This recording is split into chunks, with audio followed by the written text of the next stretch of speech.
zum BP solo gejointen wollte leechen. Haben ihn aus der Party dann geworfen und gekillt. That's what happened. Damn. Du bist ein Monster, AO8. Der arme junge Mann liegt jetzt irgendwo weinend in der Gosse, leckt sich seine Wunden und versteht die Welt nicht mehr, fühlt sich betrogen, verlassen und verraten. Und du flexst damit auch noch. Dirty ass Hater.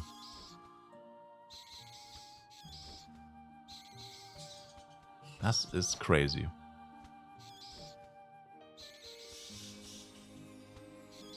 Gibt's keine A-Cards und so weiter mehr? Die Sockelkarten für Waffen, deswegen hat auch niemand Waffensockel. Die kommen aus Dungeons und es farmt gerade keiner Dungeons. Also, doch, ein paar Leute wahrscheinlich schon. Envy Deaths wird wahrscheinlich schon gefarmt und so. Aber halt ganz seicht. Also ganz, ganz wenig. Da kommt so gut wie nichts auf den Markt erstmal. Und wenn dann sau überteuert, dass es sich niemals lohnen würde.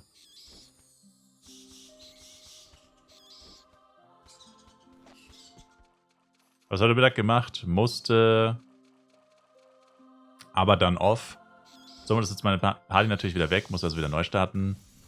Main und M sind 5, die anderen sind 6. Soll ich dann trotzdem die Party auf 10 machen, nur zu zweit? Ja. Ja. Ja. Ja. Ja. Ja. Ja. Ja. Ja. Trotzdem. Kenji.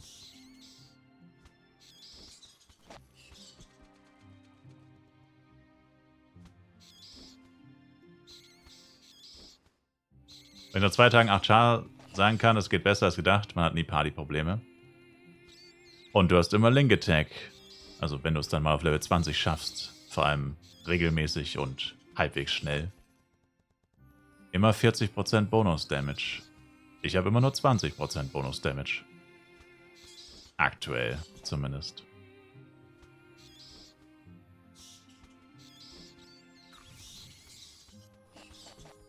Ich habe immer nur die Geringverdiener 20%.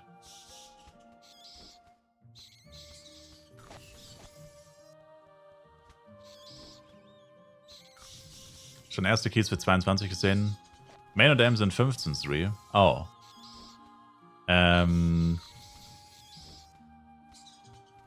Ja. Ich würde trotzdem sagen, Party nur zu zweit. Wobei, du bist schon... Aber die anderen sind 6, oder was sind die anderen nochmal für ein Level? Jetzt komme ich nicht mehr mit, die anderen sind 6.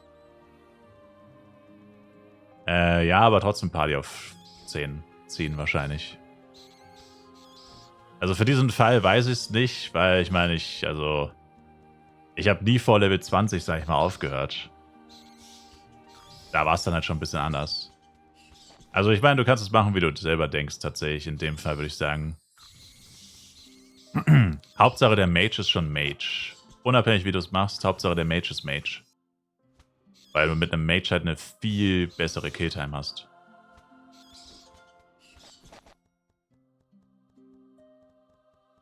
Weil damit geht dann Party Level 10 und 20 und so halt auch. Also 20 ist schwierig. Deswegen sollte man halt in der ersten Session am besten, ich meine, wenn es nicht geht, geht's nicht. Aber bei einer 8-Char-Taktik wäre es natürlich cool, wenn man in der ersten Session halt so hoch wie möglich kommt mit dem Mage. Also er hat eh schon einen Vorsprung vor den anderen. Dann Party Level 10. Dann alle in die Party auf Schaden. Wieder so, dass der Mage möglichst weit kommt. Einfach nur, dass du halt dann beim nächsten Mal... Also letztes Jahr habe ich auch nur bis 21, glaube ich, geschafft. 3,5, 4 Stunden oder so müssten das wahrscheinlich gewesen sein. Da habe ich es auch noch bis 21 geschafft. Aber... Wenn du am nächsten Tag auf 21 anfängst, geht halt alles viel schneller. Mein 15, ja, ist fast so ähnlich, I guess, aber geht halt einfach darum, dass du dann immer so schnell wie möglich Party Level 10 schaffst und dann halt auch wiederum Party 20. Und irgendwann redet man darüber gar nicht mehr, weil das dann so selbstverständlich ist. Aber das ist halt der Hintergrund.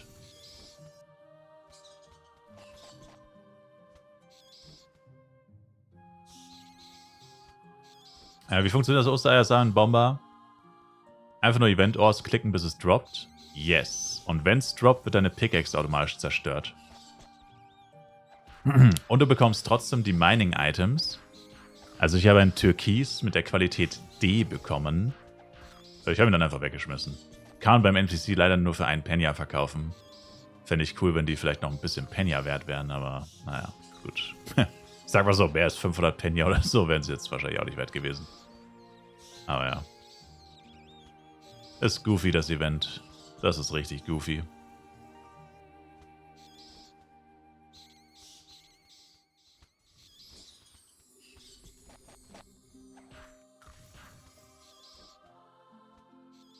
Für mich war es das heute, alles erreicht, alle Job-Channels durch und 5 Level darüber. Nächstes Mal ein Road to Level 30. Nice Toasty.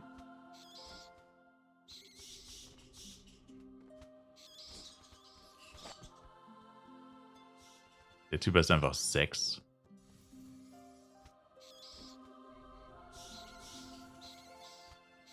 Interesting. Ja, ich hoffe, die fangen jetzt hier nicht das Leveln an. Muchachos. Was ist euer Plan? Go plus 7, let's go. Verdammter Lacker. Ich meine GZ. Ich wollte natürlich GZ sagen. Wieso bufft der Typ sich? Hören Sie auf, sich zu buffen, Sir? Sir? Hören Sie auf, sich zu buffen, Sir? Verschwinden Sie, Sir. Oh, ich glaube, die wollen sich um den Giant battlen. Ich glaube, es geht hier nur um den Giant. Weißt du, er droppt den Moll und Gore plus 7 und ich drop freaking Recon Boots.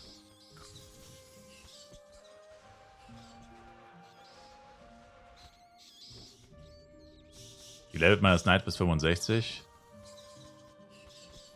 Bis 65? Ist AOE Knight, meinst du? Oder wie?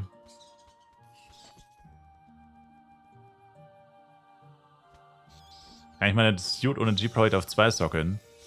Ja, es hat aber ein minimales Risiko, dass sie doch kaputt geht. Das ist aber wirklich sehr, sehr gering. Also ich habe es vorhin auch gemacht und es hat geklappt. Das ist extrem unwahrscheinlich, dass es passiert. Aber bei irgendeinem wird es passieren.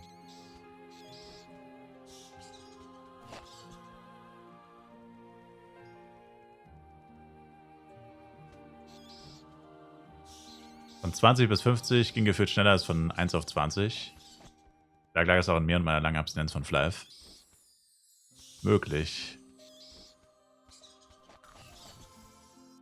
Willst keine Dice verschwenden? Na, wenn überhaupt, verschwendest du die Suit. Wenn überhaupt, verschwendest du die Suit.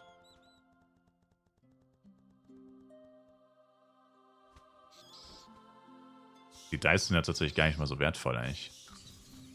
So ein einzelner Dice ist jetzt nicht so krass wertvoll.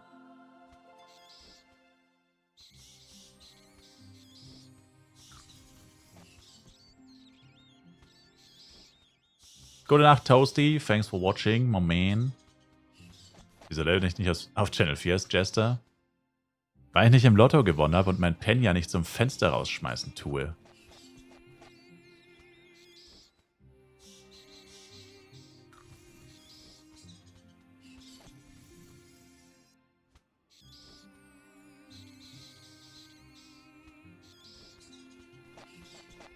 Ich habe gerade auf 2 geswiped mit G-Pro und ich habe die G-Pro behalten, ist auf 2 gegangen.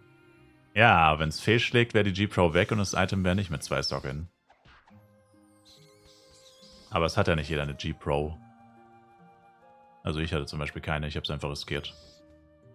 Aber ja, wenn man das Geld hat, am besten einfach eine G-Pro holen, ja. Wirst du Bodyborn komplett durchziehen oder später auf AOE gehen? Weiß ich nicht. Das weiß ich nicht. Hab AOE Jester noch nie ausprobiert, leider. Ich bin nicht mehr dazugekommen. Ich wollte es eigentlich auf Bodeng mal ein bisschen testen, aber ich bin nicht mehr dazugekommen.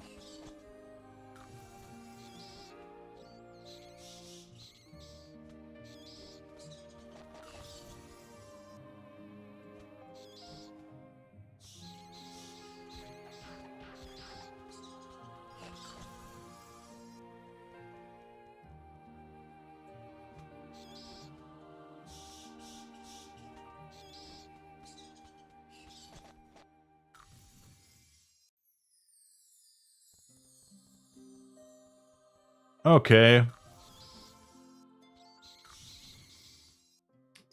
Wir gehen rein. Amplifikation ES is going down. It's going down. I'm yelling timber. You better move. You better dance. Party auf Schaden, hoffe ich doch mal, Bro. Yes. Okay. Meine erste Ampli seit einer Ewigkeit. Mein allererster Upcut-Stone. Mein allererster Upcut-Stone. Der allererste. Noch nicht mal ein Low-Upcut-Stone habe ich benutzt. Das ist mein allererster Upcut-Stone. Einfach mit Level 72 meinen ersten Upcut-Stone benutzt. Crazy. Im Lotto gewonnen. Ja, it's a good day, baby. A good day for free-to-play. Die XP sind sweet. Muss ich mich ja richtig zügeln hier bei dem K-Speed. Really? Ja. Hast du die Coupons von Anmeldung und Android-Box drin? Easy Kisten mit Items. Yeah. Casher fallen gerade lachend vom Stuhl. Diese dreckigen Casher. Die können nur Geld haben, wenn sie mit ihren riesigen Kreditkarten und Geldscheinen um sich wedeln. Die wissen doch gar nicht, was wahrer Spaß bedeutet. Die haben den Sinn dieses Spiels nicht verstanden, wenn du mich fragst. In diesem Spiel geht es um mehr als nur mit seinem Geldbeutel rumwedeln. Sir. Es geht um die Experience.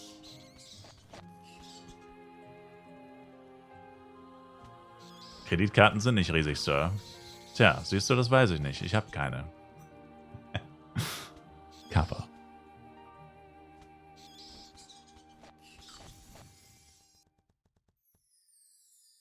You do not have the mining skill, you must complete a quest.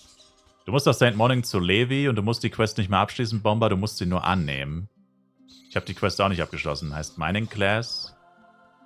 Musst du nicht mehr abschließen, du musst sie nur annehmen. Sir. Cheer me up before you go, chat. Cheer me up before you go. Don't leave me hanging on like a dreckiger Joel-Jesser. Wie nervig. Ja, sorry, habe ich vergessen zu sagen. Das ist echt nervig, aber so ist es leider. Nächstes Jahr mache ich einen Psy und jeden Ranger, den ich sehe, ärgere ich, bis er keinen Bock mehr hat. So no hard feelings. Tja. GZ zu Level 100, by the way, Misa. Es ist in Ordnung, ich hoffe für Sie, dass wir... Nee, was? Ich hoffe, es ist in Ordnung für Sie, dass wir in Discord belagern. Ich habe schon gesehen, ihr seid die ganze Zeit im Channel, ne? Ja, mir ist es wurscht. Dafür sind die Channel ja da, Sir. Also die Experience, die seit 20 Jahren gleich ist. Ja. Sir, genau die meine ich. Bis plus 3 geht das Set nicht kaputt, oder? Soweit ich weiß, sogar bis plus 4. Es sollte sogar bis plus 4 nicht kaputt gehen.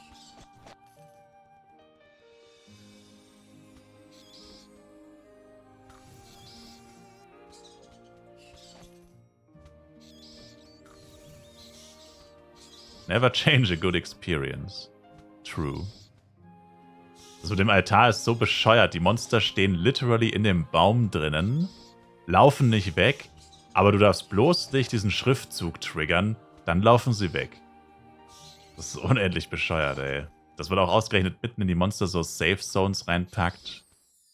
Das ist halt echt eine komische Entscheidung. Einzige Vorteil ist, die meisten Leute meinen deswegen diesen Spot. Hat man wenigstens seine Ruhe. Der L ist Mage und der M ist Assist. Wo soll ich dann mit den 2 die Party auf 10 hochziehen? Yang Yangs oder Boss Banks? Habe auch noch 5 MPs, ES und 4 Power Scroll auf dem Mage. Ist eigentlich egal. Also du kannst ja für einen Char die Quest-Items sammeln. Du kannst ja für den Mage zum Beispiel die Quest-Items sammeln. Habe ich ja Videos. Ich habe die Liste auch tatsächlich offen. Also Golden Wing zum Beispiel brauchst du 6 für die Quest. Pro Char. Starstone auch. Ne, der Starstone sogar nur 5. Du kannst für die beiden Chars einfach ein paar Quest-Items farmen oder so für ein bisschen Bonus-XP. Oder wie gesagt, du kannst auch alle Chars direkt mitnehmen. Wenn du schon einen Mage hast, kannst du es so oder so machen, wie du willst.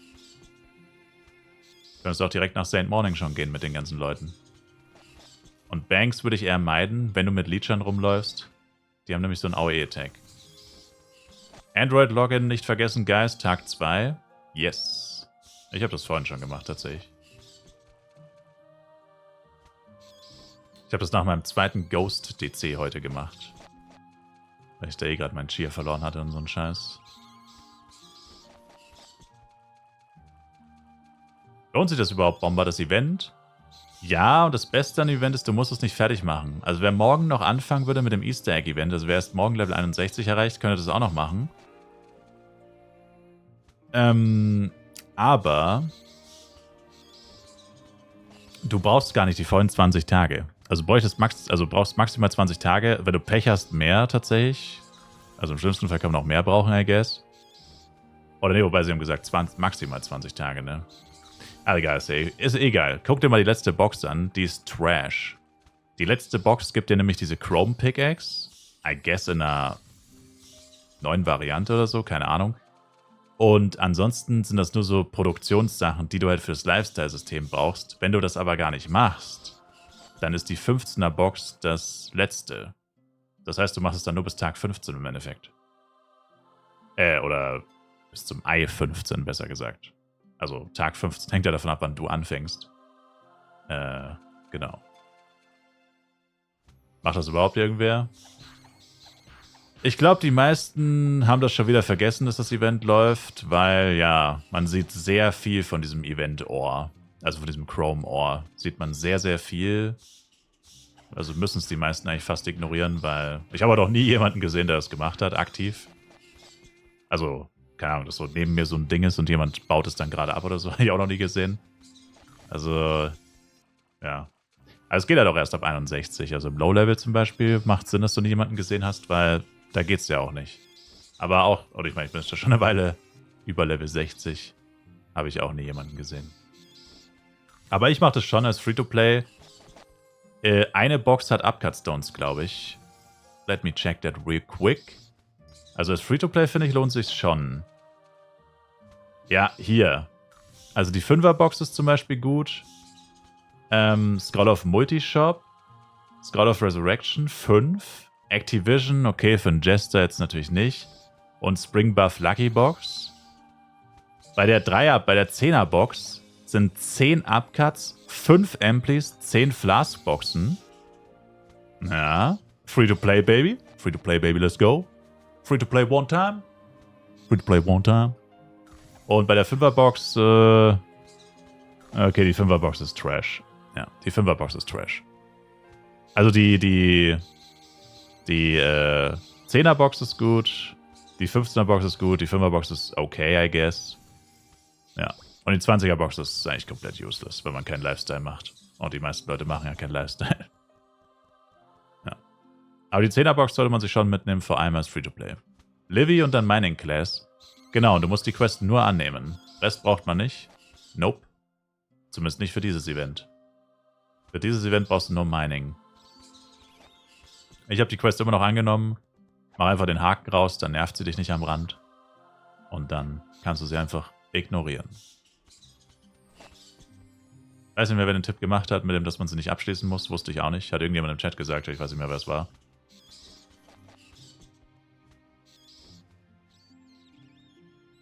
Oh. Auch geile Char-Namen hier. Der Ringmaster und der Damage. Geil. Cool. I like it. Und Zero Mero, was geht ab? Ist ein Fury-Schild was wert? Vermutlich nicht, ne. Level 23er Green-Schild, alle Stats plus 2. Woher weißt du das auswendig? Ich weiß es einfach. Sollte nicht wirklich was wert sein. 100k vielleicht, aber 50 bis 100k vielleicht. Ah, vermutlich nicht. Kannst du einen SM-Shop aufmachen vielleicht damit. Irgendwann mal. Wie finde ich die Easter Eggs? Einfach Ohr abbauen. Yes. Du kriegst entweder irgendein random Material fürs Lifestyle-System, so Edelsteine, ich hatte Türkis als erstes und beim zweiten habe ich direkt Osterei bekommen. Die Chance auf ein Osterei ist, glaube ich, 10% pro Item. Also entweder geht deine Spitzhacke kaputt oder du kriegst ein Osterei. Und wenn du ein Osterei kriegst, geht die Spitzhacke automatisch kaputt. Also bis du es bekommst, irgendwann geht sie kaputt, auch wenn du keins bekommst. Und wenn du eins bekommst, geht sie instant kaputt. Das ist keine Ahnung, was das Event soll. Soll uns halt wieder das Lifestyle-System schmackhaft machen. Die können einfach nicht akzeptieren, dass das System Trash ist und einfach überarbeitet werden muss. Die Community oder Flive generell hat eigentlich als Gesamtheit einfach gesagt, das Lifestyle-System ist einfach kacke, das muss nochmal überarbeitet werden. Und die sehen das einfach nicht ein. Die wollen uns das jedes Mal wieder mit irgendeinem Event aufs Auge drücken. Ich meine, wir wissen, dass es existiert, aber niemand mag es. Und das wollen die irgendwie nicht, sie wollen es nicht begreifen. Die wollen das nicht besser machen. Dann drücken sie es uns mit jedem zweiten Event wieder in die Fresse. Das ist so nervig, ey. Literally, dieses Jahr haben 6 Events stattgefunden bis jetzt oder so, oder 5. Und in jedem dieser Events haben sie uns dieses Lifestyle-Ding aufs Auge gedrückt. Das ist halt richtig penetrant einfach. Jedes Event hat irgendwas mit diesem scheiß Lifestyle zu tun. Als ob es nichts mehr anderes gäbe. Und trotzdem hatet es jeder. Bis auf ein paar Leute, die damit Power-Ups craften für, keine Ahnung, PvP oder so. Lucky Noob, danke für den Follow. Appreciated.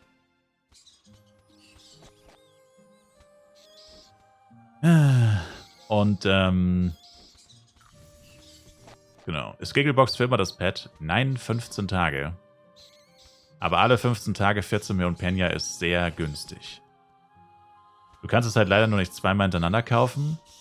Man kann es nur einmal pro 28 Tage kaufen. Aber steht aber dabei, wann es restockt. Also jetzt zum Beispiel nächste Woche, glaube ich. Oh Gott. Genau, Angebot läuft ab in 6 Tagen, heißt immer in 6 Tagen kannst du es wieder kaufen. Also ich habe es jetzt einmal gekauft und in 6 Tagen kann ich es wieder kaufen. Aber wenn die 6 Tage hier nicht mehr da ist, dann ist 28. Also in 6 Tagen steht dann da 28 Tage. Und das ist dann natürlich schon relativ lange. Das heißt, du hast immer die Gigglebox für 15 Tage. Also wenn du sie jetzt am Restock kaufen würdest, würdest du sie halt nach 15 Tagen verlieren. Du müsstest dann noch 13 Tage warten, bis du sie wieder kaufen kannst. Aber es hat ja jeder von uns 2 Charakter. Das heißt, für Free-to-Play, für sparsame Leute, ich kaufe sie mir jetzt auf den Jester und kaufe sie mir dann halt erst auf dem Ringmaster, wenn die hier abgelaufen ist. Ne? Und wenn dann der Ringmaster sich für 15 Tage hat, ich muss ja nur 13 Tage bis zum Restock warten, bis der Jester sie wieder kaufen kann, dann kann er sie wieder kaufen. Also 2 mal 15 Tage ist 30. Die Nutzungsdauer ist 30 und die Refill-Dauer ist 28. Mit 2 Chars ist die Nutzungsdauer 30. Das heißt, du kannst immer eine unendlich Giggleboxen haben letztendlich. Ich glaube, ein RM hat einen Capture, oder? Der hielt nämlich nicht mehr. Oh, fuck. Er hat keinen Capture. Wieso hielt er mich nicht, der Sack? Ja, auf jeden Fall, ihr versteht, was ich meine. Also das ist, also einmal ist das schmerzhaft. Die erste Gigglebox zu kaufen ist sehr schmerzhaft. Wie gesagt, ich musste gestern auch todesgrinden für diese 14 Millionen Penya. Hat sich aber gelohnt für mich. Hat sich für mich gelohnt. Weil ich habe jetzt noch echt viel gespielt mit der Gigglebox. Ich meine, jetzt würde ich ein gratis CS-Pad bekommen. Jetzt kriege ich 2 Baby-Cobras in einer Stunde, in 50 Minuten. Aber allein jetzt, heute, seit wann spiele ich schon wieder? Seit 18:30 Uhr oder so. Schon über 6 Stunden, wo ich kein einziges Item mit der Hand aufheben musste. Und gestern mit der Gigglebox habe ich bestimmt auch noch 2-3 Stunden gespielt. Also nicht sehr viel, aber trotzdem. Also ist crazy. Und ja, also das ist halt das Geheimnis der Gigglebox. Letztendlich. Vorher Gratis-Pad. Taste U. By the way, vergesst nicht eure Daily-Spielzeitbelohnungen in 50 Minuten. Daily-Spielzeitbelohnungen und Daily Battle Pass-Aufgaben. Taste U und Taste V sind eure täglichen Freunde für Gratis-Items. Taste U Spielzeit und Taste V Battle Pass. Und Battle Pass-Belohnungen erst ab Level 80 abholen, nicht vergessen. Vor Level 80 lieber nicht abholen. Also frühestens halt am letzten Tag vom Monat, wenn man es nicht mehr schafft auf 80. Aber erstmal warten. Dann Spielzeiten-Anmeldeserie, eh klar. Und bei gesamte Verbindungen, Tag 3, gibt es ein Low Death Up Cutstone und eine zweitägige Pink Cobra, aka ein CS-Patch. Ein Free CS-Patch. Uiuiuiui. So. Und das gibt's jetzt in 50 Minuten, falls ihr euren Account am ersten Tag schon erstellt habt. Ups. Genau. Und das kriegst du natürlich auch mit 2 Chars. Also das könntest du auch wieder auf 4 Tage strecken. Wenn du nur die eine Baby-Cobra aktivierst für 2 Tage, dann wartest du mit der anderen 2 Tage und dann aktivierst du halt erst, wenn die erste abgelaufen ist, die zweite. Ist ja auch klar. Immerhin 2 Tage Patch. Yeah. Du bist gefühlt auf 24 Stunden online. 39 Stunden sind es jetzt gerade. Sir. Kana-Tipp, danke für den Follow.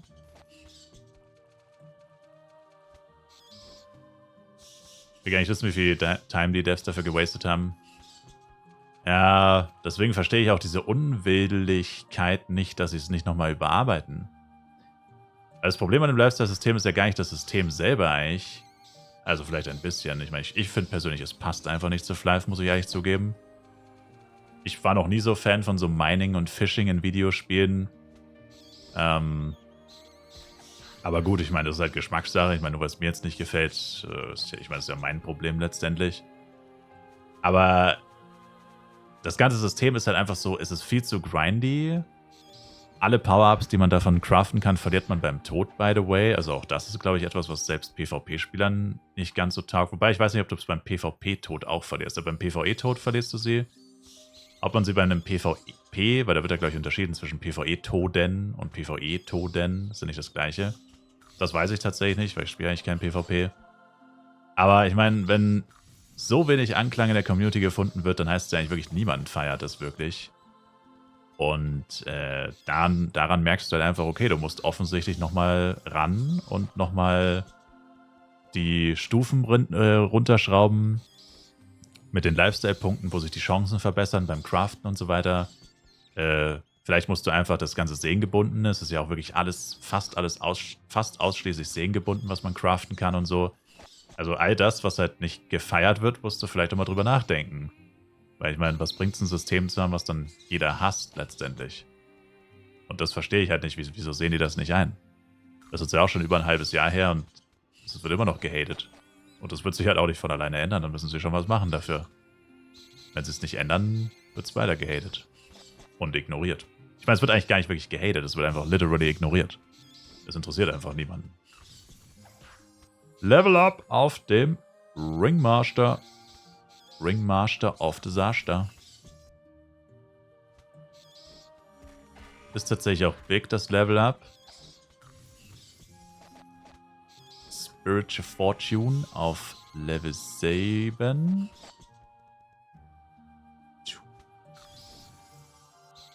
Warum warten mit Battle Pass? Weil der ab Level 80 besser ist. Musst dir mal ein paar Belohnungen anschauen. Du hast in deinem Battle Pass aktuell, ich auch nicht. Achso, ich kann es bei mir ja noch zeigen. Ich bin ja selber noch so ein Low-Bob. Du hast hier kein einziges Protect in deinem Battle Pass.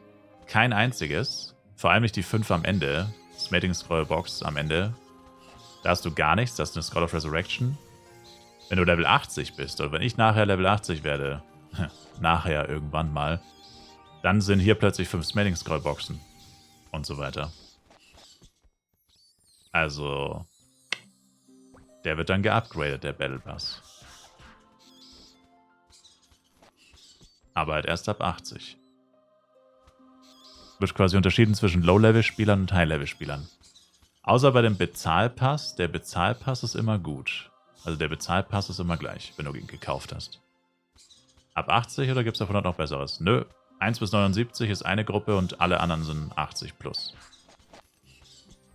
Also alle ab 80 kriegen den guten Battle Pass und die anderen den ziemlich madigen, actually.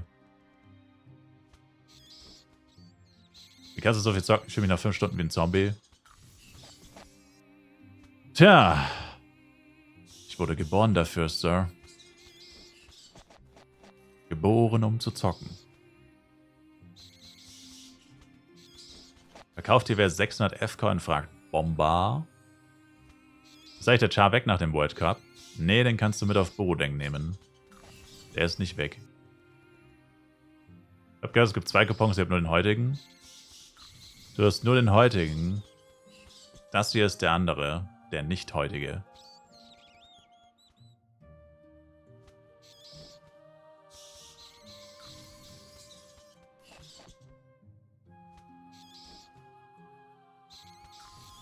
Mir steht, wenn ich mit der Pickaxe was abbauen möchte, dass ich irgendeine Quest in Flas machen muss. Nee, Saint Morning. Saint Morning links von der Kirche. Ab Level 61 geht das auch erst. Ab Level 61 bei Levi in Saint Morning und der steht links von der Kirche.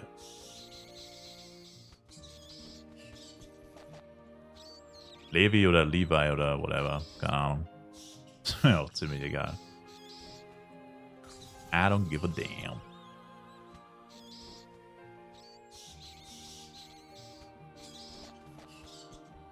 Auf der linken Seite von der Kirche, also auf der anderen Seite von Heltung. Auf der rechten Seite steht so ein NPC, der diese Waxack-Quests hat und der andere steht quasi genau auf der anderen Seite. Der Church. Andere Seite der Church.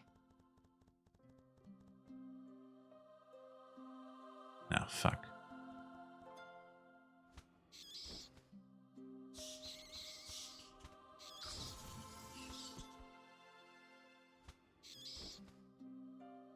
Also ich mein Comets tut mit 3 Sockel mit Lightning 4K zu machen, wenn ich das Geld habe.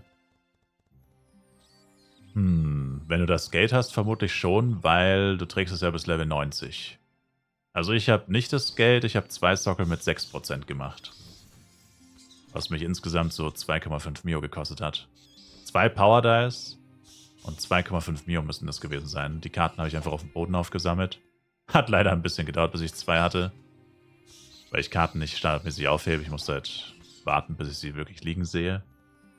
Aber ja, ich habe quasi die Low-Budget-Variante gemacht. Kostet so 2,5 Mio plus Power Dice. Und ja, reicht mir persönlich. Also ob ich jetzt 6 oder 8% habe oder 6 oder 12. Ich meine 6 oder 12, okay, zugegeben. Das ist schon nochmal was anderes, aber für 3 Sockel braucht man dann wirklich G-Product. Und das ist mir nicht wert. Wieso gibt es für heute einen Coupon? Weil das Spiel extreme Probleme gemacht hat. Heute ein bisschen und gestern extrem. Was ist ein Entity plus 7 wert? 15 Mio? Boah. Um die 10 auf jeden Fall.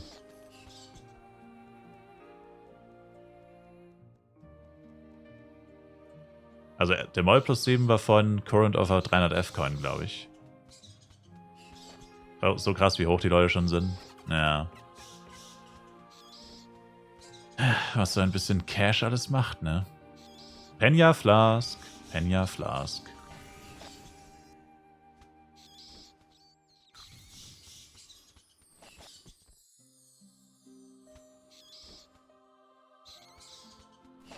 Lohnt sich dieses Event Chroma Orbs abfarmen?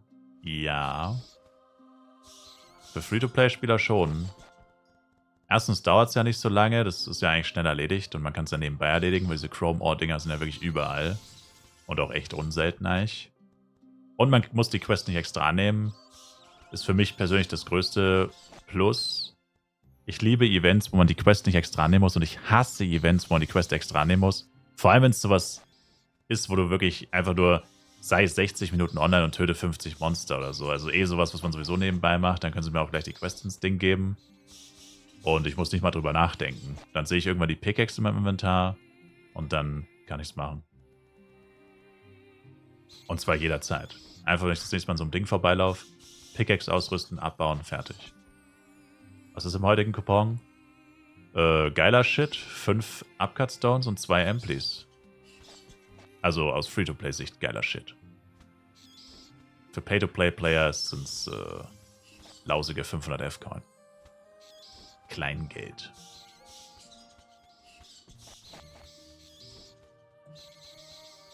Habt ihr noch Platz in der Gilde? Muss CW machen bzw. versuchen. Oh, wir haben wieder Platz. Aber ein Platz ist reserviert für Misa. Aber du hast auch schon mal gefragt, oder?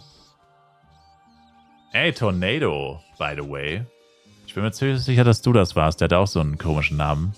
Also, das ist komisch, aber mit so vielen Zahlen. Ich wollte, gestern habe ich nach gestatteten Cruiser-Teilen gesucht, ne? Und du hattest eins. Genau das, was ich gesucht habe. Und du hattest es für 5 Mio im Shop. Ich habe es dann nicht gekauft, weil es zu teuer war. Alter Scammer. Das war irgendwie ein Cruiser-Helm mit 3 Decks oder so. Wollte ich haben, aber es war viel zu teuer. Das ist der einfach für 5 Mio im Shop. Das werde ich dir nie vergessen. Hättest du mir mal geschrieben. Tja, aber du warst nicht online, safe nicht. Das war mitten in der Nacht. Ah, ich fand's so lustig, dass es ausgerechnet jemand aus dem Stream war. Also zumindest dachte ich, dass du es warst. Dann habe ich mir einen gekauft mit 2 SDR. Du warst online? Echt? Damn. Naja, egal. Hast du ihn wenigstens verkauft? Also, I doubt it, weil es viel zu teuer war. Kappa. Bist du noch rein, Misa? Bist du noch auf Channel 6?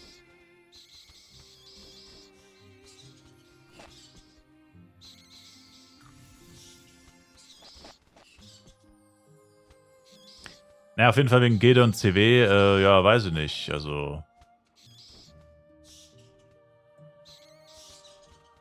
Ist das echt ein anderer Jojo-Jester? What is happening?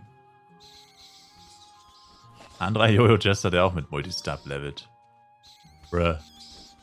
Hier ist nicht genug Platz für uns beide.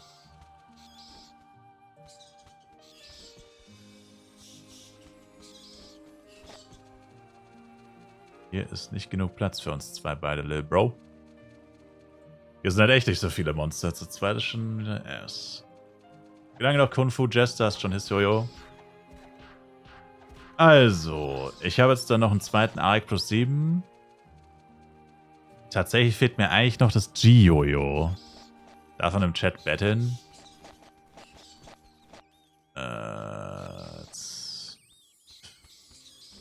Definiere betteln? Jeden einzelnen, der in den Chat schreibt, fragen, ob er dir Geld schenkt. No.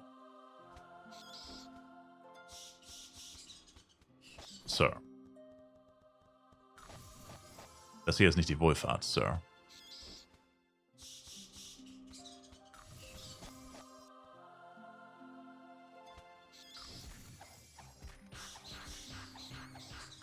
Kannst nach Items fragen, ob jemand Items hat oder so, die du suchst.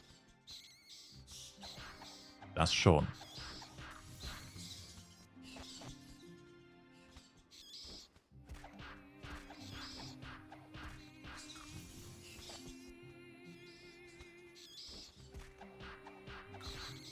Ich dachte, wir sind hier eine Free-to-Play.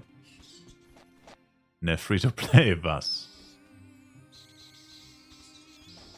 Kaufe Cruiser Suit für 5k Penya. Alter, Cruiser Suit ist sau wenig wert mittlerweile. Ich habe schon wieder diese scheiß Surance Suit gedroppt. Braucht jemand Surance Suit? 2 Teile Surance, 2 Teile Wedge gibt tatsächlich einen nice Int-Bonus. 5, um genau zu sein.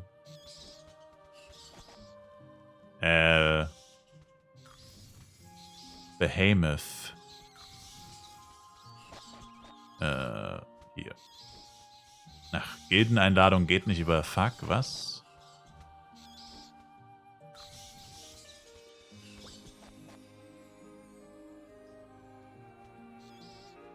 Hab dich eingeladen, Misa. Free-to-play Apfel. Free-to-play Äpfel, Birnen oder was? True. Free-to-play was? Äpfel, Birnen? Free-to-play Larrys. Würde ganz gut passen.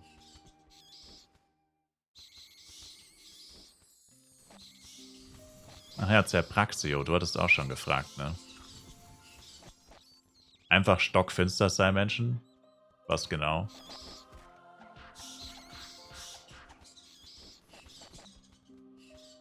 Tornado auch.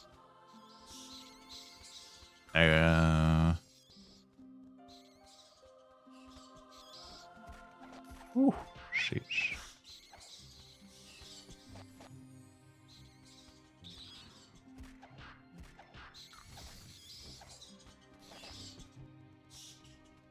So, jemand, dem er einen Kredit gibt, 500 Carpenna, kriegt am 15.05. eine Mio zurück. 15.05. What the fuck? Jesus. Du hast nur noch 20 im Wald spazieren, das war stockfinster. Uff.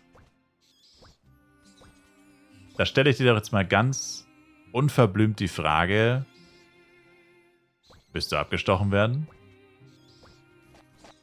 Und wenn nicht, warum zum Geier gehst du nachts im Dunkeln im Wald spazieren?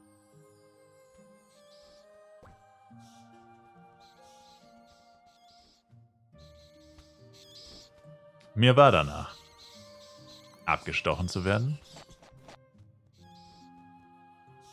Was ist das denn für ein Gefühl? Mir war danach, abgestochen zu werden. Um andere abzustechen, ja. Ja, das macht Sinn.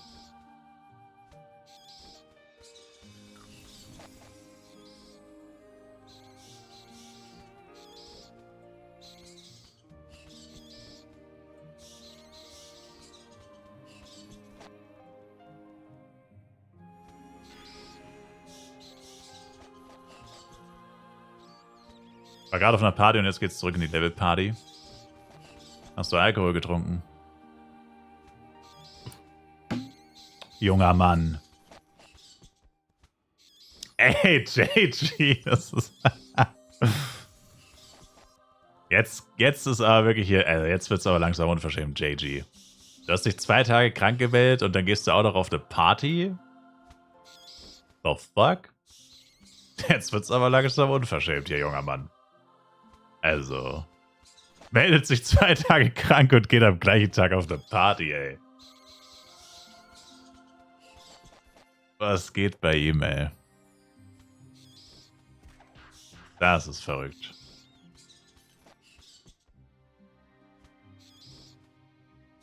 Never stech ab, der Abstecher. Cooles Sprichwort. Oh, Intelli-Ring in. Bitte, bitte, bitte, bitte. Bitte, bitte. Bitte, 7. Bitte sei plus 7. 7, 7, 7. Wir müssen die plus 7 manifestieren. Ich habe meinen ersten Intelli gedroppt. Sie.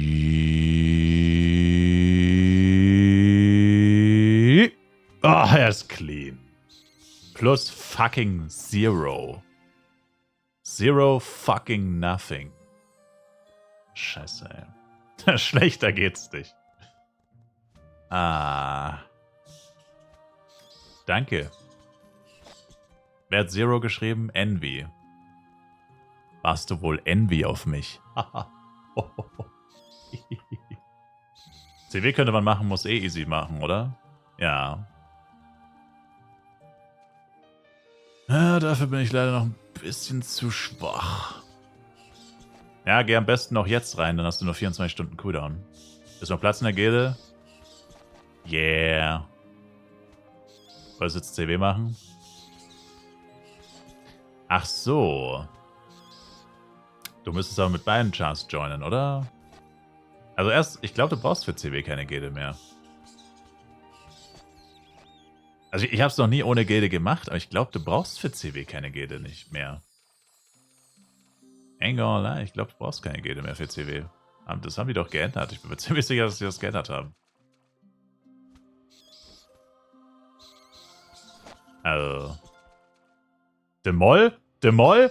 Demol? Bitte, bitte, bitte, bitte, bitte. Fuck off, Alter. 3. cleaner Demol, ey. Was ist denn das, Mann? Alles clean, die Kacke. 0. Ich hasse dich.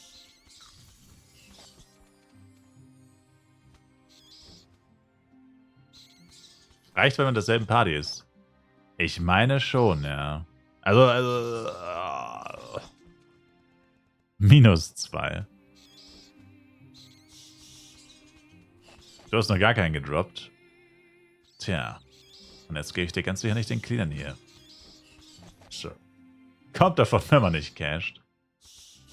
An meine Emily-Gilde heißt Merkur.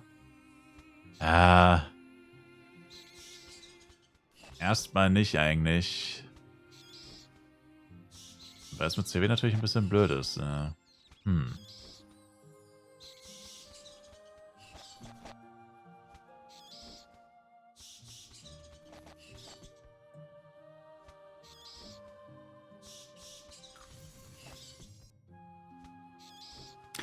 Ja, Gildenbosse sind eigentlich auch schon ein ziemlich dämliches Konzept, wenn man mal drüber nachdenkt. Aber diesen Joris kann ich mit Cast-Time beschleunigen, der hampelt so lustig dabei rum. Nee. Das geht nur mit Magie-Skills, Sir.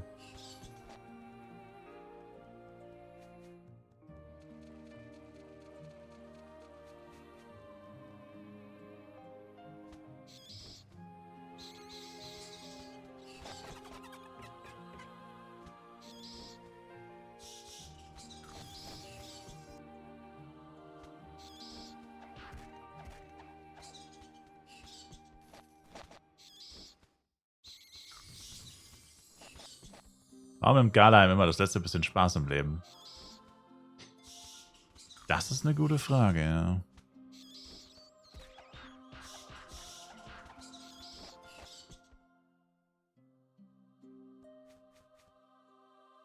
Wombi hat einen Demol plus 7 gedroppt in der Gilde.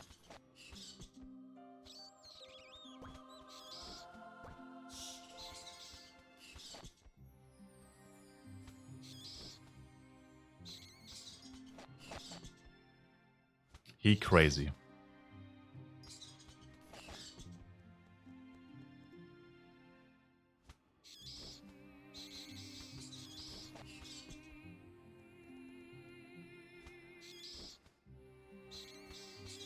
Hat nicht geklappt. Konntest du solo rein oder gar nicht?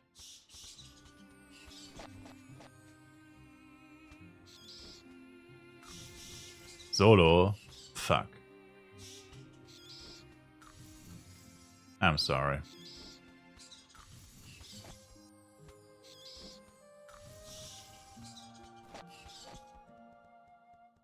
Ja, das ergibt dann eigentlich literally keinen Sinn. Ach so, man hat aber beim ersten Mal, glaube ich, nur einen Tag Cooldown. Du kannst dann trotzdem in einer halben Stunde wieder rein, theoretisch. Wenn du CW das erste Mal auf Solo legst, also töte ihn auf jeden Fall. Der müsste dann wenigstens auch extrem einfach sein. Hast wenigstens den Vorteil. Und ich bin mir relativ sicher, dass du in 27 Minuten dann aber wieder rein kannst. Und dann auch direkt in der nächsten Schwierigkeit. Genau. Bra.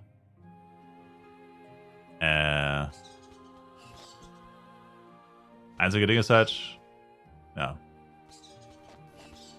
Eigentlich müssten wir dann fast sagen, dass wir niemanden mehr in die Gilde aufnehmen, damit jeder noch einen Zweitchar, jeder, der CW machen will, noch einen Zweitchar holen kann.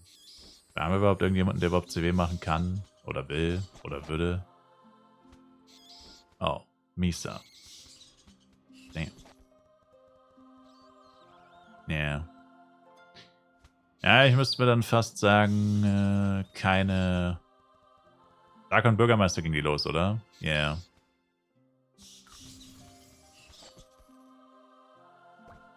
Müssen wir fast einen Aufnahmestopp verhängen. Gurkenstyler Beste? Wer ist Gurkenstyler eigentlich? Gurkenschlinger, oder?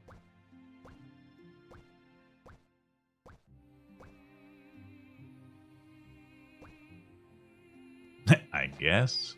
Ja, ich bin's nicht. Ich bin's nicht. Sir. Ich bin das nicht.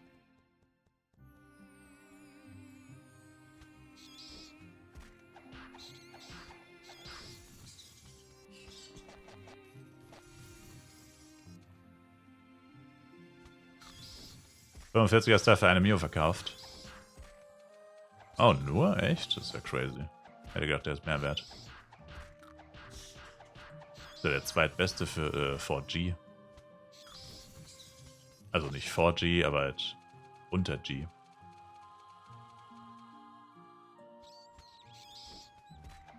F-Bau für 10 Mio. Eine Verschwendung meines Talents. Menschen. Wundert dich nicht, dass der Timer nicht hochgeht. Sein Menschen, der ist leider kaputt. Muss ich manuell adden. Scammed. Hater. Danke dir schön noch, Sir. Danke dir schön, Sir. Danke dir, schöner Sir.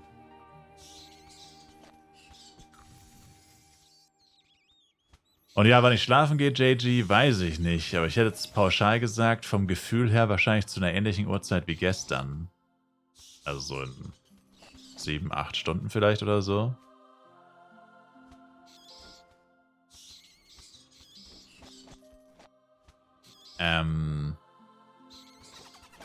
Aber I guess, es hängt auch von der restlichen Streamzeit ab. Ich meine, wäre ja Schwachsinn, schlafen zu gehen, wenn da noch 2 Stunden Streamzeit drauf sind. Aber ich will mich auch nicht dem Psychoterror aussetzen, dass ihr mich dann immer auf 1 Stunde haltet oder so. Quasi so, dass ich niemals wirklich schlafen gehen kann oder so. Das will ich dann natürlich auch nicht. Deswegen mal schauen. Einfach pausieren, wenn du schlafen gehst. Na, der Stream soll ja weiterlaufen sein, Menschen. Bis die Uhr auf Zero ist. Wer würde denn sowas machen? Ach, keine Ahnung. Wie komme ich nur auf so einen abwegigen Gedanken? Sir. Stream soll laufen, nur Timer pausieren? Ja, nee. Ein Sub gibt 12 Minuten. Da pausiere ich doch nicht den Timer. Dann endet der Streamer niemals. Dann würde der Stream literally niemals enden. Die Timings sind sehr großzügig gefasst. Und es gibt auch Free-to-Play-Wege, den Stream zu verlängern. Mit Kanalpunkten. Mit Kanalpunkten, Ausrufezeichen Store, Store-Punkten. Turtle Beach Giveaway, by the way. Auch im Store. Ausrufezeichen Pixel. Kann man sich auch noch ein Game runterladen.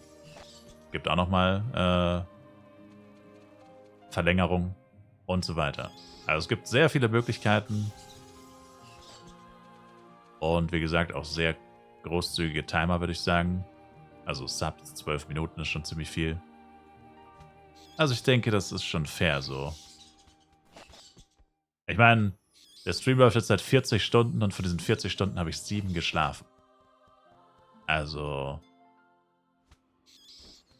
da kann man sich ja wohl kaum beschweren, Sir.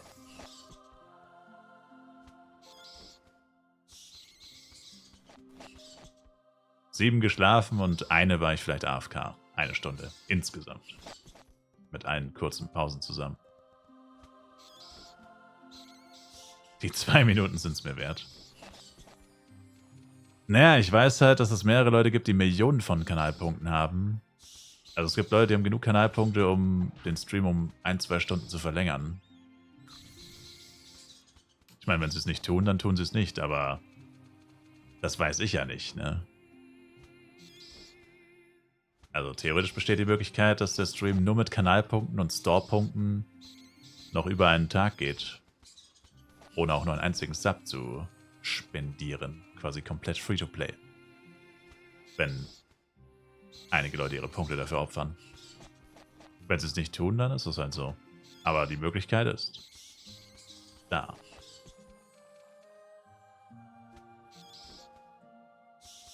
Und damit musste ich ja rechnen. Als ich das Ganze hier vorbereitet habe, musste ich ja vom, sag ich mal, nicht vom absoluten Worst Case ausgehen. Also was heißt Worst Case, aber halt vom Maximum und so. Und ja. Knack G zum Beispiel. Also es gibt mindestens 10 Leute, die über 1 Million Punkte haben. Und 900.000 Punkte sind 1 Stunde. Also wie gesagt. Und dann noch Store-Punkte. Also über den Stream Store zum Beispiel hat bisher noch niemand eine Verlängerung beantragt. Ist auch recht teuer, ich weiß. Aber wie gesagt.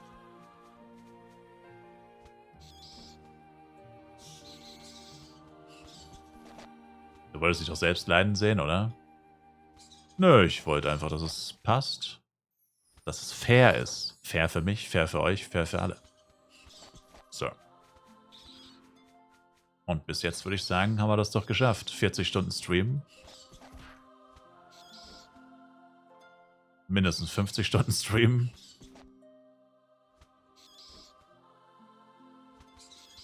Sieht doch gut aus.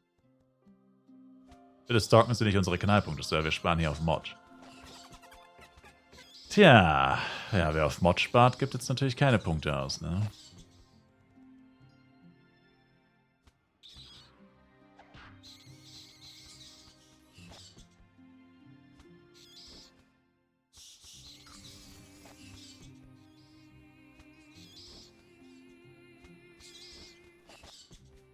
Sheesh.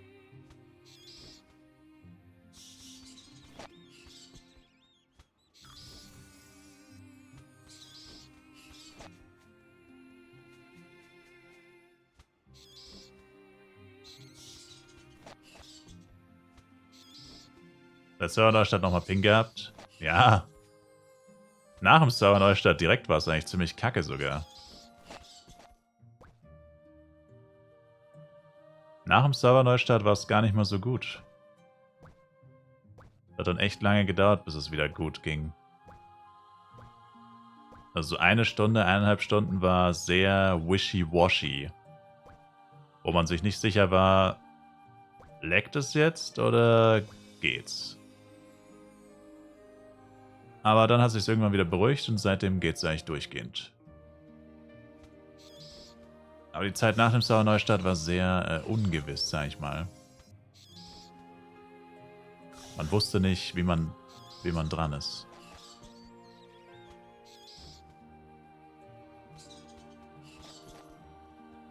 Kann man bei CW auf Easy alles droppen? Ja, du kannst immer bei CW droppen. Auch Solo kannst du droppen. Du kannst immer droppen, theoretisch. Das Einzige, was du auf CW auf Easy halt hast, ist, er kann halt auch nichts droppen.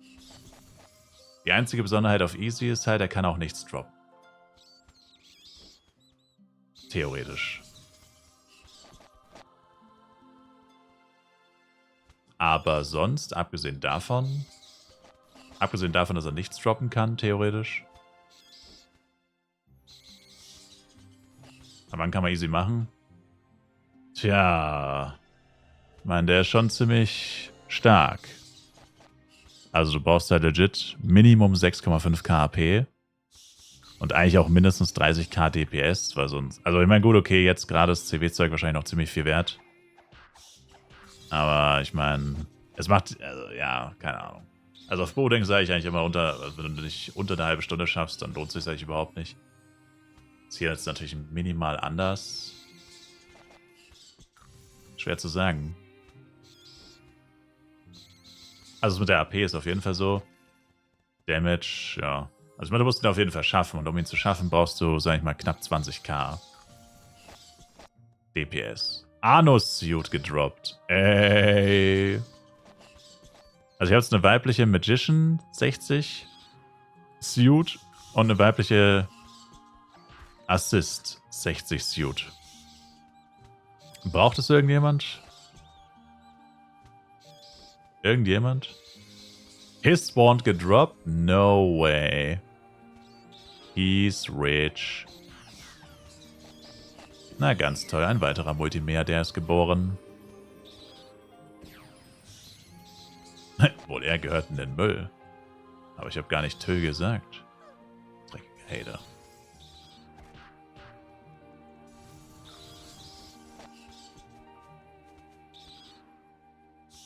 Ich meine, was ich bei Zweit-Chart-Taktik jetzt ein bisschen feier, wobei das, glaube ich, auch nicht unbedingt so normal ist. Dadurch, dass mein Leecher Level 69 ist, stirbt der halt nicht so leicht. Anus-Suit wie viel? Du willst sie doch nur wegen dem Namen kaufen. Keine Ahnung. Eine Mio? Amille? Sagte er hoffnungsvoll. Ich meine, das ist immer eine Satire-Suit. So, das ist schon ein bisschen selten.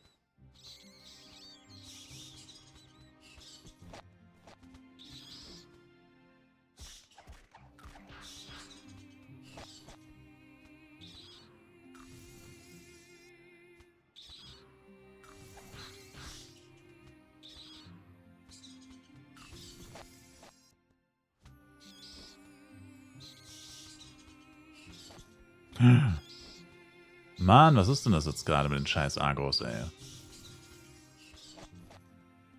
Immer wenn ich mich rebuffen will, fucken die so ab.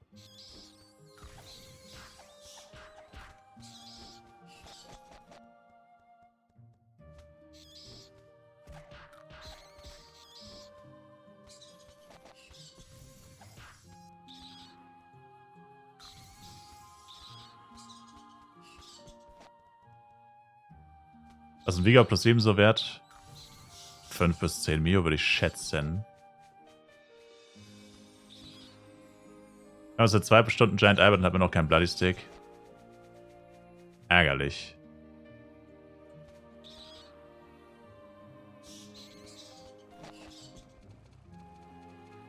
Schnell Feedback Game kommt nicht rein, resettet immer der, wenn ich rausblinke oder geht.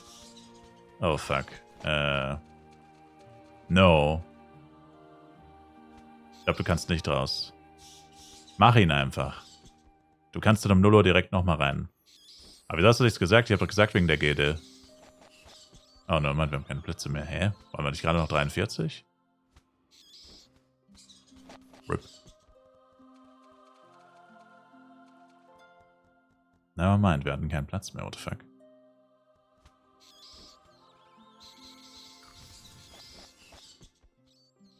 Wann gehen Tower Dailies? 86.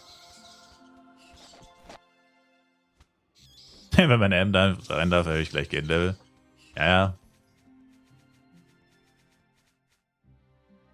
Bin home, jetzt wird erstmal fett reingegrindet. Okay, Mister. Was kannst du machen, um der Gilde zu helfen? Ja, ab und zu ein paar Quest-Times und ein bisschen der Benja spenden vielleicht.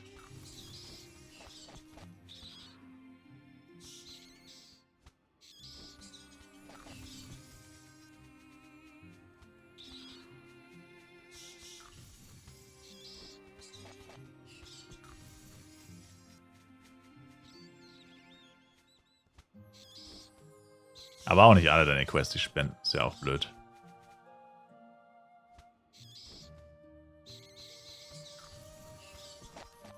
Da werde ich mal wieder hart ignoriert, Takuya. Ja, 1v1 ist scheiße, Bro. Ich mach keinen Damage. Ich hab nicht genug Attack Speed, Mensch. Ich hab nicht genug Attack Speed. Mensch, siehst du das nicht? Patient Necklace. Patient Necklace. Ich hab's dir gerade gezeigt, Mensch. Ja, die Patient Necklace ist natürlich plus 3 und alles das andere. Ey. Die Patient Necklace ist wieder plus 3, aber Intelli und Demois sind clean. Das ist so lächerlich. Lächerlich. Gesetze plus 3.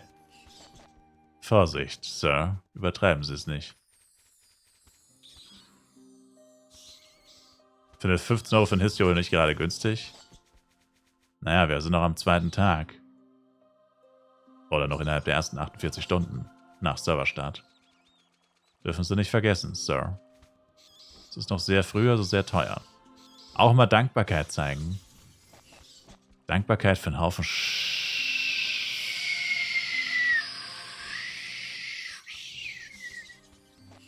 40-Stunden-Stream sieht so crazy aus. Ist es ja auch. Das ist halt literally geisteskrank. Mein längster Stream davor war wahrscheinlich so knapp 26 Stunden. Erstmal um 50% erhöht.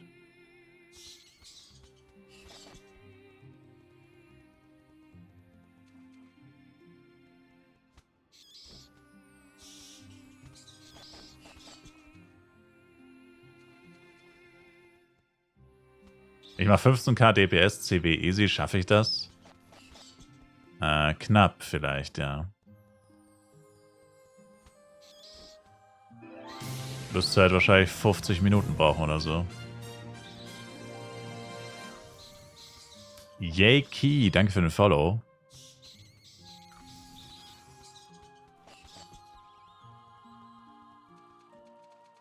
Ach, das sind auf 15 Jojo-Akrobat, alles auf SDR zu scannen. Ja, aber du müsstest wahrscheinlich mit Skills leveln. Also ich bevorzuge Bauakrobat bis 60. Finde es einfach cooler und besser. Man kann auch mit Jojo-Skills leveln. Aber das habe ich noch nie gemacht. Mit Slow Step levelt man da, glaube ich. Das ist eh der einzige Skill, den du hast. Also wenn du Full STR mit Jojo machen willst, dann musst du mit Slow Step leveln.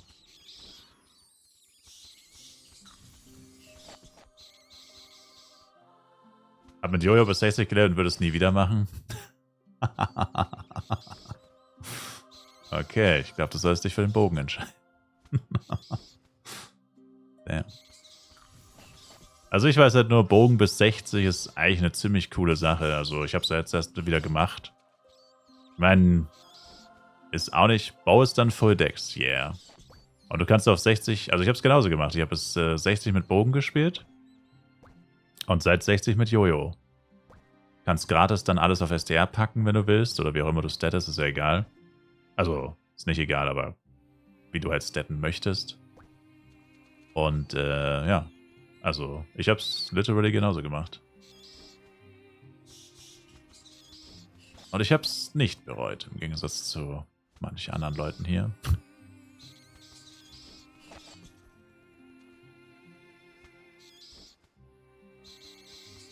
Ich spiele gerade zum ersten Mal Akrobat und Bow, spielt sich echt angenehm. Ja. Ich meine, es ist sicherlich kein Moonbeam, aber ich meine, hey, kann ja nicht jede Klasse so einen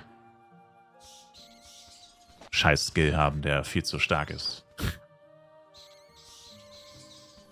Drecksscheiß und blöd, ey. Grubbel, grubbel, grubbel, grubbel, grubbel.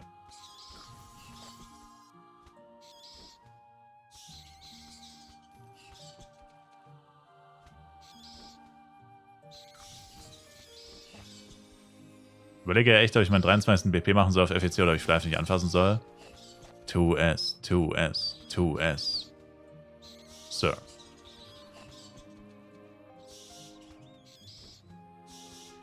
Meinst du, die Meta wird sich stark ändern mit dem neuen Content, der irgendwann kommt? Keine Ahnung, wir haben null Infos darüber. Sondern wirklich, als diese Info kam, da um 10 Uhr, was auch immer das war, haben plötzlich alle gefragt, soll ich jetzt eine andere Klasse spielen? Welche Klasse soll ich jetzt spielen? Und so weiter und so weiter und so weiter. Oh, Misa, wir haben... Oh, no, Match. Ja. The fuck? Ich hatte gerade legit keine Party-Skills mehr plötzlich. Das war voll weird. Egal. Nevermind. PC gehabt? Oh, dachte schon.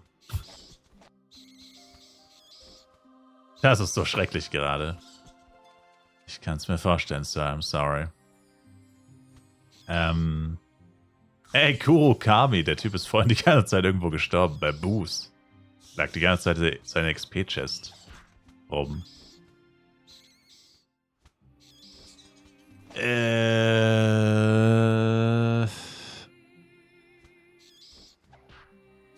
Ja, keine Ahnung.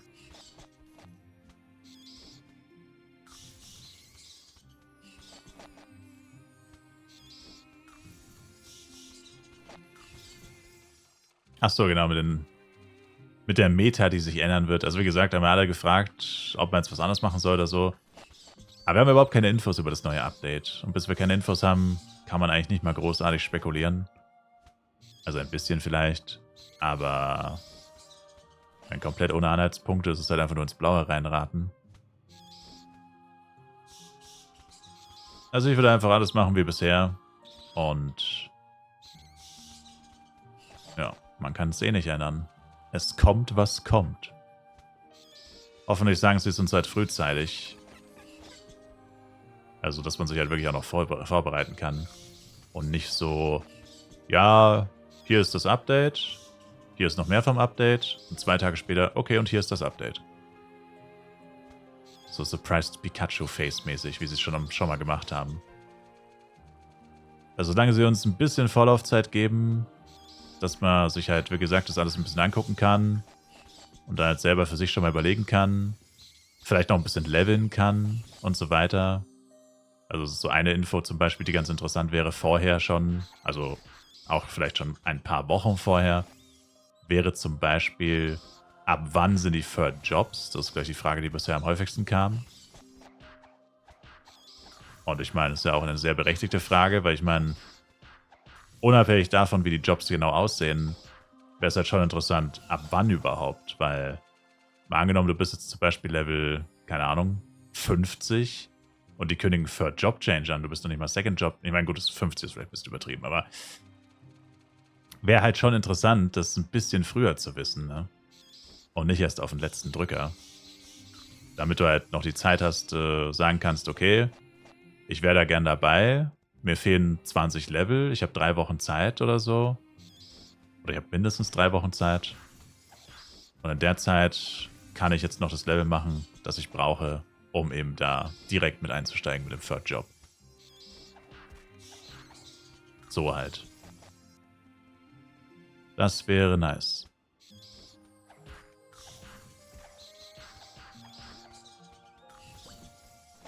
Aber so detaillierte Infos, dass man sagen kann, ob sich da überhaupt irgendwas großartig ändert oder was sich großartig ändert, das wird schwierig. Wahrscheinlich. Name Kiana, danke für den Follow.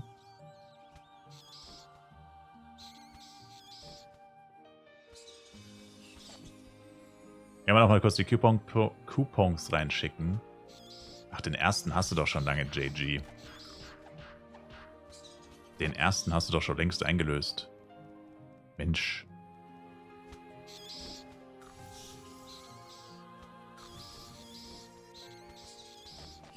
Nur beim Main bisher. Oh. Also das ist nicht der erste, das ist der zweite. Der zweite ist der hier. Der erste. Das ist der erste.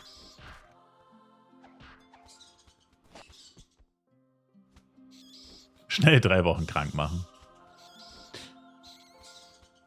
Ja, würde ich jetzt nicht empfehlen, aber theoretisch, wenn das jemand als notwendig erachtet.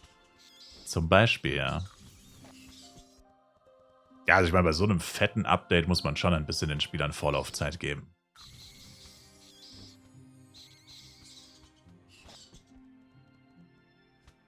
Also halt auch zwischen Ankündigung und dann tatsächlicher Durchführung.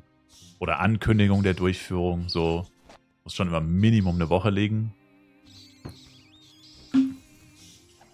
Besser fast noch 2. Also am besten wäre Teaser 1, Teaser 2. Teaser 1 zum Beispiel 1. des Monats. Teaser 2 15. des Monats. Dann eine Woche später vielleicht Ankündigung der Wartung. Und die Wartung dann frühestens wieder eine Woche später. Quasi am ersten Ankündigung.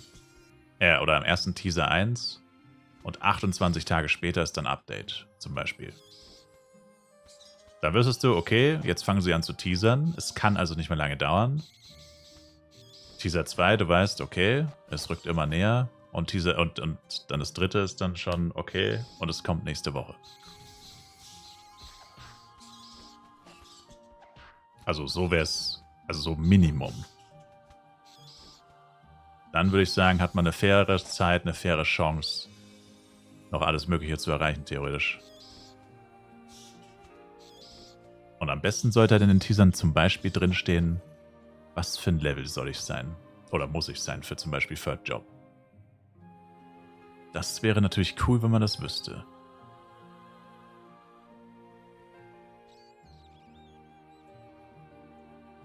So, ich bin mal wieder voll gefarmt, tatsächlich.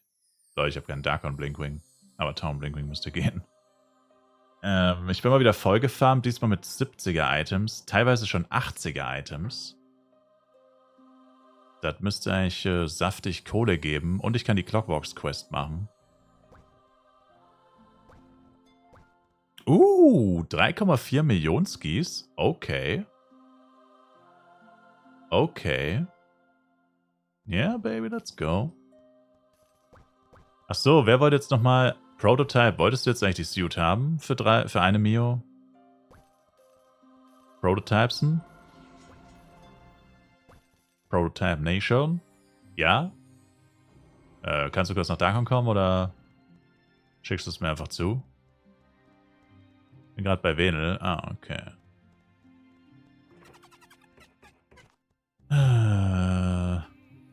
Wie gut, dass wir in Universe Solo grinden, also auch Late Game Dungeons à la White. Ich hasse Menschen, musst du wissen. Ich weiß, dass du gar nicht spielst, deswegen Sag ich jetzt einfach mal, geht alles. Ey, Xaxis hat einen Guardian-Jojo für 50 Mio im Shop. Das ist doch keine 50 Mio wert, oder? Sagt mir bitte, ein Guardian-Jojo Clean ist keine 50 Mio wert, weil dann vergiss es. Dann kaufe ich mir das safe nicht. Was ist so circa Preis von einem Guardian-Jojo, Chat? Für 20? Okay. Ja, kann sein, dass der Shop noch von gestern vielleicht ist oder so. Aber 50 wäre geistesgestört, Alter. Vorhin für 10 gesehen? Naja. Also. 10. Who the fuck is this? Oh, Proto. Achso. Hier. Hier, die Gowns habe ich auch. Brauchst du die auch noch? Die Gowns hätte ich auch noch. Sir. Gowns? Gowns habe ich zufällig auch noch gedroppt. Den Helm habe ich auch, lol. Statted? No. Aber ich habe den die Gowns, den Helm und das Avalon-Schild habe ich auch noch. 45er Green-Schild habe ich auch noch. Lul.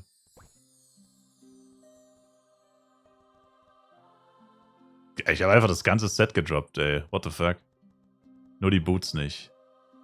Einfach das ganze Mage-Set für 60 in weiblich gedroppt. Läuft bei mir. Hauptsache männlich Bildposter, bräuchte ich Head oder Gowns. Kriege ich natürlich nicht. Ach, ich alter Glückspilz.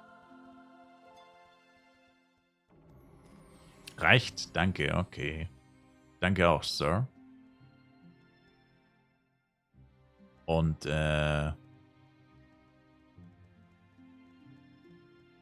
hast deins auch für 10 gekauft, danke. Also Gio maximal 10.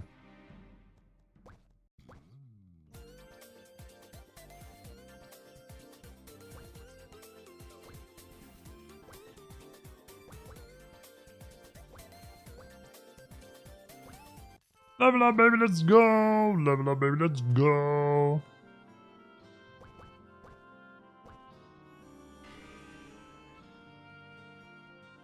Und, das war's noch nicht. Level up, baby, let's go! Level up, baby, let's go! So, dann müssen wir wieder 2 Flugquests machen.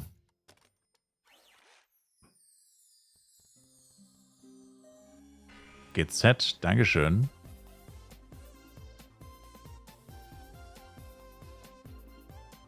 Das kostet Ancient Shield. Oh, eigentlich nicht so viel. Schilde sind meistens ziemlich günstig, weil die meisten Klassen können ja gar kein Schild benutzen. Schätze mal maximal 1 Mille vielleicht. Fastwalker ist auch mal auf Max.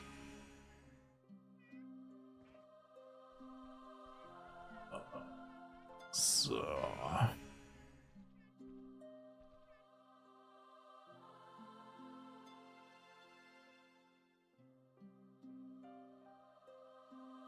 Sollte man am Anfang des FECs und seinen Penya F-Coin kaufen, um den Value zu halten? Ja. Gibt es ein Video mit den Quests, die man bei FEC machen sollte? Nee, du kannst ja die Quests machen, die du selber als wichtig erachtest. 30er Set halt bis einschließlich Prankster, oder? Sogar bis,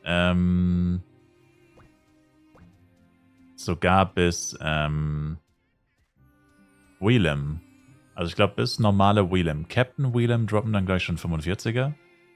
Bis 49 quasi einfach. Aber ja. Quasi noch eigentlich komplett Garden of Rises, basically. Mehr oder weniger.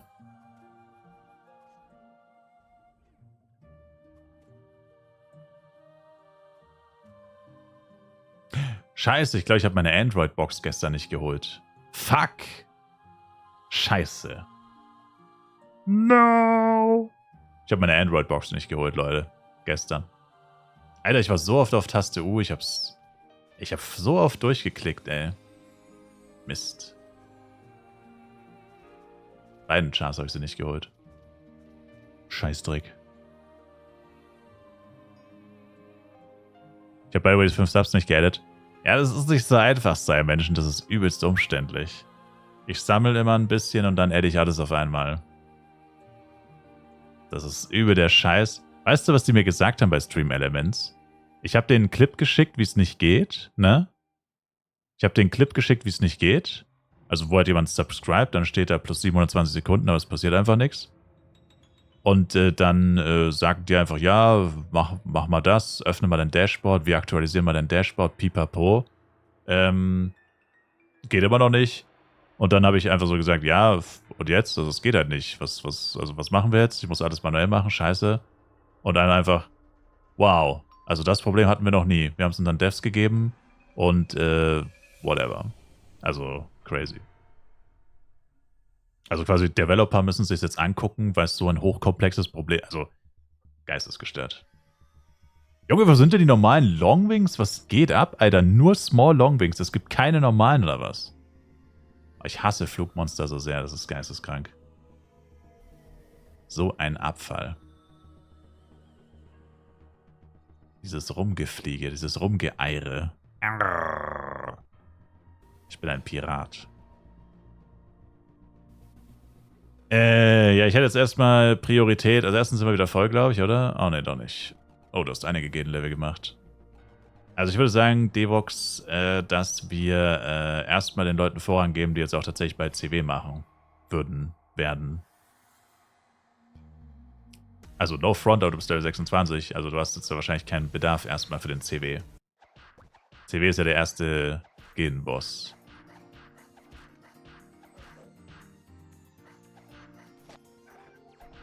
Weil bis zu einem Gildenboss, wie gesagt, ich meine, da muss ich echt zugeben, habe ich echt nicht dran gedacht. Habe ich schon wieder vergessen mit CW. Ja, also dass man dafür halt 2 Chars braucht eigentlich. Habe ich nicht dran gedacht. Ich meine, mein eigener M ist auch nicht in der Gilde. Ich habe ihn gestern rausgeworfen wieder. Den muss ich dann tatsächlich auch erst wieder reinpacken. Aber ich brauche es auch noch nicht heute wahrscheinlich. Weil selbst wenn ich Level 80 bin, schaffe ich den niemals. Viel zu wenig HP und auch viel zu wenig Damage.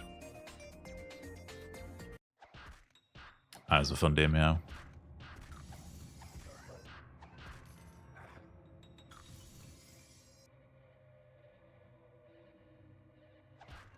Ich habe 15 Minuten die Gildenpunk getan. Bis ich so viel für Level habe, könnten Sie mir die 8 darin zurückschicken, Sir.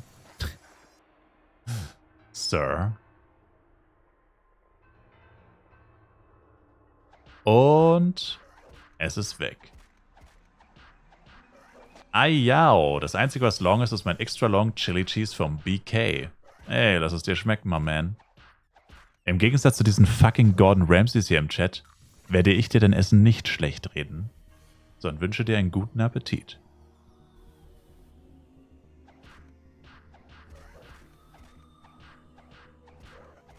Als ich vorhin meine Fertiglasagne ausgepackt habe, ey, ist plötzlich jeder zum Ernährungsberater mutiert. Kannst du dir nicht ausdenken.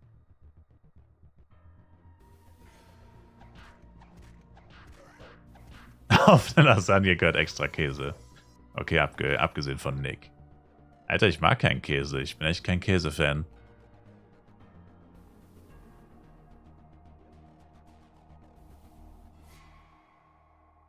Gar keinen Plan, zu lang unregelmäßig gespielt, egal. Ist auch nicht schlimm, wenn man gar keine macht, oder? Gar keine Quests? Nee.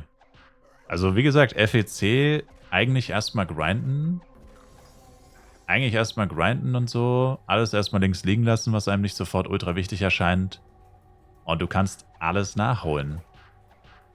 Wenn man merkt ja am Anfang, wie alle scharf sind, schnell ein hohes Level zu erreichen. Schnell ein hohes Level erreichen. Schnell Penya verdienen und so. Wann willst du da groß questen? Oh, Demol? Oh! Oh! Oh! Demol plus 6 von einem Longwing. Ka-ching, motherfuckers. Ka-ching, motherfuckers. Longwing Sins. Longwing Sins. Got it. Obwohl du so gehatet hast. Die Viecher gerade noch übelst beleidigt und der erst fand mal plus 6. Ey, aber dafür habe ich 4 cleaner Demois in a row gedroppt. Ich habe 4 Demois plus 0 gedroppt. Ne? Erstmal deren Mutter beleidigt. Ey, okay, so schlimm war es nicht. So. Ey, come on, man. So schlimm war es jetzt auch wieder nicht. Erstmal noch ein paar extra töten, vielleicht droppen sie noch einen. Wir wollten, dass du einsiehst, wie falsch du liegst. Ja, fair. Und Demois plus 6 ist schon heftig. Upgrade von 0 auf 6 einfach. Jetzt habe ich 1 plus 3, 1 plus 6. Chillig. Ja, okay, das ist cool. Ich meine, die Quest hat sich jetzt auf jeden Fall gelohnt. Nicht schlecht, okay. Coole Sache. Cool.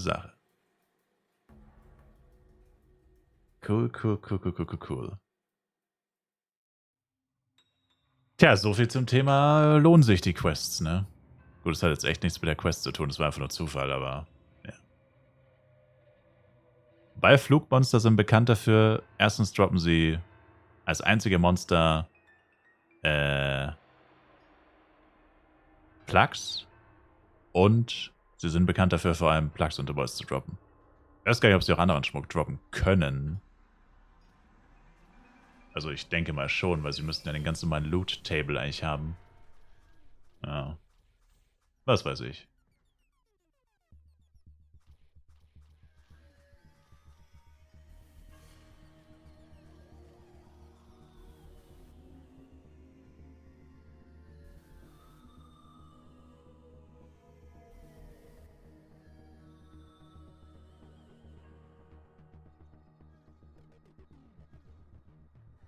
Ja, tatsächlich. Also in den letzten 4 Stunden haben auch nur 2 Leute 2 Minuten für Kanalpunkte eingelöst. Sind die Leute echt geizig mit den Kanalpunkten. Für Sabaton-Länge. Ah.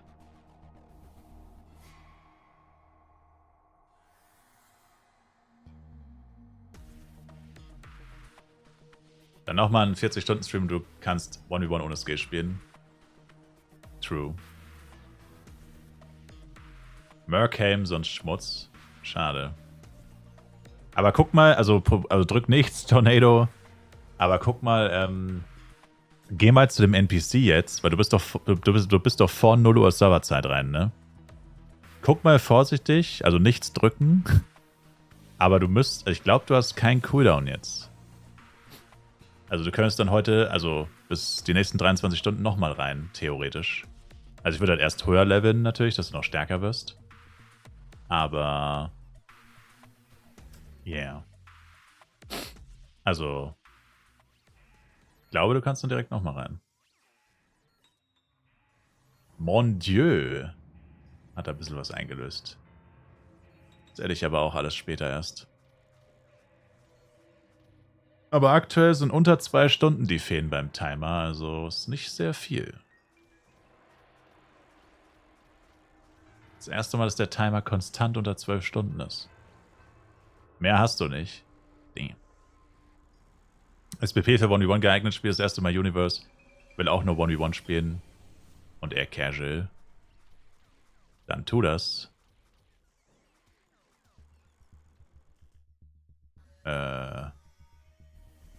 Lord Zenma, hä? Das Vieh ist auch immer so nervig.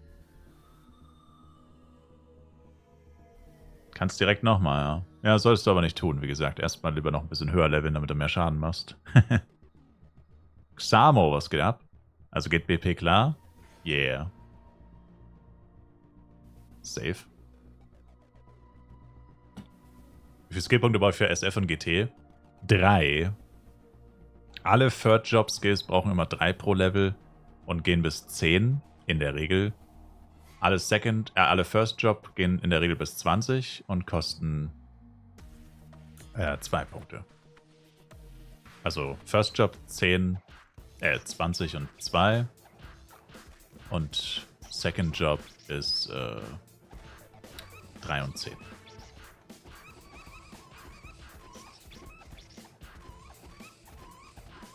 So, Frage vom Anfänger wieder. Die ATK von zum Beispiel Wand, vom Mage oder vom Stick, vom Assist beeinflusst den Damage von Skills, zum Beispiel Mental Strike.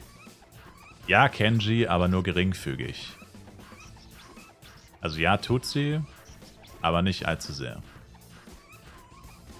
Habe ich gesehen, Xamo, ja. Cool. Weiß wer, was man für eine Style-Suit hinlegen muss. Reichen 500k? Boah, kann ich dir nicht sagen, ehrlich gesagt. Maybe.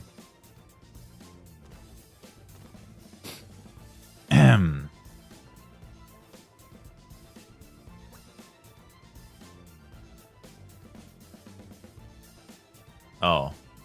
Scheiße, ich habe keine Darkon Blinkings mehr. Jetzt kann ich wieder nach Flaris. Oder warte, vielleicht kriege ich hier welche.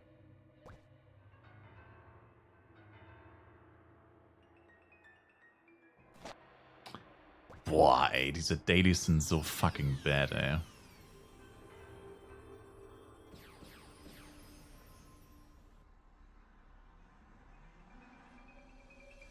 Die ersten P-Level-Service spammen im Chat. So schnell schon, crazy.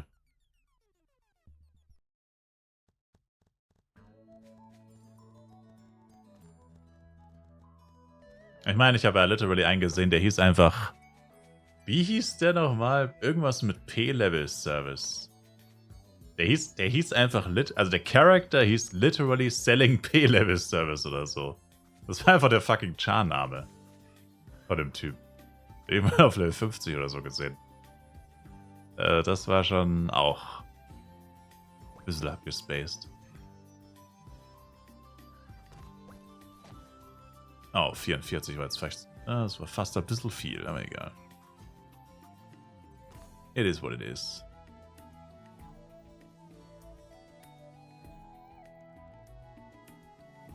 Ja, dann vermute ich ein Wand Level 30 plus 0 mit Hot Air stärker als in Level 57 plus 5. Das musst du ausprobieren im konkreten Fall. Das musst du tatsächlich ausprobieren.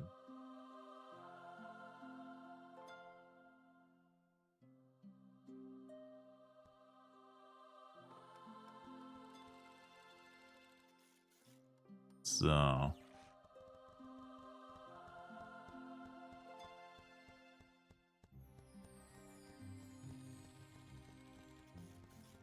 dann vermute ich... Achso, genau, ja. Also 2 Quests waren das jetzt. Wie viel gibt es? 20%, okay.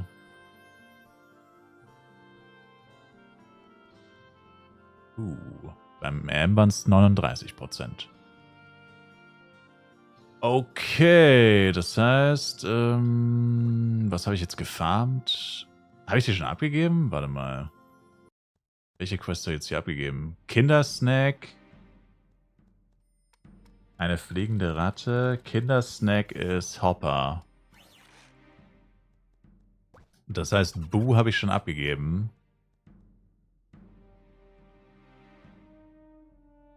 Der braucht 50. 50. Und was habe ich noch gefarmt? Nur Boo und Hopper, genau. Möchte noch irgendwas zum Verkaufen? Ich muss sagen, der Quest-Item-Shop lief gar nicht mal so bad.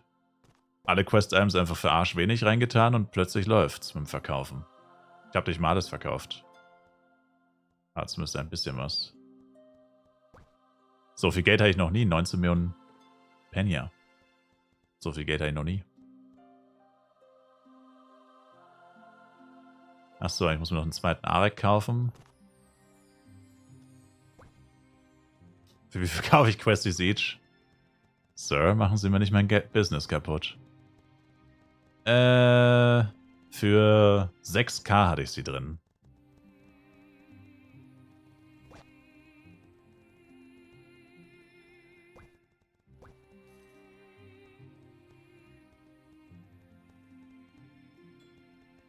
$5,9k incoming.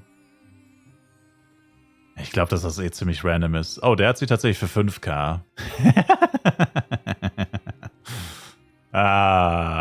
Diese verdammten... Die machen so heftig Auge, diese Quest-Item-Verkäufer.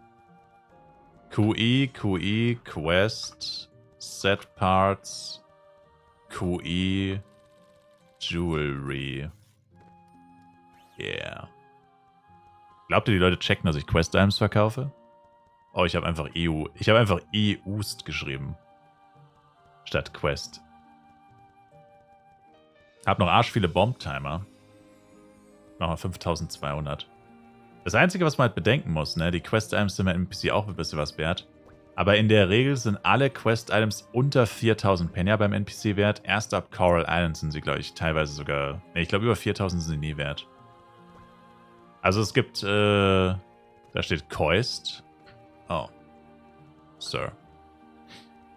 Also, ja. Mal schauen. Also, bei den High-Level-Quests kann man nochmal nachschauen. Aber grundsätzlich sind die Quest-Items so zwischen 500 Penya und zwischen 3000 in der Regel wert. Das resettet immer mal wieder. Nochmal Assurance Suit für eine Mio. Und die anderen Set-Teile für 100k.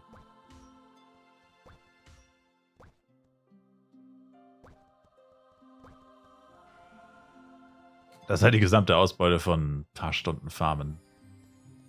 Verkäufer geht nicht? Oh. Der Moino 5k, Sir? Oh. Egal. Kann sich jemand drüber freuen. Ja, scheiß drauf. Der ist beim NPC nur 500 Penya wert. Scheiß drauf. Schenke ich jemandem. Kein Box nochmal aufzumachen, TBH. Also, G-Jojo. Ich habe 11 Mio. Ich könnte es mir theoretisch leisten, falls keine Scammer unterwegs sind. Guardian J. Yay. 5 Jojos. Eins davon ist Xaxis für arsch viel. Viel zu viel. Squallow, Guardian Jojo, F-Bow. Scam. Junge, was ist das? 80 Mio. Was soll die Scheiße überhaupt, Alter? Bro. Was soll das?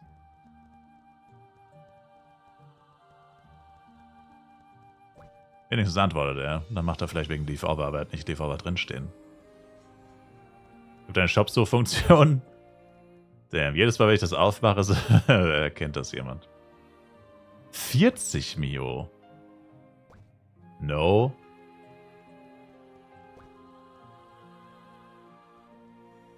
G, Jojo, 10 Mio.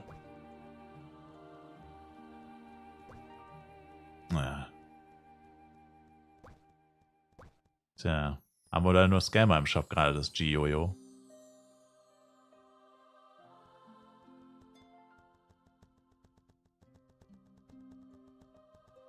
Fix Price 40 Mio? Alter, das ist wirklich... Ling Tian. Uff, der hat einen sehr beschissenen Spot gewählt. Ah, hier. Junge, Alter, der eine will 80, der eine will 1 KF-Coin, der andere 40. Hier ist es für 30, ihr Armleuchter. Hier ist es für 30, ihr Armleuchter, Mann, Alter. Für wie blöd haltet ihr mich eigentlich? Fixpreis? Du wirst es niemals in deinem Leben wirst du das verkaufen, ey.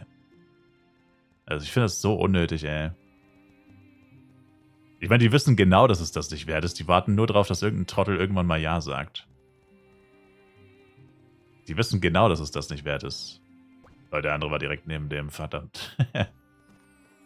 Ich nehme das für 29. Alter, 80, 50, 40, 30, 29. Es ist literally in jedem Shop ist es für weniger drinnen. Oh, meine Fresse, ey. In jedem Shop ist es günstiger. Was für ein Scheiß.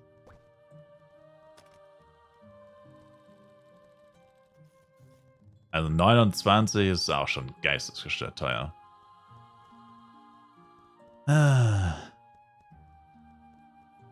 Leute wollen auch immer noch Cruiser für 20 Mio verkaufen. Die habe ich schon so oft für... Ich habe sie selber für 500k verkauft. War vielleicht ein bisschen zu günstig, aber egal. Kugis, wie läuft's? Passt. Weiß eigentlich irgendjemand sicher, wie das auf Twitch ist? Wird bei 48 Stunden safe der Livestream einfach nur gecuttet. Also ich habe da jetzt so viel Unterschiedliches gelesen und gehört. Jo? Also er läuft dann einfach weiter und wird automatisch gecuttet. Ohne dass ich was machen muss. Save? Okay. Hä, wieso antwortet der nicht mehr? Okay, der ghostet mich einfach. Der es am günstigsten hat, ist natürlich nicht online. Der Typ, der es am günstigsten hat, ist nicht online. Sick mit 2C.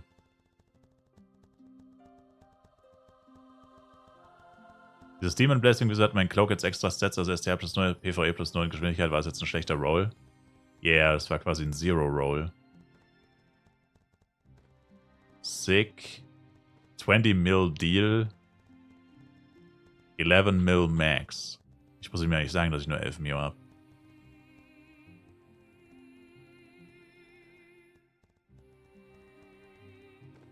Ich sage jetzt einfach, already got one for 10 earlier for my friends. Das seid ihr. Ihr habt gesagt, ihr habt es für 10 bekommen, wenn ihr mich nicht angelogen habt. Ist das ja nicht ganz gelogen.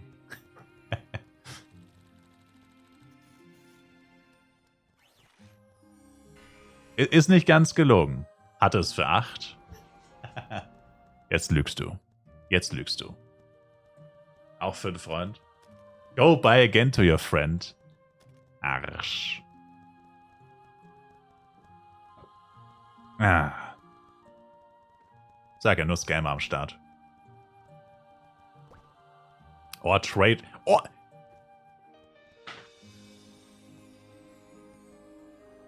Junge, er will 20 Mio für ein Giojo oder ein Wisdom Cloak. Ein Wisdom Cloak ist 10 Mio wert.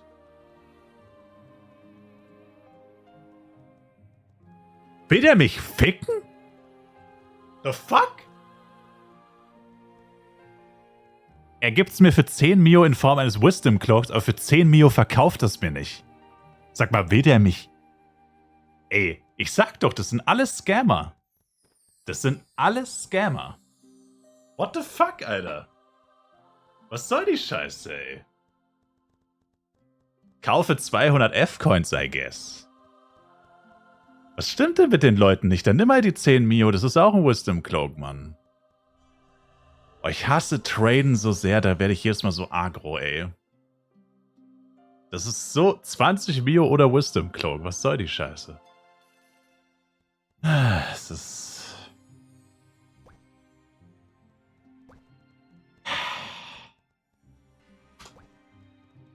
Gibt 4 Cloak of Wisdom. Schau euch das an. Selbst die Reseller haben den Wisdom Cloak für 18 im Shop. Auch das wäre schon 2 Mio günstiger. Der Typ scammt sich einfach selber. Er wollte mich scammen auf jeden Fall. Alle wollten sie mich scammen. Der eine Typ wollte 40 Mio, der andere 80 oder ein KF-Coin. Das ist crazy. Das ist crazy. Das ist wirklich crazy.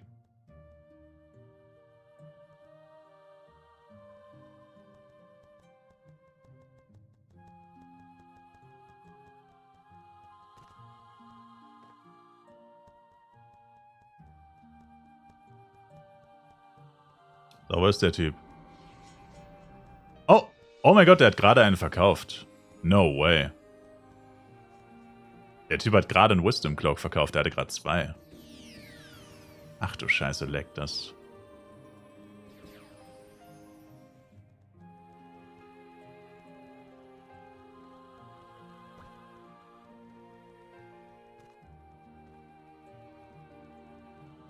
Der hat ihn für 15 drin. Wow. Du hast den gekauft. But why? Das ist ein Reseller, der Typ. Das ist ein klassischer Reseller-Shop. Kauft F-Coins für 50 und verkauft so 30% mehr. Paramedis, danke für den Resub, appreciated.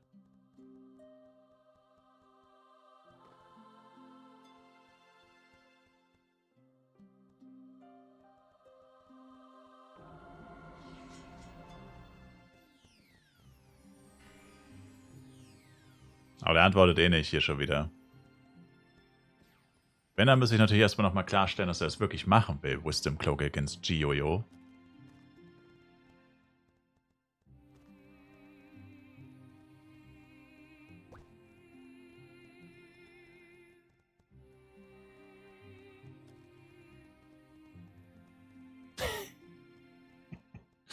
Aber das Geld von Klarfatz Zigeuner, also kein großer Verlust, die paar Mios. Ah. Wie lange warst du da? LOL. So cheap like you. Sein Shop ist einfach eine Beleidigung. Na, da kaufe ich doch direkt. Na, da kaufe ich doch direkt ein. Stunde 20 bis 30 Mio easy. 200 Mil, 200 F-Coin, 11 Mil. Wisdom Cloak.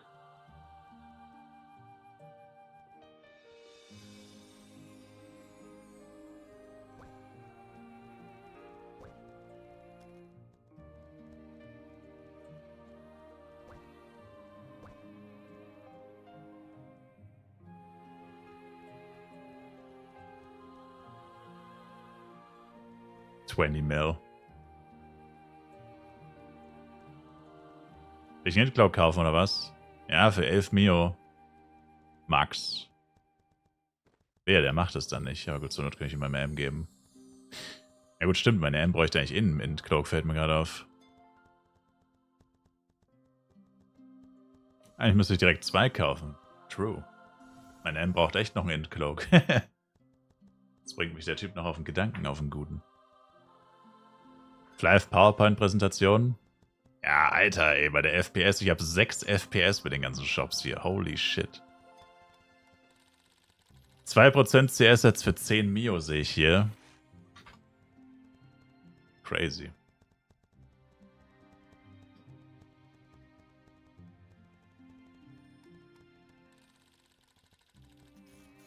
I have wisdom now. I traded for Yo-Yo.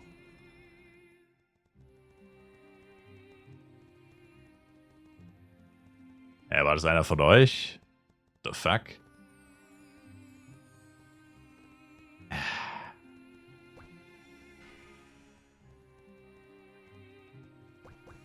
Zeitverschwendung. Wo löst du die Codes ein? Taste U. Coupon. Well. Tja. Aber der Typ ist wirklich ein geistiger, also, ey, so haben wir Fly vor 20 Jahren gespielt. Nee. So quasi, also mein großer Bruder hat gesagt, das Gioyo ist 20 wert, also will ich mindestens 20. Oder gib mir ein, oder weißt du was? Gib mir einen Cloak of Wisdom. Aber der ist nur halb so viel wert, sagt dann sein großer Bruder später. Oh, wurde ich wieder gescammt, großer Bruder? Das ist so wirklich so... Also es ist crazy. Also so habe ich vor 20 Jahren Videospiele gespielt, wie so ein kleines Kind es nicht versteht. Das ist geisteskrank, Alter. Ich dachte, es sind nur Erwachsene im Game. Xax ist leider nicht da. Ah, ist das crazy. Ist das crazy. Ich hasse Traden in Flav so sehr. Es fuckt mich so ab. Ich konnte es einfach nicht. Ach man, mein scheiße Elm hat wieder keine Darkon 3 Blinkwings. Ach ne, wobei Town Blinkwing geht auch, ne? Puh. Brauche ich jetzt einen Endcloak oder nicht? Ja, aber jetzt will ich nur noch 10 Mio zahlen. Höchstens 10,5. So.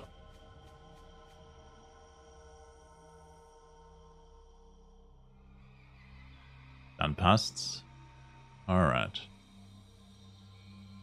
Oh, ich habe kein Geld mehr. Da ist schon wieder Kurokami. Wieso begegne ich dem so oft?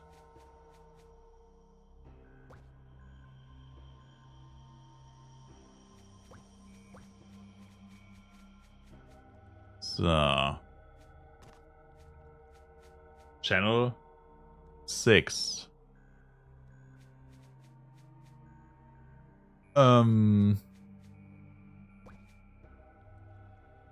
Ehrlich, ich will mit Solo spielen. Ich werde schon noch FEC spielen, aber die ersten Tage habe ich keinen Bock. Was war denn eine Frage? Ich habe es nicht gesehen.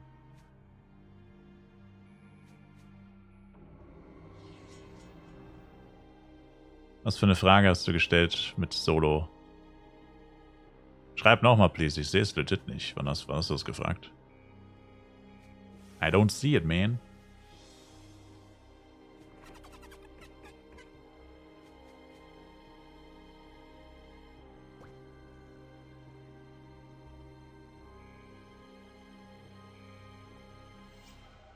Wie gut man Solo im Endgame durchkommt. Also Wilds und so. Und was für eine Klasse spielt man dann am besten?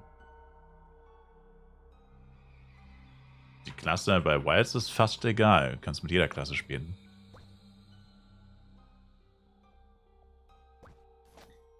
Und,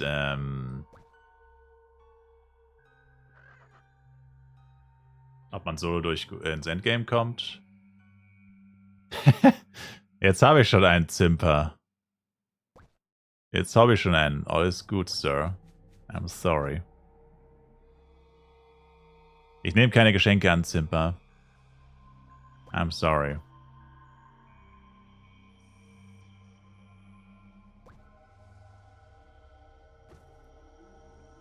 Na gut, zumindest trotzdem mit dem Upgrade.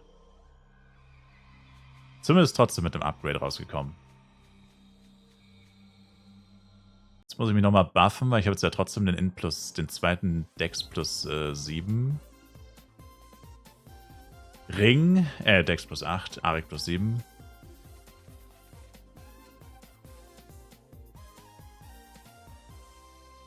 Jetzt ist halt die Frage.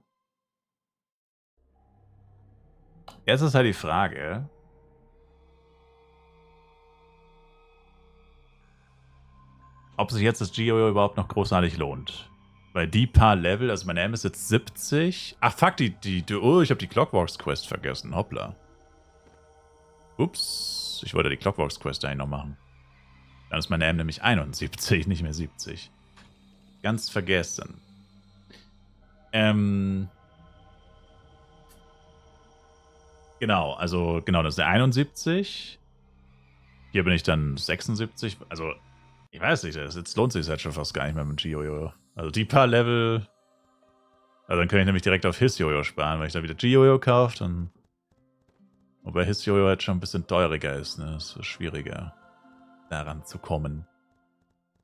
His-Jojo wird sportlichen. His-Jojo wird sportlich.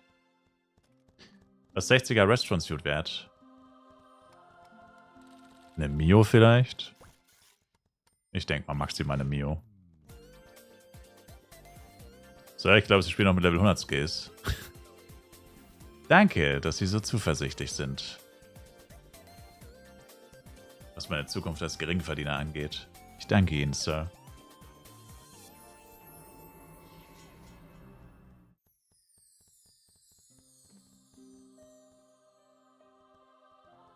Einfach gerade im AOE D10 nicht gestorben, anscheinend schnell genug offline. Boah. Das ist selten. Eigentlich hat man bei Flyf immer so Disconnect. Und dann bist du erstmal noch 10 Sekunden offline, bis du tatsächlich disconnectest. Also du bist disconnected, also du kannst nichts mehr machen, aber dein Char ist noch online. Der ist noch online. Achso, wie viel Dex habe ich jetzt? 127. Attack Speed ist 87,5. Moment. Dann wird es auch mit Geo-Yo immer... Alter, was? Ach so, Set plus 3 fehlt noch, ne? Stimmt. Moment. Set plus 3 fehlt ja noch. Ah, ne, gut, okay. Achso, ne, ich glaube, mit Set plus 3 passt es dann. Oder? Gibt Set plus 3 Treffsicherheit? Ne, Angriffstempo gibt es nicht, ne? Upgrade Levels. Alle Stats? Nope. Ne, gibt nur Hitrate. Also gäbe alle Stats plus 1. Nochmal Set plus 3. Und die Hitrate. Und 3% Blockade. Nee. Alter, ich würde... What the fuck? Das ist aber echt geistesgestört. Ich habe 127 Decks. Und mit Giojo würde ich trotzdem nicht auf 100% Attack Speed kommen. Hätte nur 97,5. Dann ist es literally unmöglich, mit Jojo Jister 100% Attack Speed zu kriegen. Ist literally nicht möglich. Geht nicht. What the fuck? Also ohne GT. What the fuck? Oder Power-Ups. Das ist halt actually insane, Alter. Was ist das für eine Trash-Ass-Klasse, ey? Die Klasse ist literally Trash-Bahn. Also, das ist Wahnsinn. Ich meine, gut, man braucht es nicht unbedingt, I guess, um besser als mit Skills zu sein. Aber das ist halt ein geistesgestörter Deckswert. Der ist eh schon viel zu hoch eigentlich. Wir haben jetzt ja absichtlich so gepusht. Nur wegen 100% Attack Speed. Und es reicht einfach trotzdem nicht. Das ist Wahnsinn. Ja, mit GT. Und das ist Trash. Jede andere Klasse schafft es doch schon vorher. Oder die meisten anderen Klassen. Mit Berserk und so ein Scheiß. Das ist einfach nur bad. Welcher Channel bin ich? 8. Gehen wir wieder auf 6. Oh.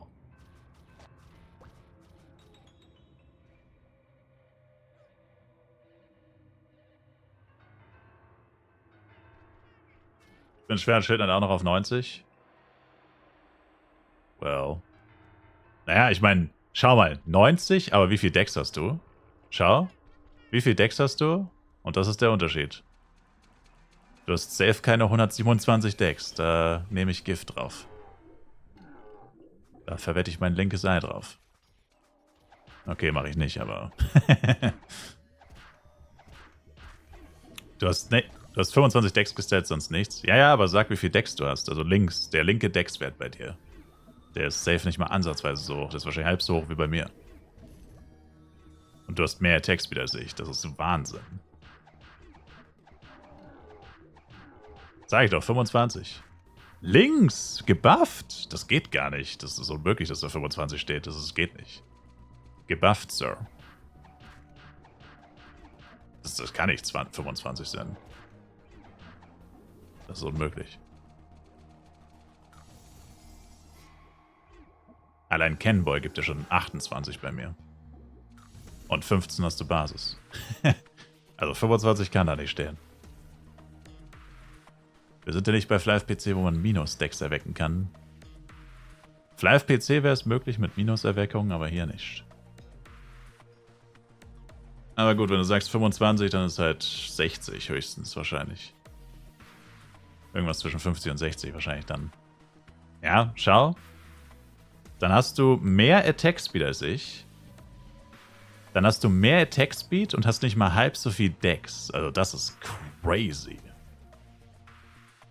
Das ist ja genau das, was ich meine. Das ist wahnsinnig schlecht.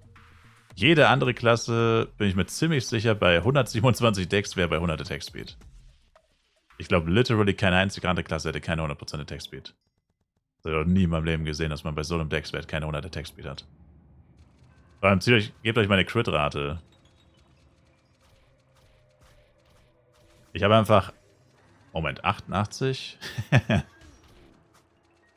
Ich habe einfach 98 Crit-Rate, aber nur 87 Attack Speed. 98 Crit-Rate, aber nur 87. Ich habe mehr Crit als Attack Speed. Ja gut, okay, das liegt daran, dass Jester so arschviel Decks bekommt, durch Crit-Rate bekommt. Aber das ist halt auch geistesgestört. Aber gut, ich meine, das liegt jetzt nicht wirklich daran. Das ist schon extrem funny eigentlich. Aber ja, dann scheiß auf his Guardian Jojo. Dann spare ich direkt auf his. Dann ist das Guardian Jojo eigentlich auch useless. Na gut, mit 97% Attack Speed müssten die Auto-Attacks dann schon poppen. Aber das lohnt sich dann eigentlich nicht mehr. Da muss ich das Guardian Jojo dann auch nur wieder verkaufen, um die Kohle wieder zu bekommen, damit ich wieder Kohle für his Jojo habe. Das ist dann auch wieder so ein Hin und Her die ganze Zeit. Du kannst Minus-Stats in Flive-PC bekommen? Ja, durch Erweckungen halt. Kennst du doch. Du kannst ja Minus-Erweckung haben. kannst zum Beispiel minus 28 Dex erwecken. Wenn du sonst keine Dex-Erweckung hättest, wärst du dann bei 0.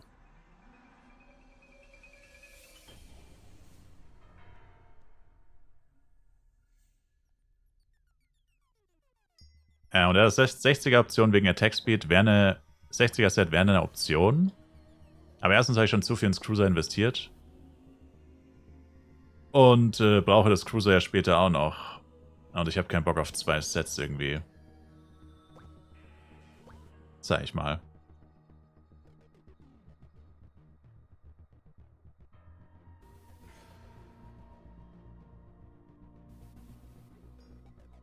Ich habe jetzt eigentlich keinen Bock, hier 5 Sets anzufangen. You know. You know how it is.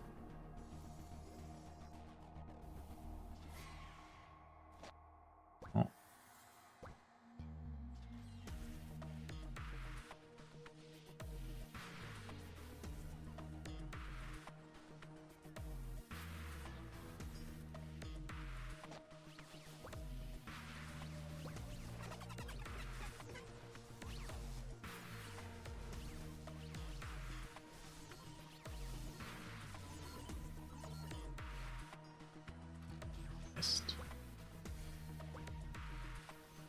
Das ist halt auch so ein Scheiß, ne? Dieser Ort hier existiert nur für dieses Quest-Item. Ich war jetzt auf allen 8 Channeln und hab's nur 7 Mal bekommen. Und 2-mal ist es gerespawnt. Also, wow, hier liegen ja arsch viele Items rum. Ich hab schon 220er. How? Tja, mein werter Freund, die werden ein bisschen gecached haben. Ich bin jetzt mal so frei und behaupte, dass die gecached haben. Dun dun dun. Dun dun dun. Shocking. Shockers. Ja, da wärt ihr jetzt wahrscheinlich nicht ohne mich drauf gekommen. Detektiv-Spielestyler wieder am Start. Die waren einfach lucky. Ja. Yeah. Ja. Ich bin FEC Free-to-Play, habe alle F-Coins vorm Event aufgeladen. Das ist auch nicht schlecht, ja. Free-to-Play, weil man es vorher aufgeladen hat auf dem FEC Free-to-Play. Bruh. Ja. Ja, ein bisschen schade ist es schon, dass man so viele Vorteile hat mit Cashen, aber anders könnte das Game nicht Free-to-Play sein. I guess. Holy shit, liegen hier viele Items. Ist zwar nicht Klarfahren, ne? Das ist hier nicht Klarfahren, da liegt sogar ein Power Dice, what the fuck. Es ist zwar nicht Klarfahren, Leute, aber hey. Mal kurz so eine Mio mitnehmen. Mal kurz so eine Mio in Items mitnehmen. Ohne dafür wirklich was machen zu müssen. I take it. Hier ist nach Monster Kin. Ey, my man. Ich dürfte es Freund sein, Menschen, denn sie haben tatsächlich das Chainer-Problem gelöst. Also der Grund, warum du letztes Mal gequittet hast, ist tatsächlich gelöst. Sehen Sie es positiv, Sir. Alter, auf jedem Channel ist ihr einziges Paradies. Ja, aber es gibt einfach so ein paar Hotspots, da kannst du dich immer hinstellen. Und kriegst einfach passiv so viel Kohle. Die Quest-Items hau ich in die Gilde, die paar, die ich bekommen habe. Ist ja auch nicht schlecht. Ich habe doch bestimmt schon Kleinwagen gepaid. Ich? Ich bin Free-to-Play, what the fuck? Huh? Ich bin Free-to-Play, Sir. Was unterstellen Sie mir hier, Sir? Sind Sie wahnsinnig? Free-to-Play. Free-to-Play one time, baby. Seit Day One. Also Flive Universe schon. Flive PC nicht, aber wir reden ja hier gerade von Universe. Universe bin ich komplett Free-to-Play und Flive PC bin ich Free-to-Play seit Black Friday 2018. Also ich bin seit 6,5 Jahren cashfrei in Flive. Und seitdem macht mir das Spiel tatsächlich viel mehr Spaß. Ob man es glaubt oder nicht. Also habe ich auch keine Motivation zurückzukehren zu meinem alten Ich. Macht viel mehr Spaß, seit ich Free-to-Play bin. War es nicht Schmuck-Upgrade-Ding 2018? Ja, das war Weihnachtsevent. Da, wo man immer Magic Stick plus 20 gemacht hat, da habe ich immer reingecasht. Genau das war's, Sir. Bei mir ist Pain wirklich Muscle Memory. Also ich weiß nicht, ob man Pain als Muscle Memory haben kann. Sir. Klingt etwas abwegig. So, aber wieder ein bisschen was für die Gilde tun. Haben wir schon lange nicht mehr. Ein paar geklaute Quest-Items in die Gilde ballern. Und ein bisschen der Penya. Ach so, du wolltest noch das Penya zurückhaben, ne?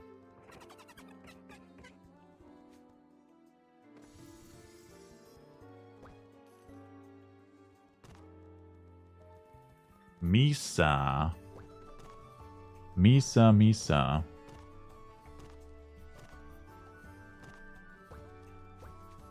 Misa, Misa, Sie haben Post. Ich habe 100 Karma drin gelassen, Sir.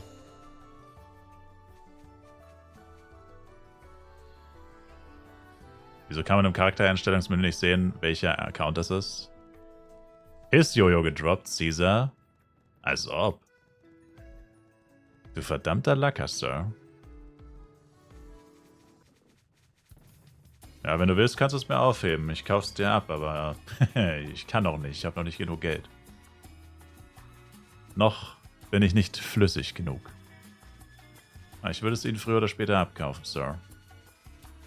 Was ist denn His Jojo? Vorhin war 75 bis 100 in dem Preisbereich.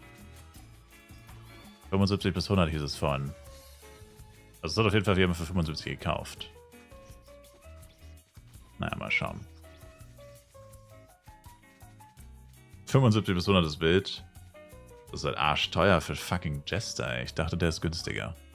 Ich hatte gehofft, der ist günstiger. Wird schon geistesgestört. Junge, der Typ. Junge, die Char-Namen teilweise killen die mich, ey. Einfach so stumpf. Oily Balls hat Shuren Suit für 1 Mio gekauft.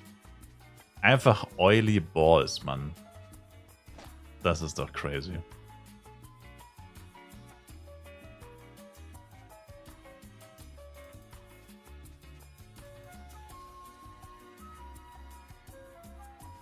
Verrückt.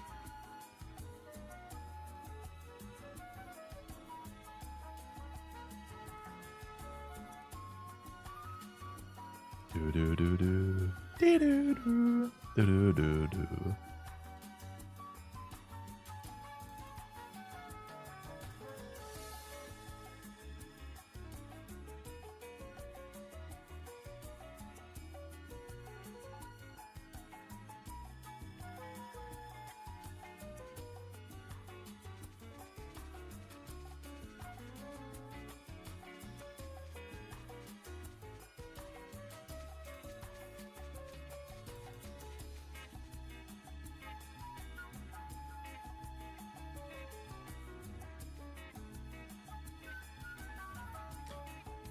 Ich frage mich, ob es sich lohnen würde, aber eigentlich nicht.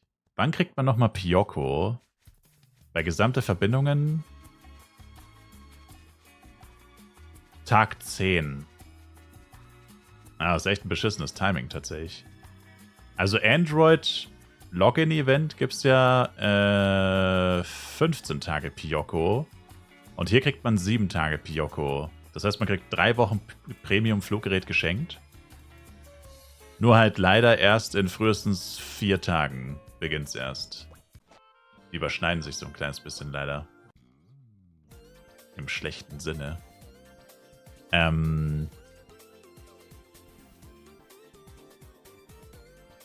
Lieber das 14 Mio-Pad mit 200% Speed. Statt was?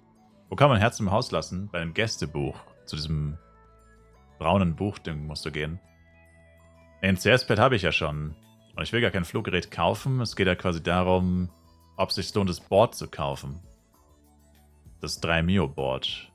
Also CS-Bett hätte ich schon. Da wäre quasi nicht die Debatte, was sich mehr lohnt, sondern 2 schnellere Boards für 6 Mio. Ist halt so schweineteuer, 6 Mio, ey, für so einen Scheiß. Aber wenn ich dann 3 Wochen lang Premium-Pet habe. Ich meine, es ist halt erst in 4 Tagen, aber ich meine, 4 Tage. So viel fliege ich eigentlich gar nicht. Ich habe Quickstep Max natürlich. Und so viel schneller fickt man gar nicht. Also ich glaube mit dem... Also mit dem Board bin ich safe langsamer als mit Quickstep Max. Mit dem 29 km/h Ding bin ich jetzt safe schneller. Und ja, 4 Tage. 4 Tage noch laufen überwiegend. Ich bin jetzt eben Darkon 3. Der Weg von Darkon 3 ist relativ chillig. Mashpoi und Irene ist noch ein bisschen nervig, aber danach ist alles rund um Darkon 3 erstmal für eine Weile. Also Antiquary, Luia und so ist ja alles echt direkt bei der City. Da läuft man nicht lange. Ja, ich glaube, dann warte ich mit dem 3. Dann hole ich mir das echt erst in 3 Wochen dann. Weil dann sind die 6 Mio geschenkt. Dann ist das nichts mehr. Ja, muss man jetzt halt noch ein paar Tage Zähne zusammenbeißen. Vergesst nicht eure Android-Box. Ich habe sie gestern vergessen. Ich dödel in 2 Minuten. Android Login Event, Android Attendance. Ich glaube, das mache ich dann auch gleich, weil ich habe gerade eh nichts laufen. Gute Nacht, Syntax? What?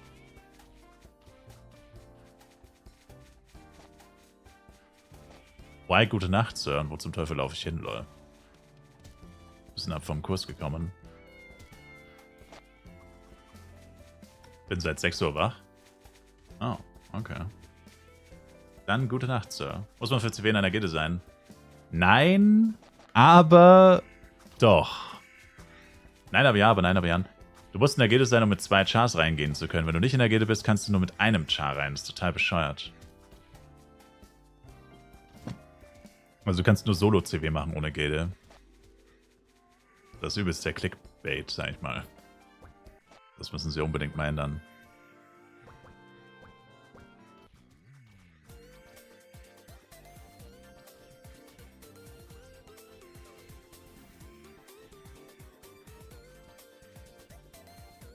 Ach, warte mal.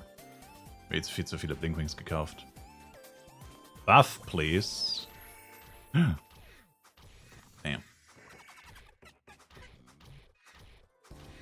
Oh mein Gott, nein.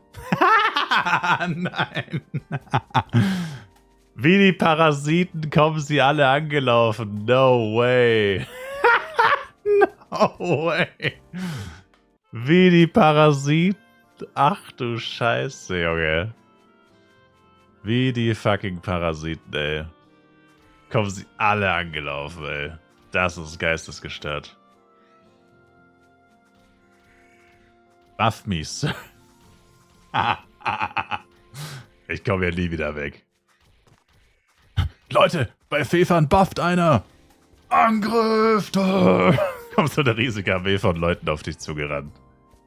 Das ist crazy. Leute, der Typ ist einfach Kant. Okay, das ist auch crazy. Okay, es ist gerade keiner mehr da, der gefragt hat. Ich verpiss mich, ich verpiss mich, ich verpiss mich. Oh, schnell verpissen. Na gut, ich musste nur 4 Leute buffen, das geht. Es waren nur 4 Leute tatsächlich.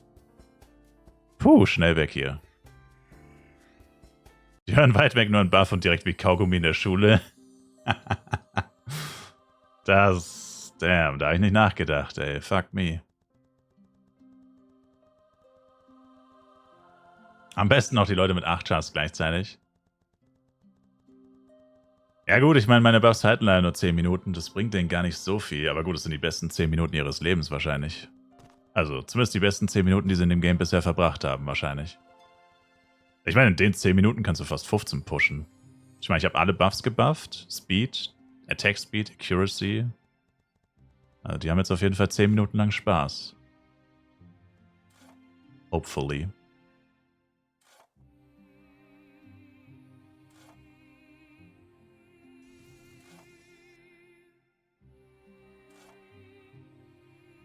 Ja, wie selbstverständlich einem die Buffs nach einer Weile schon vorkommen. Da war man selbst vor kurzem noch so ein Loser. Also, das ist ja nicht böse gemeint. Wann gehen die Buffs länger vermammen? Also meine halten jetzt 10 Minuten mit Level 70. Das dauert einfach ein bisschen. Oh, fuck. Fuck, ich habe meine FP-Refresher beim NPC verkauft. Super, super Training. Super Training. Damn, ich hab geblockt. Shit.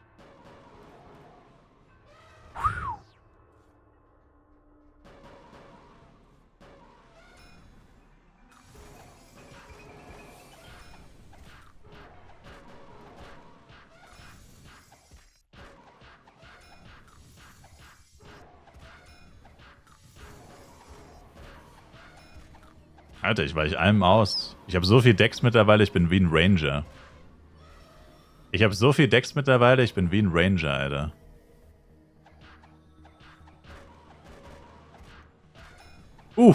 Nevermind, da hat er mir die 2,5k Schelle gegeben. Na gut, hat aber funktioniert. Damn, so leicht war Clocks gefühlt noch nie. Der ist nämlich echt stark eigentlich. Crazy. Alles ausgewichen bis auf einen einzigen letzten Schlag. Mach ich alle roten Quests oder nicht? Irgendwann vielleicht, aber jetzt erstmal nicht. Also die Clockworks Quest gibt echt gute XP, wahrscheinlich Level Up. 5% zu wenig. Aber meine Emma das Level Up. Also die Clockworks Quest ist echt heftig. Und dauert nicht so lange. Ich meine, ich habe jetzt eigentlich nur so lange gebraucht, weil ich weder Blinkwing auf Madrigal hatte, noch ein schnelles Fluggerät, sag ich mal. Sofern du nur eins von beiden hast, ist die Quest in 0, nix erledigt. Aber ja, also es gibt so ein paar Quests, die kann man machen oder muss man ja sogar fast machen. Aber alle mache ich definitiv nicht, ne? No. Haben wir nochmal Quest-Items bekommen fürs Gedenlager? Ein Taren Root. Ein Taren Root, wow.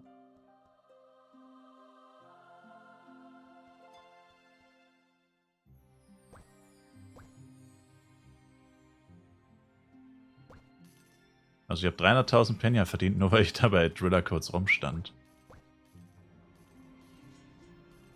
I take it. So. Ach so. Ja, warte. Ach, verdammt, jetzt bin ich schon wieder. Aber warum hat mein... Ach, weil ich die 50 Mobs noch nicht gekillt habe, okay. Okay, ich muss noch mal kurz nach Saint Morning. Ich will jetzt diese ganzen täglichen Sachen mal direkt abschließen. Da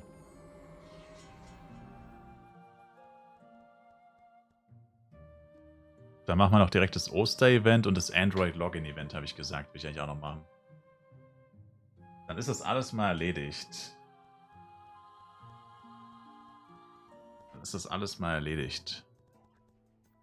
Auch schon wieder meinen... Ja, ich meine, gestern... Android-Box habe ich wieder nicht abgeholt. Jetzt. Ich finde das so schrecklich, wenn man so viele Dinge denken muss, ey. Gesamte Verbindungen habe ich auch noch nicht abgeholt, wobei das brauche ich eigentlich auch nicht wirklich, das CS-Pad. Abgehoben, er braucht's nicht. Wow, abgehoben. Achso, gut, mit dem Jester hätte ich eigentlich gar nicht nach St. Morning gehen müssen, aber mit dem M. Der Rim hat die Quest noch nicht angenommen, deswegen kann er das Event noch nicht machen. Der kann seine Pickaxe quasi noch gar nicht benutzen. Oh, falsches Lager, lol. Genau. Mal auf die Bank tun. Es gab aber wieder 2 Inventarplätze für Clockworks Quest. Geil. Das Inventar wächst und gedeiht. Android Box wünscht mir Glück. Android Box. Und... Amplification und... Power Scroll. Okay. Beide haben was Schönes bekommen. Sehr gut. Ampli auf dem Jester wäre zwar besser gewesen, aber egal. Dafür wäre die Power Scroll auf dem M nutzlos gewesen. Oh, nevermind, ich habe die Quest schon angenommen. Verdammt, nevermind. Ja gut, egal. Tun wir die Power Scroll noch auf die Bank. Okay. Jetzt bin ich mal gespannt, ob ich mich bei Android echt wirklich nochmal anmelden muss. Das war vor fucking 8 oder 9 Stunden. Also ich habe echt keinen Bock, mich da jedes Mal neu anzumelden in der App. Das ist ultra nervig. Cool.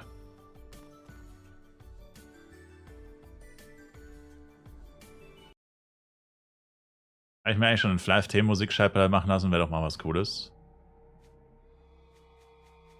Man kann sich eigene Schallplatten machen lassen? Das wusste ich gar nicht. Also, ist das so einfach?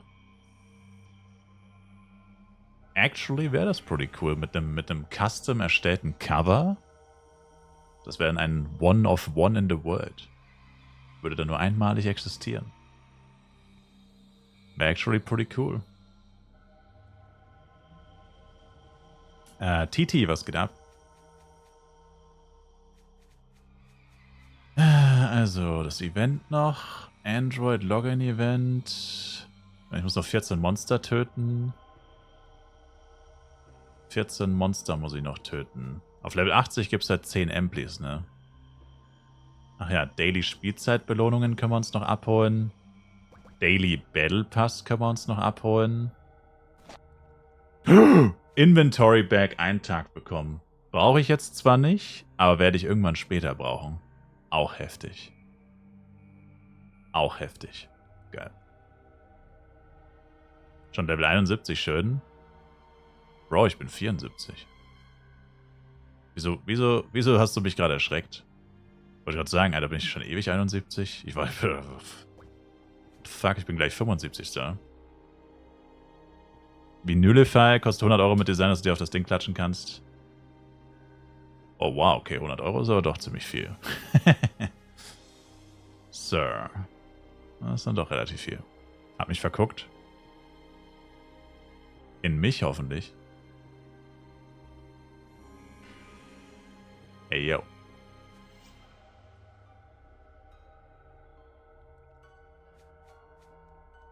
Ach, hier hat man kein Bankding, ne? Scheiße.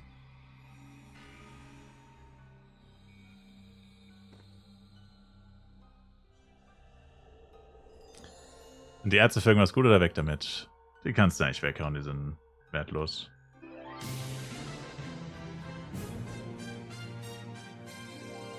Pooped. Na, hoffentlich nicht auf meinen Schreibtisch, Bro.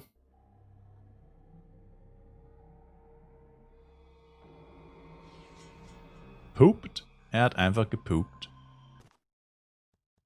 Dann gucke ich mal wegen der App.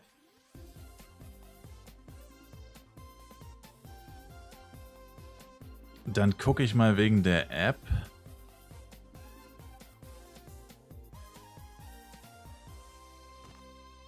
Kann Moonbeam Stonehand procken? Nein.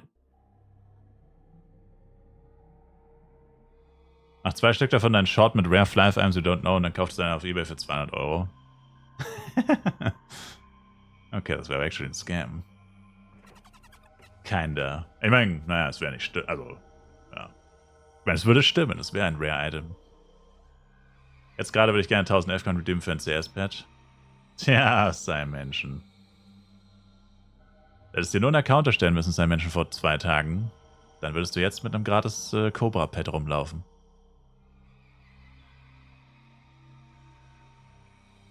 Alter, ich habe 30 Stunden lang gespielt ohne CS-Pad.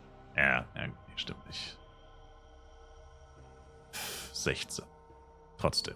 War ziemlich viel. 16 Stunden ohne CS-Pad ist auch ziemlich viel. Weißt du, warum ich kein Android Exchange habe bei You? Android Exchange? Das gibt's nicht. Es gibt Android Box, Android Attendance und Android Level Reach oder so. Du meinst wahrscheinlich Level Reach, oder? Android Level Reach hat man nur, wenn man den Account nach dem Veröffentlichen der App erstellt hat. Dafür braucht man quasi einen brandneuen Account, der erst wenige Tage alt sein darf. Mein Account ist zu alt und dein Account wahrscheinlich auch. Also das hättest du dir quasi, nachdem die App veröffentlicht wurde, einen neuen Account erstellen müssen. Und falls du das Login-Event meinst, das ich auch gerade meine, mit der App, das geht halt nur in der App. Dafür musst du dich einfach nur einmal kurz in der App anmelden. Und dann kriegst du eine Belohnung. Vorgestern waren es 2 Upcut-Stones, also am ersten Tag. Seit einer Stunde ist es irgendwas anderes. Und gestern waren es Return Townsruers. So. Ja. Du willst nur dein Yeti-Sammelpad? Glaubst du schaffst es auf 120? Das ist aber extrem competitive. Das ist extrem competitive. Davon gibt es nur 100 Stück. Hä?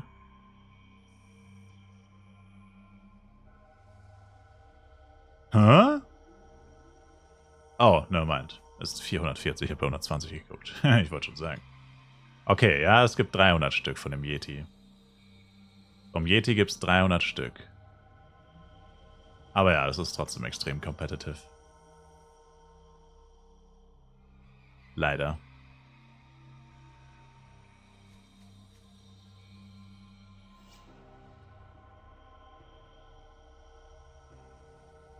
Also einen neuen Account machen und neu auf 15 leveln. Danke dir. Also wenn du noch nicht so weit bist und nicht gecached hast, dann könntest du das machen, ja. Musst du wissen. Wenn es dir das wert ist. Die Asiaten werden es mir wegschnappen. Also ich bin mir ziemlich sicher, die beiden höchsten Spieler sind Europäer. Oder was heißt die beiden höchsten Spieler? Aber ich bin mir ziemlich sicher...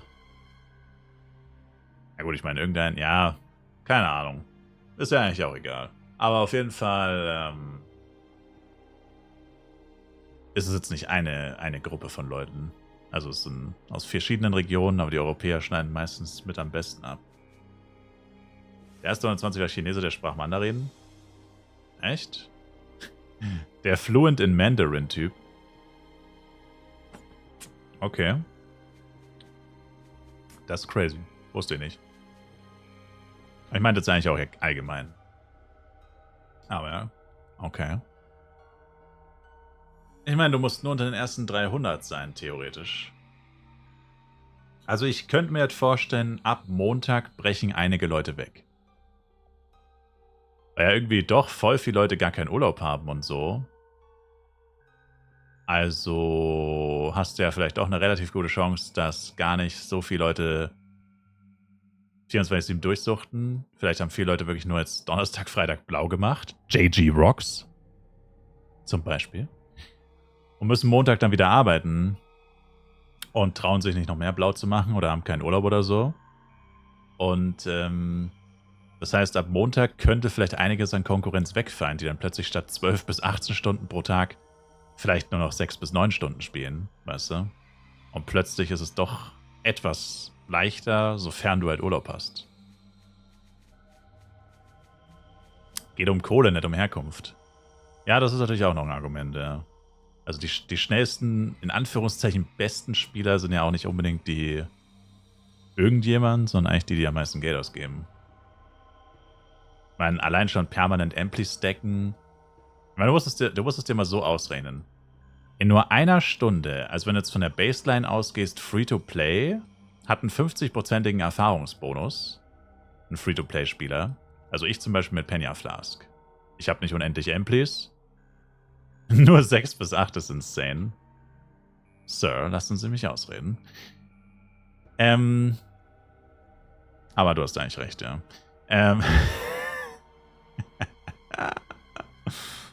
Naja, es ist nicht so insane wie 12 bis 18. Oder 41 Stunden, wie dieser Spielestyler. Fuck. Was wollte ich gerade sagen?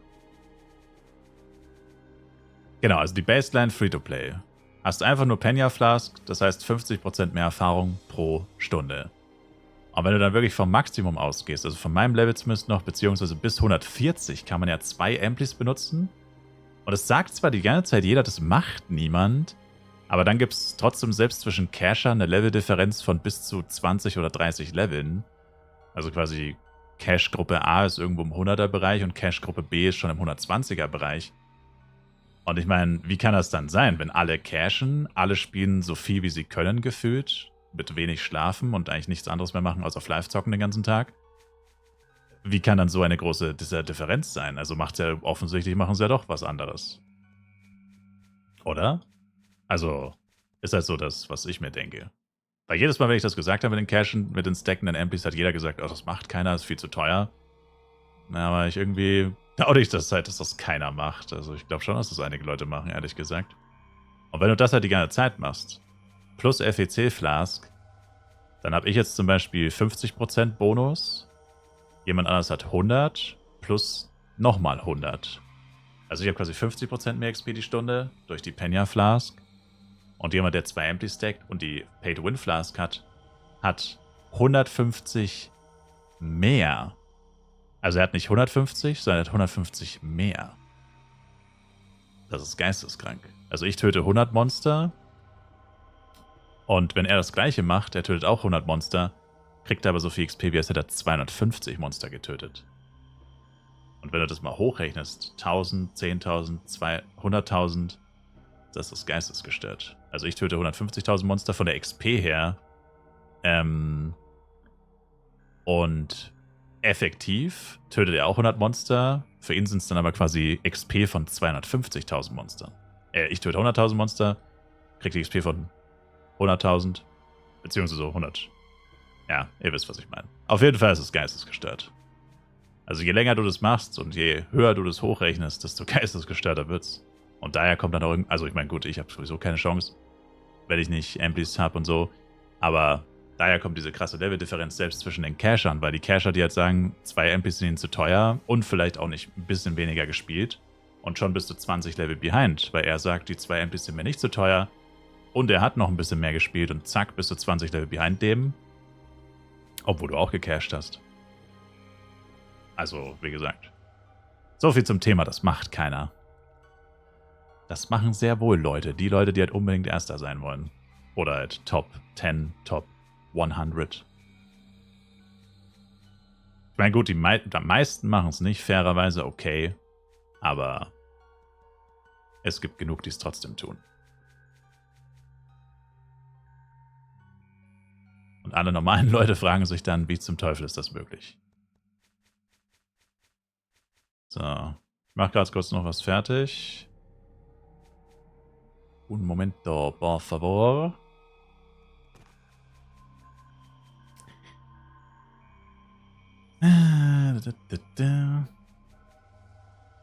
Ist Angel Glove und Angel Big Sword was wert?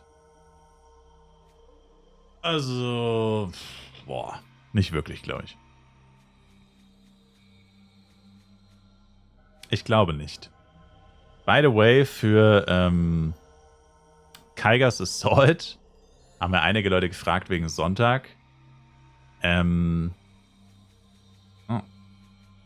Wegen Sonntag haben einige Leute gefragt. Quasi. Man muss 120 sein. Sonntag um 17 Uhr. By the way.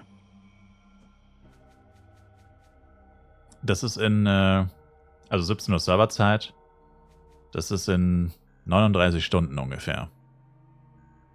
Also nochmal zum Thema, dass das so einfach wäre. Klar, in 39 Stunden gibt es wahrscheinlich über 100, 200 Leute oder so. Aber die breite Masse wird das niemals schaffen. Also 100 Leute gibt es wahrscheinlich dann. Ich meine, 39 Stunden ist echt noch viel. Aber die breite Masse, also so wirklich 99% wird es nicht schaffen. Weil da so viele Leute gedacht haben, dass sie da mitmachen können vielleicht und so. Also das ist echt arschschwer in 3 Tagen auf 120. Also 3,5 Tagen.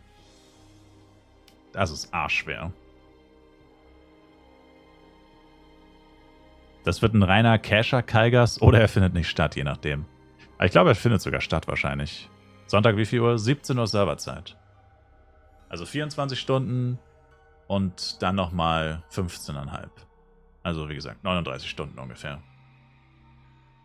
Ist nicht mehr viel Zeit. Also ich komme nicht mal in die Nähe. Ich komme wahrscheinlich nicht mal auf Level 100 bis dahin. Kann man eigentlich wieder Equipment eintauschen in so goldenes? Yeah. Yeah, you can. Und ob die Zeit da oben aktuell ist? AO8? Nicht ganz, aber es fehlt nicht viel. Knapp 2 Stunden fehlen. Ich wollte noch ein bisschen warten. Noch ein paar Subs baiten. Naja, aber es lohnt sich jetzt nicht wirklich, ob da jetzt 9 Stunden oder 7,51 steht, ist doch egal, oder? Ja, so oder so sind wir ganz schön runtergetickt mittlerweile. So viel ist es gar nicht mehr. Kann man eigentlich wieder Equipment eintauschen? Sogar. Achso, so gesagt. Ah. Na, ich streame jetzt auch schon wieder seit über 10 Stunden. Seit ich wach bin. Mir war es nur wichtig, dass du nicht offline gehst, Sir. Naja, nicht in den nächsten 9 Stunden.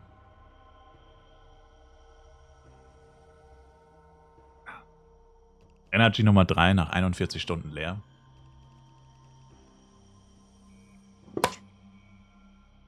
Green Shadow, guten Morgen, Sir.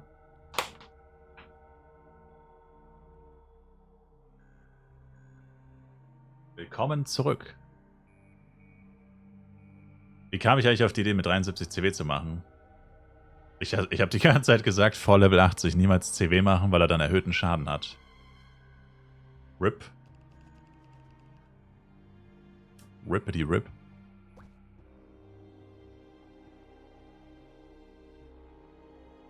Zieh jetzt meine 4. Party. Fällst du mit Randoms oder nur mit deinen Chars?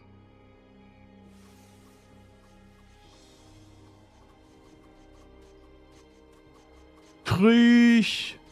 Es ist Krieg! Ich bin im Kriegsgebiet angekommen, Leute. Gebt mir Rückenfeuer, Deckungsfeuer. Ach, scheiß drauf. Ihr wisst, was ich meine. Krieg!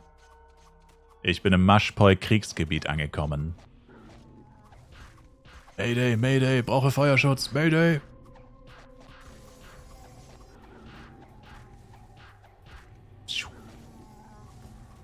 Randoms davon im besten Fall 2 Duos. Okay. Das heißt, du stackst Global Attack, das kann ich mir ja fast gar nicht vorstellen. Dass du mal was für andere machst. Unbelievable. Okay, mir gehen die Vitaldrink X langsam aus. Mir gehen langsam die Vitaldrink X aus, Leute. Ich habe noch 5 Stück, also ich habe noch 6 Stunden Gameplay. Dann brauche ich ein His-Jojo. Ich habe noch 6 Stunden, dann brauche ich His-Jojo. Und mein RM muss 75 sein. 6 Stunden habe ich noch. Das könnte sportlich werden. Das wird sehr wahrscheinlich sehr sportlich. Oh boy.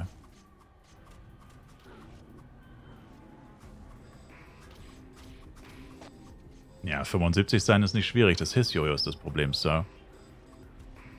Das ist leider sehr viel Geld wert. Und meine M ist 71 mit 40%, also dem fehlen noch 3,5 Level.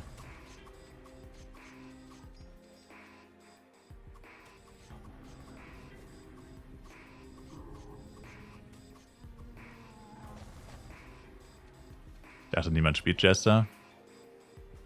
Dachte ich auch. Niemand spielt AOE Knight anscheinend. His Big X 10 Mio? Das ist halt literally geschenkt gefühlt. Wie kann ich nochmal nicht brauchbare Cash-Items umwandeln? Meinst du zurückgeben oder was? Oder wie oder was? Also was genau meinst du mit zurück? Umwandeln.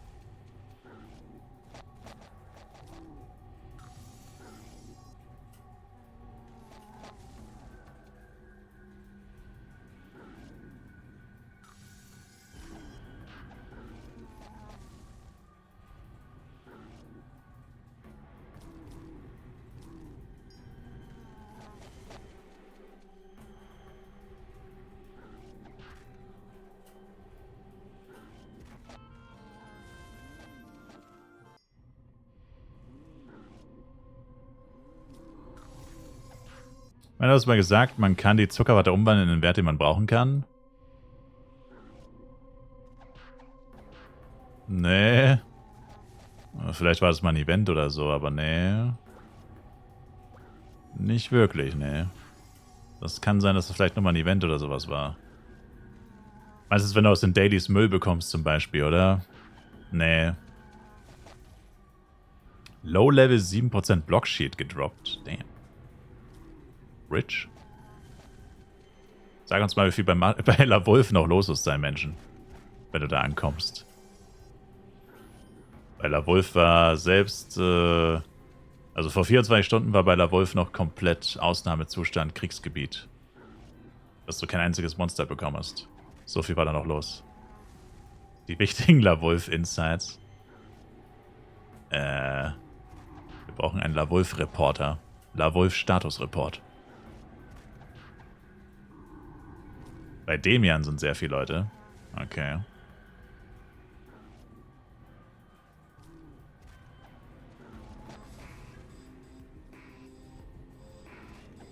Ja, bei La Wolf staut sich halt immer, weil du dann über Level 10 bist und dann ist es arschschwer. Kann La Wolf Channel PK leer machen oder gibt es PvP-Grenze? Kannst niemanden unter 20 töten. PK wird erst ab Level 20 freigeschaltet. Also Flares ist man in der Regel safe.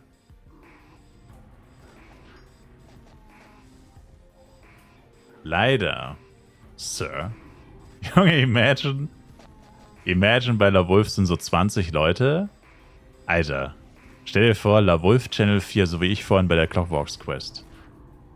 Stell dir vor, La Wolf Channel 4.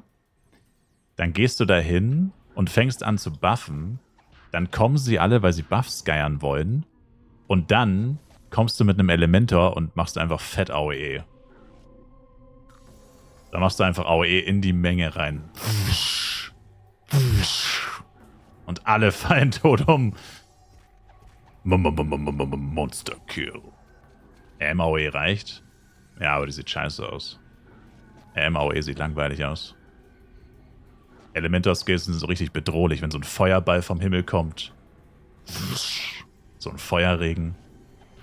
Merkaba sieht scheiße aus. Merkaba ist lame. Vakuum-Card 4%. Das ist doch wohl die Strafe fürs Merkaba-Trash-Talken. Sorry.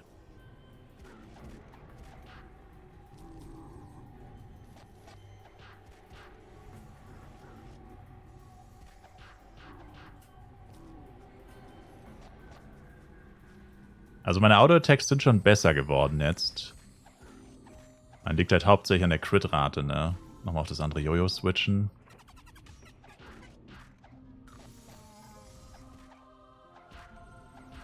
Aber es ist noch deutlich schlechter. Also ich brauche 3-mal Multistep für einen Kill. Oh, Powder ist 8, nice.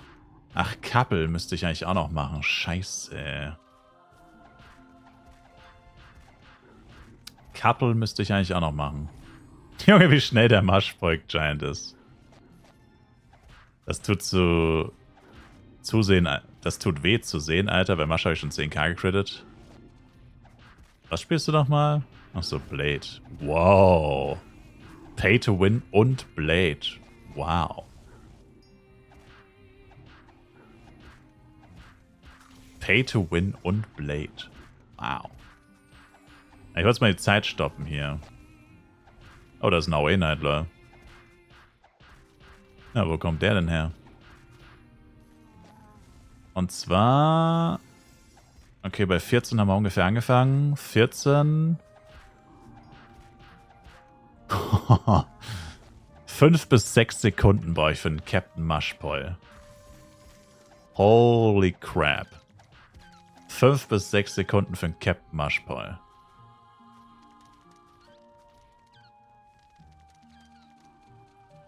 Junge, wie lange braucht er denn für diesen Giant, Alter? Und wie zur Hölle ist er doch nicht gestorben? Das ist halt arschgefährlich, was der hier macht. Der bringt uns alle in Lebensgefahr.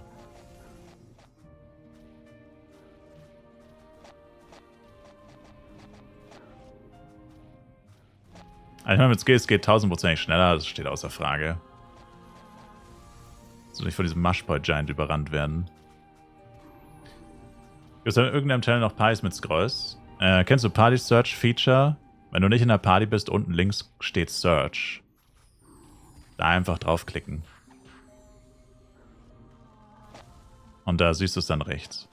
La Wolf ist Ausnahmezustand, yes. Immer noch. Alter. La Wolf ist quasi seit 40 Stunden im Ausnahmezustand. Das ist ja geisteskrank. Die Viecher denken sich ja auch, was ist das für eine Scheiße. Can't catch a break if you are La Wolf. Das ist auch channelübergreifend. Wenn sie diese rote Schriftrolle, die brauchen dieses rote Schriftrolle-Icon. Die brauchen dieses rote Schriftrolle-Icon. Und müssen halt Skills aktiv haben am besten.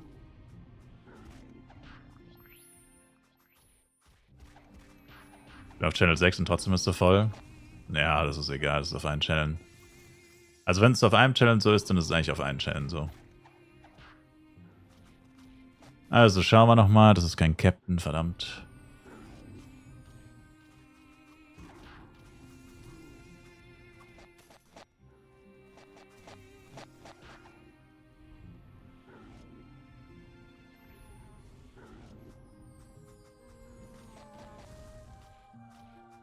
Ich glaube, Mushboy sammelt legit nur die Quest-Items und macht direkt wieder einen Abgang.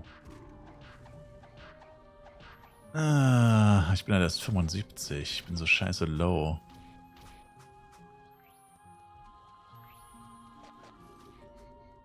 By the way, gibt es nicht viele Leute, die mit Gigglebox rumlaufen, ne? Fast nur Moonbeam-Memes auf jeden Fall.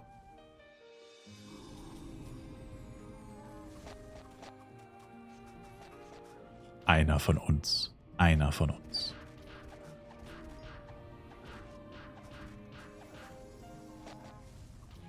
Keine Lust auf 1v1, aber mit Ranger Level 60 Quatsch, oder?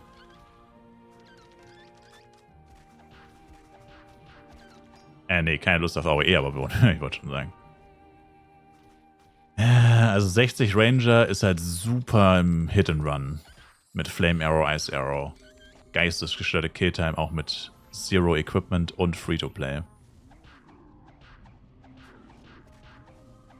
Das ist halt schon wild. Das nicht zu nutzen. Ich habe kein Food auf der 1. Ach du Scheiße. Ey, ich habe einen Interly plus 3 gedroppt, lol. Cool! Mein erster Interly plus 3. Crazy. Crazy numbers. Haben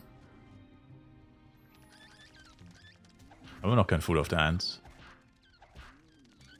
Wieso habe ich denn kein Food auf der 1? Was denn? Was ist denn? Was ist denn? Was ist denn los mit mir? Fazit, CW hat mich aus dem Leben genommen. Lesson learned. Uff. Ja, also zu früh CW ist nicht gut, ne?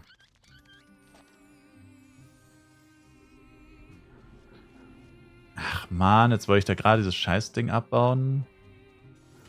Gibt's doch nicht.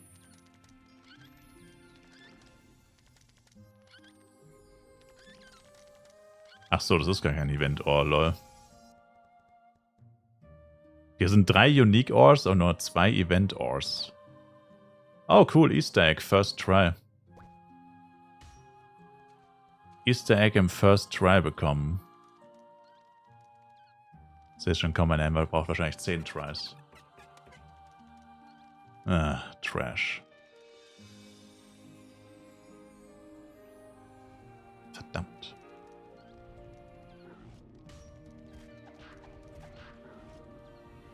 Ich habe immer noch nicht wegen dem Damage geguckt. Meine Fresse. Also jetzt 14. Ja. So 4,5 bis 5 Sekunden. Also quasi Auto-Attacks sind 5 bis 6 Sekunden. Und Skills sind so 4 bis 5 Sekunden. Habe ich den Ring gerade weggeschmissen? Ich habe ihn auf den Boden geworfen, damit mein anderer Charakter schnell aufheben kann, weil es viel schneller geht als Traden, Sir. Ich werfe ihn hier quasi auf den Boden. Mein anderer Charakter drückt nur Taste 0. Taste 0 ist bei mir immer Item aufheben, das unmittelbar vor dir liegt. Und so kann man viel schneller traden. Sowas geht, ja. Mhm. Verdammt, Bernice.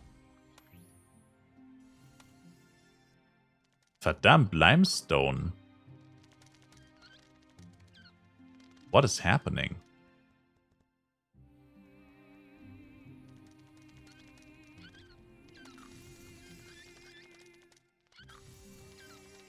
Türkis? Alter. Ich will so ein scheiß Easter Egg. Meine Elma hat jetzt schon 3-mal verkackt und kein Easter Egg bekommen. Ich werd alt, sag ich dir. Also wenn dich sowas schon fasziniert, dann müsstest du mal aktuelle Videospiele spielen, die etwas komplexer sind als Flive. Sir. Sowas wie Flive Universe zum Beispiel.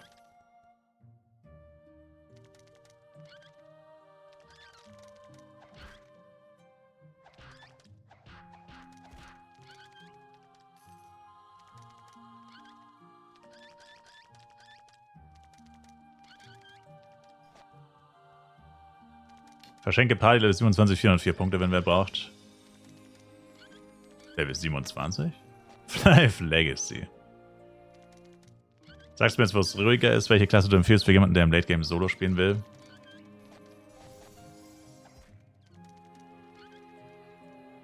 Im Late Game Solo spielen? Pff, ja, Blade eigentlich. Blade Ringmaster. Classic Combo. Dann wäre so dein Hauptding, was du wahrscheinlich farmen würdest, Kriton. Das, was ich auch jeden Tag mache. Oder gemacht habe. Damals. Vor langer, langer Weile.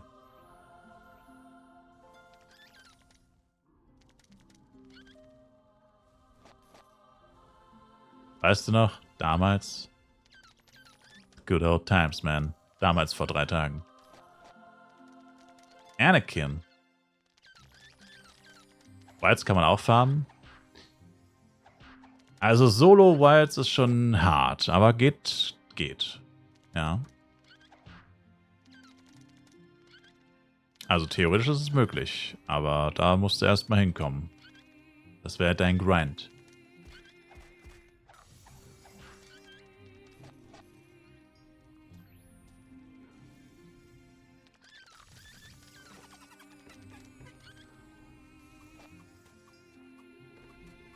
Warte mal, hier brauche ich jetzt... Ne, hier brauchen wir immer noch 50. Immer noch 50 von den Questies, also 100 insgesamt.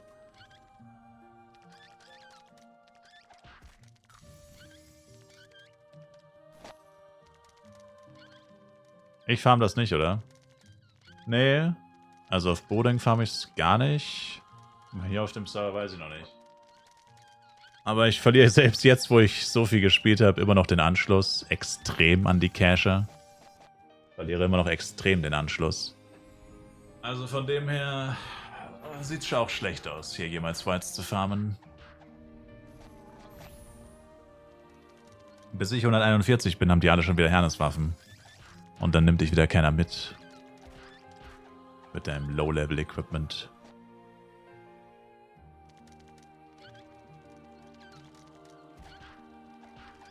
Allein bis ich 120 bin. Pff. Wird noch eine Weile dauern.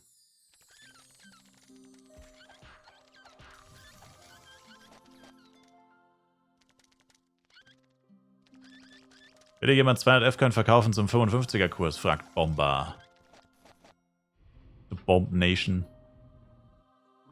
200 F-Coins zum 55er-Kurs, Leute. Misa. Oh, da ist nochmal Event Or. Try again, man.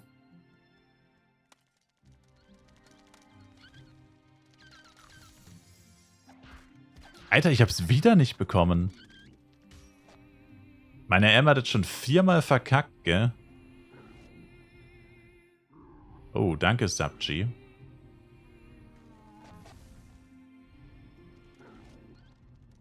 Damn.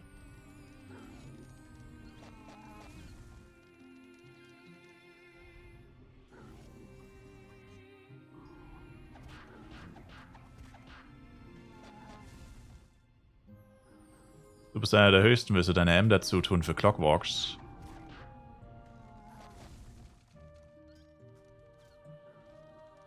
M für Clockwalks?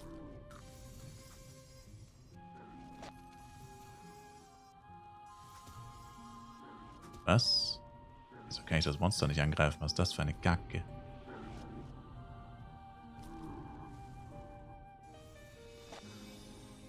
Soll später mit Fro CW laufen? Was heißt später? Aber dafür müsste er auch der Gilde beitreten, was er noch nicht getan hat.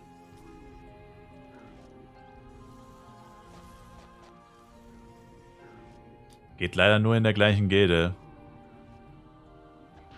Also man kann auch Solo machen, aber nicht mit Party. Also es ist total bescheuert. Also es geht Solo oder mit Gilde.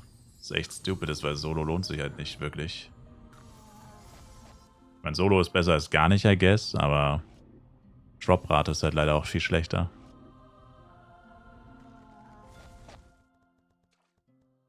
Keine Ahnung, warum die nicht einfach auch einen Party-Modus hinzugefügt haben.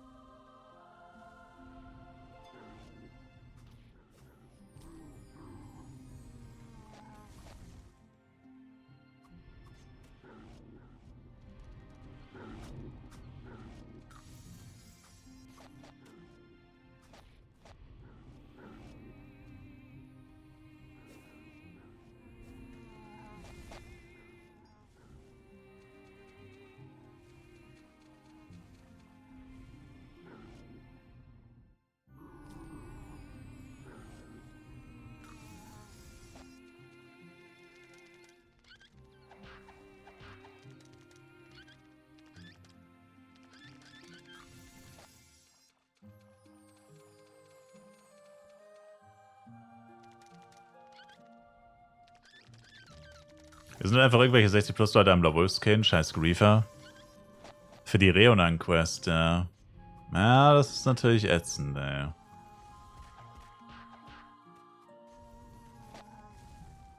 Aber all das könnte Gala halt auch einfach fixen, ne? Also Gala könnte halt einfach mehr Lawolfs packen für die ersten paar Tage. Also Lawolfs und alles so mögliche.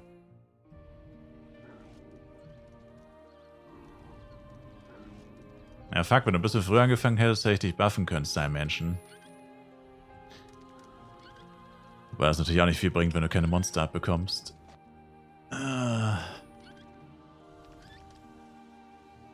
60, 65 ballern halt die Quests. Ja, aber du kriegst safe weniger, als wenn du levelst.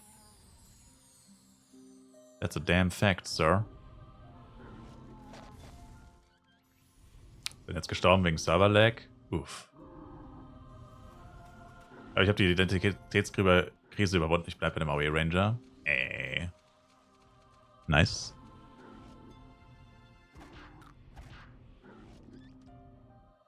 Sehr gut.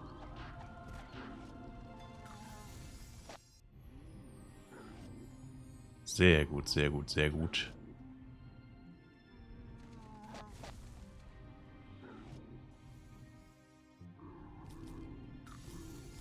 Oh, damn. Ich muss mal ein bisschen mehr trinken, ey. Ich habe halt noch fast gar nichts getrunken, ey.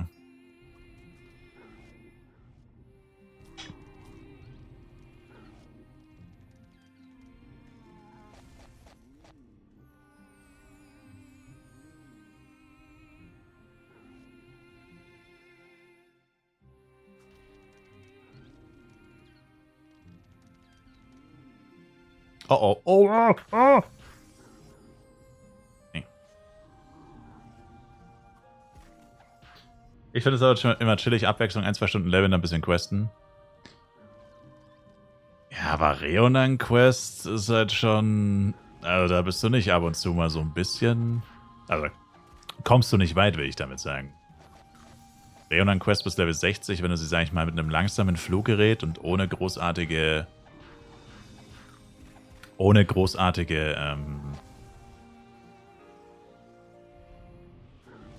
Teleportations-Items machst, brauchst du locker 6 Stunden für die Quest auf Level 60. Sockel plus 1 kann nicht kaputt gehen, oder? Nein, Sockel plus 1 ist safe. Also bei der Suit auf jeden Fall. Waffe aber eigentlich auch. Chat, Waffe ist auch safe, oder? Chat, Double Check. Waffe, 1 Sockel ist auch safe, gell?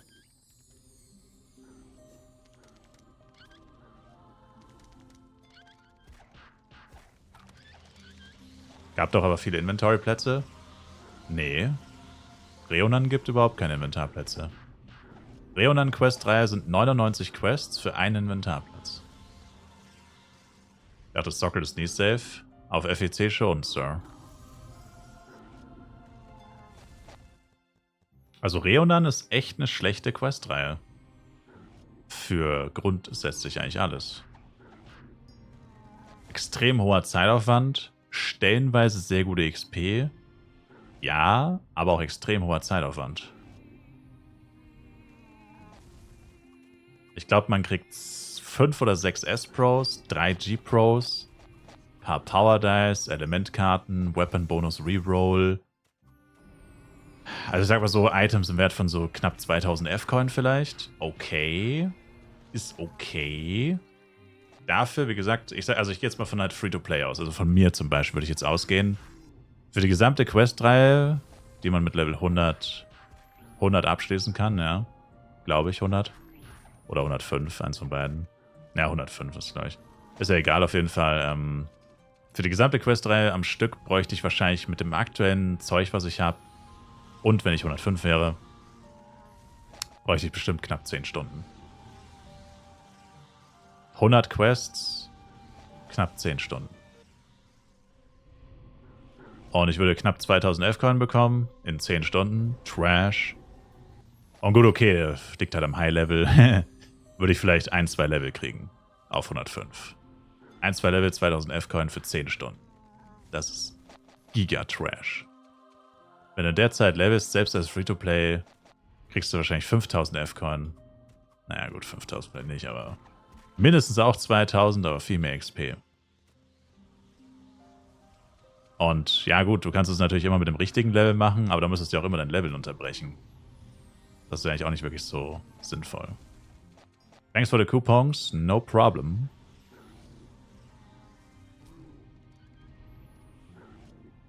You're welcome.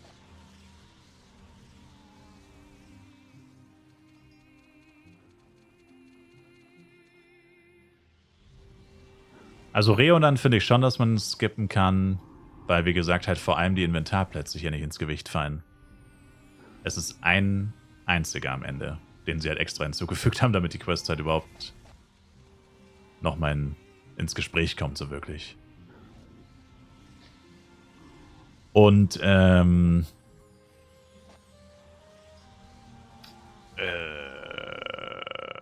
ja, sonst muss man es halt immer abwägen. Ich meine, sonst hast du schon recht, weil alle anderen Quests sind ja nicht so lang. Reonan ist ja so eine Ausnahme-Quest-Reihe, die so ultra lange ist, die sich wirklich durchs ganze Lone-Mid-Game zieht. Aber das ist eigentlich wirklich die einzige Ausnahme. Alle anderen sind ja so, dass du höchstens 1 bis 3 Stunden eigentlich beschäftigt bist. Und da würde ich dir grundsätzlich zustimmen. Die kann man wirklich zwischendurch mal machen, wenn man Lust drauf hat, aber ja. Muss halt trotzdem noch jeder selber wissen und halt immer gucken. Easter Giftbox E. Scroll of Velocity. Trash. Gute Nacht, Browsolot. Danke fürs Zuschauen. See you later. Ich meine, wie gesagt, wenn man absolut keinen Bock mehr auf Leveln hat und die Monster einfach nicht mehr sehen kann und so, dann auf jeden Fall, ja. Das ist immer noch besser als nichts tun, sag ich mal. Dann lieber ein bisschen questen. Und danke für den Resub. Wird dann wieder geaddet. Stimmt, das Adden wollte ich eigentlich noch machen. Verdammt.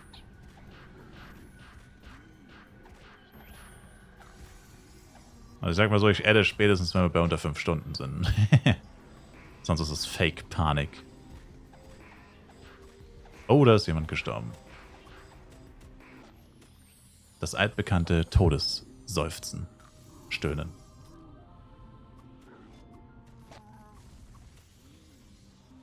Mal ein bisschen Food aufsammeln.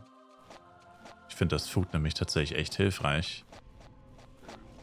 Musste ja früher immer Food kaufen, weil ich noch kein CS-Pad hatte. Und die Zeiten sind vorbei, Baby. Let's go. Lohnt sich Dekan-Mine-Quest machen? Also die lohnt sich schon eher, weil sie gibt sehr viel XP und sehr viele Inventarplätze. Einzige Problem ist, sie ist tatsächlich auch relativ schwierig. Also auf dem 80er-Leveln ist Dekans Mine-Quest actually schwierig.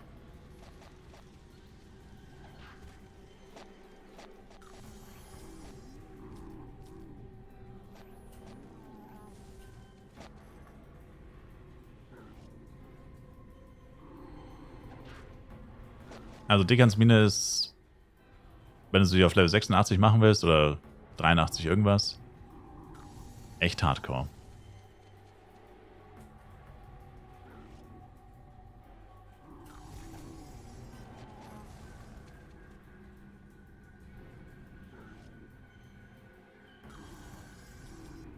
Ab wo droppen 120er Waffen?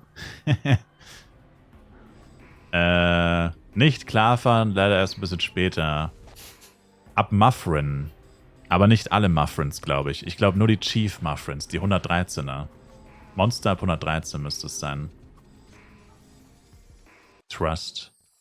Ab Chief Muffrin, ziemlich sicher. Oder Great Chef oder whatever. Also die 113er Muffrins. Muffrins die ersten und ab Popcrank alle. Alle ab Popcrank.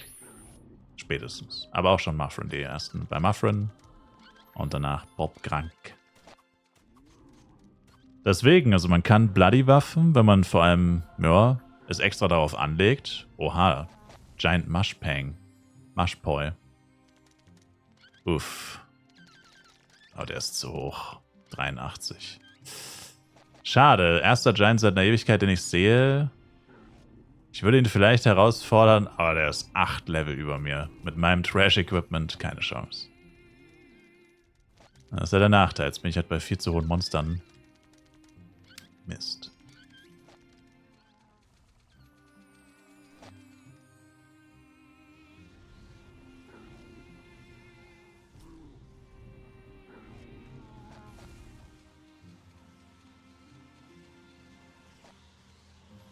Also ich glaube, selbst mit Great E packe ich den nicht.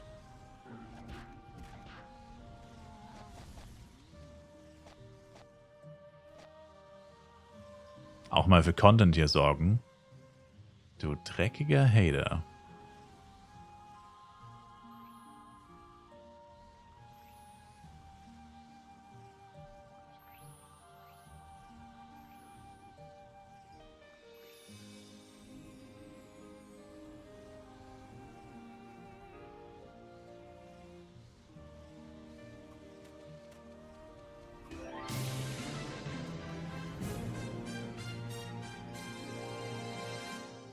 Und rein in den Lachs. Oh shit, baby. Oh shit, baby. Oh shit, baby. Oh shit, oh shit, oh shit. Oh, fuck. Hä? Okay. Verdammt. Well, so geht's schon mal nicht. Damn, das derbe ich so schnell. Hätte ich jetzt aber auch nicht gedacht. Ich dachte, ich überlebe es vielleicht. Schade. Aber ich weiß nicht, ob ich den Skill zu spät gemacht habe, aber was habe ich falsch gemacht, ist die Frage. What have we do wrong? Help me. I don't know what to do. Bin mir nicht hundertprozentig sicher. War es einfach zu spät wahrscheinlich. Wahrscheinlich war es einfach zu spät. Es war wirklich Last Second Counter Attack. Was hat Counter Attack eigentlich für einen Cooldown? 9 Sekunden. Ich meine, die große AOE muss man eh dodgen, weil die stunnen nämlich. Da bist du so oder so tot, wenn er dich nicht trifft. Ja. Die musst du eh dodgen, sonst ist Feierabend. Oh, ich muss woanders hin. Hier sehe ich seine kleine AOE, glaube ich nicht.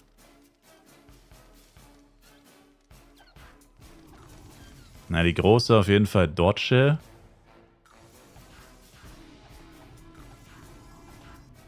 Junge, mein Food ist zu schlecht. What the fuck? Das ist das Food, was die Monster hier droppen. Das ist zu schlecht.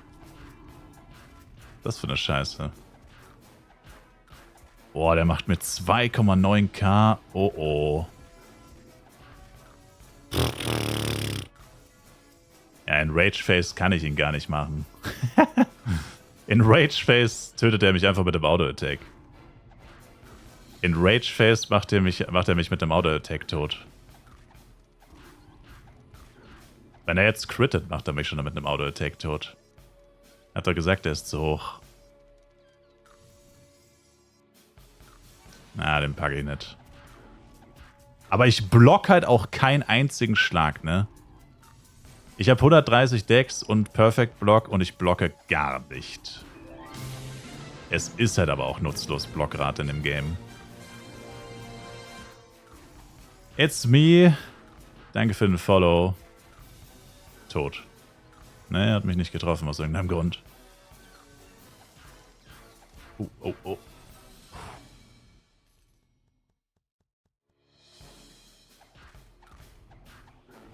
Der Damage over Time ist auch so schlecht. 200 Schaden Damage over Time. Jetzt habe ich mal geblockt. Oh!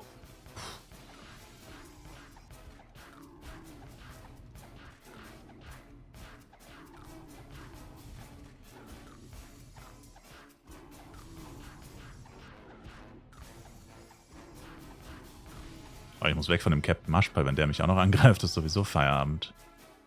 Noch ein Agro nebenbei geht gar nicht.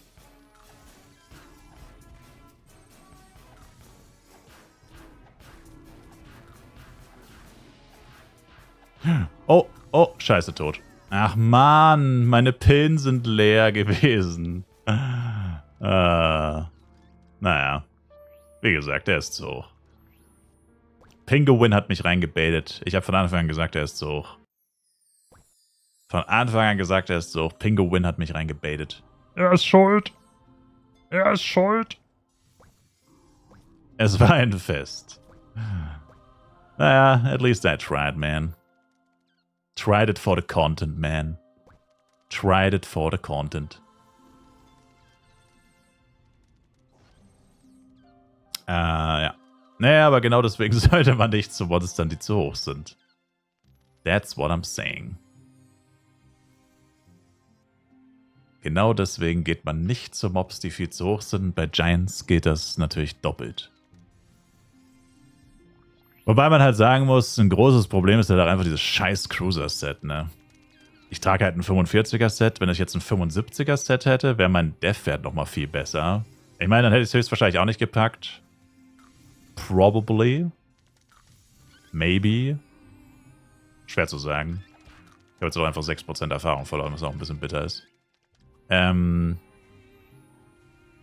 Das kommt auch noch dazu.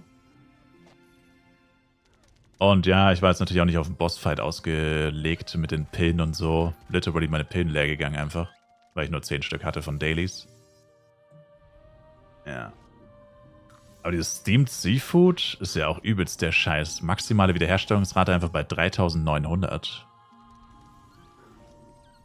Auch crazy bad. Das hat mich jetzt auch ein bisschen getriggert, muss ich sagen. Steamed Seafood ist ja eigentlich schon High-Level-Food. Oder Mid-Level-Food und dann ist es so bad. Vor allem, was? Hä? Hä, ist das verbuggt? Hä? Junge, das ist verbuggt. Ach so, wegen dem Quality D wahrscheinlich. Hä? Was ist das denn für eine Scheiße? Zieh ich das mal rein. Okay, das wusste ich nicht. Ich meine, wie auch. Ich habe ja gar keine 3900 HP normalerweise. Ziehe ich das mal rein. Das ist alles Food, was Monster droppen. Also es ist kein NPC-Food. Fruit Sherbet, maximale Wiederherstellungsrate 11.000. Meat Salad, auch Quality D. 28.000. Ice Cream Cake, 22.000. Steamed Seafood, 3.900. Hä? Nur Steamed Seafood ist so scheiße. Die anderen wären besser gewesen. Man hätte auch keinen Unterschied gemacht, davon abgesehen. Aber, hä? Was ist das denn für ein Dreck? Das ist safe ein Bug. Das sollte wahrscheinlich 39.000 halt heißen. Naja gut, nicht 39.000 zugeben, aber es sind nicht 39.000, aber es müssten mindestens 10, also es ist mehr als Fruit Sherbet. Also, hä? Das ist kompletter Unfug. Auf so einen Rotz habe ich noch nie geachtet. Das ist ja auch mal interessant, ey.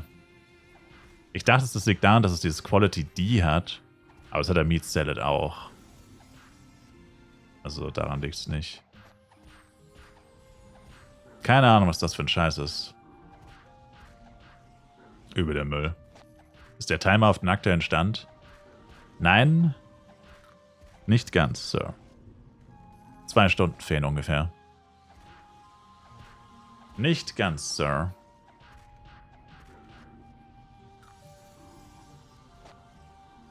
Wenn wir bei 5 ankommen, wollte ich ihn spätestens aktualisieren.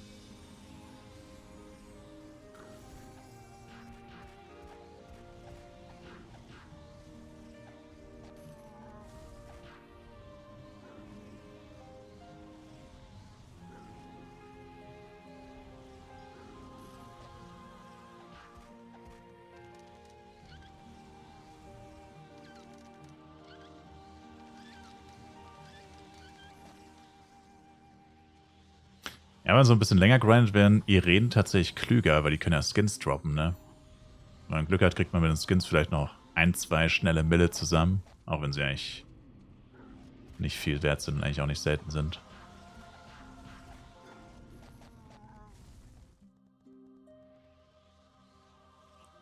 Oh, ich muss wieder das Jojo wechseln.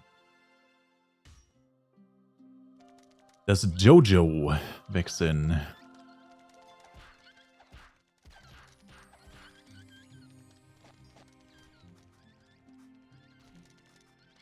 Moin, neuer Sir, Master Blade. Yeah, seit Donnerstag 12 Uhr. Hatte den Rainbow-Skin den ganzen Tag für 2 Mir im Shop, wurde nicht gekauft. Oh, der wurde nicht gekauft, damn. Naja, vielleicht 500k zumindest. Du bist morgen nicht da, Caesar. Was genau heißt morgen? Weißt du, mein Verständnis von Tagen und Stunden ist gerade sehr seltsam. Ich habe vorhin erst gecheckt, dass es schon Samstag ist. Ich habe literally kein Zeitgefühl mehr. Ich bin komplett lost. Lost in Translation bin ich. Wait, what? Ja, Bro, willkommen in der Zukunft. Es ist Samstag. Habe ich auch vorhin realisiert, es ist einfach Samstag. Für mich ist irgendwie immer noch Donnerstag. Für mich ist irgendwie immer noch Donnerstag. Checkst du auch nicht. Sau das komische Gefühl. Samstag ist erst, sobald ich geschlafen habe. Okay, okay. Fair, fair, fair. Fair. Get it, get it.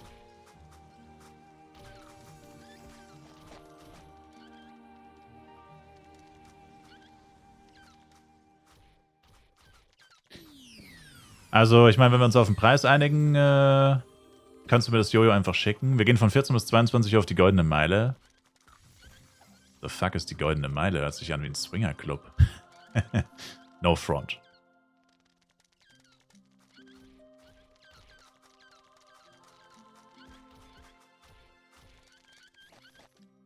Aber du würdest jetzt dann pennen gehen, oder was? Meinst du? Quasi.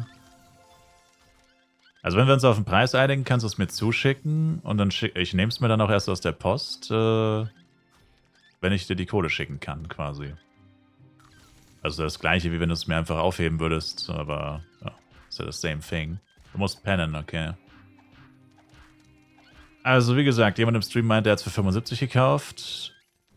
Als ich gefragt habe, hieß es, die kosten so maximal 100. Also gut, es hieß 2k F-Coin, aber 2k F-Coin sind oder waren ja 100 Mio zu dem Zeitpunkt. Also Preisspanne 75 bis 100. Da würde ich sagen, mach mal 85. Sir? 85? Sir? 85. 75 ist fein für dich. Okay, 87,5. 87,5. 87,5, letzter Call. Sir, ich gehe weiter nach oben, Sir. Ich gehe noch weiter nach oben. Sagen Sie gefälligst ja, Sir. 85 ist Overpay. Ja, machen wir einfach so. Sagen wir jetzt einfach mal 85 und ich gucke nachher nochmal Shops. Also sollte ich die Kohle zusammen haben, ich schaue dann einfach nochmal Shops und gebe dir einfach das Aktuelle dann. Was ich bei jemand anderem auch zahlen würde. Bei einem Random. So. Machen wir es einfach so. Und wenn ich gar nichts finden sollte oder so, dann machen wir einfach 87,5. So. Also wenn es günstiger als 87,5 überall gibt, dann wäre es, ja, dann wäre ich ja dämlich. Also weil zur Not schicke ich es dir einfach zurück, geht ja auch. Also, wäre natürlich blöd. Wie gesagt, ich muss mal gucken. His-Jojos habe ich kein einziges gesehen, also ich habe keine Ahnung. Ich kann nur sagen, was der Chat gesagt hat. Kann sein, dass 85 zu viel ist. Bin Sonntag auch gar nicht mehr auf dem Stand, was Sache ist. Du musst auf jeden Fall mal kurz online kommen. Sonntag, also bis Sonntag hast du es auf jeden Fall. Moment mal, wo zum Teufel bist du, wenn du jetzt schlafen gehst und Sonntag wiederkommst? Wo zum Geier bist du? Er verschwindet einfach für einen Tag. Er ist einfach weg. Du hast 1 für 110 gesehen. Ja, aber schau mal. Schau mal. Guardian Jojo. Schau mal. Guardian Jojo habe ich vorhin geguckt, ne? Es gab 6 Stück oder 5. 80, 70, 50, 40 und 29. Und der einzige Typ, der mit sich hat reden lassen und nicht geistesgestört überteuert war, hat gesagt, gib mir 20 oder 200 F-Coin. 200 F-Coin sind nur 10 Mille oder 10 bis 11 Mille, sagen wir mal. Ne? Also, es ist komplett lost, was die Leute, also es ergibt nicht mal Sinn, was die sagen. Die widersprechen sich einfach in einem, also er sagt einfach, okay, 20 Mio oder 200 F-Coin. Also, was man sieht und so, es ist echt schwierig gerade. Es ist der wilde Westen, der Markt. Der Markt ist im wilden Westen gerade. Es ergibt überhaupt keinen Sinn. Also deswegen muss ich dann echt mal gucken erstmal. So. Also wenn es beim His-Jojo ähnlich ist, meine ich quasi, dann wirst du wahrscheinlich alles Mögliche sehen können. Das nennt man freie Marktwirtschaft. Ja, ist ja schön und gut, aber es ergibt ja trotzdem keinen Sinn, 80 oder auf 80 zu bestehen oder auf 50 zu bestehen, wenn neben dir einer steht für 29. Mag sein, dass das freie Marktwirtschaft ist und das ist ein gutes Recht, auf 50 zu bestehen. Er wird es halt aber niemals verkauft bekommen. Außer er findet halt den dümmsten Vollidioten auf dem Planeten Erde. Oder wenn andere Leute bereit sind, es für 10 zu verkaufen. Sir. Also effektiver Preis liegt wohl zwischen 10 und 20, würde ich jetzt mal behaupten. Bei G-Jojo. Und es gibt trotzdem Leute, die auf 50 bestehen. Obwohl du sofort jemand anderen findest, der es dir für 20 gibt. Weißt du? Also, das ist Versand und es ist angekommen, Sir.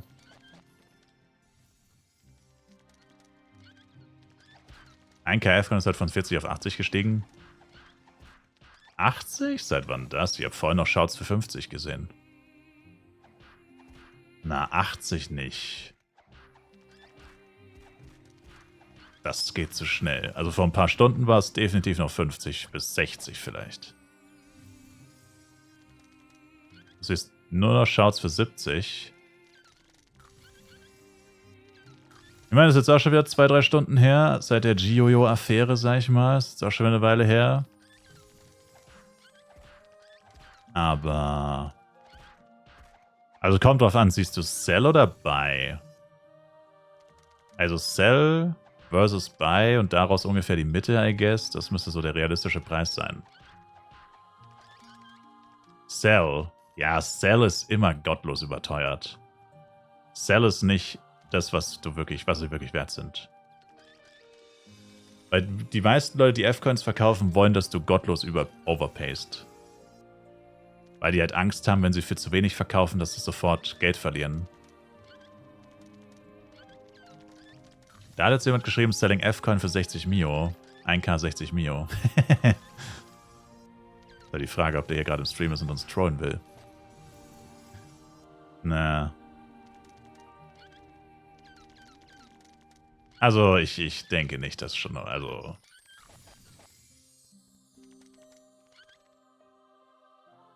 Also, es kann durchaus heute grundsätzlich.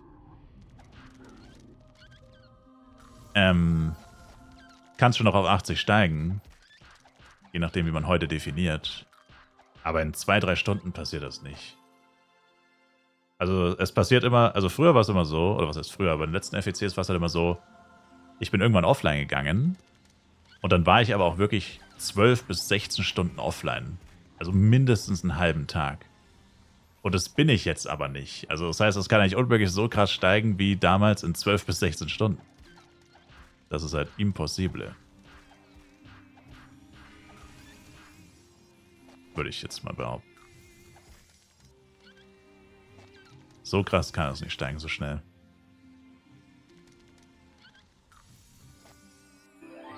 Sonst wären wir echt lost. Einfach Mirko. Danke für den Follow. Appreciate it. Also ich meine, 60 Mio, okay, dann sind sie halt minimal gestiegen. Aber das ist ja fast noch... Also von 50 auf 60...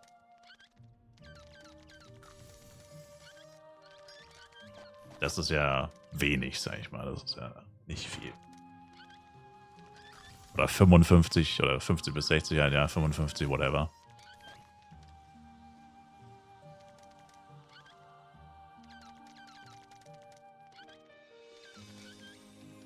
Ich ticke aus mit diesem Moonbeam. Ja, wieso?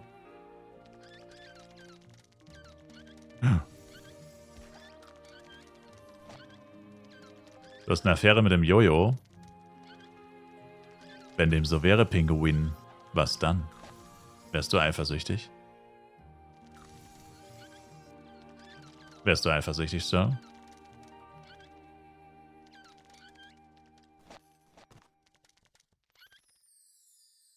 Ich habe einen Int+4 Bogen gedroppt.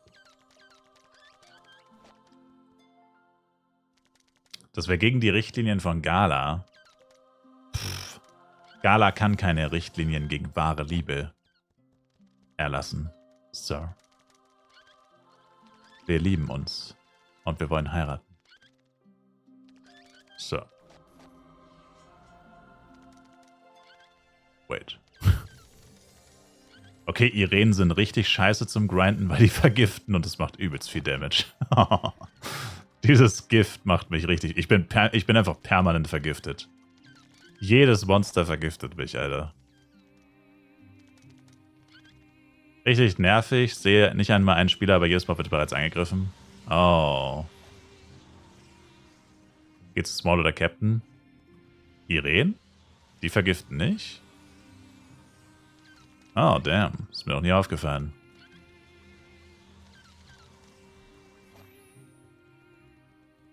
Crazy. Als Hit and Run ist es dir egal, weil du sowieso nicht getroffen werden darfst. Wow. Was Neues dazugelernt. Ich habe sowohl mit Ranger als auch immer mit Elementor hier nur Hit and Run gespielt. Ich habe Irene noch nie 1v1 gefightet, fällt mir gerade auf. Aber die sind auch 8 Level über mir. Eigentlich ist das Trash. Ich muss echt zu den Smalls gehen. Die Captains sind viel zu hoch. Das ist too much. Du hast Face-Tanked auch Hit bei denen. Brustmahlzeit, sag ich da nur. Ja, ich meine, normalerweise wäre das auch nicht so schlimm. Aber dieses Cruiser-Set, ey. Wobei mit Comet-Set ist natürlich auch pretty bad. Bei Blade. Aber dieses Cruiser-Set, mich nervt das so. Deswegen sage ich immer, nehmt Rohrend. Weil gegen Rohrend also gegen die Viecher ist Rohrend auch kacke, weil die sind ja Wind und Rohrend hat ja als einziges Element keine Windverteidigung. Aber dafür hat Rohrend trotzdem einfach einen gigantischen Death-Wert. Also selbst der Basis-Death-Wert von Rohrend ist gefühlt dreimal so, ich glaube, er ist legit doppelt so hoch wie bei Cruiser. Obwohl das Set für Level 50 ist und Cruiser für 45. Also selbst mit dem Basis-Death-Wert hast du nicht so Probleme. Also einfach nur ein cleanes Rohrend, auch ohne die Windverteidigung oder ohne die Elementarverteidigung. Viel besser als Cruiser. Außerdem ist Rohrend auch viel besser balanced. Gibt Attack Speed und Crit Damage. Ja, ich meine ja nur, es sei Menschen, deswegen empfehle ich es ja auf Buroding und so, wo es nicht schwer zu finden ist. Okay, es ist da auch schwer zu finden, aber nicht so schwer und teuer wie jetzt, hier. Aber grundsätzlich ist es halt crazy, weil am Anfang haben ja Leute gefragt, hä, aber Cruiser und so und pipapo. Also Rohrend ist um Welten besser. Also wirklich Welten.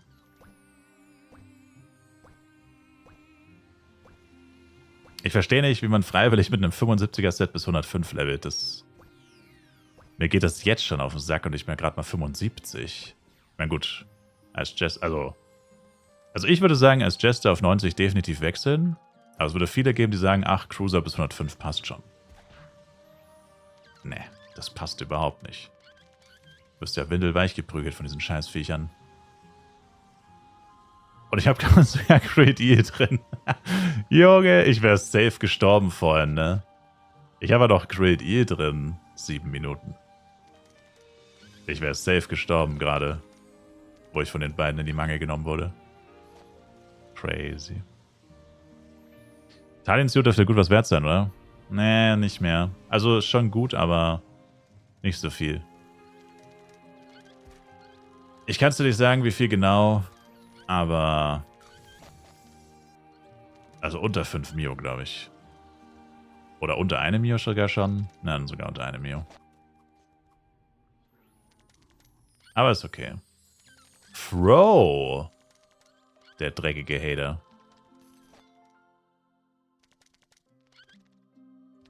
Dirty ass Hater.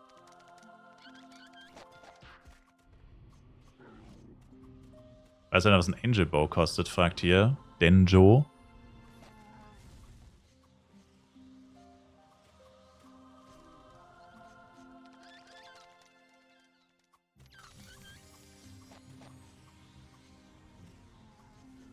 Geht invite, please.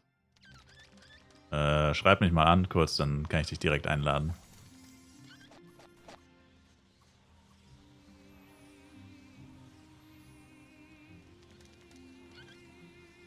Oder so, Sir.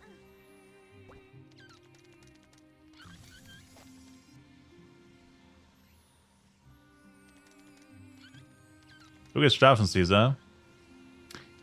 Hau rein. Danke dir schon mal für das vermutlich stattfindende Geschäft zwischen uns. Und ein KF kann immer noch 50 Mio wert. Es steigt gerade anscheinend. 50 bis 60 ist jetzt wohl eher der Wert.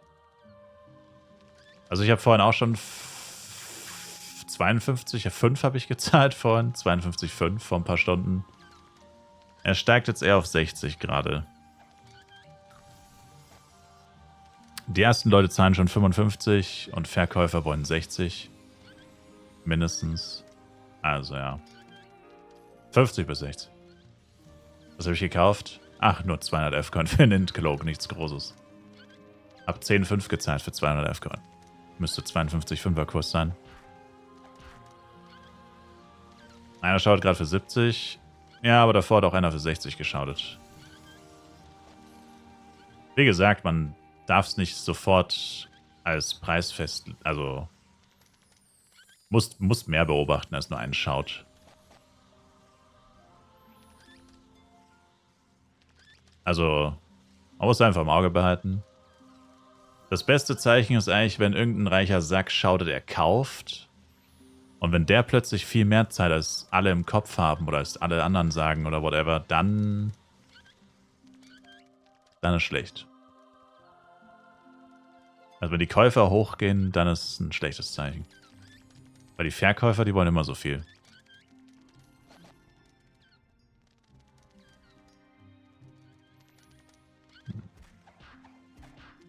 Oder die wollen immer mehr, sag ich mal. Viel Spaß mit meinem Premium. Jojo, da steckt viel Liebe drin. Werde ich hoffentlich haben, Sir. Vielleicht werde ich eines Tages noch Auto-Attacks einsetzen mit diesem Jester. Denn ich glaube daran, dass Spielestyler irgendwann mit Auto-Attacks leveln wird. Und dann diese Welt retten wird. Avatar. Der Herr der Jojo-Jester. Bro.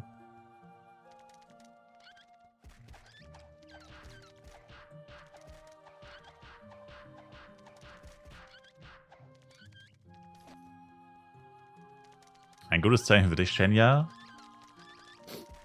Wie meinst du? Willst du auch verkaufen, oder was? Hä? Hast du jetzt mittlerweile gecasht? Du hast doch immer noch gezögert, oder? Hast du mittlerweile zugeschlagen, zugecasht? Bist du schwach geworden? Mir fällt gerade auf, meine M hat immer noch kein fucking Easter Egg. Ich bin bei 4 von 10 Durability von meiner Spitzhacke.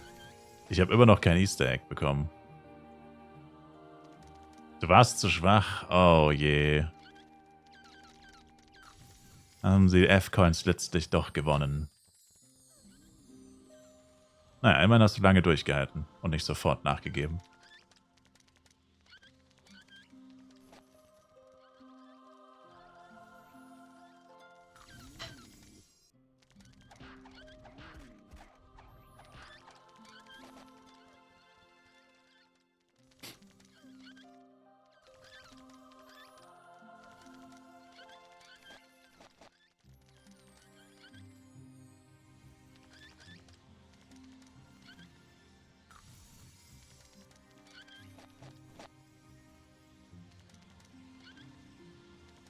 Ich meine, selbst wenn die Skins nichts wert sind, dann will ich trotzdem Jojo droppen für die Garderobe.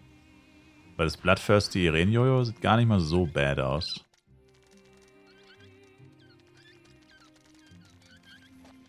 Aber gut, zur Not kann man sich auch irgendwann kaufen für 100.000 Penya wahrscheinlich. Höchstwahrscheinlich.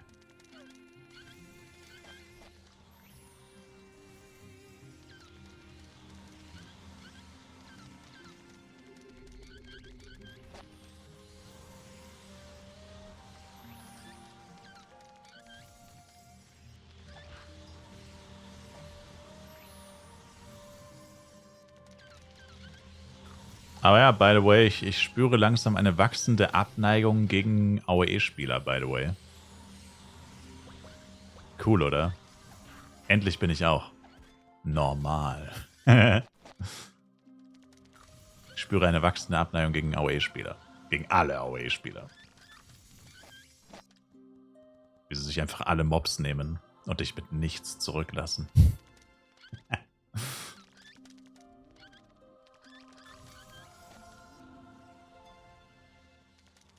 Auch jemand in der Tankermask? Wir haben 7.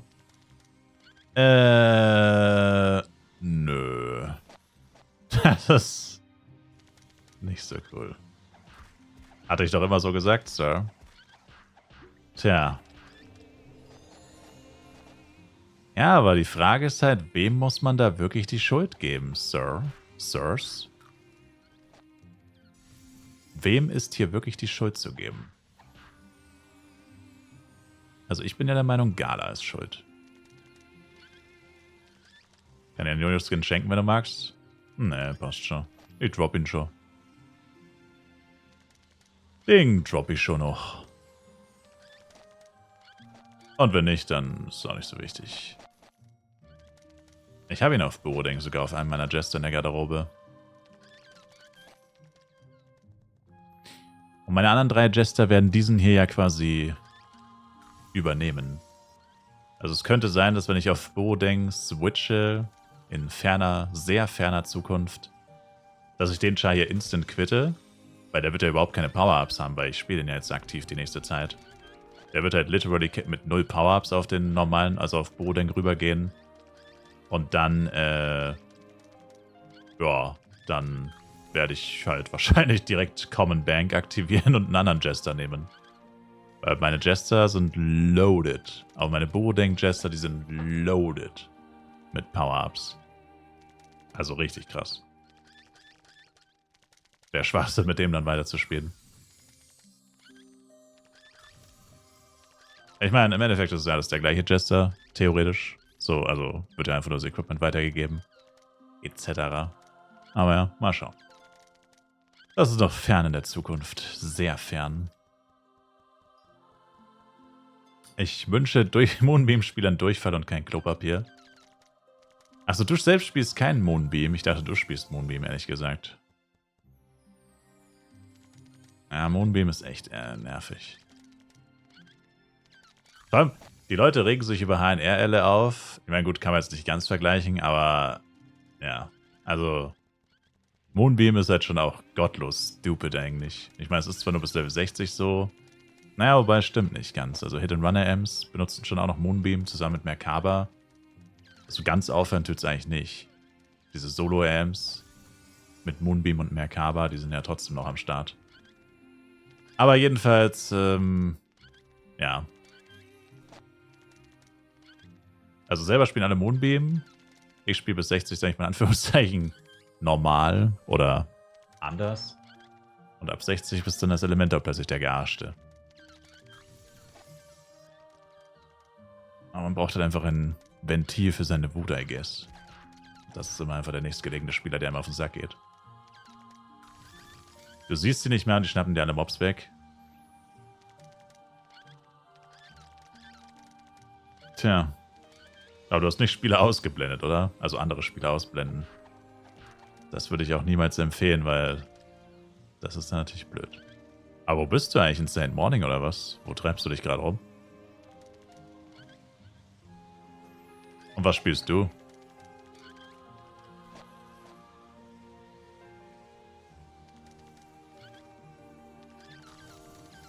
Vielleicht soll ich mir mal einen Kollektor anschaffen und so ein paar Catcher nebenbei killen. Ach, schon wieder Geld zum Ausgeben. Kappel bräuchte ich noch. Theoretischen Kollektor. Mann, ey. Das alles so viel Geld kostet. Das ist so geisteskrank. Denkst du dir so doppelte Droprate und so ein Scheiß, ne? Oder sogar besser als doppelte Droprate und denkst so, oh, Inflation und so viel Geld und so. Trotzdem bin ich 24/7 broke. Ein Broke-Ass bin ich. Und ich war noch keine einzige Minute kein Broke-Ass. Macht Spaß mit dem M nebenbei. Eine Mio each Kollektoren. Eine Mio sind die 10k each wert. Ja, dann wäre das ja beschlossen. Power Collector kostet 5 Mille, oder? Power Collector ist 5, ne?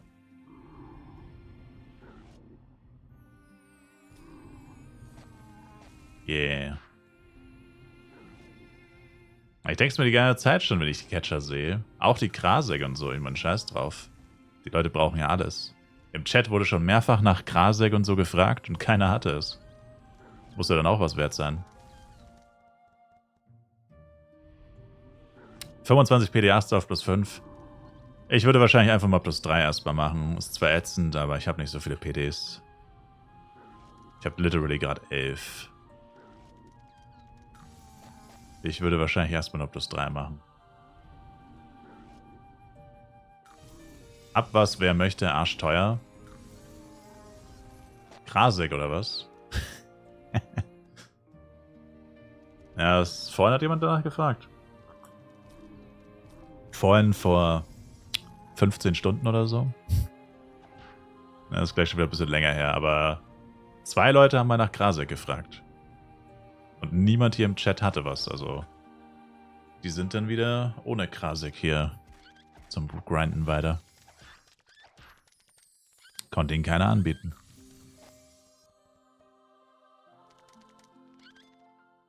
Ziemlich sicher, Double Upgrade Chance hittet auch drauf. Auf den Collector upgraden, stimmt, ja. Hä, dann ist 25 aber actually ziemlich schlecht, ne? Also, no front, no front, no front. Aber dann hast du sogar eher Pech. Weil das wäre dann 50 auf Burodeng gewesen. Und 50 auf Burodeng ist crazy. Das ist nicht gut.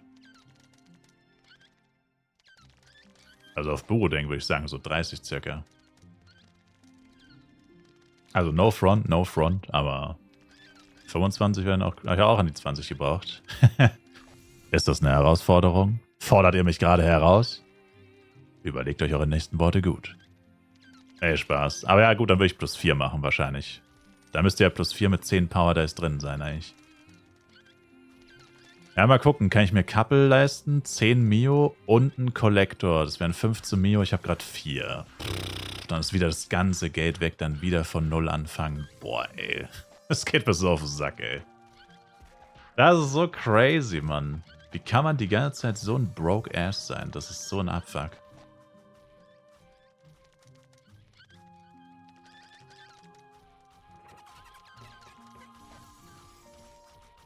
Die Dinger sind echt 8 bis 10k. Ja, ja, ich meine, das ist ja dann endlich mal eine Maßnahme, um mal ein bisschen Geld zu bekommen. Wobei, zugegebenermaßen, jetzt in Darkon 3 läuft es deutlich besser. Also jetzt sind die Inventarleerungen eher so bei 3 bis 5 Mio. Das ist jetzt sowieso schon ein bisschen besser geworden, sag ich mal. Wie oft muss man healen für XP-Boost? Einmal reicht. Aber du musst halt immer wieder healen. Am besten heal einfach einmal pro Mob. Dann bist du safe, dass deine M für jedes Monster die in Anführungszeichen maximalen XP bekommt. Einmal pro Mob.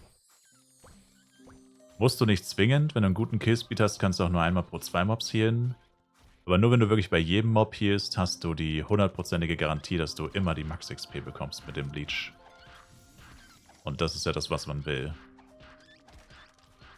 Also ich will das auf jeden Fall. Dass meine M schön mitlevelt. Ich will ihn unbedingt auf 75 sehen. Für GT. Ich kann halt GT auf 75 wieder nicht maxen. Ich habe auch Protect noch nicht auf Max. Aber bei einem Cruiser-Set ist das vollkommen egal. Macht sowieso keinen Unterschied.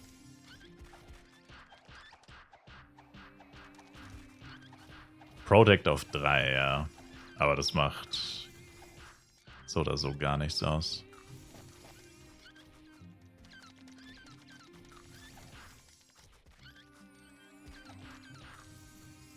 Oh, Giant Irene, soll ich ihn herausfordern? Bruh.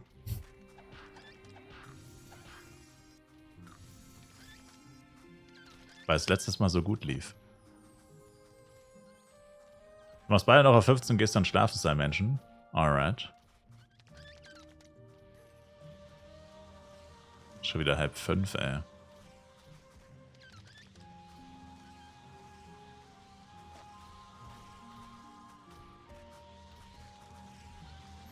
Die Zeit vergeht wie im Fluge.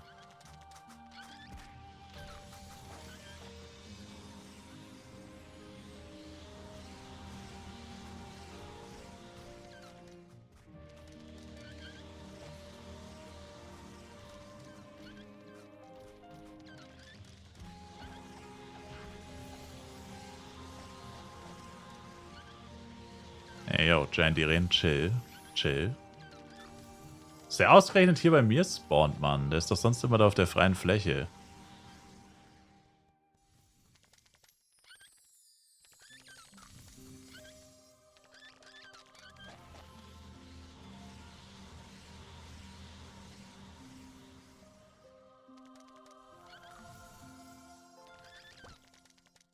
Oh, noch 21 Irene, dann kriege ich mal einen kleinen Damage-Bonus. Bonus-Boost. Cheer me up before you go.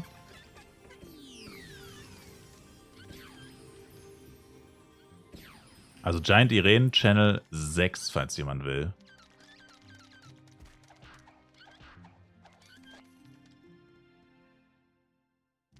...75er Execute gedroppt, Pock Katria. Ich habe noch kein einziges 75er Set-Teil. Läuft bei mir.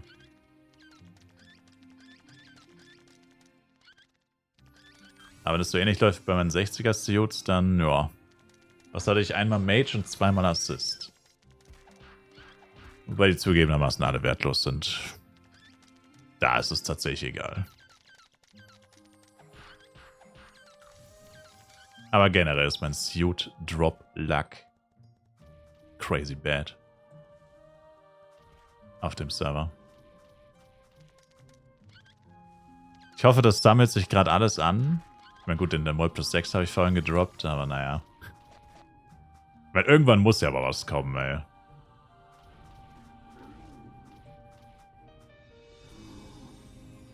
Kann ja nicht nur Pech haben, vor allem nicht, wenn man so viel spielt.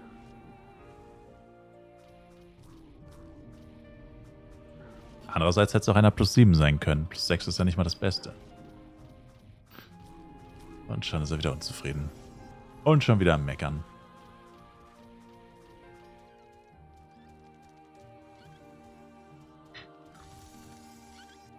Immer wieder an der Meckern.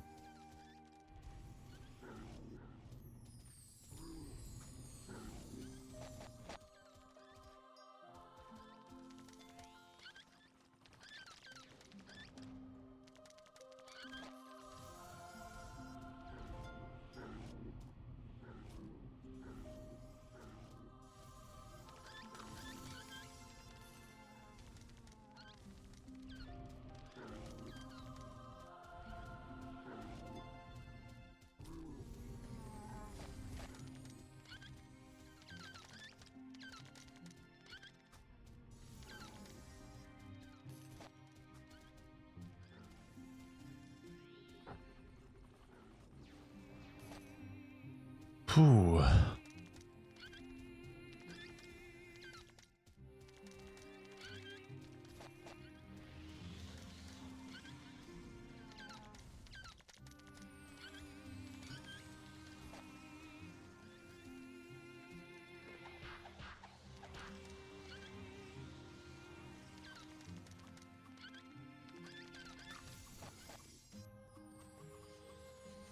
Ich fick mein Leben, Fro. Wolltest du da Drops klauen und bist dabei gestorben, oder ist das der Giant?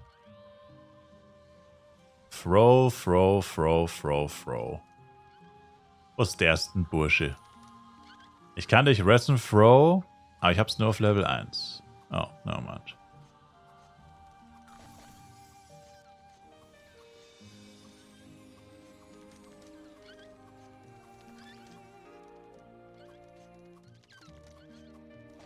Unlucky, Sir.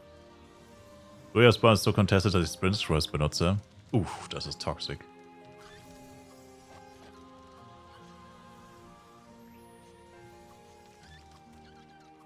Diese Lags sind so shit.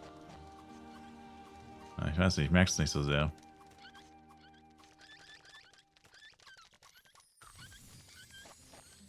Drei Auto-Hits, nachdem man weggeklickt hat. Ja gut, true.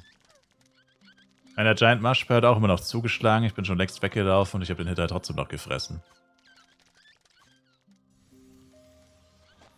Aber das ist halt leider normal, ne?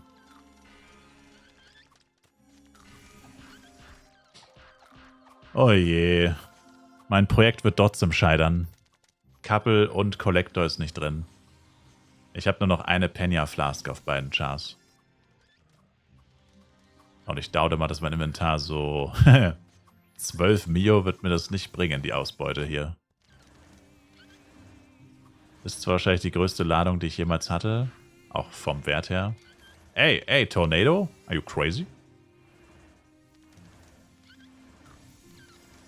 Der Kammerjäger.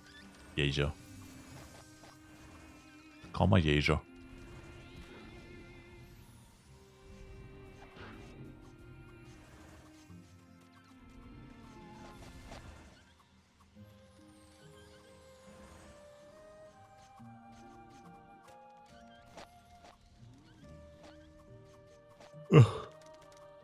Sorry.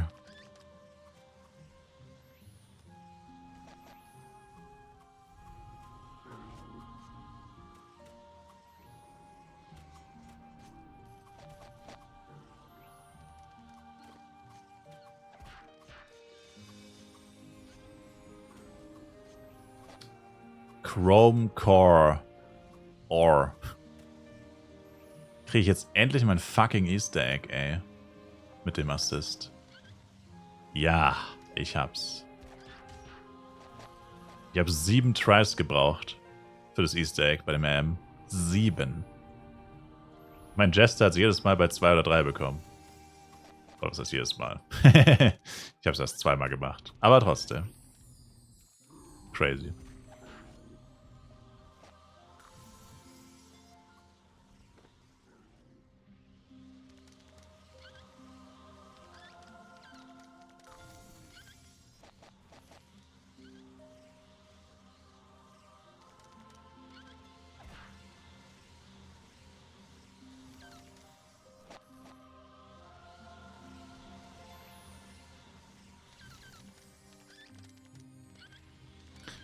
Achso, ich wollte mir noch beim Assist, wollte ich mir noch die Inventarplätze holen. Der hat nämlich Level 70 erreicht.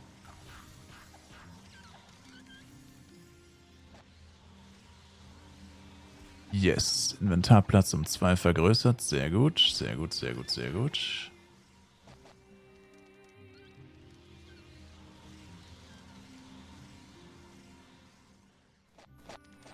Und gar nicht von den erzählt, jetzt über mein persönlicher Albtraum beim Gegen gestern. Der Typ ist hier im Stream, Sir. Passen Sie auf, was Sie sagen, Sir.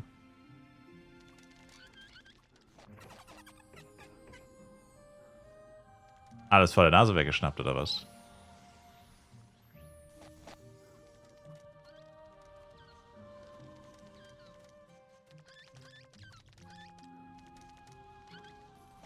Als Elle? Gegen mit Elle in dem Levelbereich? Oder in welchem Levelbereich? Ja, ich meine, Low-Level-Elementor ist schon nicht schlecht zum Giegen.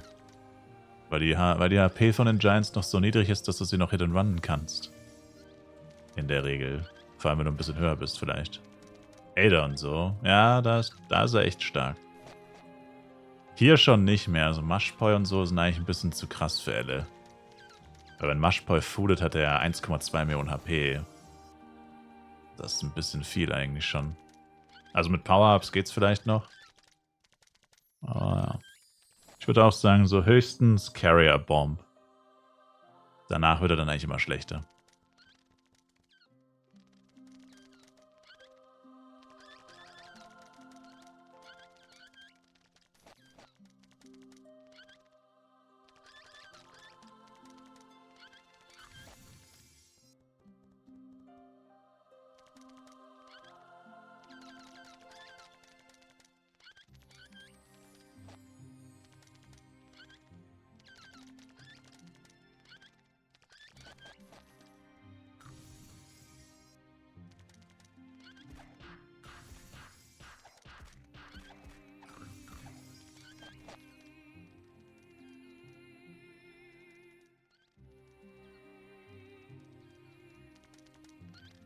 Ich find's crazy, dass obwohl ich einen Hyperstick habe und mich immer Haste buffe, die Cast-Time trotzdem so Arsch ist von meinem AM.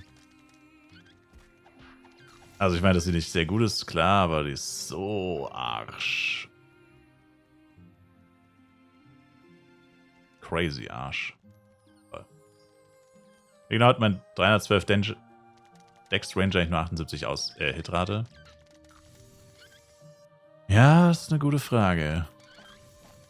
Ich habe 65 und habe nur 127.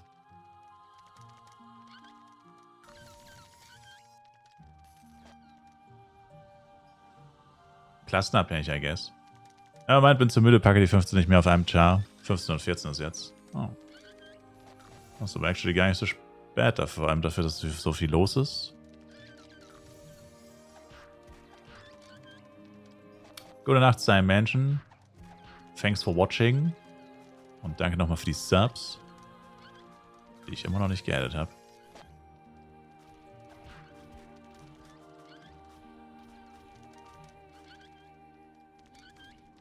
Ja, falls wer vorhat, noch irgendwas einzulösen, macht das mal. Also Kanalpunkte und Stream Store.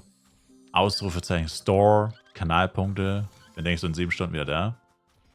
Okay, mal gucken, ob ich dann da bin. Gute Nacht, Sir.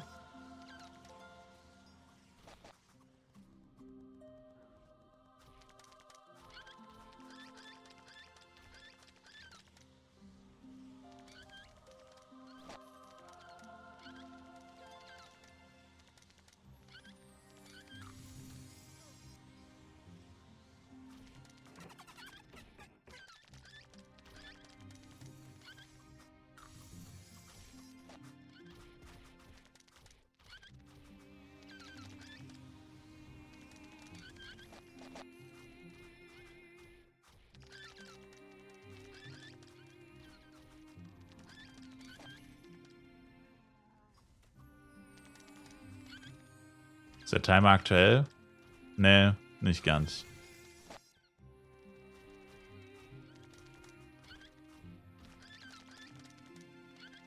Ziel von 90 bald erreicht. 90 ist ja gar nicht so ein krasses Ziel eigentlich. Sie lassen nach, Sir. Wie lange noch?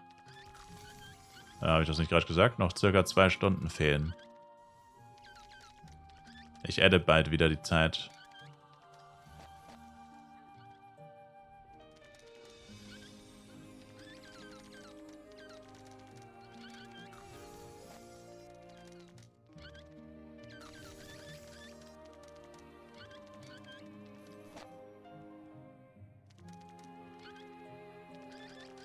Erstmal hier wieder Inventare voll farmen und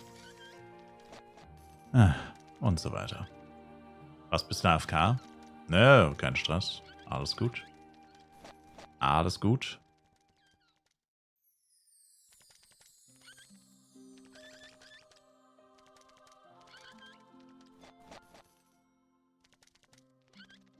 Nee, schon wieder eine Mente Necklace gedroppt, Mann. Ah. Knapp 8 Stunden noch. 8,5 circa, ja.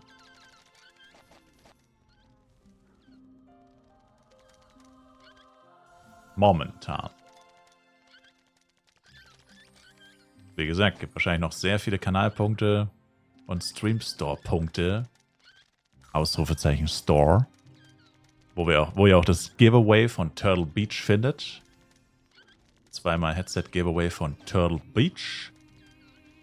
Könnt die Punkte entweder für Streamzeit oder für Turtle Beach Giveaway Tickets benutzen.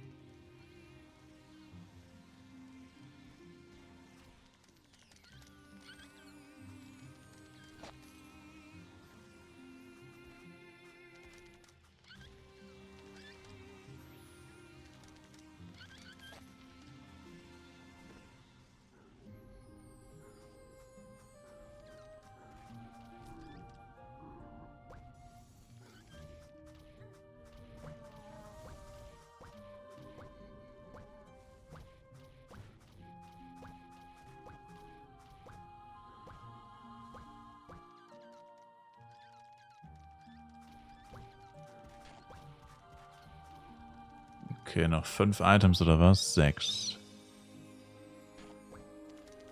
Aber bei den Arik-Ringen kann man wahrscheinlich für 50k verkaufen. Den soll ich lieber mitnehmen. Die Mente-Necklace. Wobei, actually, ich glaube, probiert beides zu verkaufen. Irgendwas muss ich ja in meinen Shop stellen. Und der cleane Schmuck ging tatsächlich bisher ganz gut weg. So schlecht war das gar nicht.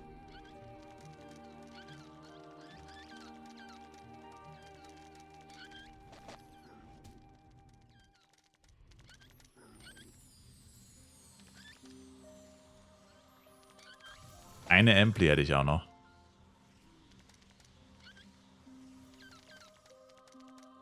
Aber ob ich die jetzt aktiviere oder in ein paar Stunden.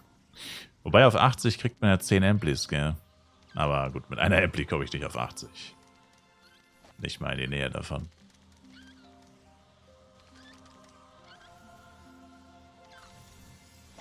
Nicht mal ansatzweise in die Nähe davon.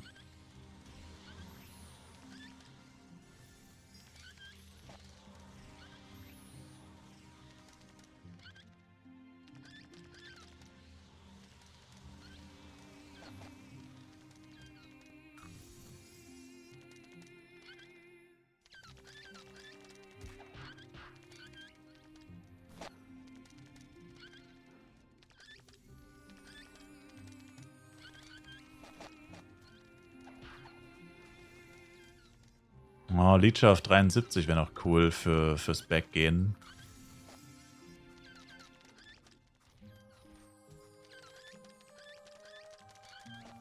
Quest abgeben.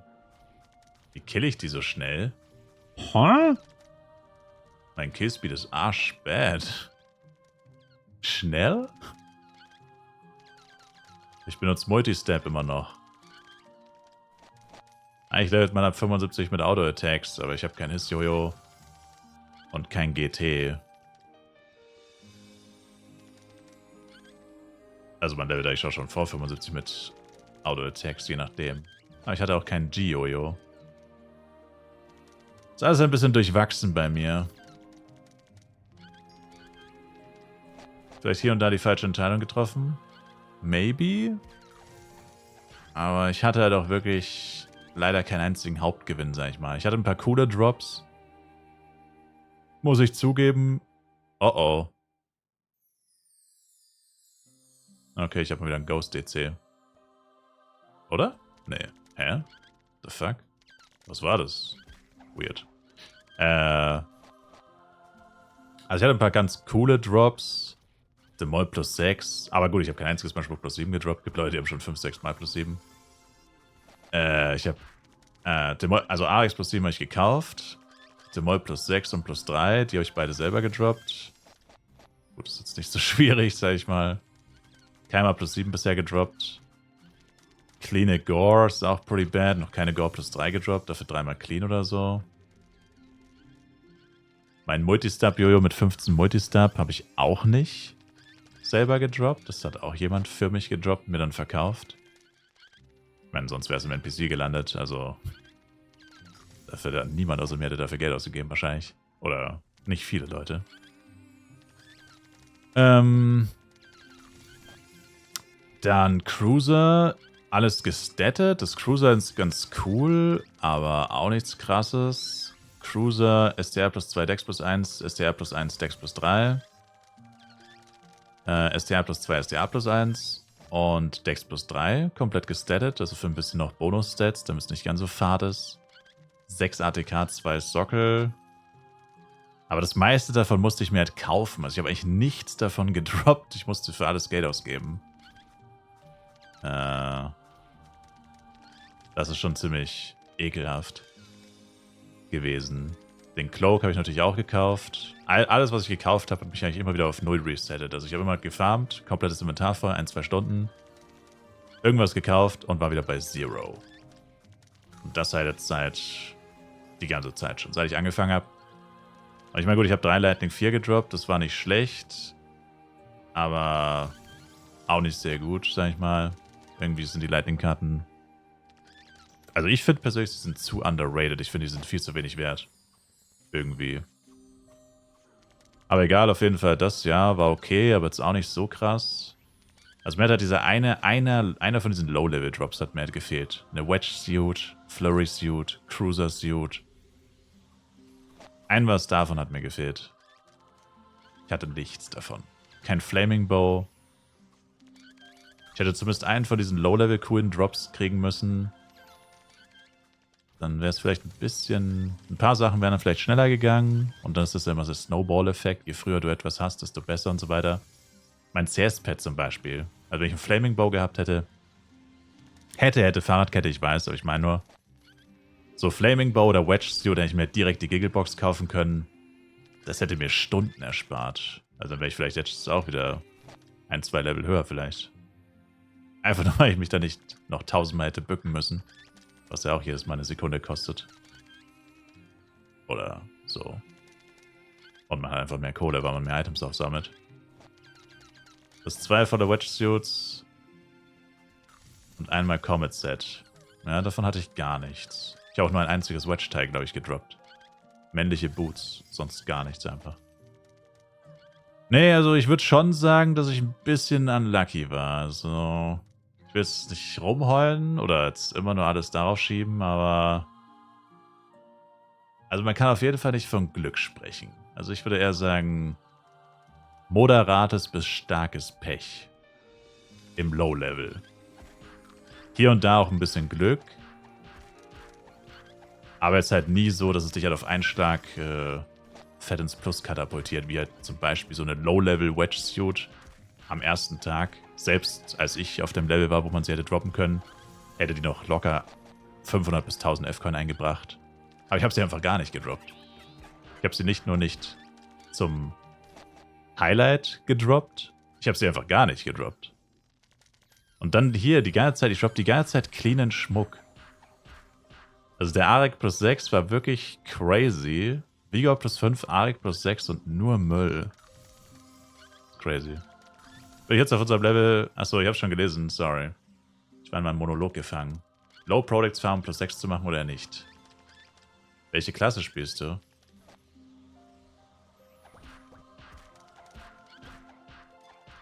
Ranger. Nee, als Ranger würde ich es nicht machen.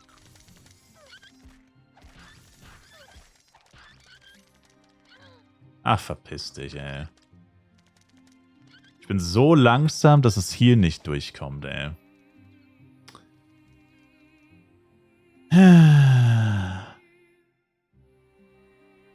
Trash.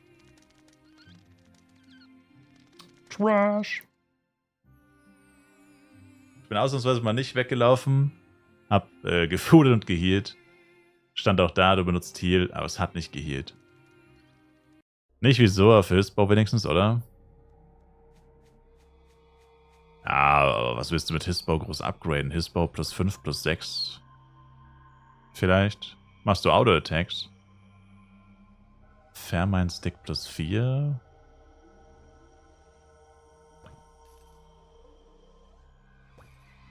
Achso, ich habe gesagt, die hebe ich auf, ne? Machst Auto-Attacks. Ja. Ich dachte, du meinst jetzt fürs Set. Also fürs Set würde ich nicht machen als Ranger, weil Set plus 5 oder 6 macht man eigentlich für Hitrate. Und die brauchst du eigentlich nicht, oder? Weiß nicht. Ich weiß auch nicht, wie es bei dir aussieht. Aber wenn du Accuracy Max hast, das reicht eigentlich. Plus Full Dex, dann müsstest du eigentlich keine Hitrate brauchen, groß. Also für die Waffe ja, für Set würde ich sagen definitiv nein. Okay, cool. Das eine Inventar war tatsächlich 3,7 wert, das andere Inventar hier ist 3,4 wert. Okay, cool. Okay. Das ist mehr als ich dachte. Wenigstens mal ein Lichtblick hier. Dann habe ich hier noch die Easter Box E. Oh, schon wieder 5 Goldpillen. Fuck off, Mann. Kann man die beim NPC verkaufen? Yeah, 25.000 Penya, Baby. 25.000 Penya, Baby. Ach so, ich brauche noch die Penya Flasks, ne? Fuck. Ja, ich kaufe immer auf 5 hoch. Dann muss ich das nicht immer einkalkulieren. Dann kann ich mein Geld immer stundenlang verpulvern, bis ich wieder auf 1 runter bin. Dann passt es. Genau, dann kaufe ich mir jetzt nur den Collector. Fürs Couple reicht es leider nicht, aber hätte es so oder so nicht gereicht. Ich hatte ja nur 12 Mio, ich hätte 15 gebraucht. Also weiterleveln oder Metz farmen und hoffen auf Geeks und Vios.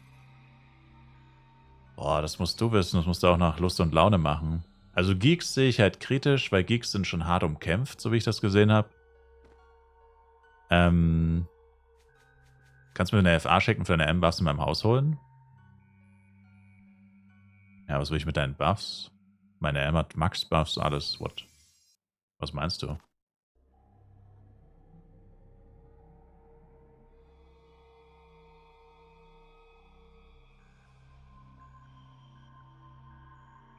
Check nicht, was du meinst, ehrlich gesagt. Weil du mit Speed nicht hinterherkamst. Cast Speed war zu low, ja. Aber ich buff mich. Max Haste. Bringt nichts. Ich habe Full Inter M mit Max Haste. War trotzdem zu langsam. Und Hyperstick. War trotzdem nicht schnell genug.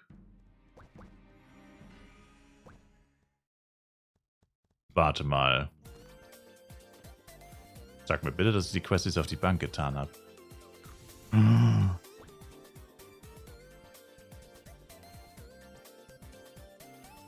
Hold up. Okay, RIP. Ich hatte mir die Pre-Wings für mich selbst nicht rausgetan. Lol.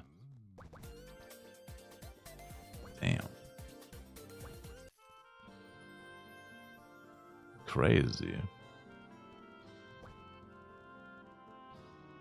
Das heißt, die nächste Quest ist Hopper.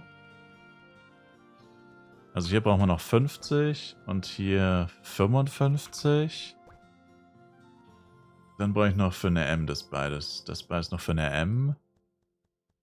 Genau, den Rest hat er schon. Na komm, ich gehe mit mir auch kurz nach Darkon.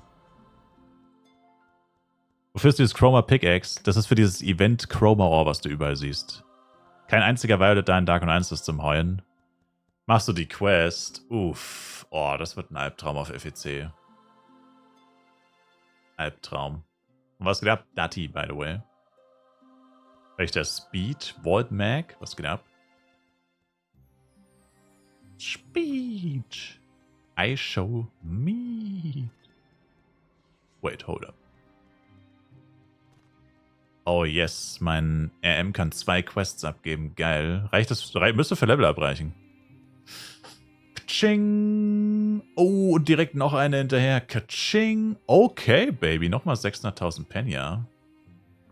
Reicht zwar immer noch nicht für das, was ich alles vorhatte, aber egal. Cool. Gut, GT kann kommen. Alles für GT vorbereitet. Noch 2 Level. Coole Sache. Die 45 Replical, die brauche ich irgendwie gar nicht mehr. Habe ich mir irgendwie fälschlicherweise noch aufgehoben. Schon längst abgegeben. Also 55 davon, 50 davon. Dann sind die beiden Quests gesaved. Und hier gibt es nochmal das. So, yes. Cool. Dann noch als Favorit markieren, nicht, dass ich die aus Versehen wieder irgendwo hinhau. Quests für eine M alle wieder vorbereitet. Nice, nice, nice, nice, nice. Und dann neuen Shop aufmachen mit diesem wertlosen Müll. Ja gut, diese ganzen Trash-Set-Teile hatte ich alle für 100k drin, hat niemand was gekauft, also die sind wertlos. War ein Versuch wert, aber wertlos ist wertlos. Bei den Quest-Items mal kurz double-checken, dass da nichts irgendwas wert ist.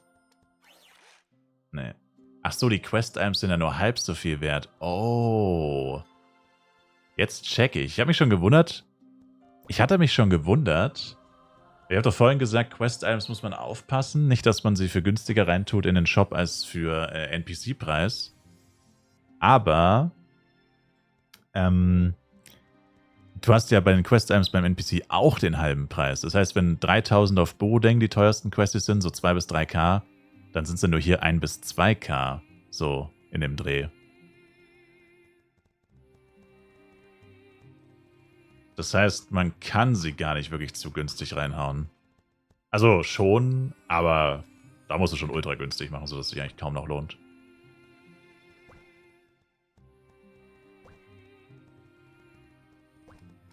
Okay.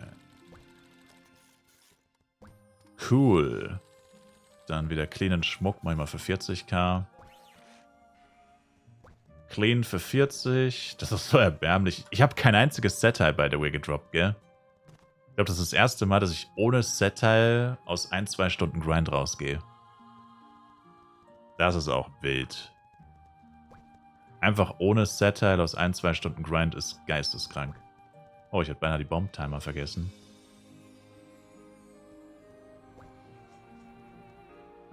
Questies sind hier. Ne, okay.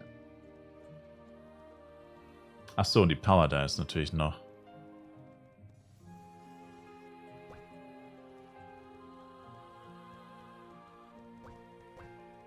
Okay.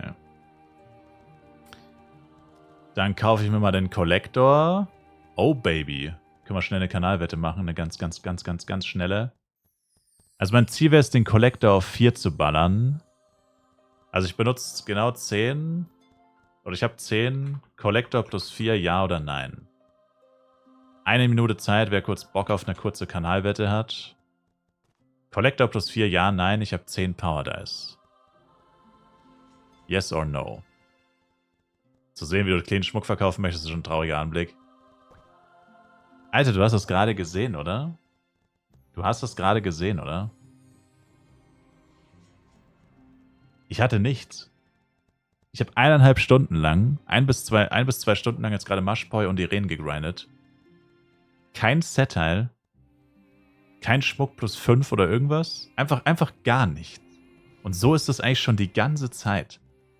Und dann wirklich so alle 5 Stunden ein ganz kurzer Lichtblick, zum Beispiel Lightning Card 4 oder ein Demol plus 6. Und das sind meine Höhepunkte. Das sind meine bisherigen Highlights. Also, wie gesagt, ich würde sagen, ich bin bei viel Pech momentan. Auf einer Skala von, sagen wir, galaktisches Pech bis galaktisches Glück, würde ich sagen, ist, also mein Pech ist zwischen galaktisches Pech und neutral. Also es ist schon schlecht. Kann mir keiner sagen, dass ich nicht Pech habe die ganze Zeit. Also wenn Lightning 4% ein absoluter Höhepunkt ist, dann läuft irgendwas falsch. Intiret plus 1, 5 Mio zu wenig? Ist zu wenig, ja. Das ist zu wenig. Levin bockt auch nicht krass. Nee, so langsam habe ich auch die Schnauze voll, muss ich sagen. Irgendwann habe auch ich mal die Schnauze voll, aber was willst du machen? Das ist der Grind. Also, Wette ist zu, let's go. Also ein Power, der ist 8, will ich mir immer aufheben. Es schlägt fehl von 0 auf 1. Was? Ich bin mir nicht mehr so sicher mit der doppelten. Ich bin mir nicht so sicher mit doppelt. Es ist zweimal von 0 auf 1 fehlgeschlagen. What? Ich habe den schon mal in einem Zug auf 5 gemacht. What? What is happening? What is happening? Was?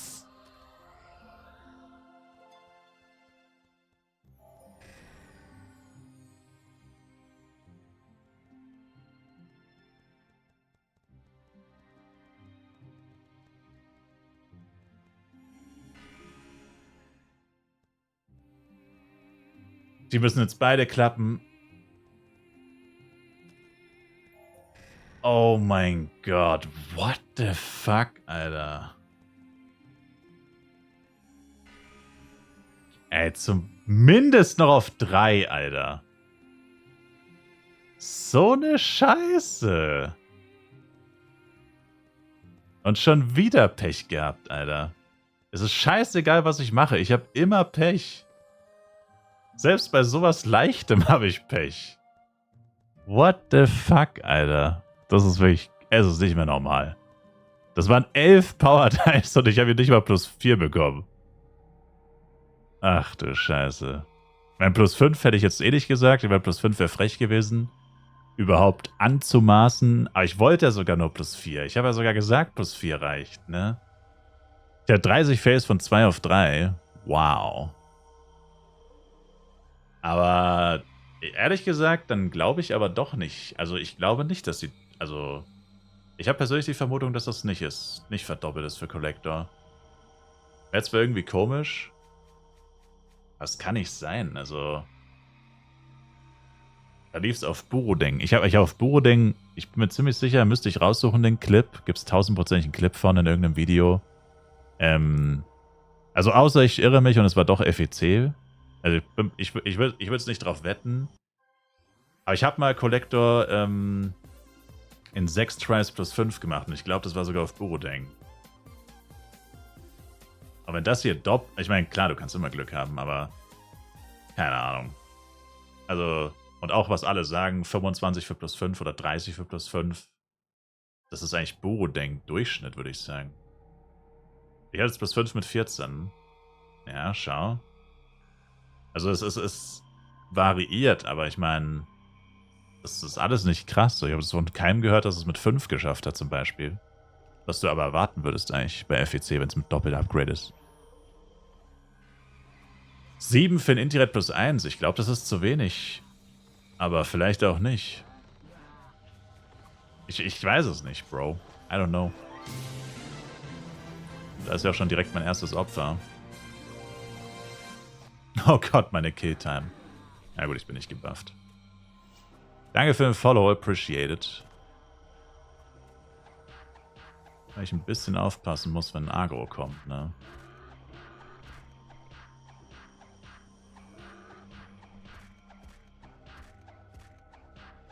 Nur kurz buffen und wieder aufs Board hüpfen mit M. Mal gucken, wie scheiße langsam das Ding jetzt ist.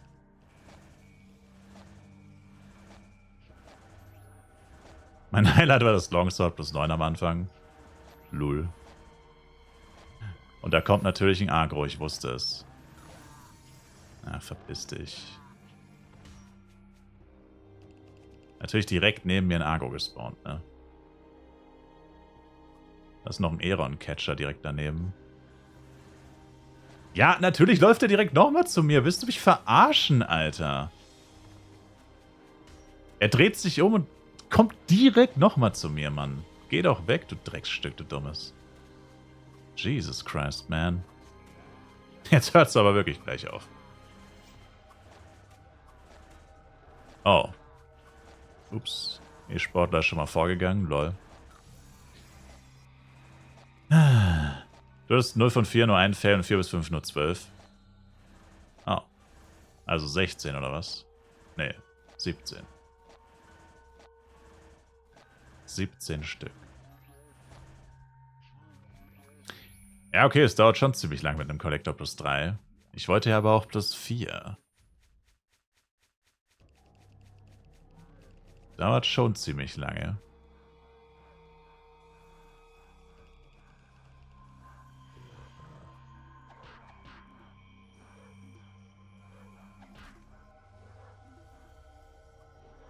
die Catcher eigentlich immer neben einem Agro stehen? Ist das irgendwie ein Gesetz oder so?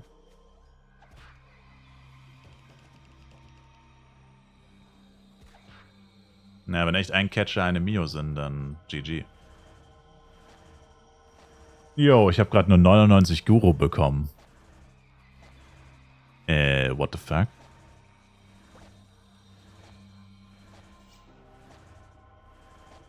Hä? Die Menge von dem Catcher wird doch festgelegt von dem Kollektor und nicht von der Stufe. Hä? Huh? Ich habe noch nie 99 bekommen. Was ist das für ein Scam?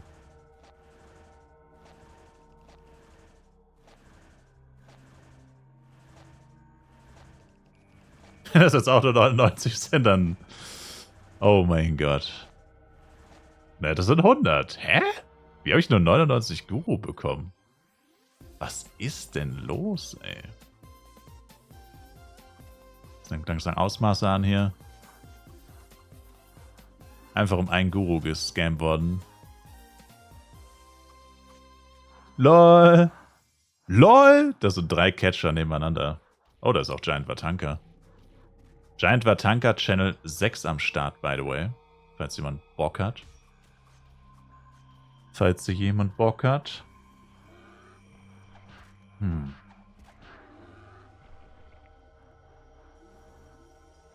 Bisschen Giant Nation. Weil der droppt Angel, ne? Angel ist ja nicht so beliebt. Habe ich nicht gerade den Collector auf die Leiste gezogen? Wieso habe ich hier eigentlich immer noch Pfeile? Ach Mann, ey.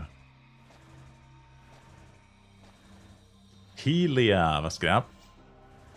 Wie geht's? Wie steht's? Wie geht es? Wie steht es?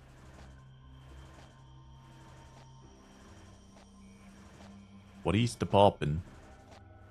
Dude. Und selbst. Ja. Man streamt immer noch, ne?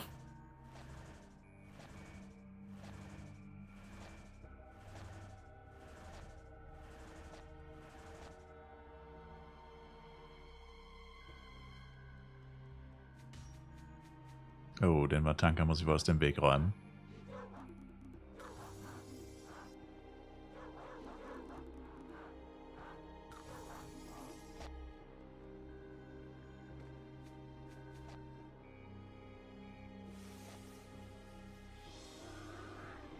Wie läuft's auf dem FWC bei dir? Ach, das ist auch nervig bei Jester, die Self-Buffs. Das habe ich auch bei manchen Klassen, ich verstehe es nicht so hundertprozentig. Warum sind manche Skills eigentlich Mastery-Skills und andere aber nicht? Also, ich meine, also warum ist Bow-Mastery, oder Jojo-Mastery, ist egal, beides. Warum sind das Mastery-Skills, die sich selber buffen, aber warum muss ich zum Beispiel... Weil man hat ja keinen Nachteil. Es gibt ja Buffs, die haben Vor- und Nachteile. Da macht es Sinn, dass die sich nicht immer aktivieren, ne? Aber warum sind nicht alle Buffs, die dir im Endeffekt einen Vorteil geben, einfach Mastery-Skills? Verstehe ich ehrlich gesagt auch nicht so hundertprozentig. Oder du kannst es selber einstellen.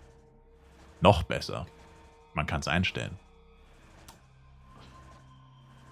Weil ich finde das bei Jester tatsächlich echt, das ist auch etwas, was ich noch nicht so wirklich angesprochen habe, aber so langsam geht es mir auch ein bisschen auf den Sack. Diese ganzen, immer zu gucken, dass alle Self-Buffs laufen. Na gut, es sind nur 3. Aber was heißt, es sind nur 3? Es ist arsch viel eigentlich. Also, Elementor hat keinen zum Beispiel. Deswegen nervt es mich wahrscheinlich auch so sehr. Weil Elementor keinen hat. Das ist wohl der Grund, ja. Also, das ist auf jeden Fall was mich jetzt bei Jester definitiv auf Dauer sehr stören wird, denke ich.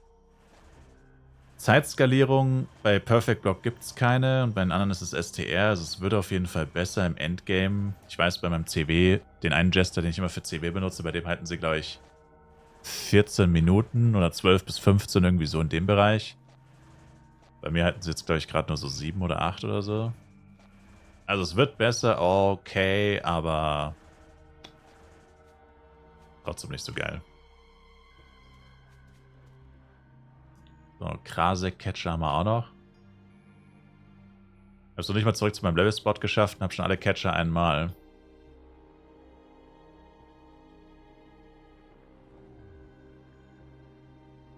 Bis auf Mineral.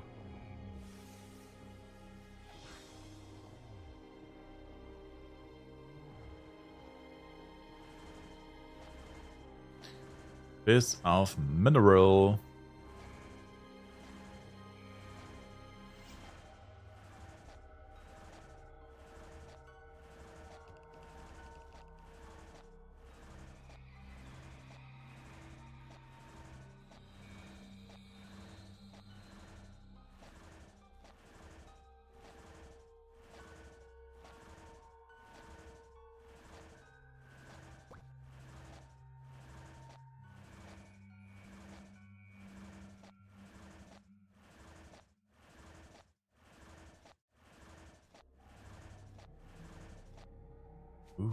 Okay.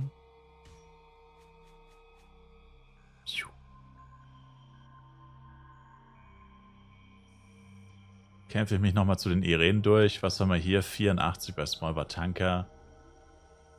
Ja, 7 Level über mir ist mir eigentlich zu hoch.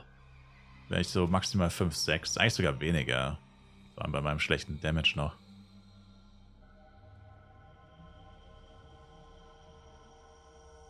Ich brauche jetzt echt eine zusätzliche Einnahmequelle mit den Materials, weil ich mir sonst niemals das Hiss-Jojo kaufen kann. Also was waren das gerade so? Vielleicht 1,5 Stunden für so knapp 8 Millionen. Das heißt, für 80 Millionen bräuchte ich einen halben Tag wahrscheinlich. Ich meine, es geht immer schneller, je höher du kommst, höhere Items und Pipapo. Und Power Dice und so, ja. Das sind ja nicht nur NPC-Drops, irgendwann kommt ja vielleicht mal wieder was ein bisschen mehr Kohle abwirft. Aber naja, ist schon ein bisschen ranzig auf jeden Fall. Leute, hier ist dieser Earl FWC, der so viel shoutet. Das ist auch ein Jojo-Jester. Okay, so langsam habe ich auch das Gefühl, dass es doch relativ viele Jojo-Jester gibt. Muss mir schon wie so ein Parasit die Items vom Boden holen. Mist. Aber ich finde es geil, dass die Leute alle ihr Food liegen lassen. Das feiere ich tatsächlich. Oh, RIP.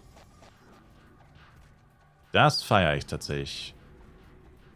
Eine Talin-Suit rumfahren. Vorhin hat hier einer eine Talin-Suit gedroppt, aber ich weiß nicht mehr, wer das war. Wo sind meine Krasek? Huh? Ah, hier.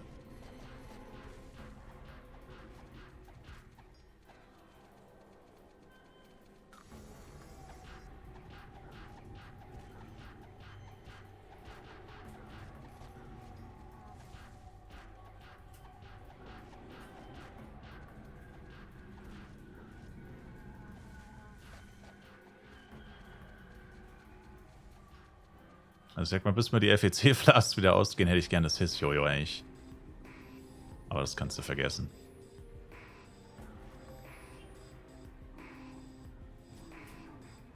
Das kannst du vergessen.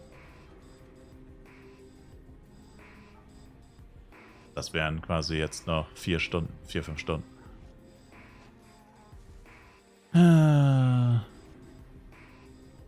Das heißt ja quasi, 10 Catcher sind 10 Mio, ne? Also 10 Aaron-Catcher zumindest.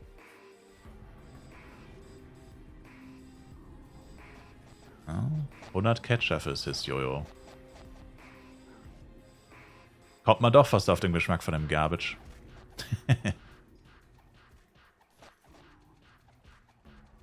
Kommt man doch so langsam auf den Geschmack von dem Garbage. Bin eigentlich ein Catcher-Hater.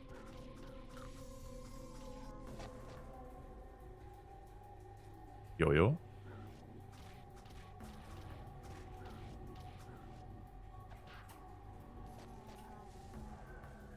Hier war die ganze Zeit Aarons Catcher, aber der wurde wohl mitgenommen mittlerweile.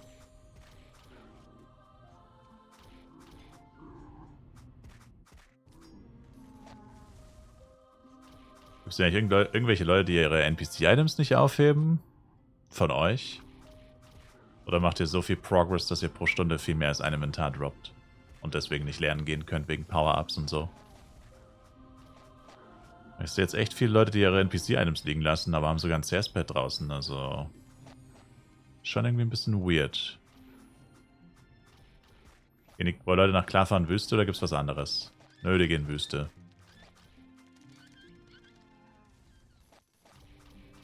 Meta ist für die F-Coins, die man durch Charakter kriegt, auch Return Scrolls. Auch Return Scrolls nimmt. Bisschen cringe, aber ist mein Way to go.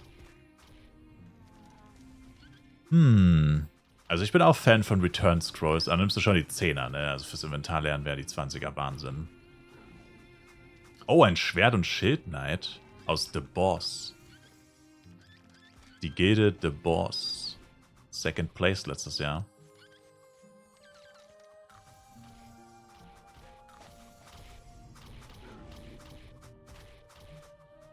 Was können die eigentlich, die 20er?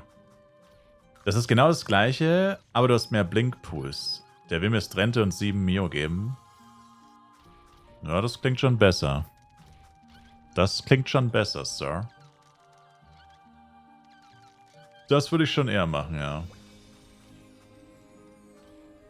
Und was mache ich? Darkon Dungeon mit 80? Sorry, das habe ich nicht gesehen vorhin. Darkon Dungeon mit 80? Meinst du Dekans Mine? Nö, glaub nicht. Unnötig. Naja, die sind für Quests geil, Misa. Return Town Scrolls mit 1 Spawnpunkten von Blinkwing of Madrigal sind für geil für Quests. Für Dekans Mine ist zum Beispiel heftig. Unter anderem. Achso, du meinst den Dungeon Envy? Oh, nee. Keine Chance. Den packe ich nicht. Den packe ich nie im Leben, Sir. Den Dungeon packe ich nie im Leben. Ach, meine Vitaldrinks gehen ja aus. Oh, fuck. Alter, wir gehen echt die Vitaldrinks aus? Am Anfang habe ich noch gesagt, es sind viel zu viele. No way. Machen zusammen? Ich will sie nicht beleidigen, Sir, aber ich hege starke Zweifel auch, dass wir das zusammen schaffen, Sir. Wenn sie kein Rohrenset haben mit Blitz plus 7, kein vollständiges. Außerdem wäre ich dann nur ein Klotz am Bein.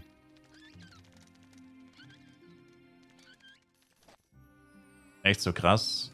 Ja, ist schon stark, der Dungeon. Also die Monster machen arsch viel Damage, braucht man schon ein gutes Resistance-Equip. Deswegen ja Rohrend, hast du sau viel Blitzverteidigung, Blitz auf der Suit. Ich meine, du kannst ja mal tryen, aber ich wäre mir da nicht so sicher. Wie oft kommt das vor? 3 bis 4 Mal in Lifetime of a Char? Nee, aber halt für den Serverstart. Wenn du jetzt zum Beispiel sagen wollen würdest, du brauchst Inventarplätze, aber du willst keine 5 Stunden questen. Dann sagst du halt, okay, ich investiere jetzt einmalig 200 F-Coin, hol mir 10 solche Scrolls. Und dann schaffst du die Dekans Mine-Quest-Reihe plötzlich in der halben Zeit. Also sagen wir mal, ein langsamer braucht für die Dekans Mine-Quest-Reihe 5-6 Stunden. Und dann schaffst du es in 1,5 bis 2 vielleicht. Sagen wir ein sehr langsamer 5 bis 6 Stunden. Ein langsamer 4 bis 5 und du in max 2,5. Das ist vielen Leuten mindestens 100 F-Coin wert. Sir. Oder auch 200.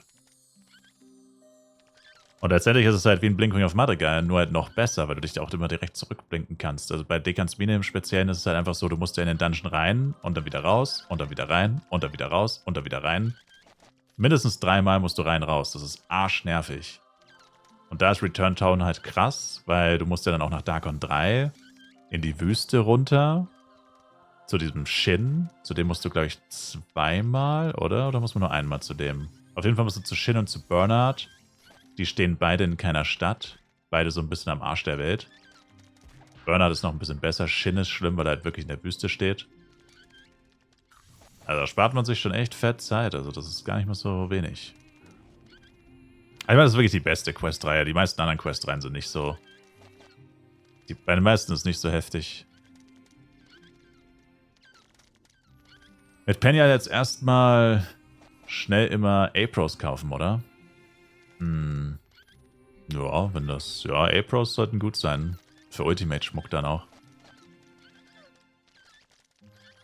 Ja, an dem Punkt bin ich leider noch nicht, wo ich anfangen kann, Premium-Items zu kaufen. Noch lange nicht. Da bin ich leider noch lange nicht.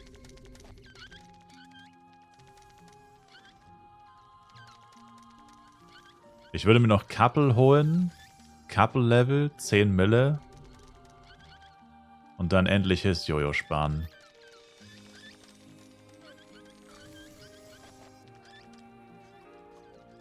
Ich hoffe jetzt beim nächsten Mal back zu gehen, genügend Catcher gefarmt zu haben, um zumindest mal die Hälfte zu kriegen. Ja. Was bringt Couple eigentlich? GZ zu 90, by the way. AO8. Couple hat halt einen Drop-Buff. Den brauche ich nicht jetzt. Aber ich bin jetzt ja echt arschviel online. Und man kriegt jede Stunde passiv Couple XP. Kannst schon mal Couple-Punkte sammeln und sparen und so.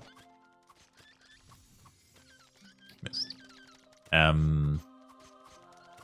Also schon mal frühzeitig zu machen ist nicht schlecht. Dann sammelt man schon mal passiv die Couple XP, wenn man den Skill dann doch mal braucht. Zum Giegen würde ich ihn jetzt eher nicht einsetzen, weil der hält nur 10 Minuten. Du wirst also höchstwahrscheinlich maximal 2 Giants schaffen. Da würde ich jetzt sagen, ist er eher ein bisschen, ja, nicht gewastet, aber ja, nicht so krass. Ich habe den immer halt nur für Bosse benutzt. Also für Clockworks zum Beispiel könnte man ihn nutzen. Meteo, Kriton fürs Dungeons, also für Wildstun und so weiter. Da ist der halt hauptsächlich drin. Ich meine, wahrscheinlich auch für Dungeons. Ich meine, die meisten Leute würden ihn wahrscheinlich auch für Dungeons, für Giants, meine ich, benutzen. Aber für einen Giant einen Couple-Skill, weil Giant-Drop-Raten sind ja doch ziemlich kacke. Jetzt wäre das Trente für 13. Soll ich mehr sagen, oder? Ich kenne die Preise leider nicht. Ich weiß halt nur, was ungefähr plus 7er Schmuck kostet. Also plus 7er Schmuck bewegt sich so zwischen 5 und 15 Mio. Von dem, was ich so gehört habe. Je nachdem, was es ist. Dex.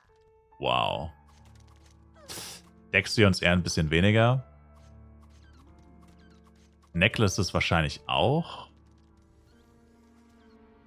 Und, das ist halt geistesgestörtes Gift von diesen Mistviechern, ne? Der hat mich halt gefühlt gewone-shottet. Also mit Full Life. War es wahrscheinlich nicht. Aber hat sich angefühlt wie ein One-Shot.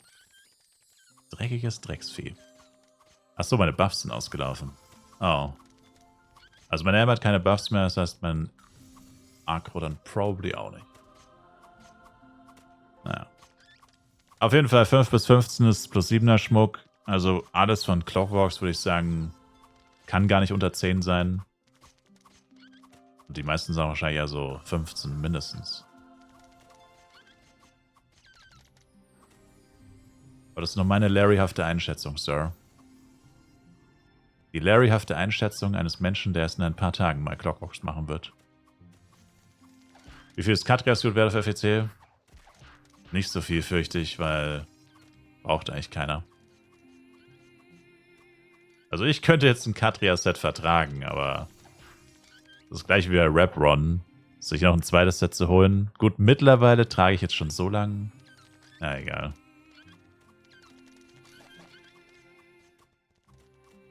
Mittlerweile zieht das Argument nicht mehr. Weil ich jetzt schon so lange mit dem falschen Equipment, in Anführungszeichen, Level. Naja. Lohnt sich PK-Chips zu farmen? Nö. Hab vorhin schon einen gesehen mit einem roten Namen. Kannst du halt ein bisschen flexen. Und ich würde jeder fragen, oh, you get a red name, bro. You get a red name. Oh, you get a green name? Where did you get a green name? You get a blue name? You took a blue name.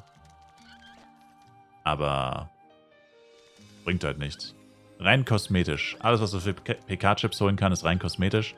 Außer Kebaras. Ja, das sind die Leute, die einfach liegen.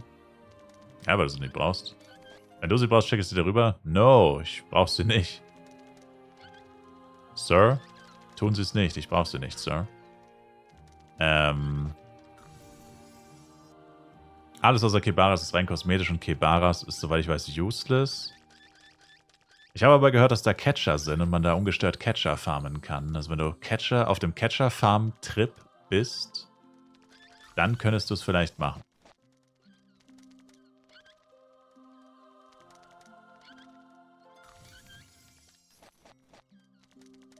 Kibaras Farmparadies. Ach, da hast du deine Catcher gesammelt, du dreckiger PK-Player.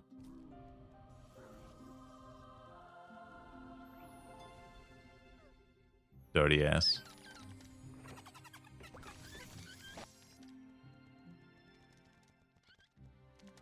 Red Brown Helm mit 3 Decks gefunden. Damn. Hätte ich vor einer Weile noch gebraucht vielleicht, aber mittlerweile, wie gesagt, not anymore.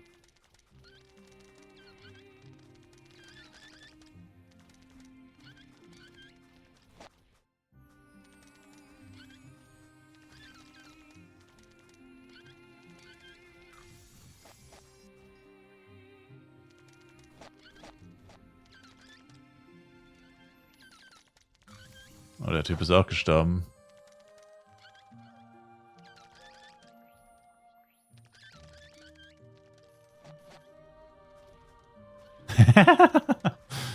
Der Typ heißt einfach Moneyfesting. Also Moneyfest quasi und er heißt Money, also mit Geld statt Money. Pretty funny. Pretty funny name.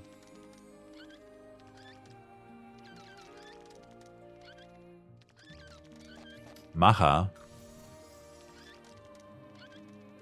Wobei er nur rumsteht und nichts tut oder so, I don't know. Scheint wohl der Leacher zu sein von dem AOERM da. Mal gucken, was der hier so liegen lässt. Oh, scheint nur Food zu sein. Leider. Nehme ich aber auch. Ich freue mich auch, wenn Leute Food liegen lassen. Gönn ich mir. Jax, wie läuft's? Was hast du verpasst? Echt wenig, leider. Ein Griff ins Klo nach dem anderen.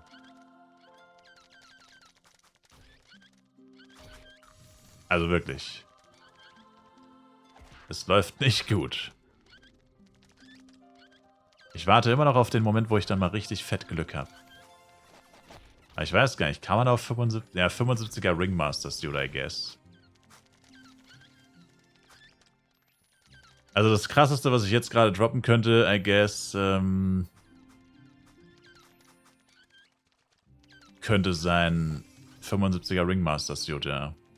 Das wäre etwas, das könnte mich ein bisschen aus dem Sumpf holen. Was die wert? 20 Mio vielleicht? Oder weniger? Was denkt ihr? 75 männliche Ringmaster... Ne, weiblich müsste sie sein, ne? Ah, dafür ist wahrscheinlich auch schon viel zu spät. Die ist wahrscheinlich auch schon wertlos mittlerweile.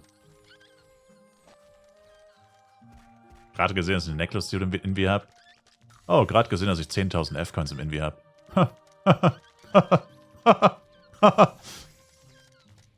Schön für dich, Sir. Gerade gesehen, dass ich 10.000 F-Coins gedroppt habe. GG. Oh, man. It should have been me. Kappe. Gesehen, dass ich Catcher farme. Ja, also mir wurde jetzt mehrfach gesagt, dass Catcher-Materialien arschviel wert sind. Und mir ist einfach aufgefallen, kein Schwein tötet die. Jetzt sind natürlich keine mehr da, der Klassiker. Aber ja.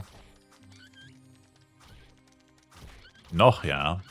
Ja, noch. Aber ich meine, es ist ja ein einmaliges Investment. Ich habe jetzt 12 Power, da ist 8 und ein Collector geinvestet. Ich sag mal, ich bin bei unter 10 Mio Investment. Habe ich plus 5 gemacht. Ich sag ja, ein Griff ins Klo nach dem anderen. 12 Power, da ist 8. Rate, wie viel plus der Collector ist. Rate einfach mal. 12 Power, da ist 8. Los, es gibt keine falschen Antworten, Jax. 2. Falsch. Er ist tatsächlich plus 3. Aber er ist von 0 auf 1 zweimal gefailt und von 1 auf 2 5-mal gefailt oder so. Und dann letzter Power Dice war plus 3. Mit dem allerletzten ist er noch plus 3 gegangen. Also ich wäre fast auf +2 hocken geblieben. Was meiner Erfahrung nach schon pretty bad war. Also, wir hatten jetzt gerade schon jemand im Chat gesagt, bei ihm lief es noch schlechter. Also es war jetzt nicht die schlechteste Experience ever. Aber halt, ja, schon eigentlich auch wieder ziemlich schlecht. Also definitiv nicht gut. Definitiv nicht gut. So viel ist schon mal sicher. Und ich schwimme jetzt halt auch nicht gerade in Power Dice. Das ist wirklich, ich hatte halt wirklich bei 12 Power Dice. Und alle wieder weg. Es nimmt einfach kein Ende nicht, Sir.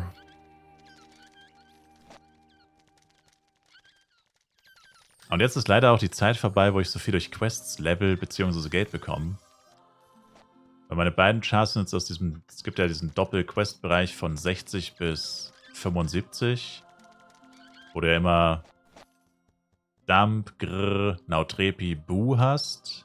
Und zeitgleich noch die Monster in Darkon 2, also wo du zeitgleich die Quests machen kannst und so. Gibt ja doch ziemlich viel Bonus-XP dann, verhältnismäßig. Und jetzt bist du plötzlich in einem Bereich, wo du nur noch alle 3 Level so eine Quest hast. Also nicht mal mehr bei jedem Level oder bei jedem zweiten Level, sondern bei jedem dritten Level nur noch. Das ist dieser nice Bonus-Quest-XP-Zug zwischen 60 und 75 ist jetzt auch vorbei. Clockbox habe ich auch schon gemacht. Jetzt ist eigentlich wirklich nur noch Grinden. Mit der ganz gelegentlichen alle 3 Level eine Quest-Item-Quest, die ein bisschen Bonus-Cash und ein bisschen Bonus-XP gibt.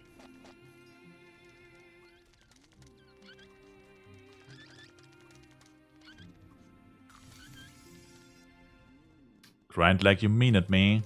Yeah. Jetzt ist es nur noch der stumpfe Grind erstmal. Also ich meine, es gäbe natürlich noch Quests, die man noch machen könnte, aber ich will jetzt eigentlich auch nicht questen, ich will eigentlich Geld verdienen. Beim Questen macht man eigentlich keine Kohle. Mein Alex-Suit hat ja vorhin jemand gesagt, 20 Millionen, ne? Das ist locker schon 10 Stunden her, aber wie aktuell ist das denn eigentlich noch?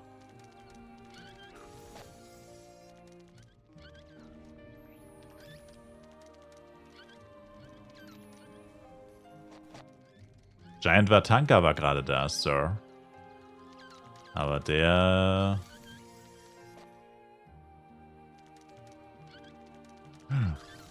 Boah, ey.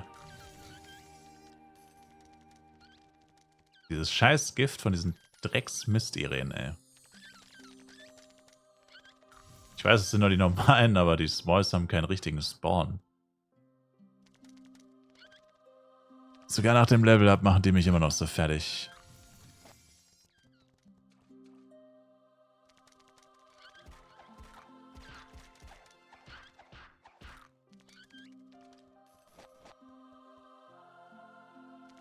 Strente für 15 verkauft. Woher hast du eigentlich Strente? Du bist Level 79, hast du CW gepackt? Oder hast du ihn Solo gemacht?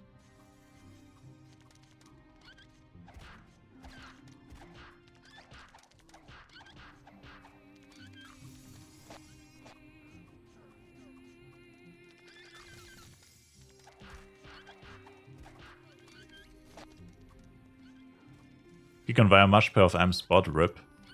Aue easy. Geh rein und Aue easy weg. Einfach weg, Aue in die Schweine. Aber mit Gilden haben gelost, hab Inti und Exion bekommen. Wow, krass. Bin 80 und die Vatanka machen mir auch bodenlos viel Schaden. Ah, es ist... Es tut weh. Es tut weh. Warum tut es so weh?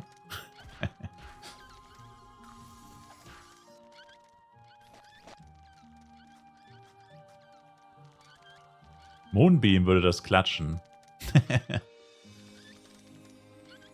Ja, ich meine, Elementor könnte auch beide zeitgleich machen, tatsächlich. Oder Psy. Ja, RM mit Merkaba Moonbeam. Bräuchst halt ein bisschen mehr Damage, weil wenn sie dann so schnell werden, wird es irgendwann sehr gefährlich, wenn da 2 so schnelle Viecher hinterherlaufen. Aber wenn du ein bisschen Damage hast... Ein paar Power-Ups vielleicht. Link Attack und so weiter. Gutes Equip. Kannst du auch 2 auf einmal klatschen. AOE-mäßig.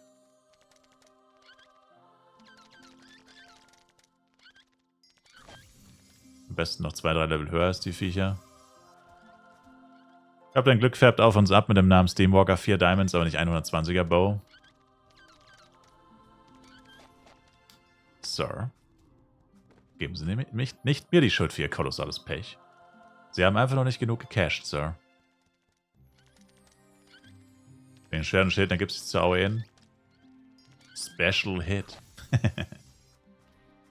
Einfach mit Special Hit reingehen. Oder du switcht auf Power Stomp. Holst dir ein Power Stomp Equipment. Nur für Giants, falls mal 2 Giants auf einmal da sind. Aber die kannst du nicht tanken. Weiß ich, will damit irgendwas machen oder Apros holen. Weiß nicht, kommt da drauf an, was du brauchst. Also ich bräuchte zum Beispiel ein Hiss-Jojo. Zwingend eigentlich. Kann gefühlt fast nicht mehr weiterspielen. Also ich meine, ich könnte für immer mit Multistep leveln, aber das wird auch nicht ewig so funktionieren, fürchte ich. Kanarin, Suit und Boots, kauft ihr beides für 5 Mio? Pff, geh weg. Was soll ich so viel Geld für so einen Müll ausgeben? Sir. I need my money, all my money, for the Hiss Jojo. Er hat einen Hiss-Bow, okay. Sie reicher Sack. Gibt STR? Achso, das meinst du, lol. Naja. Trotzdem nicht.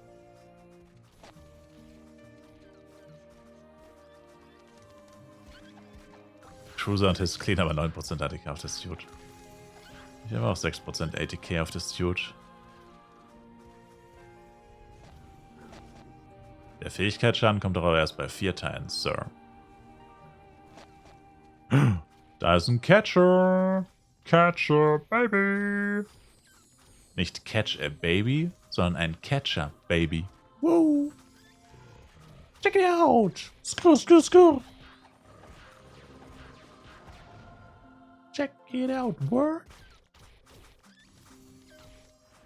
Aber richtig ankotzen tut es halt, dass ich jetzt jedes Mal meine Jester Self Buffs neu machen muss.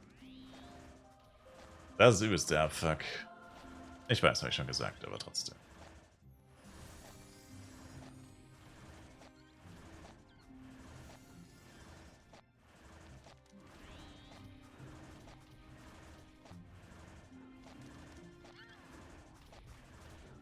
Oh.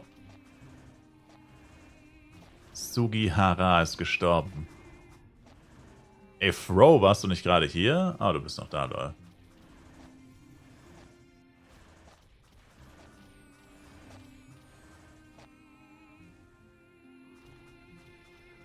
Oida, der...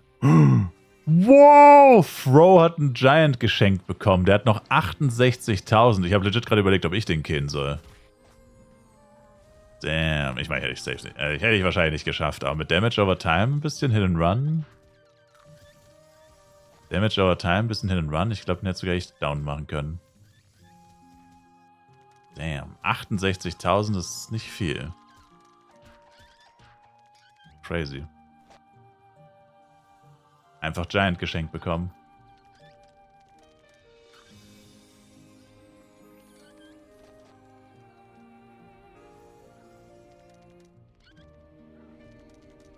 Ich wollte eigentlich Animes gucken. Wie bin ich hier gelandet? Senpai? Weil ich zugeben muss, eigentlich ist das schon asozial, aber es würde jeder so machen. Es würde jeder so machen. Der Server hier ist leider zu competitive. Da kannst du bei einem Giant nicht sterben und erwarten, dass die Leute dann ihn nicht nehmen. Vor allem nicht, wenn er noch 68.000 hat. Und schon gefoodet hat. Kannst du dich erwarten, dass die Leute da Rücksicht nehmen. Das ist einfach unrealistisch.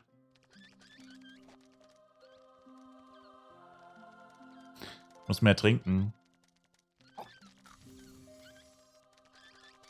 Stay hydrated, Chat. Competitive ist aber noch eine sehr nette Beschreibung. Ja, Sir. Sie schwitzen, bis ihnen das Arschwasser zum Hals steht. Gefällt dir diese Bezeichnung besser. Die Leute auf dem Server hier schwitzen, bis ihnen das Arschwasser zum Hals steht.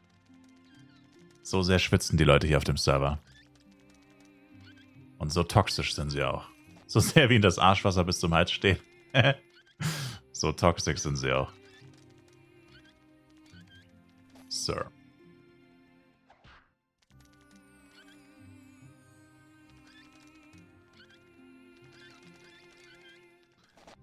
Das ist echt crazy, wenn du 44 Stunden Flive spielst oder 42 Stunden und das Gefühl hast, dass du einfach nur behind des Todes bist. Das hatte ich auch noch nie. Noch nie so viel Flive gespielt in so kurzer Zeit. Oder was heißt so kurzer Zeit, aber noch nie in der Zeit so viel Flive gespielt. Noch nie mal so viel Flive gespielt. Und war noch nie so behind gefühlt. Crazy.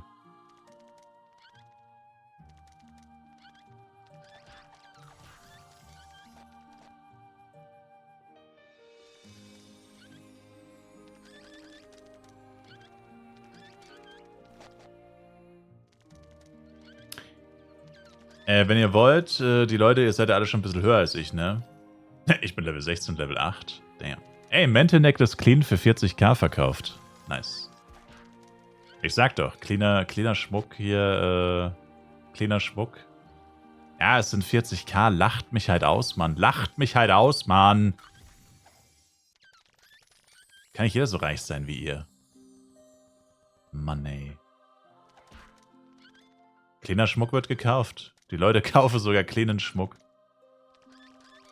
Crazy. Wenn das Einzige ist, was ich droppe, was man in den Shop stellen kann, dann ist es halt so. It ain't much, but it's honest work, man. It ain't much, but it's honest work.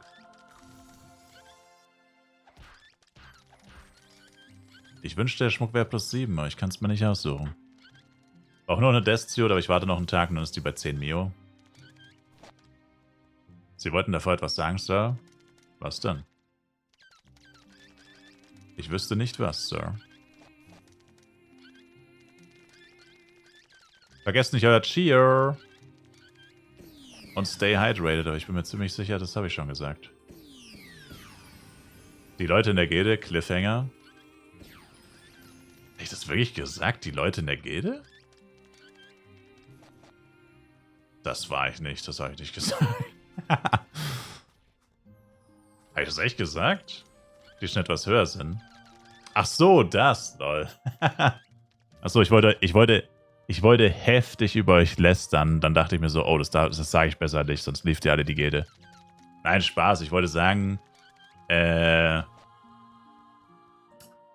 droppt ja wahrscheinlich 90er-Set-Teile, ne? Anders als ich. Noob.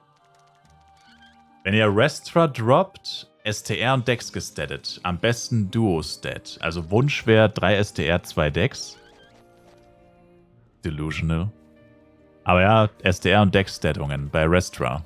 Also weibliches Restra müsste Rasra sein, glaube ich, oder so ein Scheiß. Rasra oder so heißt es, glaube ich, das weibliche. So einen bescheuerten Namen. Also einfach weibliches Restra-Set auf 90 mit STR-Dex-Stattung. Ne? Da wäre ich euer Mann. Also Suit vielleicht nicht, die Suit kann ich mir nicht leisten. Aber der Rest müsste ja eigentlich nicht viel wert sein. Denkt an euren Boy. Guckt euch die Restra-Set-Teile an. Gilde ist leider voll, Kugels. Also wir haben noch ein paar Plätze, aber die sind reserviert für Ringmaster von Leuten, die Clockworks machen wollen. Weil Clockworks geht nur innerhalb der Gilde und wenn jetzt jemand Clockworks machen will und wir sind voll, dann kann er halt nicht Clockworks machen. Das wäre ein bisschen blöd. Sorry. Also jetzt gerade sind wir leider voll. Brauchen immer so 1, 2 Plätze für einen Clockworks-Notfall.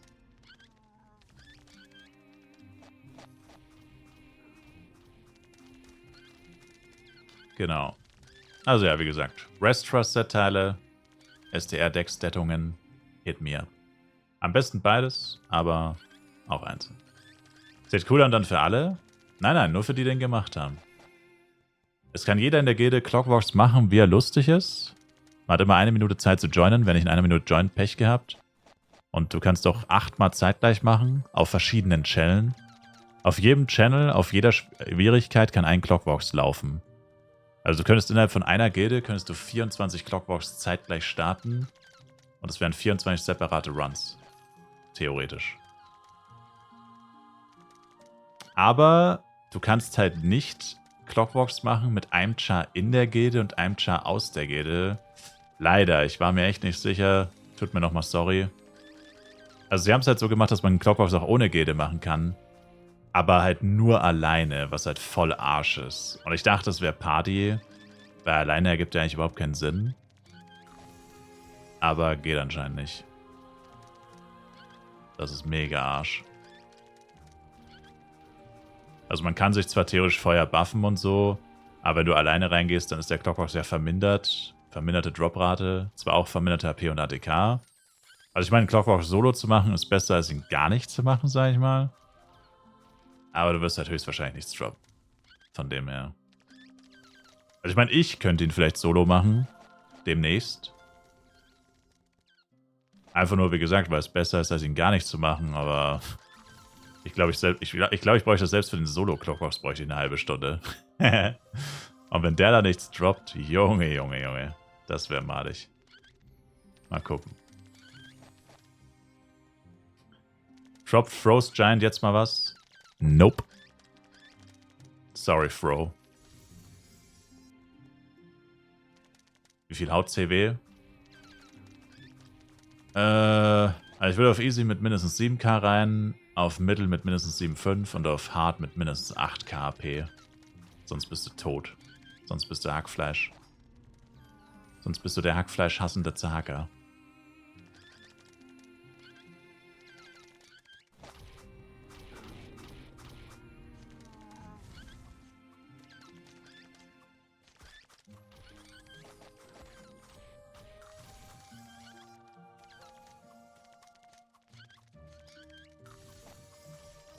Powder ist 8.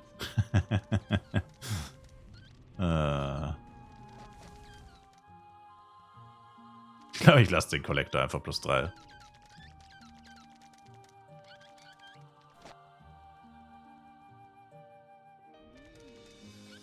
Weiß nicht, ob ich das nochmal riskieren soll.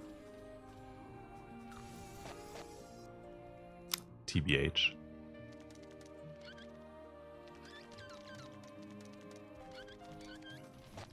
Wenn das Penya-Elixier abgelaufen ist, aktualisiere ich meinen Sub-Timer. Läuft noch 43 Minuten. Also wer noch was einlösen will bis dahin, für Kanalpunkte, Ausrufezeichen Store. Do it soon. Sooner than later.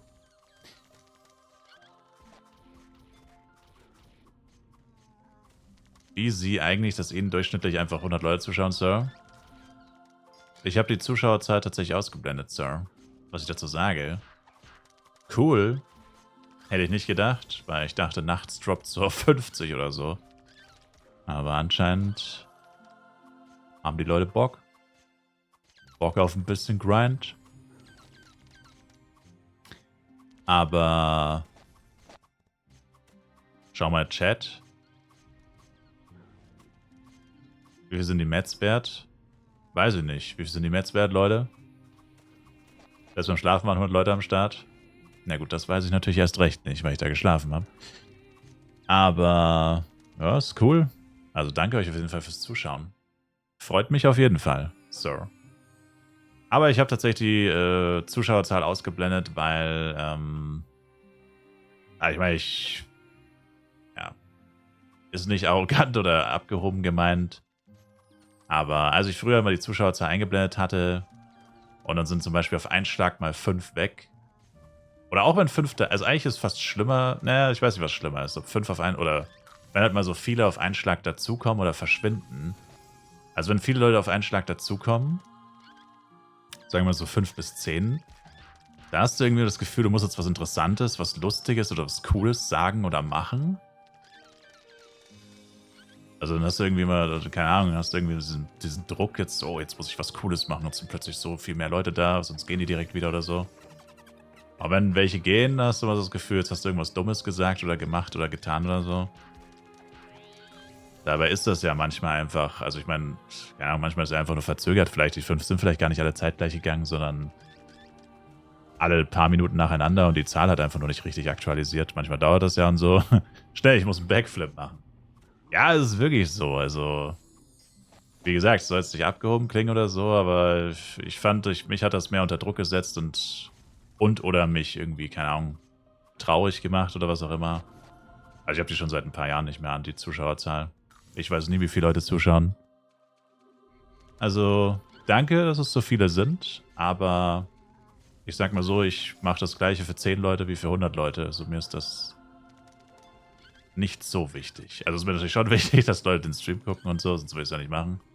Aber wie viele es jetzt genau sind, sag ich mal, ändert nichts für mich, wirklich. Könnten auch 1000 sein, ich würde das gleiche machen. Selbst wenn es hier 1000 wären, ich meine gut, beim Startseiten-Stream, sag ich mal, als ich auf der Twitch-Startseite war, ich meine gut, da habe ich schon in Anführungszeichen was Besonderes gemacht, aber ja, muss ich ja auch. Ich meine, kann ja nicht Twitch sagen, yo, ich mache heute was anderes, dann mache ich das gleiche wie immer. Das ist was anderes, aber sonst halt. Aber ja, wie gesagt, danke euch auf jeden Fall. Muss auch mal gesagt werden, auf jeden Fall. Appreciate it. Und nochmal danke an alle Subscribers und Gifters. Auch dafür nochmal vielen Dank. Aber auch fürs Zuschauen. Appreciate it. Also was war Mets? Man weiß jemand die Mets-Preise circa oder sind die alle ungefähr bei 10k? Also Arons sind gleich bei 10k, das habe ich so rausgehört. Ein Aron-Catcher ist eine Mille. Mineral wahrscheinlich auch ähnlich. Ich denke mal, die anderen beiden sind auch ungefähr so viel wert. Also 5k wird Minimum sein, 10k probably auch. Hat der Chat was geschrieben, was die wert sind? Und facest du jetzt noch? Facest du jetzt noch?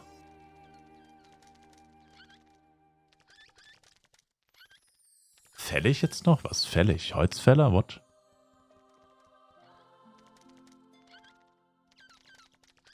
Das nächste Set, wenn du 90 überspringst, ist 105. Tide oder Tyrant wäre das. Ich sehe Shops von 4k bis 10k. Okay, also doch nicht so viel für die anderen. Farmst. Oh.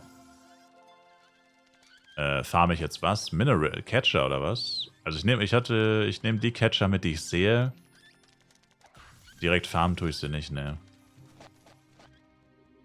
Ich hasse Catcher-Farmen. Ich wollte das jetzt eher so als passives Einkommen haben. Ist nicht wirklich passiv, weil ich musste den Catcher töten, wofür ich actually saulang brauche, weil mein Damage so scheiße ist.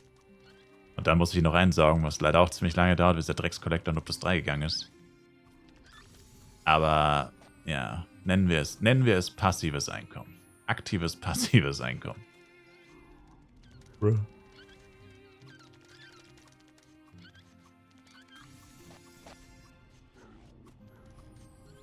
Zuerst zwischen 5 und 8 und Fallen sind noch 10 und 11k. Oh. Das heißt, wahrscheinlich muss man einfach hoffen, eher für 4 reinstellen und hoffen, dass einer rauskauft. Oder einfach mehr farmen und für weniger reinstellen, damit es auf jeden Fall gekauft wird. I see.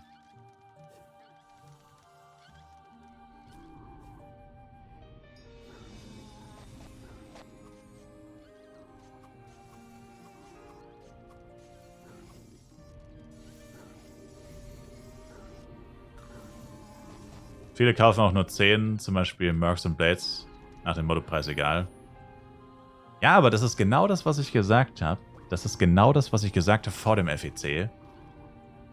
Das war ja bei den Hyper. Ich habe doch Hyper gestattet gesucht für mein Zeug, für mein Equip. Und Hyper Helmet oder so 180. Und da stehen ja keine Preise dabei. Und ich meine, gut, Hyper ist arschgünstig gewesen, schon ziemlich früh, weil es ja auch echt unselten ist. 45er Set-Teile außer Suit. Aber das ist genau das, was ich gesagt habe. Das sind dann auf FEC so viele Shops. Kein Mensch schaut das alles durch. Das heißt, dieses Search-Shop-Filter bei unseltenen Items ist eigentlich fast nutzlos. weil es dir einfach nichts bringt. Wenn ich jetzt hier Krasek eingebe. So. Oh. Okay, jetzt noch nicht. Vielleicht soll ich eher Power Dice eingeben. Ich meine, gut, okay, das überrascht mich jetzt. 18 Shops haben nur Krasek, das ist wenig. Geben wir Power Dice ein. Power Dice sind 462 Shops gerade. Gut, es sind alle Power Dice. Ich könnte jetzt natürlich spezifisch nach Power Dice 8 suchen, dann ist es noch ein Drittel davon. Aber das sind über 100 Shops. Als ob jetzt irgendjemand, selbst ein Geizhals wie ich, Servus, selbst so ein Geizhals wie ich, ne? Kein Mensch schaut sich 160 oder selbst wenn es nur 100 sind, selbst wenn es nur 20 sind, 20 ist schon arschviel, wenn die in verschiedenen Städten stehen und so oder auf verschiedenen Channeln. Auch das ist schon arschviel. Das macht niemand. Also wie du sagst, ja, du schaust 3 Shops an und wer von den 3 ist der günstigste, ene mene mu, und dann kaufst du. Weil du einfach die Zeit nicht hast. Du hast keine Zeit, so viele Shops durchzugucken. Du willst ja weiter, du willst weiter grinden, du willst in irgendeinen Dungeon, du willst irgendwas machen. Kein Mensch hat Lust und Zeit, da so viele Shops durchzugucken. Da wirst du ja blöd im Kopf. Und das war genau das, was ich gesagt habe. Vorm FEC, dass auf dem FEC selber dieses Feature extrem an Nutzen verliert, weil es einfach zu viel wird. Also, kommt aufs Item an. Ich meine, bei Guardian Jojo vorhin konnte ich es gut nutzen, da waren es 6 Stück. Da ist es geil, aber bei so Massen-Items ist es komplett nutzlos. Weil der Preis nicht dabei steht. Und wenn der Preis nicht dabei steht, dann bringt es dir eigentlich nichts. Nicht wirklich. Was hat es mit den Bäumen, Herbs und so weiter auf sich? Das ist ein neues System, heißt Lifestyle. Drück mal L. Das ist das Live-System Gathering and Production. Und, man kriegt kein Mastery für die Event-Dinger. Ja, das ist ja auch geil. Sie wollen das Gathering? Hä, was ist das denn für ein Müll? Sie wollen das Lifestyle-System mit dem Oster-Event pushen, aber schaut euch das mal an. Ich habe jetzt schon mehrfach Erz gefarmt und mein Mining-Meisterung ist auf 0. Und bei einem Ding pro Tag wirst du sowieso nicht viel bekommen. Aber dann ist es ja noch lächerlicher. Das ist ja nicht mal wirklich Werbung dafür. Aber egal, auf jeden Fall ist es so ein neues System. Du kannst halt diese Bäume und so weiter, das bekommst du erst ab 61 leider. Erst ab 61 geht es. 61 steht ein NPC in St. Morning, der heißt Levi oder Levi, whatever. Auf Non-FEC aber nur. Nee, was? Was meinst du? Auf jeden Fall auf 61 kannst du es erlernen sozusagen. Es gibt halt diese verschiedenen Berufe. Mining, Gathering, Woodcutting und so weiter. Das Event ist nicht auf FEC? Doch, ich mach's doch schon seit 2 Tagen. Sir? Ich mach das schon seit 2 Tagen. Natürlich ist es auf FEC. Ab Level 61 aber erst. Weil Lifestyle erst ab 61 ist. Deswegen ist auch das Event erst ab 61. Live-Skill-Event? Na, das Oster-Event. Das ist das Oster-Event, Sir. Das Oster-Event ist doch das mit dem Erz abbauen. Das gesonderte Live-Skill-Event. Ach so, nee, das meinte ich nicht. Das ist auch Ass. Auf jeden Fall, ja, ab 61, aber das kannst du eigentlich ignorieren. Ich meine, du kannst es dir mal anschauen, aber es ist wirklich uninteressant. Violet Irene wäre am Start, by the way, falls den irgendjemand farmt. Ein paar Protects farmen. Muss so wieder aufstehen. Weiß gar nicht, wie lange ich schon sitze. Ich habe den Überblick verloren, ehrlich gesagt. Am Anfang konnte ich es mir noch ganz gut merken. Hier mal 2 Stunden, da mal 2 Stunden. Am Anfang 5 Stunden. Ey, dieses scheiß Gift von diesen Drecksviechern macht viel zu viel Schaden. Na gut, jetzt habe ich auch einfach nicht richtig aufgepasst. Aber es war wieder, ey, gefühlt. Diesmal habe ich auch nicht meine Buffs verloren. Diesmal war ich definitiv noch gebufft. Ja. Aber ich habe nicht aufgepasst. Das war schlecht. Aber manchmal checke ich auch gar nicht, dass ich normalen Irene angegriffen habe, weil die ja hier unten sind, die ja vermischt, die Mistviecher. Manchmal checke ich es gar nicht. Erst wenn es zu spät ist. Mir geht das Cruiser-Set, das geht mir so auf den Sack, ey. Ich krieg so viel Damage, das ist so ein Scheiß. Ich bin froh, dass ich kein Comet-Set tragen muss. Mit Comet-Set wäre es noch schlimmer. Als Cruiser geht mir schon auch gewaltig auf den Sack. Oh no. Lassen Sie mich in die Ruhe.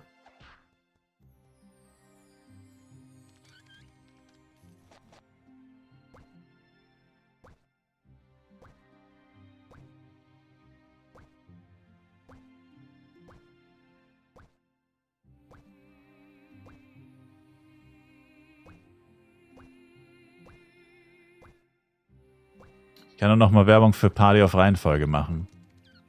Misa. Aber du machst es ja nicht wegen Dingen, ne? Karten. Party auf Reihenfolge ist Bombe. gleich unneu stellen. Meinst du Sub-Dingens? Ja, ja. Ich habe gesagt, nach der Penya Flask. Läuft noch eine halbe Stunde, Sir. Dann können Sie mich gerne dran erinnern. Oder wenn Inventar voll ist. Aber das wird ziemlich aufs Gleiche rauskommen. Tatsächlich. Aber ich brauche unbedingt GT, dann kann ich Rest maxen. Das ist nicht mehr so schlimm, wenn ich sterbe. Ich habe aktuell Rest auf 1. Was nicht schlecht ist, da muss ich zumindest nicht zurück in die Stadt, wenn ich sterbe. Weil der Weg hier raus ist auch ziemlich weit. Noch, wenn ich bei Vatanka bin, ist auch besser. Aber so langsam mit dem höheren Level sind diese knapp 3% ist dann schon auch ganz schön viel.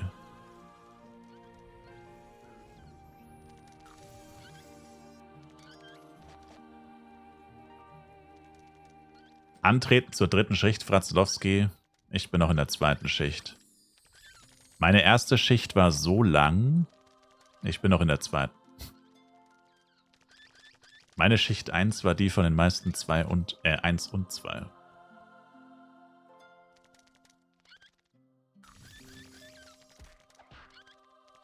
Naja, scheiße, es ist schon wieder 6 Uhr morgens, Alter.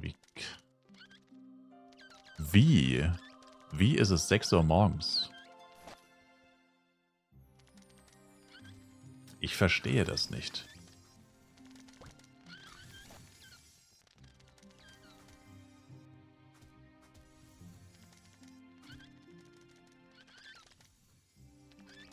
Dass das Gift aber auch so lange hält, ne?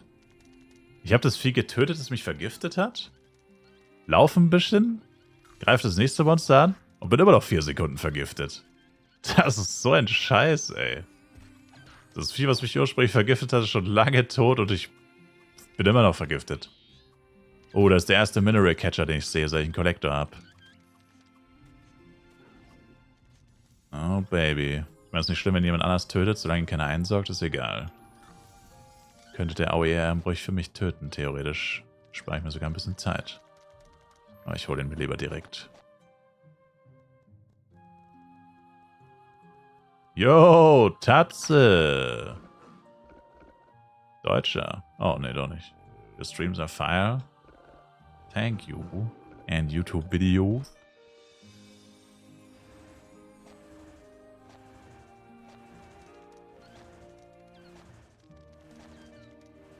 Oh. Hey, gratis Cheer bekommen, let's go. Cheer Nation, baby. Nice. Braucht jemand Filler, fragt Jax. Ich rechne in normalsterblichen Schichten. Sorry. Nirgendwo bist du sicher. Vor einem Drive-by-Cheer meinst du? Ein gutes altes Drive-by-Cheer.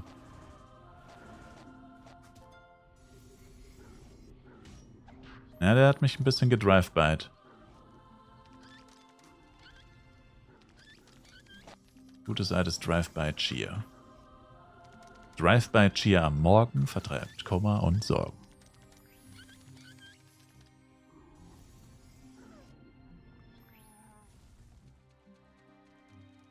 Ja gut, jetzt habe ich alle Catcher auf jeden Fall einmal gekillt. Lustigerweise Aaron sogar 3. Und deshalb, wo ich in Dark 3 bin, was ja random ist.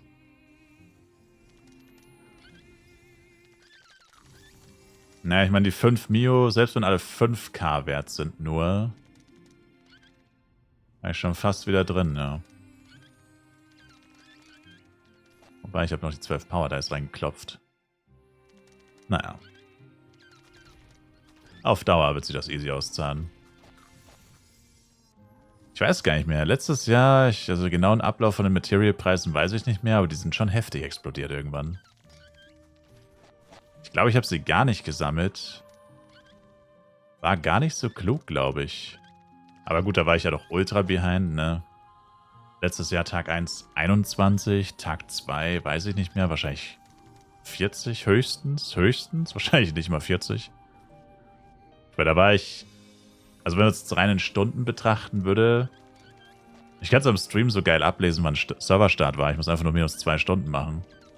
Naja gut, minus 2,5, 9:30 Uhr habe ich, glaube ich, gestartet mit dem Stream. 2,5 Stunden.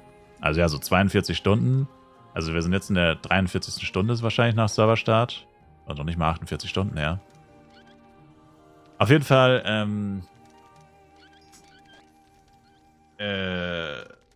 ja, wenn ich jetzt halt nachrechnen würde quasi, ich meine, könnte ich ja anhand der Streams gut tracken, immer Anfang und Ende und so. Weiß tatsächlich gar nicht so gut tracken kann, weil ich immer noch auf Boden gespielt habe. Aber egal. Das mal nur am Rande. Weil du, also wenn man jetzt die genauen Tage nehmen würde, wo ich jetzt gespielt habe, und das aneinander gleichen würde quasi, also wenn jetzt Tag 2 dann Ende ist, später, da war ich safe nicht mal Level 50, vielleicht nicht mal Level 40. Es könnte es echt sein, dass ich nicht mal Level 40 war. Und jetzt einfach Level 77. Zwar auch nur mit 2 Chars zugegebenermaßen. Also ich finde den Progress, den ich jetzt habe, gar nicht so gut eigentlich. Obwohl mein Progress letztes Jahr so ultra grottenschlecht war, aber ich habe halt auch fast gar nicht gespielt. Naja gut, fast gar nicht. Ist ein bisschen übertrieben. Ein paar Stunden am Tag ist eigentlich nicht fast gar nicht, aber trotzdem.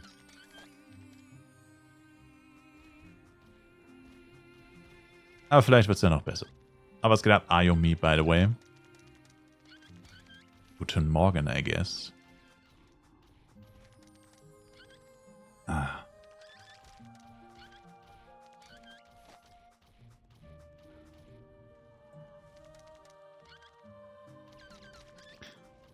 Ja, ich meine, wie gesagt, in diesen 24 Minuten Penya Flask bzw. Inventar leer. Es wird wahrscheinlich irgendwie beides sein. Werde ich dann wahrscheinlich auch kurzes Päuschen machen. Was Neues zu trinken. Meine Kaninchen versorgen. Und wahrscheinlich mal Zähne putzen. Es ist so seltsam mit so einem komischen Zeitgefühl. Ich habe nach dem Aufstehen Zähne geputzt, also passt schon. Alle 12 bis 16 Stunden spätestens mal Zähne putzen.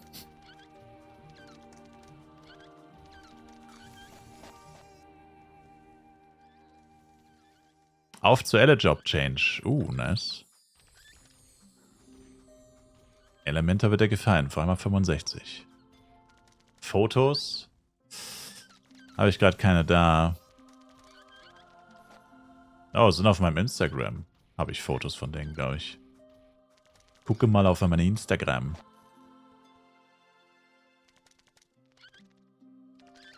Ja, ich habe Instagram. Ich benutze es zwar so gut wie gar nicht, aber I got it.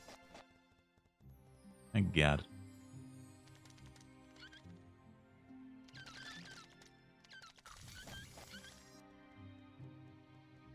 Wann spielst du Auto Attack? Sobald ich mein Hist-Jojo habe.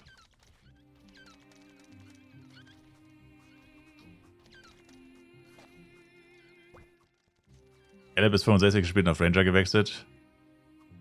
Was? Dreckiger Hater. Was geht denn gerade mit meiner Kamera ab, Alter? Was war denn das gerade?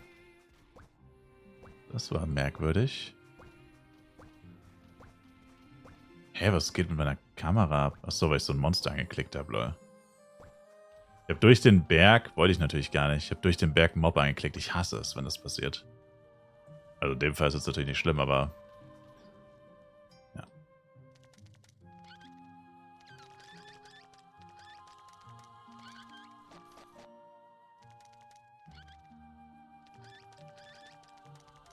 Du feierst den AOE, aber du kommst an den Spielstil nicht klar. Oh, okay.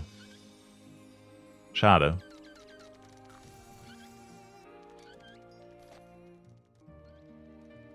Schade, schade, schade.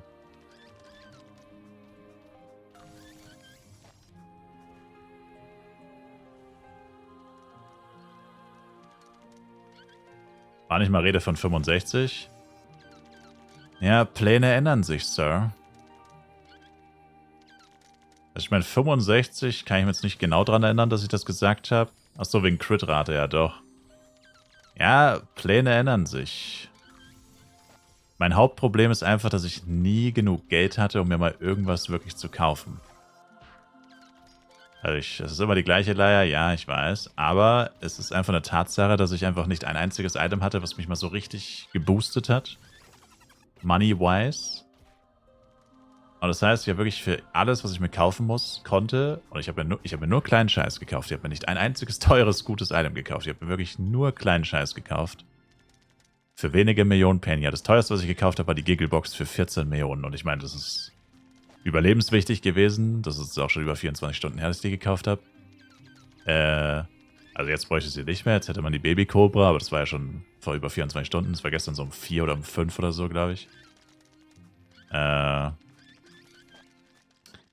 ich sie endlich gehabt. Und das war das teuerste, was ich gekauft habe. Und sonst wirklich nur Kleinscheiß für meistens unter 10 Mio. Erstes Set-Teil. Erstes 75er Set-Teil Arkan Helmet. Natürlich. Bloß nichts Wertvolles. Bloß nichts, was irgendjemand spielt. Aber außer Suits ist eh alles wertlos.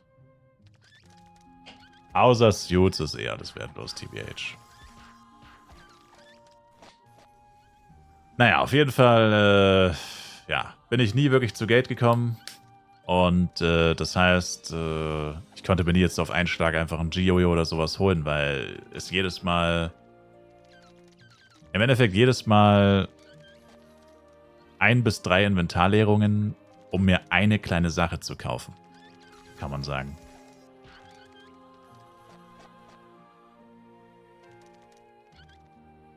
Und der Plan war halt ursprünglich Giojo, bisschen auf Dex-Equipment gehen für viel Crit-Rate und Attack-Speed und Hit-Rate und so. Aber es ist nie zu dem Giojo gekommen. Und als ich dann gesagt habe, okay, jetzt wäre Giojo das nächste, habe ich realisiert, naja, jetzt bin ich kurz vor 75, jetzt brauche ich auch kein Giojo mehr. Ja. Ein einziger Teufelskreislauf. Ich bin im Teufelskreislauf des Ultra-Broke-Seins gefangen. Mein Arsch ist so broke, der weiß gar nicht, was Gates haben bedeutet.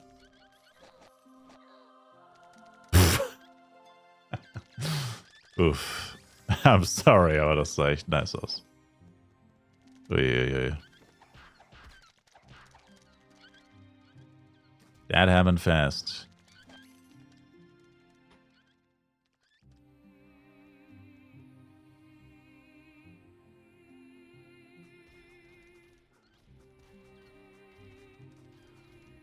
I have Max. Oh.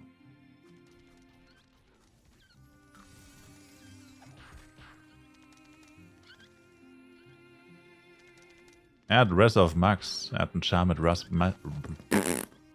Max Res.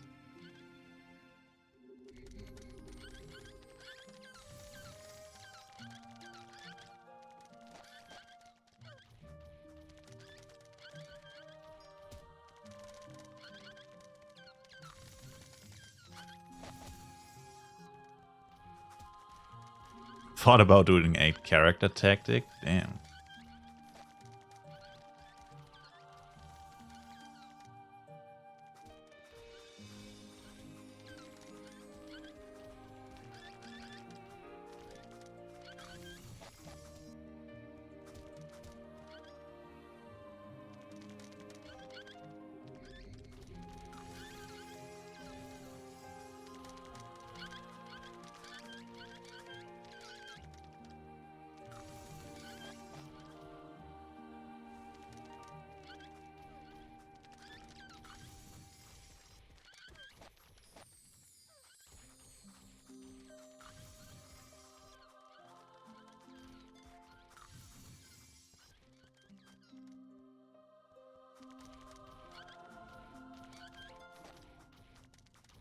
ich muss rebuffen. Ein Stuff in Trefferrate ist aber auch witzig, dass es von Haus aus hat. Auto-Attack Elle. Ja, keine Ahnung. Das ist eins der großen Flive-Mysterien. I guess, theoretisch, wenn du als Elementor halt Monster sammeln würdest ohne Skills, also quasi mit Auto-Attacks, also die meisten Klassen müssen ja mit Auto-Attacks, ne, Mobs pullen. Ergibt ja überhaupt keinen Sinn als Elementor. Warum sollst du mit Auto-Attacks pullen? Damit gibst du ja komplett einen Range-Vorteil auf und so. Macht null Sinn. Aber ja, ich schätze mal, das ist der Hintergrund.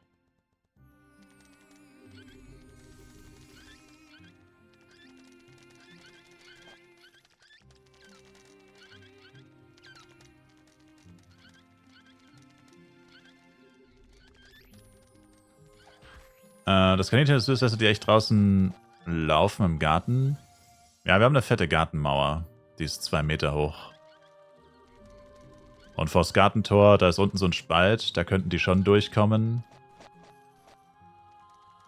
Damn.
So. Ein paar nette Dudes hier am Start. Auf Englisch. Oh oh, nur noch 2 Vitaldrinks.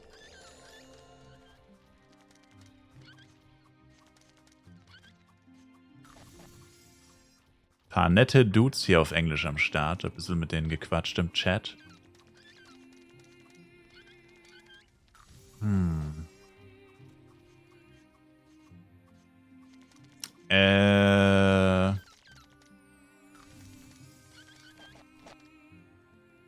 Genau, also wie gesagt, Kaninchen frei im Garten ist kein Stress, aber auch nicht unter, also wenn wir nicht daheim sind oder so, dann natürlich nicht. Also schon nur, wenn wir da sind und so. Und auch nicht den ganzen Tag. So. Maximal so mittags bis vormittags. Mittags, vormittags bis abends. So. Höchstens einfach niemand, aber klar fand chillen so viele. Ja, weil die Leute, Alter, wirklich, das ist geistesgestört. Die Leute gehen teilweise mit 90 zu Klarfahren, was viel zu früh ist. Es ist viel zu früh. Ne? Und dann chillen sie da einfach bis 104, 105. Also manche Leute verbringen einfach einen ganzen Tag bei Klarfahren, basically. 90 bis 105 teilweise. Weil sie einfach nicht in die Wüste wollen. Dann sammeln sie ein paar Quest-Items, töten ein paar Pop-Crank vielleicht und dann verpissen sie sich nach Asria. Und skippen die Wüste zu 80%.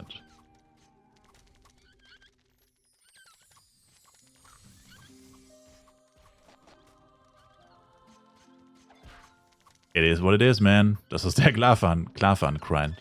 Grind? Junge, kann nicht mehr reden.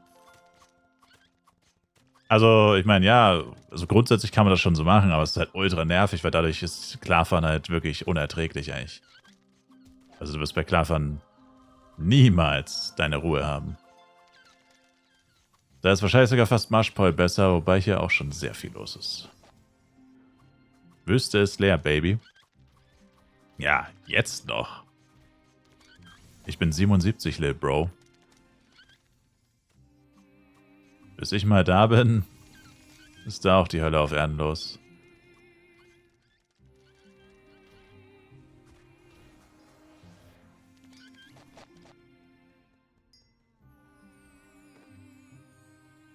Ich glaube, ich gehe jetzt zu Vatanka. Das mit dem Gift geht mir so auf die Eier. Die Small Spawns von den Irenen sind ultra bad.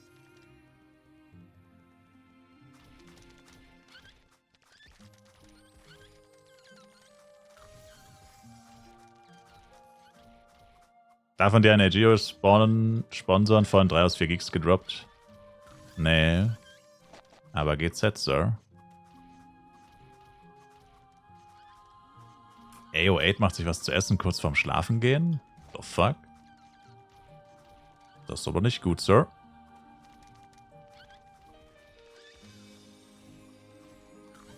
Ah. 10 Minuten noch Penya Flask. Das mit dem vollen Inventory wird aber nix. Ich habe nur noch 2 Vitaldrink X, Alter. Dann habe ich aber ein richtiges Problem, gell?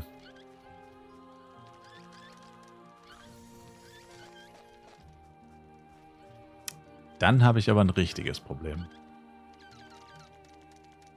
Also wenn meine Vitaldrink X fertig sind, leer sind und ich immer noch nicht genug Geld fürs His-Jojo habe. Ich glaube, da muss ich Catcher-Only farmen gehen. Dann muss ich so lange Catcher farmen, bis ich das His-Jojo habe. Was ein Albtraum wäre. Aber es wird halt passieren.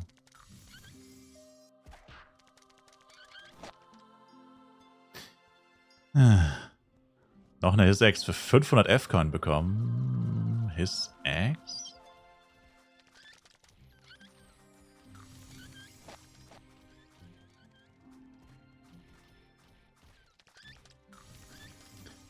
Nimm mal das 1v1 PB Angel Knuckle oder bleibt man auf His? His, Sir.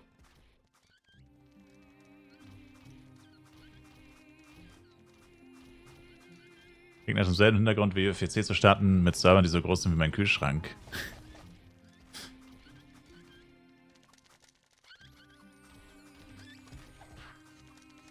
Wer weiß schon, was das Problem wirklich ist. Mit den Lags. Oder war. Keine Ahnung. Brauche ich nicht, Fro. Nee, 75er Set will ich eigentlich nicht haben. Ich will ja eigentlich auf His-Jojo wechseln. Das wäre doch wieder Geld für etwas, was ich eigentlich gar nicht will.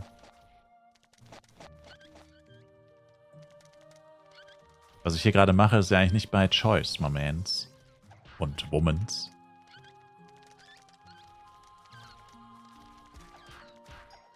Das ist nicht wirklich by choice, was ich hier gerade mache.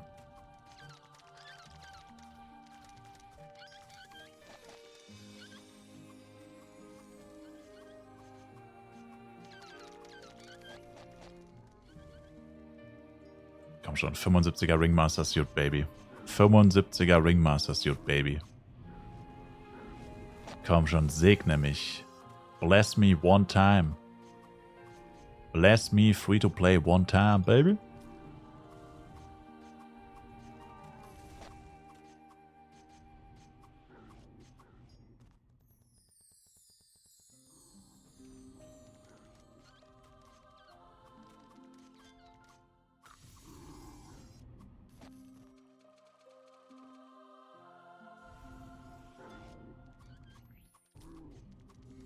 I understand, AO8. I understand.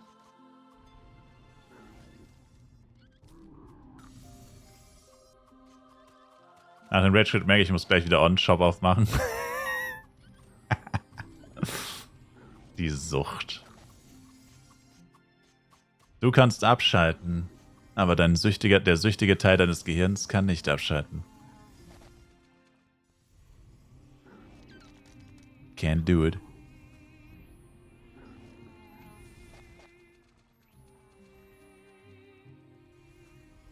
Ja, fast noch das halbe Inventory von meinem Leecher fehlt.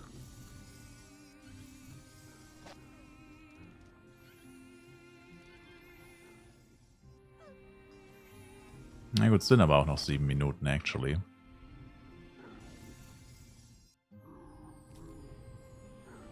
Sieben Minuten Penya Flask. Vielleicht mal da drüben eine Runde ziehen, noch ein paar Items von denen mitnehmen. Die meisten lassen nur ihre Eggs liegen. Ich droppe immer noch so wenig, in Anführungszeichen. Vermutlich aufgrund schlechter Killtime. Dass ich die Eggs liebend gern mitnehme. Ach, verpiss dich. Scheiß Psykeeper. Alter! Alter! Moment. Achso, das ist ein Psy und eine Elle. Ach, Kacke. Das ist ja Albtraum. Psy und Elle und RM. Alter, was?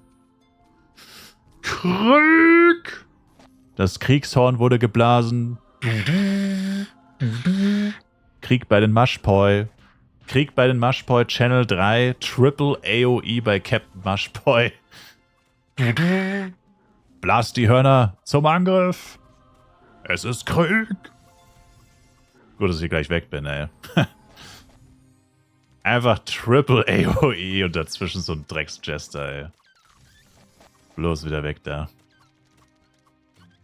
Wir blasen zum Angriff. Deshalb ist man ab Marsch spätestens auf Channel 4, Sir.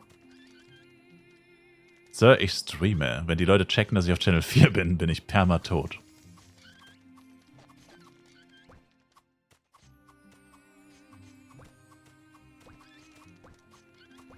Apropos. Ich bin gerade auf Channel 4.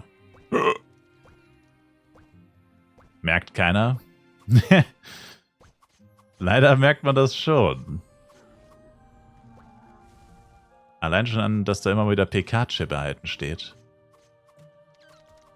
Genlevel gestiegen, cool.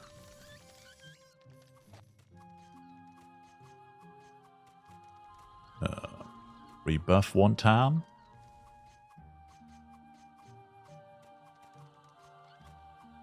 Aber wenn ich jetzt diesmal alle... letztes Mal habe ich die Inventories gar nicht voll bekommen, by the way. Da wurde ich dann ja umgebracht.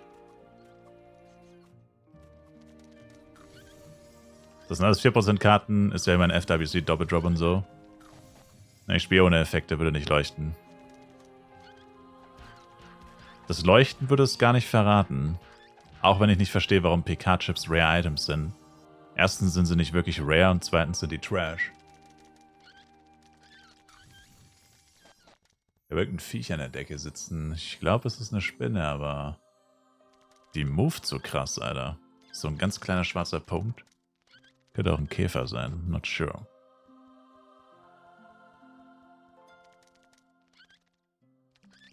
Ist bis erstmal schon vor ein paar Stunden aufgefallen.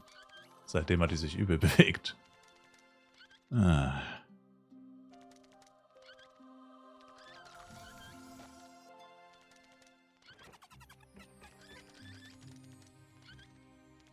Der macht auch Sabaton. Giant Irene ist am Start. Fro, Channel 6, Giant Irene an der linken Seite. Da, wo du ihn vorhin gekillt hast. Fast direkt daneben. Giant Irene, Baby. Channel 6. Du bist davon. Du bist davon. Earthquake 4%. Mist. Das ist meine erste Earthquake 4 tatsächlich. Kein Bock mehr. Oh. Okay. Okidokes.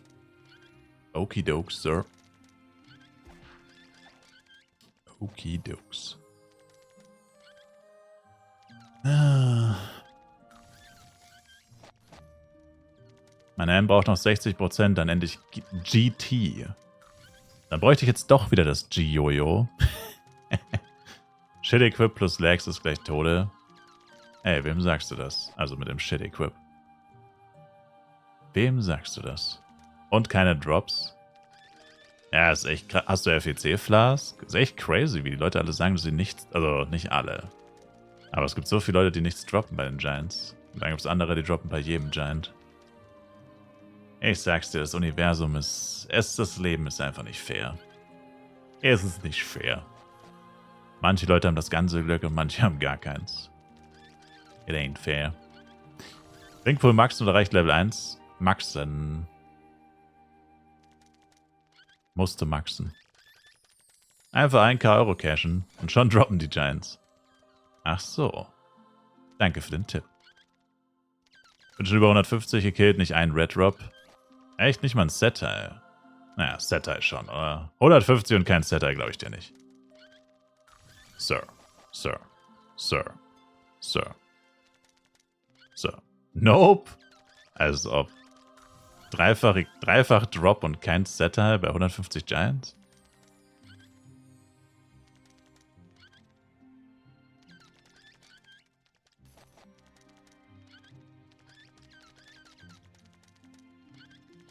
Green Beam, aber Trash.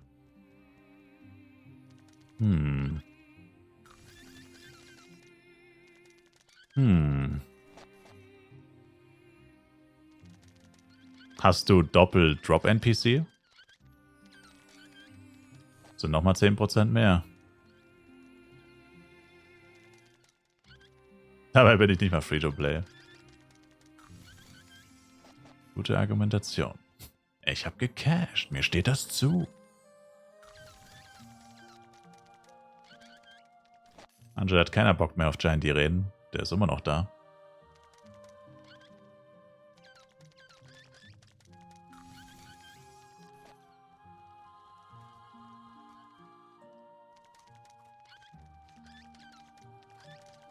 Ich habe aber 7 Stunden gepennt, Pharos. Ich bin nicht die ganze Zeit da am Start. Ich habe 7 Stunden gepennt.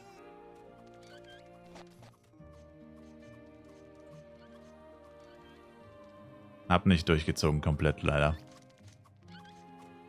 Neue Party-Mieser? Das ist das gleiche wie vorhin. Die Skills laufen doch noch eine Stunde.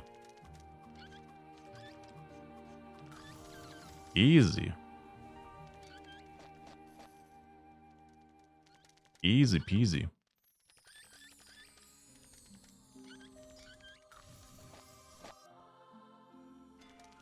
Darf jetzt eine Armband? Press P. Habe ich. Tu das und... Yeah. Wäre da Platz frei in der Party?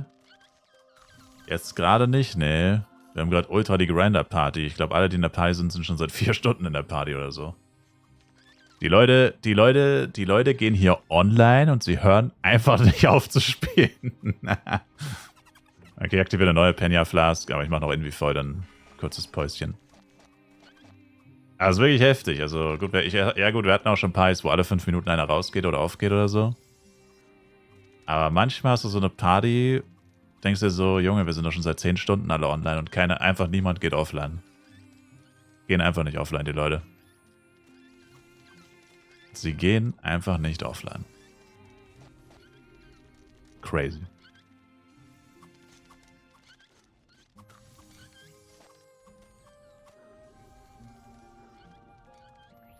Einfach Macher. True.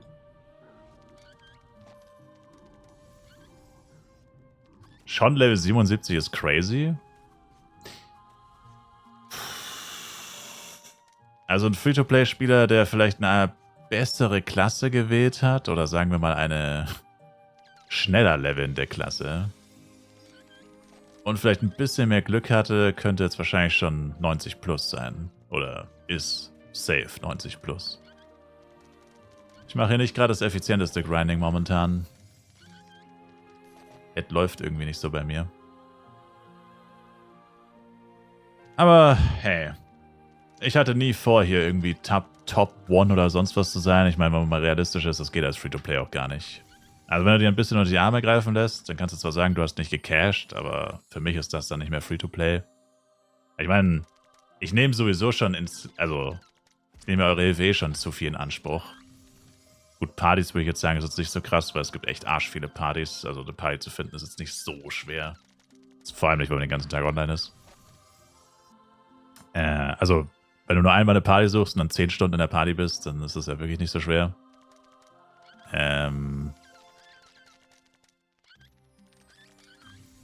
Aber sonst auch mit den Items finden und so, ja. Also ich nehme euch eh schon zu viel eigentlich in Anspruch. Eigentlich ist das auch schon fast gegen meinen Kodex sozusagen. Nur ein Scherz, by the way. Aber ja. Aber mehr mache ich nicht. Also Items handeln, traden, trotzdem faire Preise zahlen. Also hier keine Geschenke annehmen. Einfach das halt zahlen, was es wert ist. Vielleicht mal, ja, halt keine Scammer-Preise natürlich. Einfach so, dass es für beide Seiten halt einfach passt. Nicht krass overpayen, nicht krass underpayen, einfach halt normal. Und sich halt gegenseitig ein bisschen helfen. Aber das macht man ja in der Gilde zum Beispiel auch. Also, wenn du jetzt einfach in der Gilde joinst mit 50 Leuten, Wenn man sich da auch die ganze Zeit die Sachen hin und her schickt und so, ist es ja dasselbe. Wüsste ich jetzt auch nicht, wo der Unterschied ist.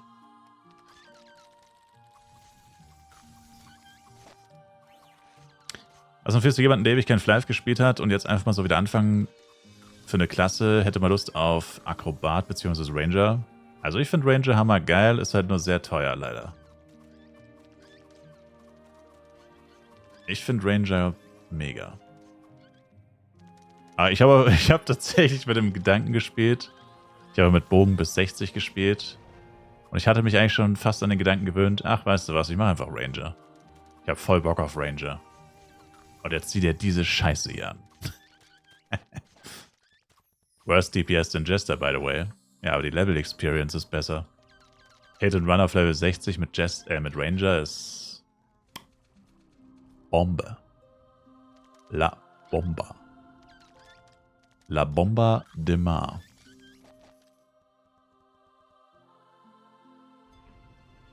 BP oder Jester? Ich löse es auf. Es wird der Ranger. Ja, deswegen sind wir jetzt ja Jester, Sir. Ich habe gesagt BP oder Jester und ich habe mein Wort gehalten, Sir. Und ich bereue es jede Minute, Sir. Hat er was gedroppt? Angel Dax ist 1v1 BP oder Skippen? Skippen. Angel Big Axe. Wow. Er hat echt was gedroppt. Irgendwie hatte ich Skimmerin. Nur Schrott? Ja, aber die ist doch ein bisschen was wert. Gibt doch ein paar Knights. Wie spielt man den Ranger am besten? Also ich habe sehr viele Ranger-Guides auf YouTube für jeden Spielstil. Aber eigentlich ist immer das gleiche. Full Decks. Und mit einem Bogen. Einfach immer Full Decks.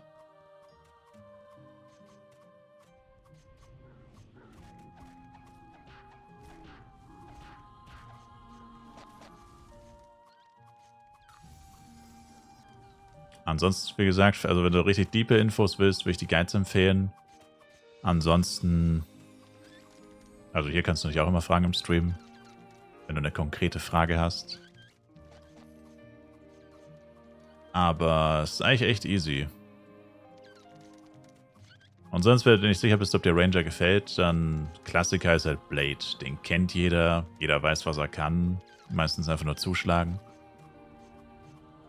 Draufhauen, fett Damage machen.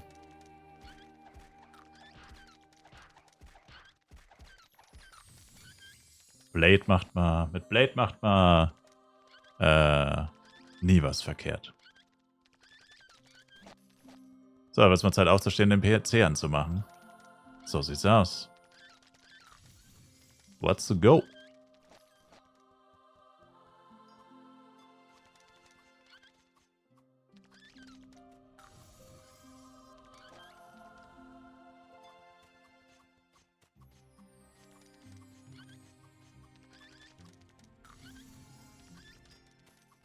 Manche sind immer noch am PC, ohne ihn ausgeschaltet zu haben. Hey, ich habe geschlafen, Sir. Es gibt bestimmt irgendeinen so einen Verrückten, der noch nicht geschlafen hat. Es gibt bestimmt noch einen crazy Verrückten, der noch keine Minute geschlafen hat. Und kurz davor ist an einem Herzinfarkt zu sterben. Also, hoffentlich stirbt er nicht, aber... Ich? Echt? Shenya? No way. Das würde ich mich echt nicht trauen. Also ich hatte schon bei... Was war es bei mir? Ich weiß gar nicht, wann bin ich schlafen gegangen? Ja gut, bei mir waren es eigentlich nur so 29 Stunden. Das habe ich schon mal gemacht, tatsächlich. Naja, aber so 30 wird bei mir dann schon... Also ich ziehe dann schon die Grenze. Also ich finde 24 ist schon geisteskrank eigentlich. Ich meine, es ist einfach nicht natürlich, so lange wach zu bleiben.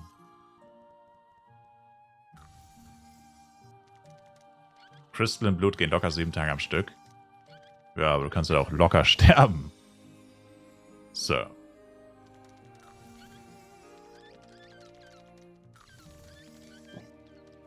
Nicht 43 Stunden wach? Ja, aber das meine ich ja. 43 Stunden wach ohne Schlafen, meine ich. Das ist genau das, was dich irgendwann ins Grab bringt. Also ich meine, gestern habe ich Zähne geputzt. Na, da war ich so 26 Stunden wach. Oder so. Ey, mir haben die Zähne wehgetan. Das Zähneputzen hat einfach wehgetan. Der Irene ist schon weg, Pharos. Der wurde schon gekillt. Der wurde gerade gekillt von Tornado. Der ist schon weg. Danke für den Follow, MK. MK for Ace. FWC Winner? Fragezeichen. FWC Winner? Gibt es ein Leaderboard oder so, wo man sehen kann, wer gerade am höchsten ist? Ja, auf der Webseite. Der Doppel-NPC. Oh, Hit of Penya. Wenn das mal kein Zeichen ist.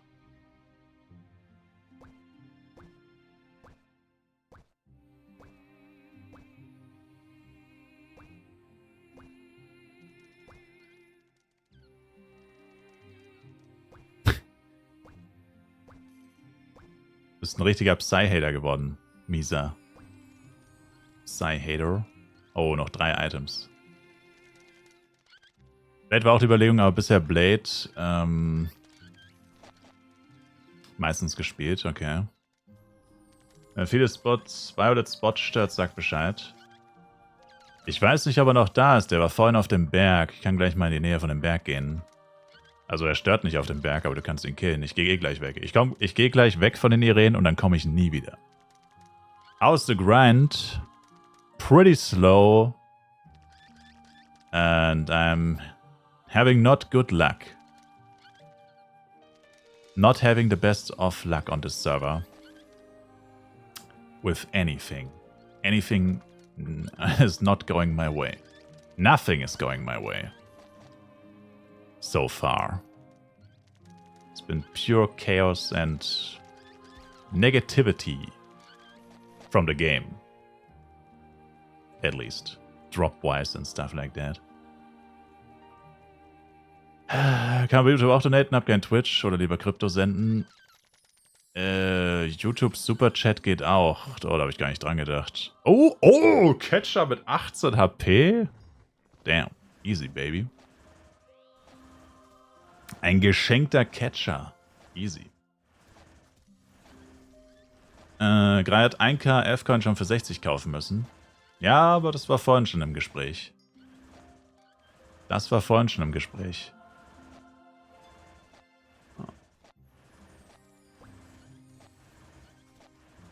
Genau.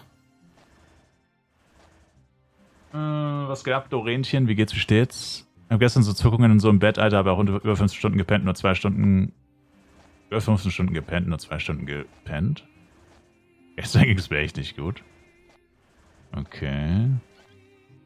Das mit 15 Stunden gepennt, ich weiß nicht, was das heißen soll. Gezockt, I guess? Ups, falsches Yo-Yo. Gezockt meinst du? Ah ja, dachte ich mir schon. Baby.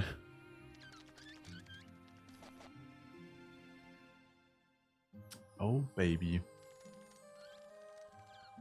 Mit was habe ich letztes Jahr mein His-Stuff und Mioran finanziert? Ich sag's dir ehrlich, ich habe absolut keinen Plan. Ohne Scheiß, an den letzten FEC kann ich mich irgendwie gar nicht mehr erinnern. Oh, Flame Arrow 11. Alter, Hit and Run Ranger in the chat. Hit and Run Ranger in the chat. 80er NPC-Bogen mit 11 Flame Arrow. Jemand, braucht denn jemand? JG bräuchte ihn vielleicht. JG bräuchte ihn vielleicht. Ich weiß gar nicht, welches Level ist denn der überhaupt? Capricorn. Oh, ist sogar noch online, 68. Oh, okay, ist noch ein bisschen entfernt von 80. Preis? 500k oder so. Nicht viel. Will ich ja nicht abziehen. 500k? Ich hatte letztes Mal meinen alten His-Stuff verkauft. Ah, okay. Ja, an sowas kann ich mich legit nicht erinnern, muss ich echt sagen. Ich kann mich meistens nicht mal an Sachen vor ein paar Monaten erinnern. Ich zocke halt jeden Tag, weißt du, das kann sich ja kein Mensch merken, ey. Der Speicher ist schon lange voll. Mein Flive-Speicher im Kopf ist schon lange voll. Jedes Mal, wenn ich was Neues lerne oder mache, vergesse ich jedes Mal wieder irgendwas. Das ist einfach voll die Festplatte. So viele 1000 Stunden Flive gespielt, das ist voll. Noch Platz in der Gilde? Ja, eher nicht. Ich will jetzt ein paar Plätze mal frei halten. Vielleicht morgen. Weil wir jetzt das Level kommen, wir haben jetzt ein paar Leute im Levelbereich, die halt CW machen wollen und dafür braucht man halt leider 2 Chars in der Gilde. Das heißt, jeder braucht dann halt irgendwie doch 2 Chars. Das ist ein bisschen bescheuert. Was hast du gemacht, Pharos? Ich hab's jetzt nicht gecheckt. Hast du Superchat gemacht auf YouTube? Sehe ich irgendwie nicht. Ich check irgendwie eh nicht mit dem YouTube-Chat. Der YouTube-Livestream ist irgendwie broken. Die Aufrufe von dem Stream gehen literally runter. Irgendwie. Die waren schon mal bei fast 2000. Jetzt steht da 1300. Der YouTube-Stream ist eh irgendwie broke. Keine Ahnung, was da los ist. Check's nicht.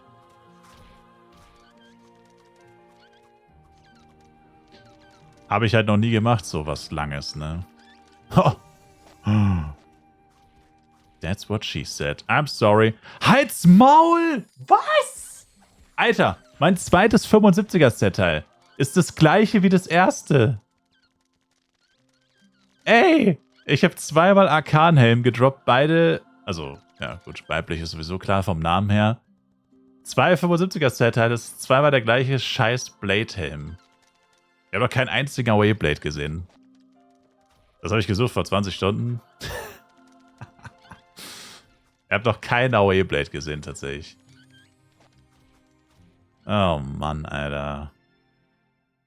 Hallo? Ich bin Away-Blade. Echt? Ja, aber ich habe ihn noch nicht gesehen. Ich hab doch gesagt, gesehen, hallo. Gesehen im Sinne von, ich stand vor euch und habe euch in die Augen geschaut und ihr habt gesagt, hey, ich bin Away-Blade, Bro. Während ihr 30 Monster tötet und, keine Ahnung, ein Salto macht oder so ein Scheiß. Was Blades halt so machen, weißt du. Auf jeden Fall, ja.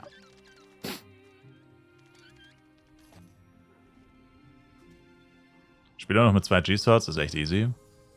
Nice. Aber mein Quest-Item-Shop läuft auch nicht so gut. Ich glaube, ich habe erst eine Mio verdient. Das heißt, da wurde so gut wie nichts gekauft, glaube ich. Kein Schwert- und Schild-Knight im Endgame immer noch mit Einhandschwert spielen. Irgendwie wechseln die Schwert- und Schild-Knight dann später immer auf Zweihand. Ja, weil Zweihand mehr Schaden macht. Du spielst One-Hand bis 90 und dann eigentlich nur noch Two-Hand für immer. Oh, Level Up, let's go.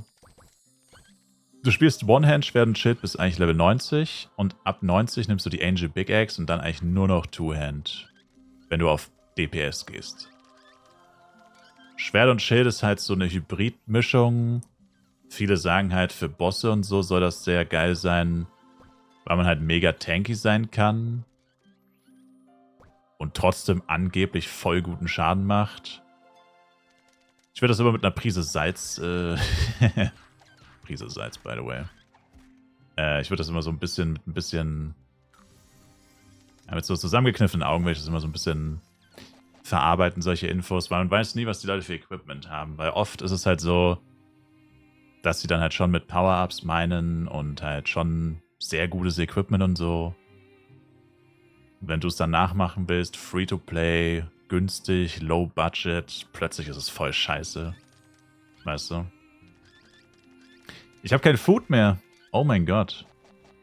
Bin ich blöd. Ich wäre gerade schon fast verreckt deswegen. Also, Inventar vom... Oh, 100 Pre-Wings gekauft. Na, jetzt läuft's langsam mit den mit den Quest-Items. Ja, nur noch diese Items hier voll, dann aktualisiere ich mal den Timer. Also wenn irgendjemand Sublänge einlösen möchte, hier Sabaton-Länge für Kanalpunkte, bitte jetzt am besten, dann kann ich es gleich hinzufügen. Oder Stream Store, Ausrufezeichen Store, Turtle Beach Giveaway teilnehmen. Und da kann man auch Sabaton-Länge verlängern. Oder Ausrufezeichen Pixel. Einfach nur downloaden, gibt 5 Minuten. Das ist ein Mobile-Game. Einfach nur downloaden, gibt 5 Minuten. Wenn ihr spielt, gibt es noch mehr mit gewissen Zielen. Und ja.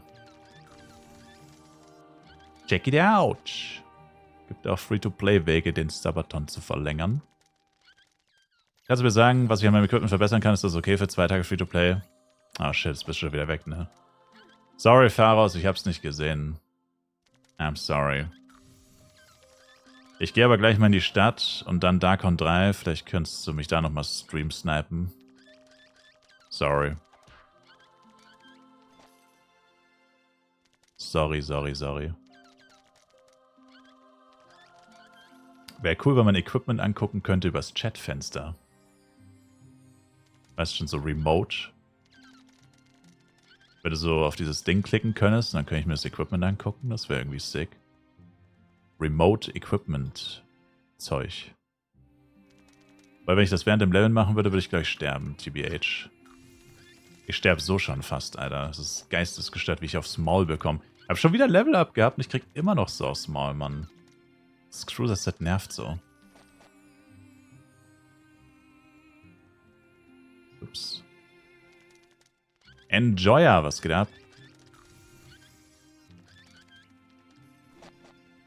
Welche Quest muss man von Libby annehmen? Das sind 300 Quests. Die mit dem Mining.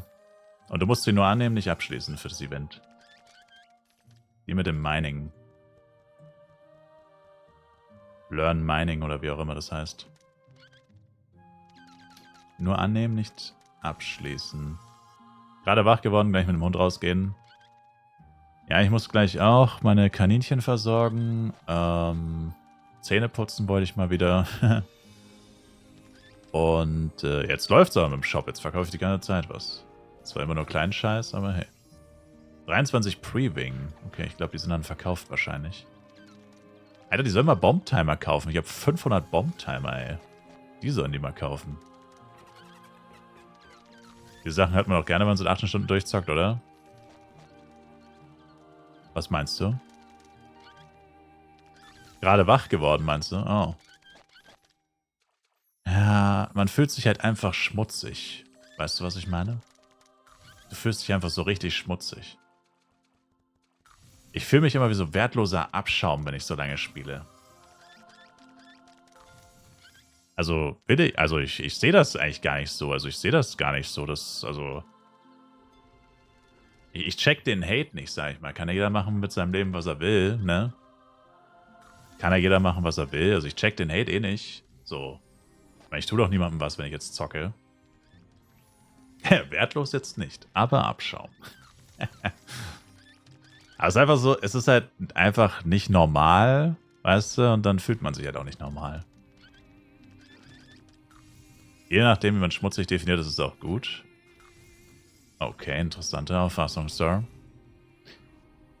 Ja, wie gesagt, also ich meine das, ich meine ja auch nur, so fühle ich mich. Also es fühlt sich halt an, als würde man was Verbotenes machen. Oder was Illegales irgendwie. Weißt du, was ich meine? Eigentlich, also es ist nicht meine Meinung, sondern es ist nur das Gefühl. Vor allem halt eben immer in solchen Momenten, wo jemand sagt, ich gehe jetzt zur Arbeit oder ich, whatever the fuck, also weißt schon. Immer halt dann in diesen Momenten denkst du dir so, oh, es gibt Menschen, die auch noch aufhören zu spielen, so ungefähr. Loser. Nein, Spaß. Oh, Capture beim RM. Noch 2 Items. Die Pause wollte ich vor 22 Minuten machen. Ja, ich habe mich ein bisschen verschätzt. Ich dachte, Penya Flask, die vor 22 Minuten abgelaufen ist, und volles Inventory würde ungefähr zusammenfallen, aber irgendwie war das nicht so. Ganz knapp verschätzt um fast eine halbe Stunde.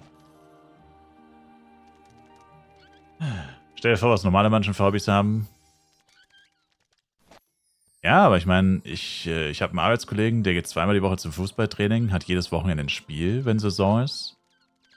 Weißt du, der macht halt, und der ist auch noch fetter Fußballfan, also nicht fett im Sinne von fett, sondern er ist dann auch übelst der Vereinsfan, also fährt halt auch zu sau vielen Spielen, auch Auswärtsspiele und so. Also investiert dann auch sein ganzes Wochenende in ein Auswärtsspiel. Also, wenn die halt dann irgendwo in Köln oder sonst wo sind, muss er dann halt auch immer übernachten und dann verbindest du es halt direkt noch mit einer Sightseeing-Tour oder so. Aber ich meine, der opfert sein ganzes Leben dem Fußball, sag ich mal, ne? Oder was heißt sein ganzes Leben, aber ich meine, ein ganzes Wochenende wegen einem Fußballspiel geht bei ihm letztendlich drauf. Ich meine, kann man auch sagen, ist ja eigentlich nicht normal, oder? Also kann man ja auch sagen, du opferst dein gesamtes Wochenende, nachdem du die ganze Woche hart arbeitest, opferst du einem Spiel, zahlst auch noch ein Schweinegeld dafür, musst da hinfahren, kaufst dir das Ticket und so weiter, dass du überhaupt zugucken darfst. Kann man auch sagen, dass das eigentlich schon fast ein bisschen komisch ist. So.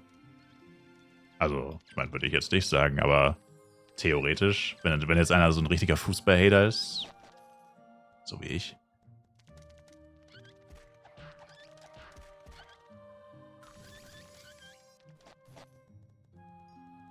Ist auch komisch, hasse Fußball. Aber was heißt hassen? Das ist mir einfach egal. Und ich verstehe es halt nicht. Ich würde halt niemals mein ganzes Wochenende opfern, um ein Fußballspiel anzugucken. Also ich verstehe es zum Beispiel auch nicht, was er macht. Er wird niemals, also er weiß nicht, was ich mache. Zum Glück. Aber er würde das safe auch nicht verstehen. Aber weißt du, das ist mir halt einfach scheißegal. Er soll es auch gar nicht verstehen, das ist mir doch Wurst. Er macht, was er macht, ich mach, was ich mach. Und, ja. Gib mir gerne meine Rückmeldung, Pharos, zum Equipment. Also ich bin jetzt in der Stadt, wir können uns mal treffen irgendwo. Ist auch kein Troll, gerne Vorauskasse, Krypto oder Echtzeit. Ach so, ich muss auf Twitch gehen. Ich habe einen Link dafür tatsächlich. Wird nicht im Stream angezeigt leider, aber... Oh.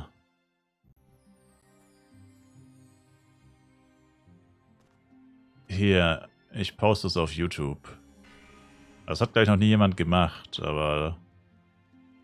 Das wäre das. Poispore. Fuck. Hä? Oh, Level 76 kann ich noch nicht machen. Giant Longwing töten kann ich noch nicht machen. Meine M kann keine einzige Quest machen. Ach so. Na, meint, unser einer Boy in der Party ist tatsächlich schlafen gegangen, wie es aussieht. Oh, nur 3,4 Millionen? Shit. Oh, ich hatte auf ein bisschen mehr gehofft. Ich hatte auf 4 gehofft. Schade. Ich hatte auf 4 Mille gehofft. Mist.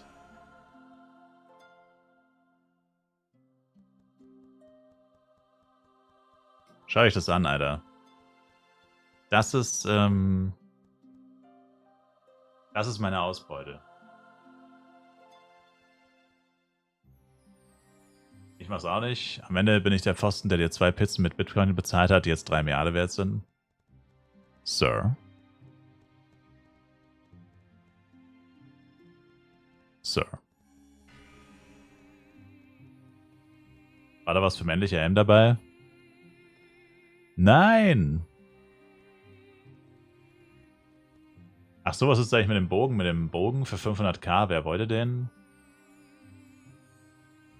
Wollte jetzt den Bogen jemand für 500k oder war das zu teuer? Oh, Tornado.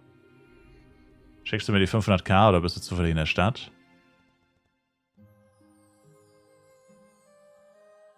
Schauen wir gerade noch die anderen Bögen an. Ah, Flame... irgendwie Skill-Erweckungen sind arsch selten, ey.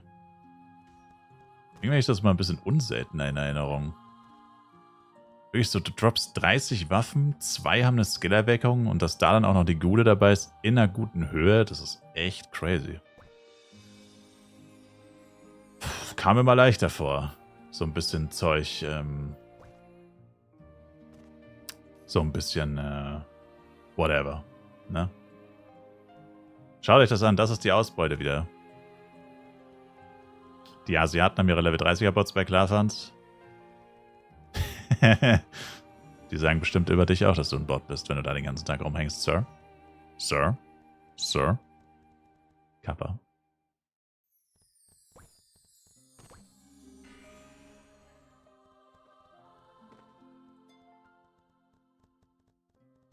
Alter, ich habe 15 Mille. Das ist uferlos. Wo bin ich? Hier. Ich habe keinen einzigen Bomb-Timer verkauft. Uff.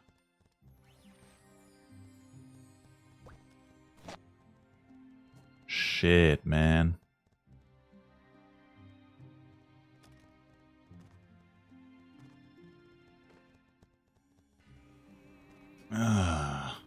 Lass die drin. 4,5 ist cheap.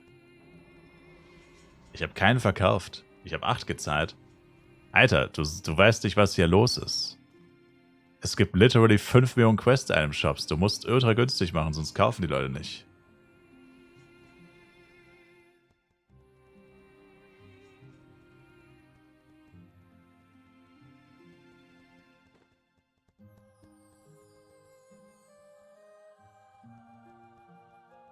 Ich meine, ich habe immer mehr. Jedes Mal, wenn ich zurück in die Stadt komme, habe ich mehr Quest-Items als davor. Also offensichtlich gehen sie nicht weg. Also ein paar spende ich auch immer mal wieder an die Gilde. Aber solange man damit noch ein bisschen Kohle machen kann.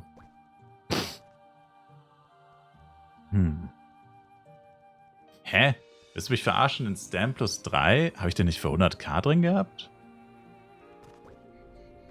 Na, Stamps braucht halt keiner, das ist das Problem. Ist noch da, Tornado?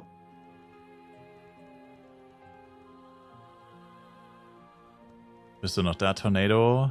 Ach so, wegen der Party. Sorry, walking on my feet. Jetzt wurde schon gefillt, glaube ich. Ach so, by no mind. Ey, Misa, du kannst Mathilde und Enviane raushauen. Die sind off. Also die sind AFK. Jemand sucht eine PSF. Machen eh gleich eine neue. Ja, aber kann er noch kurz rein. Halbe Stunde warten. Sir? Ich warte lieber mit einer halben Stunde Dauerskills, Sir. Ich denke, Ihnen geht es ähnlich, Sir. Du willst gleich questen. Und ich mache gleich ein kleines Päuschen.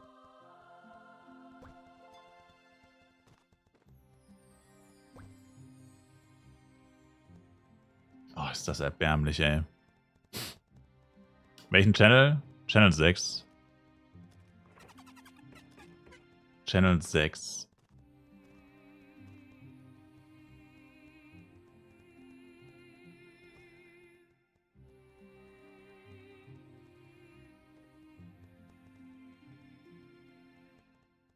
Verdammt.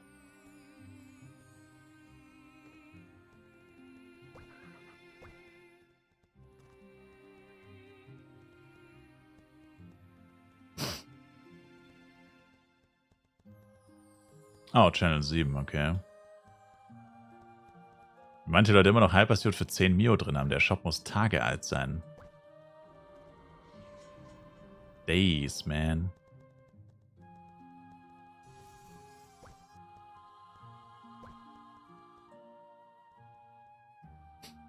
Kannst mich einladen, Misa. Ich bin auch Channel 7.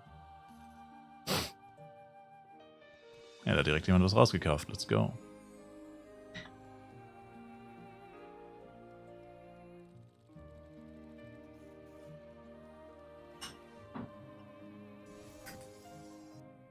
Ich habe sogar überlegt, hier zu machen auf FE10 niemals 150 und dann Schluss. 150?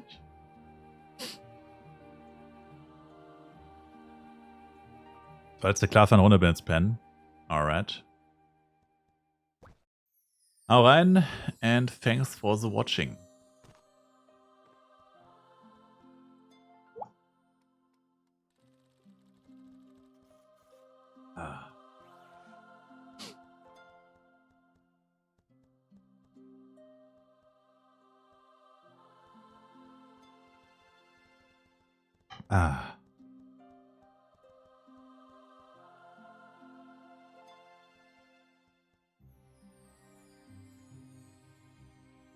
Also wie gesagt, wer nochmal Stream verlängern will mit Kanalpunkten oder Store. Oh, hau rein AO8, later Big Dog. Ausrufezeichen Store, da gibt es auch das Turtle Beach Giveaway. Sponsored bei Turtle Beach. Ich werde mir jetzt neues Wasser holen. Ein neues Glas. Dann mal ein paar Flaschen in den Keller tun. Jetzt gibt es nicht ein bisschen Flaschenstau. Zähne putzen. Ja. Und dann mal gucken. Also, wahrscheinlich noch ein bisschen grinden. Kann man sich eigentlich immer noch zum Clockwalk mit Blinkpool reinbuggen? Ich glaube nicht, ne. Nope. Wahrscheinlich nicht, weil Clockworks jetzt eine Instanz ist.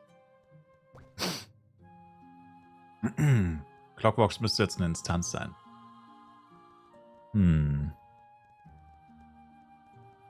Ich bin aber, glaube ich, actually mal kurz offline. Ich fliege ja nicht aus der Party sofort. So lange bin ich nicht weg. Jetzt kommt der Geizhals in mir vor. Aber wisst ihr warum? Wisst ihr warum? Ey, ich schwimme nicht im Geld, ne? Penya-Elixier ist nicht gratis. Penya-Elixier ist nicht gratis. Ich sag's, wie es ist.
Ja, mein Bruder hat die Hasen irgendwie so halb versorgt, komischerweise.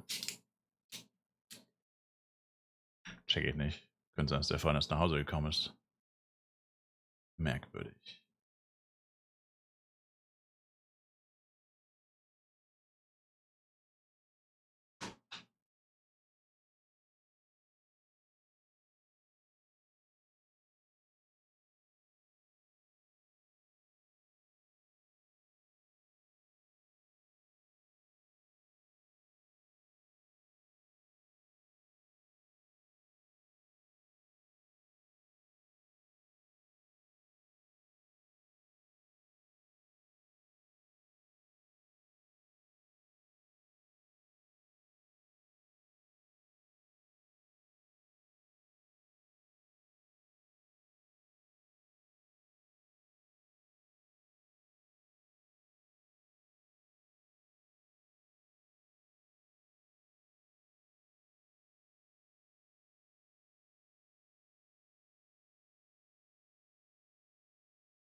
Mir fällt auch gerade auf, ich habe seit Ewigkeiten nicht mehr gelüftet.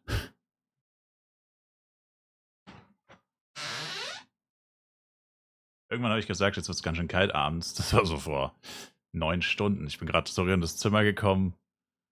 Richtige Dunstwolke so ungefähr.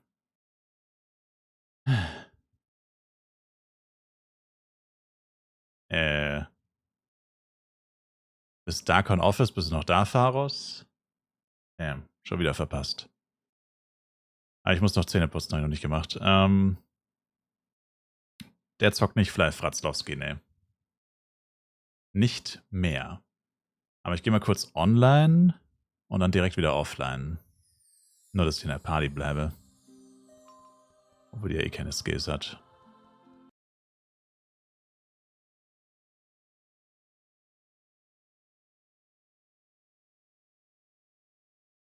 Genau. Dann will ich nochmal kurz Zähne putzen.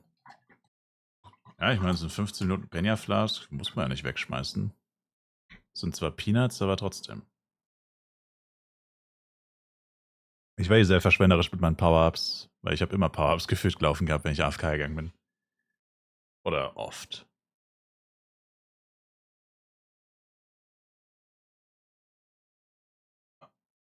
Kurz mal auf mein Handy schauen.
Bin ich aus der Party? Sah nach 1 aus. 7 bin ich. Bin ich aus der Party geflogen, oder? Verdammt. Sorry. Sorry. Sorry. Misa?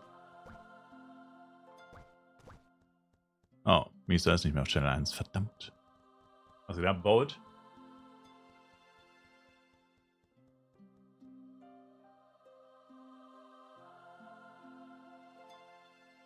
Kommst Channel 7? Okay. Kein Stress.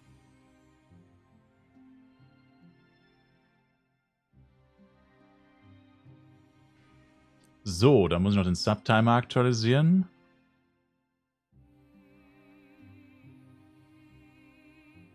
Sabaton, meine ich.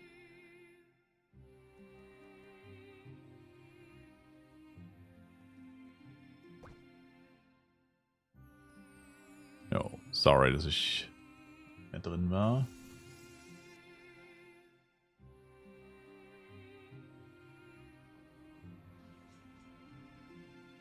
Gut, dann haben wir hier 2 minutos.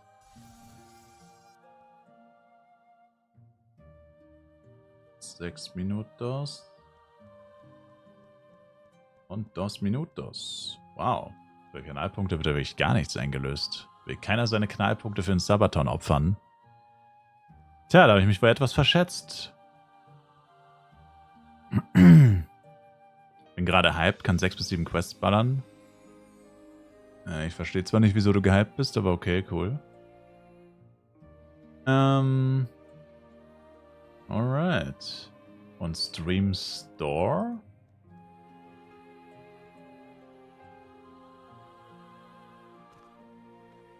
What about the Stream Store?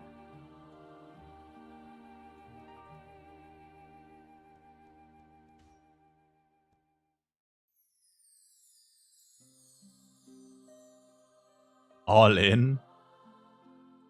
Ja, ich hab's die ganze Zeit gesagt.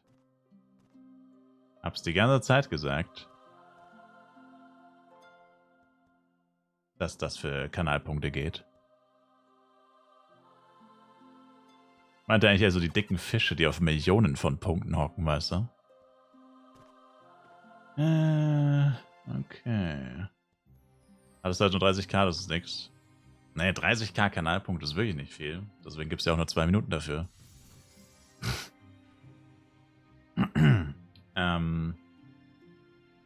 Okay, nochmal 12 Minuten.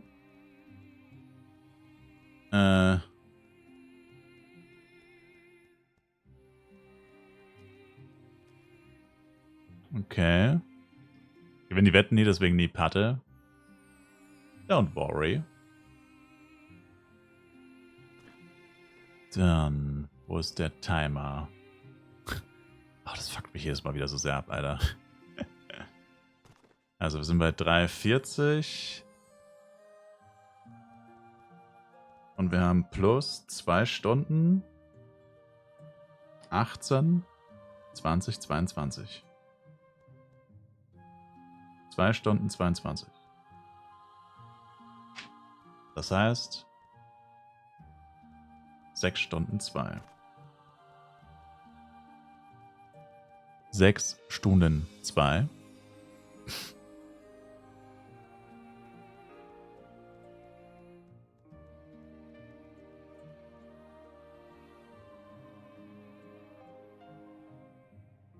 Gucken, ob ich es jetzt endlich gecheckt habe, wie ich den relativ smooth aktualisieren kann.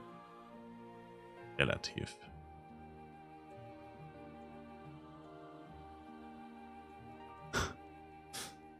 Ich check's nicht. Warum macht der das nicht? Ah, jetzt. Ah, okay. Ich muss es aus irgendeinem Grund immer doppelt machen.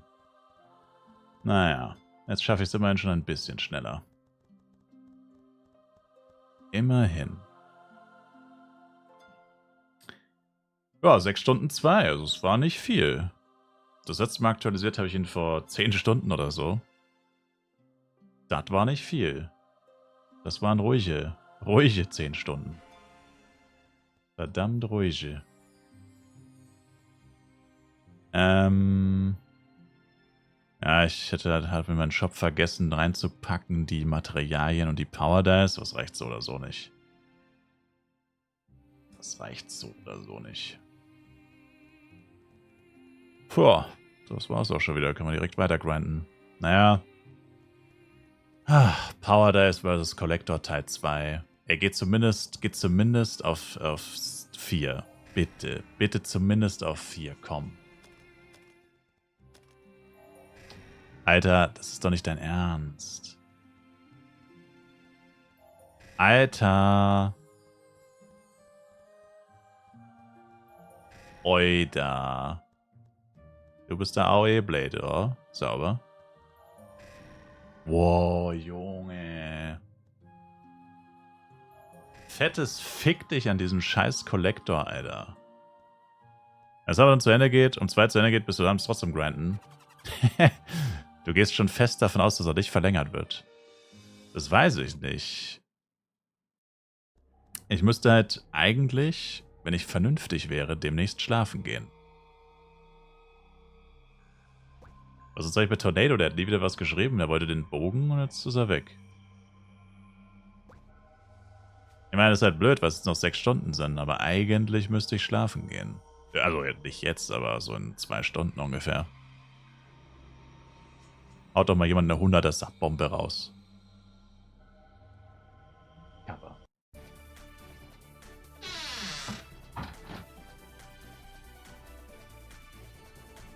Wo war ich überhaupt? Ach, Batanka wollte ich als nächstes abchecken.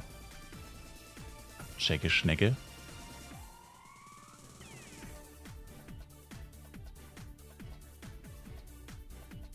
Also seit Donnerstag mich nochmal gesehen? Nö, den habe ich nie wieder gesehen. Bin gerade wach, Nelly. Nice. Coole Sache, Sir. Ganzen Schlaf deine Stimme gehört. Das ist irgendwie beunruhigend. Ich war noch nicht in der App drin, ne? Scheiße. Das wollte ich eigentlich vorhin machen. Hab's nicht gemacht. Merkwürdig, der wollte doch so viel spielen. Puh, keine Ahnung. Ich habe ihn nicht entführt. Ich war die ganze Zeit hier, Sir. Fast ausschließlich on camera.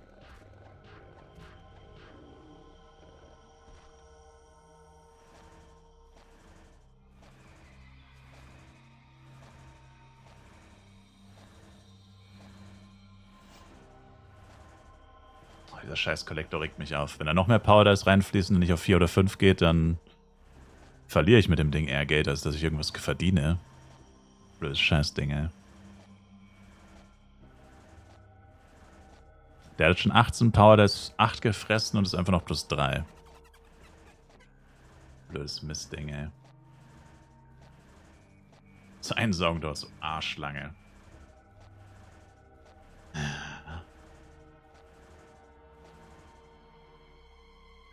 Nervig. Super nervig.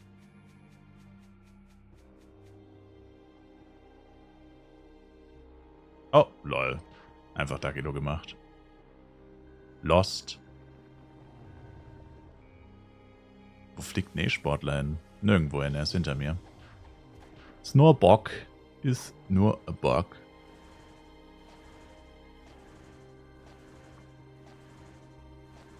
Ah. Ich habe immer noch eine Ampli. Eine letzte. Auf 80 gibt es 10 neue. Habe ich eigentlich Daily Spielzeitbelohnungen schon geholt? Ja. Yeah.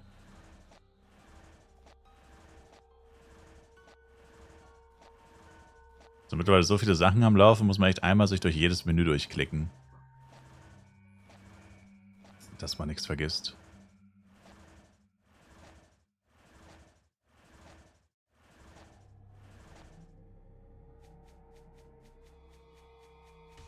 Noch ein Catcher. Na, hier ist immer so ein Hotspot um Darkon 3. Und das Dorf von Khan. Oh, noch 2. Oh, oh, Baby. Schon wieder Dagilo, Mann. Wieso habe ich eigentlich Dark Eater auf 3? Das ist eigentlich echt so die Scheißtaste. Dass mir das so nicht früher passiert ist, ist ja auch interessant. Ich habe das zweimal in so kurzer Zeit gefettfingert. Und davor nie. Unmöglich Giants auf Handy. Warum tun sie das auch?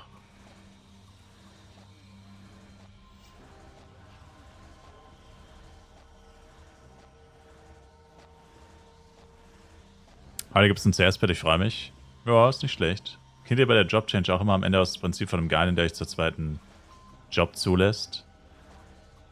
No. Aus Spaß probiert oder was? Okay. Naja. Dieser Kollektor regt mich so auf, ey. Ich weiß nicht, wie viel langsamer ein Dreier-Kollektor ist.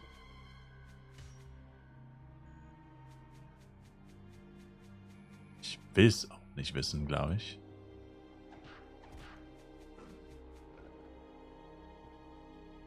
Triggered. 4-mal gestorben. Crazy. Du hast eine Möglichkeit, diese CS-Pad zu bekommen, ohne reinzupennen. Am 3. Tage, nachdem du dich angemeldet hast, zum ersten Mal, also deinen Account erstellt hast, gibt es eins für 2 Tage. Musst du auf Taste U, Spielzeit und dann auf gesamte Verbindungen und dann beim 3. Mal einloggen quasi, also am 3. Tag. Muss quasi 3-mal 0 Uhr Serverzeit werden. Und du musst dann jedem dieser Tage eingeloggt sein.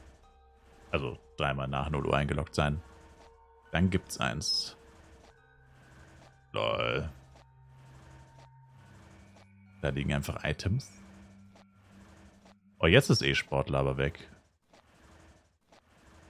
Naja, nicht weg, weg. Nicht mehr ganz bei mir. Ja, ich habe mich auch nicht so sehr nach dem Collector Plus 5 gesehnt. Was ist das denn für eine Scheiße, ey? Kann man schon wieder so viel Pech haben, ey. Dass auch wirklich gar nichts mal gut läuft, ist faszinierend. Also wirklich no joke. Nicht mal beim Collector kann man reinlacken mehr. Damn. Während ich einsammle, mache ich einfach Parasit. Mit E-Sportler ein paar NPC-Items absluchsen und jemandem das liegen lässt.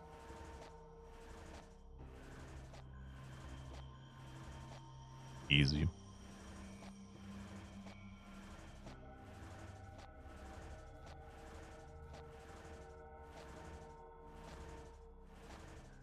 Scheint ja die FEC-Meter zu sein.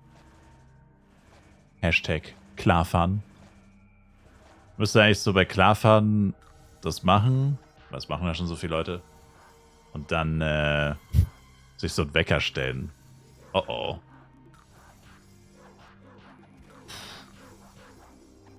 Fast gestorben, holy shit. Hat er mir gerade 1,8 gehittet eigentlich mit einem Normal Attack? What the fuck? Yo, wie viele Catcher hier sind. Ah. Da oben war auch noch einer eigentlich.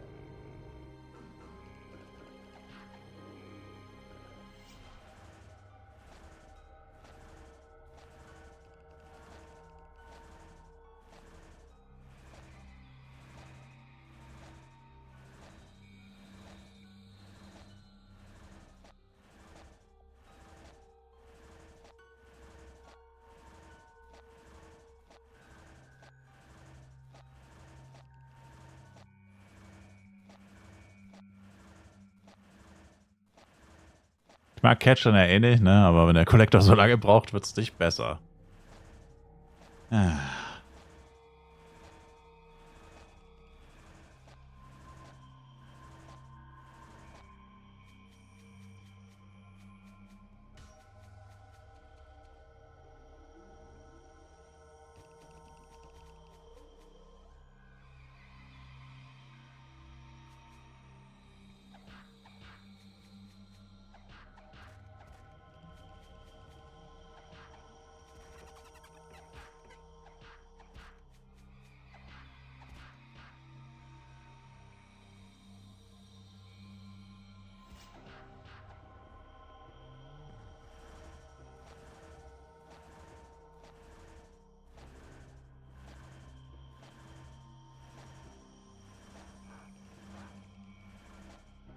Jetzt sehe ich zumindest keine neuen mehr. Also da ist noch ein Guru. Bei uns gerade erstmal Channel 1 gewesen. Wie viele Shops? Ja. Yeah. Channel 1 ist Wahnsinn. Imagine. Warum sollte man das müssen? Aber ist ja egal. Imagine, man müsste jeden Shop auf Channel 1 einmal angucken. Einmal am Tag. Jeder würde quitten. Das würde halt einfach 3 Stunden dauern oder so. Also wirklich nur einmal kurz reinklicken, so eine Millisekunde mäßig, gut dann nicht, aber wirklich so reinklicken, angucken, und dann darfst du erst schließen, so ungefähr, dann crazy.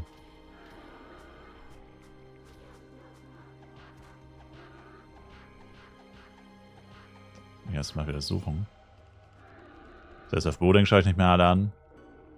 Na, ich meine, Borodeng ist mit Search Shop recht übersichtlich, sag ich mal. Bei den meisten Items. Bei fast allen Items. Wenn du konkret genug suchst. Da, sag ich mal, ist das Search Shop schon sehr hilfreich. Auf FEC bedingt. Und, ja. Einfach too much. Ich meine, ich sag's, wie es ist. Für alle Flive-Spieler auf der Welt ist ein Server halt tatsächlich zu klein. Wollen manche nicht wahrhaben. Die Hater. Aber wenn wirklich, wie jetzt halt, quasi, also ich meine, alle Flive-Spieler der Welt sind es ja tatsächlich nicht. Vermutlich. Aber wenn wirklich mal alle auf einem Server sind, also die meisten wie hier jetzt, dann merkt man plötzlich schon, okay, es ist schon ganz schön viel.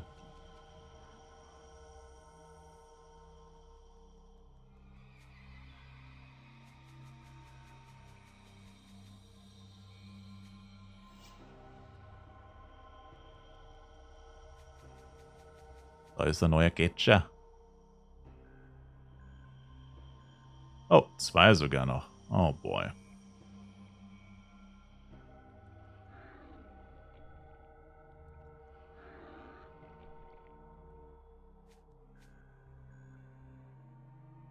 Aber wenn alle auf einem Server sind, noch spätestens ein Jahr. Junge, warum verschwindet meine M immer? Ey, der folgt mir doch einfach nur. Was ist denn das? Das hatte ich schon mal, den Bug. Also ich glaube, es ist ein Bug. Dass der Leech auf dem Board immer die Ansicht verliert. Das ist das Anvisieren. Dass der immer aufhört.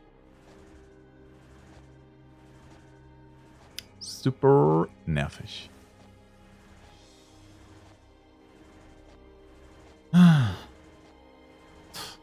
Meilenweit entfernt von einem Hiss-Jojo. Und nur noch 2 Vitaldrink X.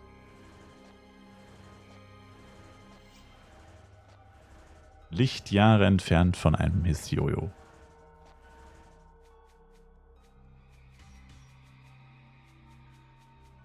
Oh boy. Achso, der ist bugged oder was? Nee.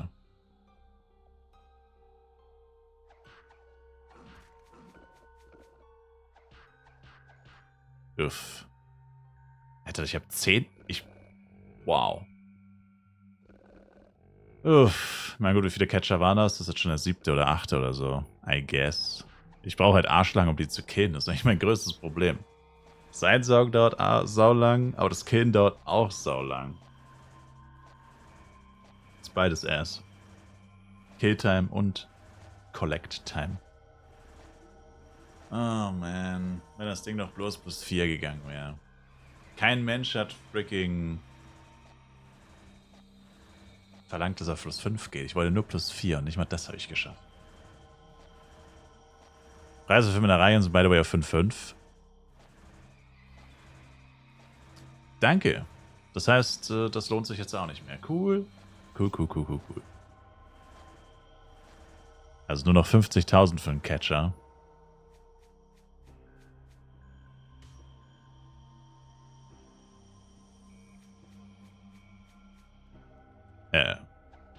500.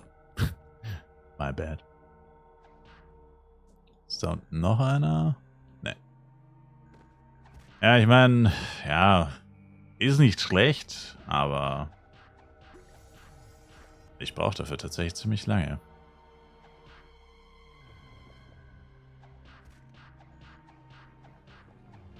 Ich dauere halt irgendwie auch, dass mein Damage gut sein wird mit dem Hiss-Jojo dann, by the way. Also endlich Auto-Attacks, sag ich mal. Aber ich bezweifle, dass das dann wirklich so hart abgehen wird. Wie man sich's hofft. Also ich hoffe es nicht. Ich weiß, dass es nicht abgehen wird, aber ich sag mal so, auf eine 3-sekündige Killtime hochzukommen, wäre schon gut. Oder ja, die Killtime zu reduzieren auf 3 Sekunden. Momentan bin ich so zwischen 4 und 6, je nachdem, wie viel Level die Monster über mir sind.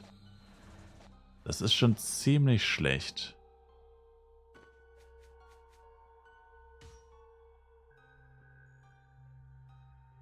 Darunter war auch mal plus 5 ab mit LF 5. Naja, immer wieder entfernen. Ja, ich meine, gut, jetzt in Dark und 3 wechselt man nicht mehr so oft die Mobs. Das stimmt wohl.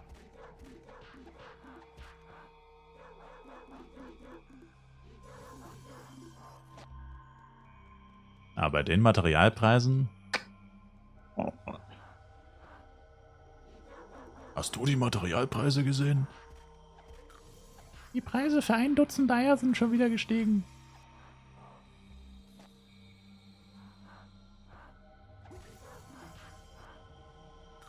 Ja, ich meine, no joke. Ich meine, wenn du bei plus 5 auch noch reinkackst und du machst zweimal Fail oder so. Gar nicht mal so günstig. Okay, was mache ich hier, Captain Matanka? Ich wollte eigentlich nur durchlatschen. Hier nochmal schön durch den Spawn durchlatschen. Der lässt nämlich viel liegen, der Boy. Ah, oder auch nicht.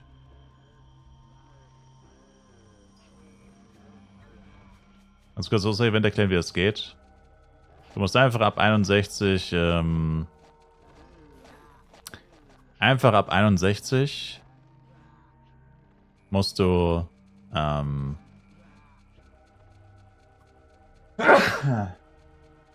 Verzeihung. Ab 61 beginnt das Oster-Event ja quasi. Und dann kriegst du diese Chrome Pickaxe ins Inventar und noch einen Catcher. Das ist übrigens der gute Catcher. Der beste. Meistens. Normalerweise. Ab 61 kriegst du so eine Pickaxe ins Inventar und so eine Easter Box E. Also die Easter Box E hat keine Relevanz. Nicht wirklich. Auf jeden Fall kriegst du dann diese Pickaxe ins Inventar. Dann musst du nach St. Morning das Mining Class annehmen. Also wie man Erz abbaut. Mit einer Pickaxe. Und ja. Wenn du die Class angenommen hast, die Quest angenommen hast mit der Mining Class, musst du nicht abschließen tatsächlich, dann kannst du diese Event Ores, Chrome Ores heißen die, Event, Klammer auf Event, Klammer zu, Chrome Ore, abbauen und da kriegt man dann Easter Eggs raus. Und die Easter Eggs, die brauchst du wiederum dann bei Taste U, diese Boxen hier zu claimen. Ich habe gerade 2, man braucht maximal 20. 20 ist aber uninteressant eigentlich, weil da nichts wirklich Gutes drin ist. Also kann man mitnehmen, aber eigentlich nicht wirklich relevant. So viel zum Thema Penya Flask. Jetzt habe ich mich extra ausnahmsweise mal ausgeloggt, weil ich es sonst noch nie wirklich gemacht habe. Kleines Päuschen. Und dann, lasse ich die Penya Flask beim Collecten quasi ins Leere laufen. Okay, ich dachte, die Smolver-Tanker gehen besser als die Irenen, weil die Irenen mich immer vergiften und so ein Scheiß, aber wow. Die geben mir auch ganz schön aufs Fressbrett. 1380 ohne Crit. Das ist Geistes. Naja, dann knall ich noch eine Ampli rein.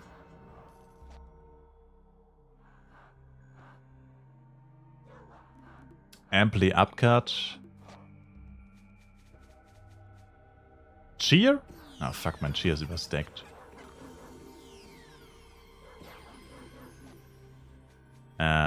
Cheer, vergesst nicht Cheer. Cheer Nation, everybody. Und dann...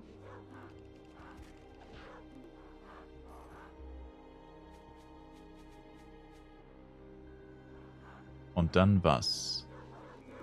STR-Flask brauche ich noch. Naja, ich habe leider nicht mehr wirklich mehr. Ah ja, Secret of Strengthening. Oh, es hat mein Damage tatsächlich krass geboostet. 1900 pro Multi-Hit zu 2000 bis 600. Ja. Okay, ist nicht bad. Ja doch, ist nicht bad. Ein Low Vital Drink habe ich dann noch.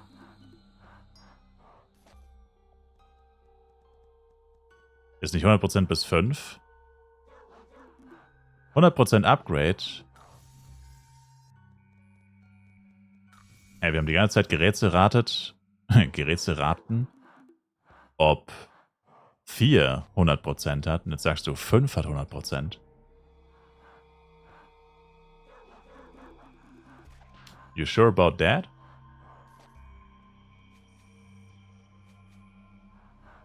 Wieso hast du das doch nicht schon mal früher gesagt, Sir?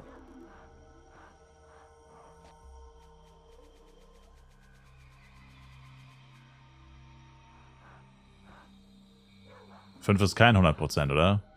Weil es um Socken ging? Na, es wurde mit dem Upgrade wurde ich auch schon oft gefragt. Und ich war mir schon bei 4 nicht 100% sicher. Das war immer nur ein vorsichtiges Ja. Ja gut, ich meine, es ging überwiegend um diese Verwirrung mit der Meldung. Weil immer die Meldung kommt mit dem Zerstören. Und eigentlich, wenn die Meldung kommt, heißt es ja, es ist nicht safe. Aber das haben wir ja schon geschlussfolgert, dass diese Meldung nicht mit der Prozentchance zusammenhängt, sondern lediglich mit quasi standardmäßig ab plus 3 brauchst du ein Product und das Spiel sagt dir standardmäßig ab plus 3, du brauchst ein Product, auch wenn du gar keins brauchst, weil es eigentlich 100% ist. Aber die standardmäßige Warnung kommt halt einfach bei 3 oder ab 3. Und beim Sockeln genauso kommt einfach die Warnung, auch wenn es 100% hat, weil es halt standardmäßig so ist. Auf dem FEC ist es da dann blöd, weil du kriegst die Warnung, hä, geht kaputt und schon hast du Panik, hä, wieso geht es jetzt kaputt, obwohl ich 100% habe? Und da ist man sich unsicher, doch nicht 100%, Fragezeichen. Ja. Daher die ganze Zeit diese Frage danach. Aber egal. 82% by the way. Oh, der M hat keine Ampli. Hat er mir gerade 1,7 gemacht? Shit.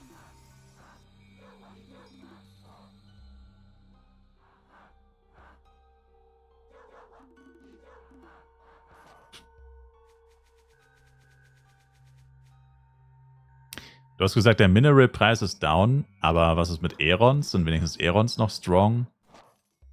Ja, das Problem ist bei Minerals halt, Garden of Rises ist halt so easy, die abzufarmen. Ich habe das mal gemacht. Schon ewig her. Aber ich habe mal diese Rotation mitgemacht. Und da sind ja wirklich, also jetzt ist, hoffe ich, nicht mehr so schlimm.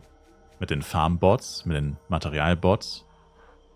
Aber du konntest wirklich, wenn du auf einen Server gegangen bist... Oh, die Penya Flask ist abgelaufen. Wenn du auf einen Server gegangen bist und du hast sau viele Catcher gesehen, dann wusstest du, hier ist kein Bot. Sonst wären da nicht so viele Catcher da. Und dann musstest du eigentlich nur abfarmen, warten, bis du irgendwann auf die Bots triffst und dann eigentlich immer nur das Gegenteil machen von dem, was sie machen. Also quasi mit ihnen zusammen quasi auf dem Server farmen, wo du bist.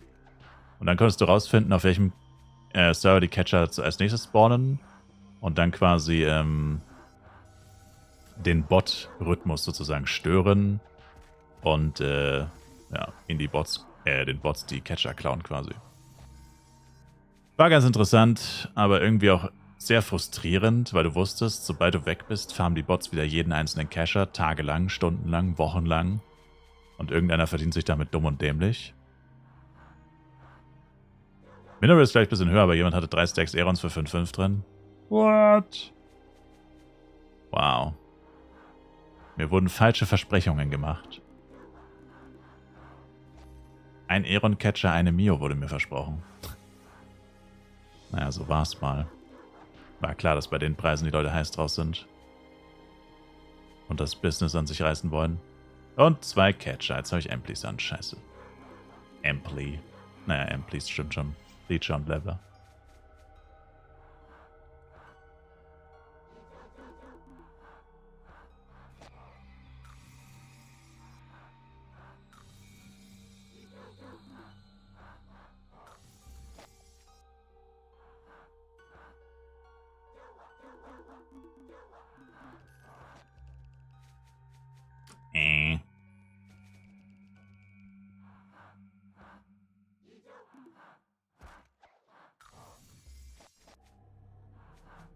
Wo am besten farmen die Mets?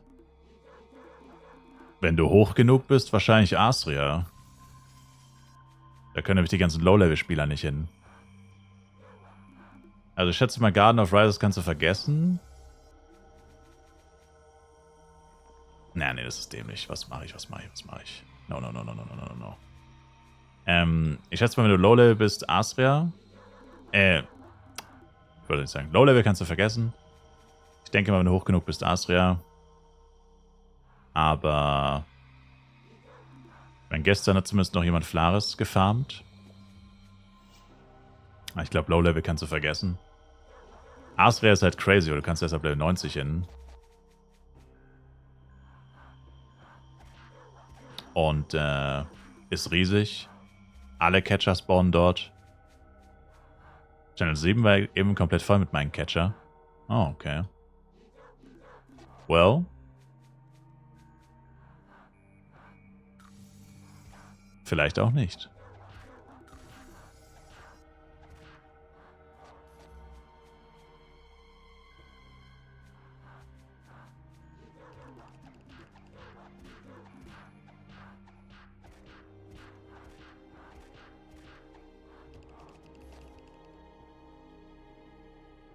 Nehme ich Ingame Donations an? Nope.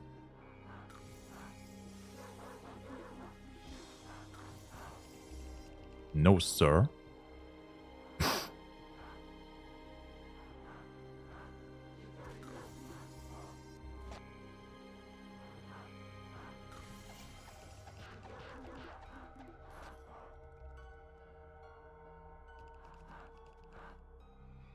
Auch keine Parts etc.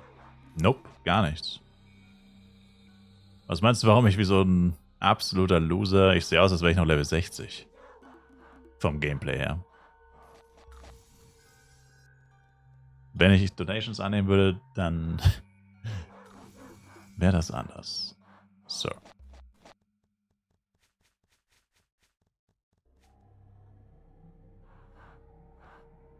Kann ich im Shop sehen, auf welchem Channel der Händler steht? Ja, rechts. Im Shop. Ach so, nee, im Shop nicht. Bei Search Shop kannst du es halt sehen. Du könntest ganz klug, Nick. Oh, Nick, du könntest 4D-Schach spielen.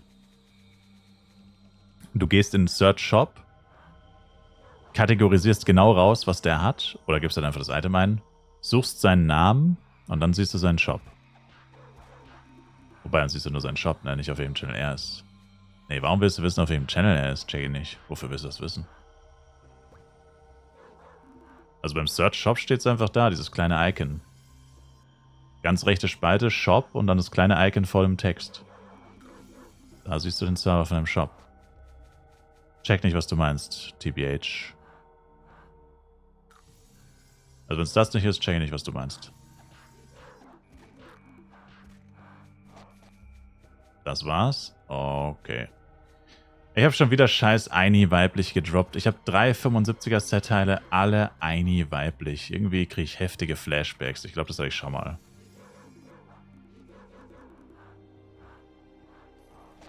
Wieder nur den größten Garbage am Droppen, ey. Den kein Mensch haben will. Habst du dann keinen Schlaf diese Nacht?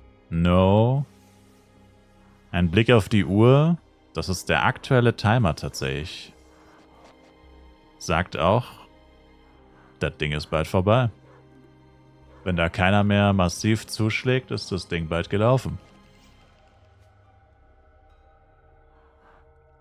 Meine Befürchtung war eigentlich, dass, also das ist Befürchtung. Also ich habe es ja schon mal erklärt. Gibt ja die Stream Store-Dinger, wo einige Leute wieder, ich meine, lass mich mal aufs Leaderboard gucken, im Stream Store. Ich glaube, daher rührt auch ein großer Teil der Verwirrung meinerseits, sag ich mal. Und zwar gibt es mehrere Leute, vielleicht sind auch ein paar Bots dabei. Also bei einem weiß ich, das ist eh nicht ganz koscher. Ich weiß nicht, wie er es macht oder was er macht, keine Ahnung. Aber der ist quasi in jedem Stream immer da, aber schreibt halt literally einmal im Monat in den Chat. Dann gibt es noch einen, der schreibt niemals in den Chat, der sehr viele Punkte hat. Also es ist eh ein bisschen fishy, sag ich mal. Müsstet da vielleicht auch mal ein paar Leute bannen. Bekomme nur 75er Jester-Equip. Ach, ich wünschte, ich könnte tauschen. Aber egal. Auf jeden Fall hier Leaderboard, jetzt habe ich's. Genau. Also ich habe vor dem Stream resettet auf 3000.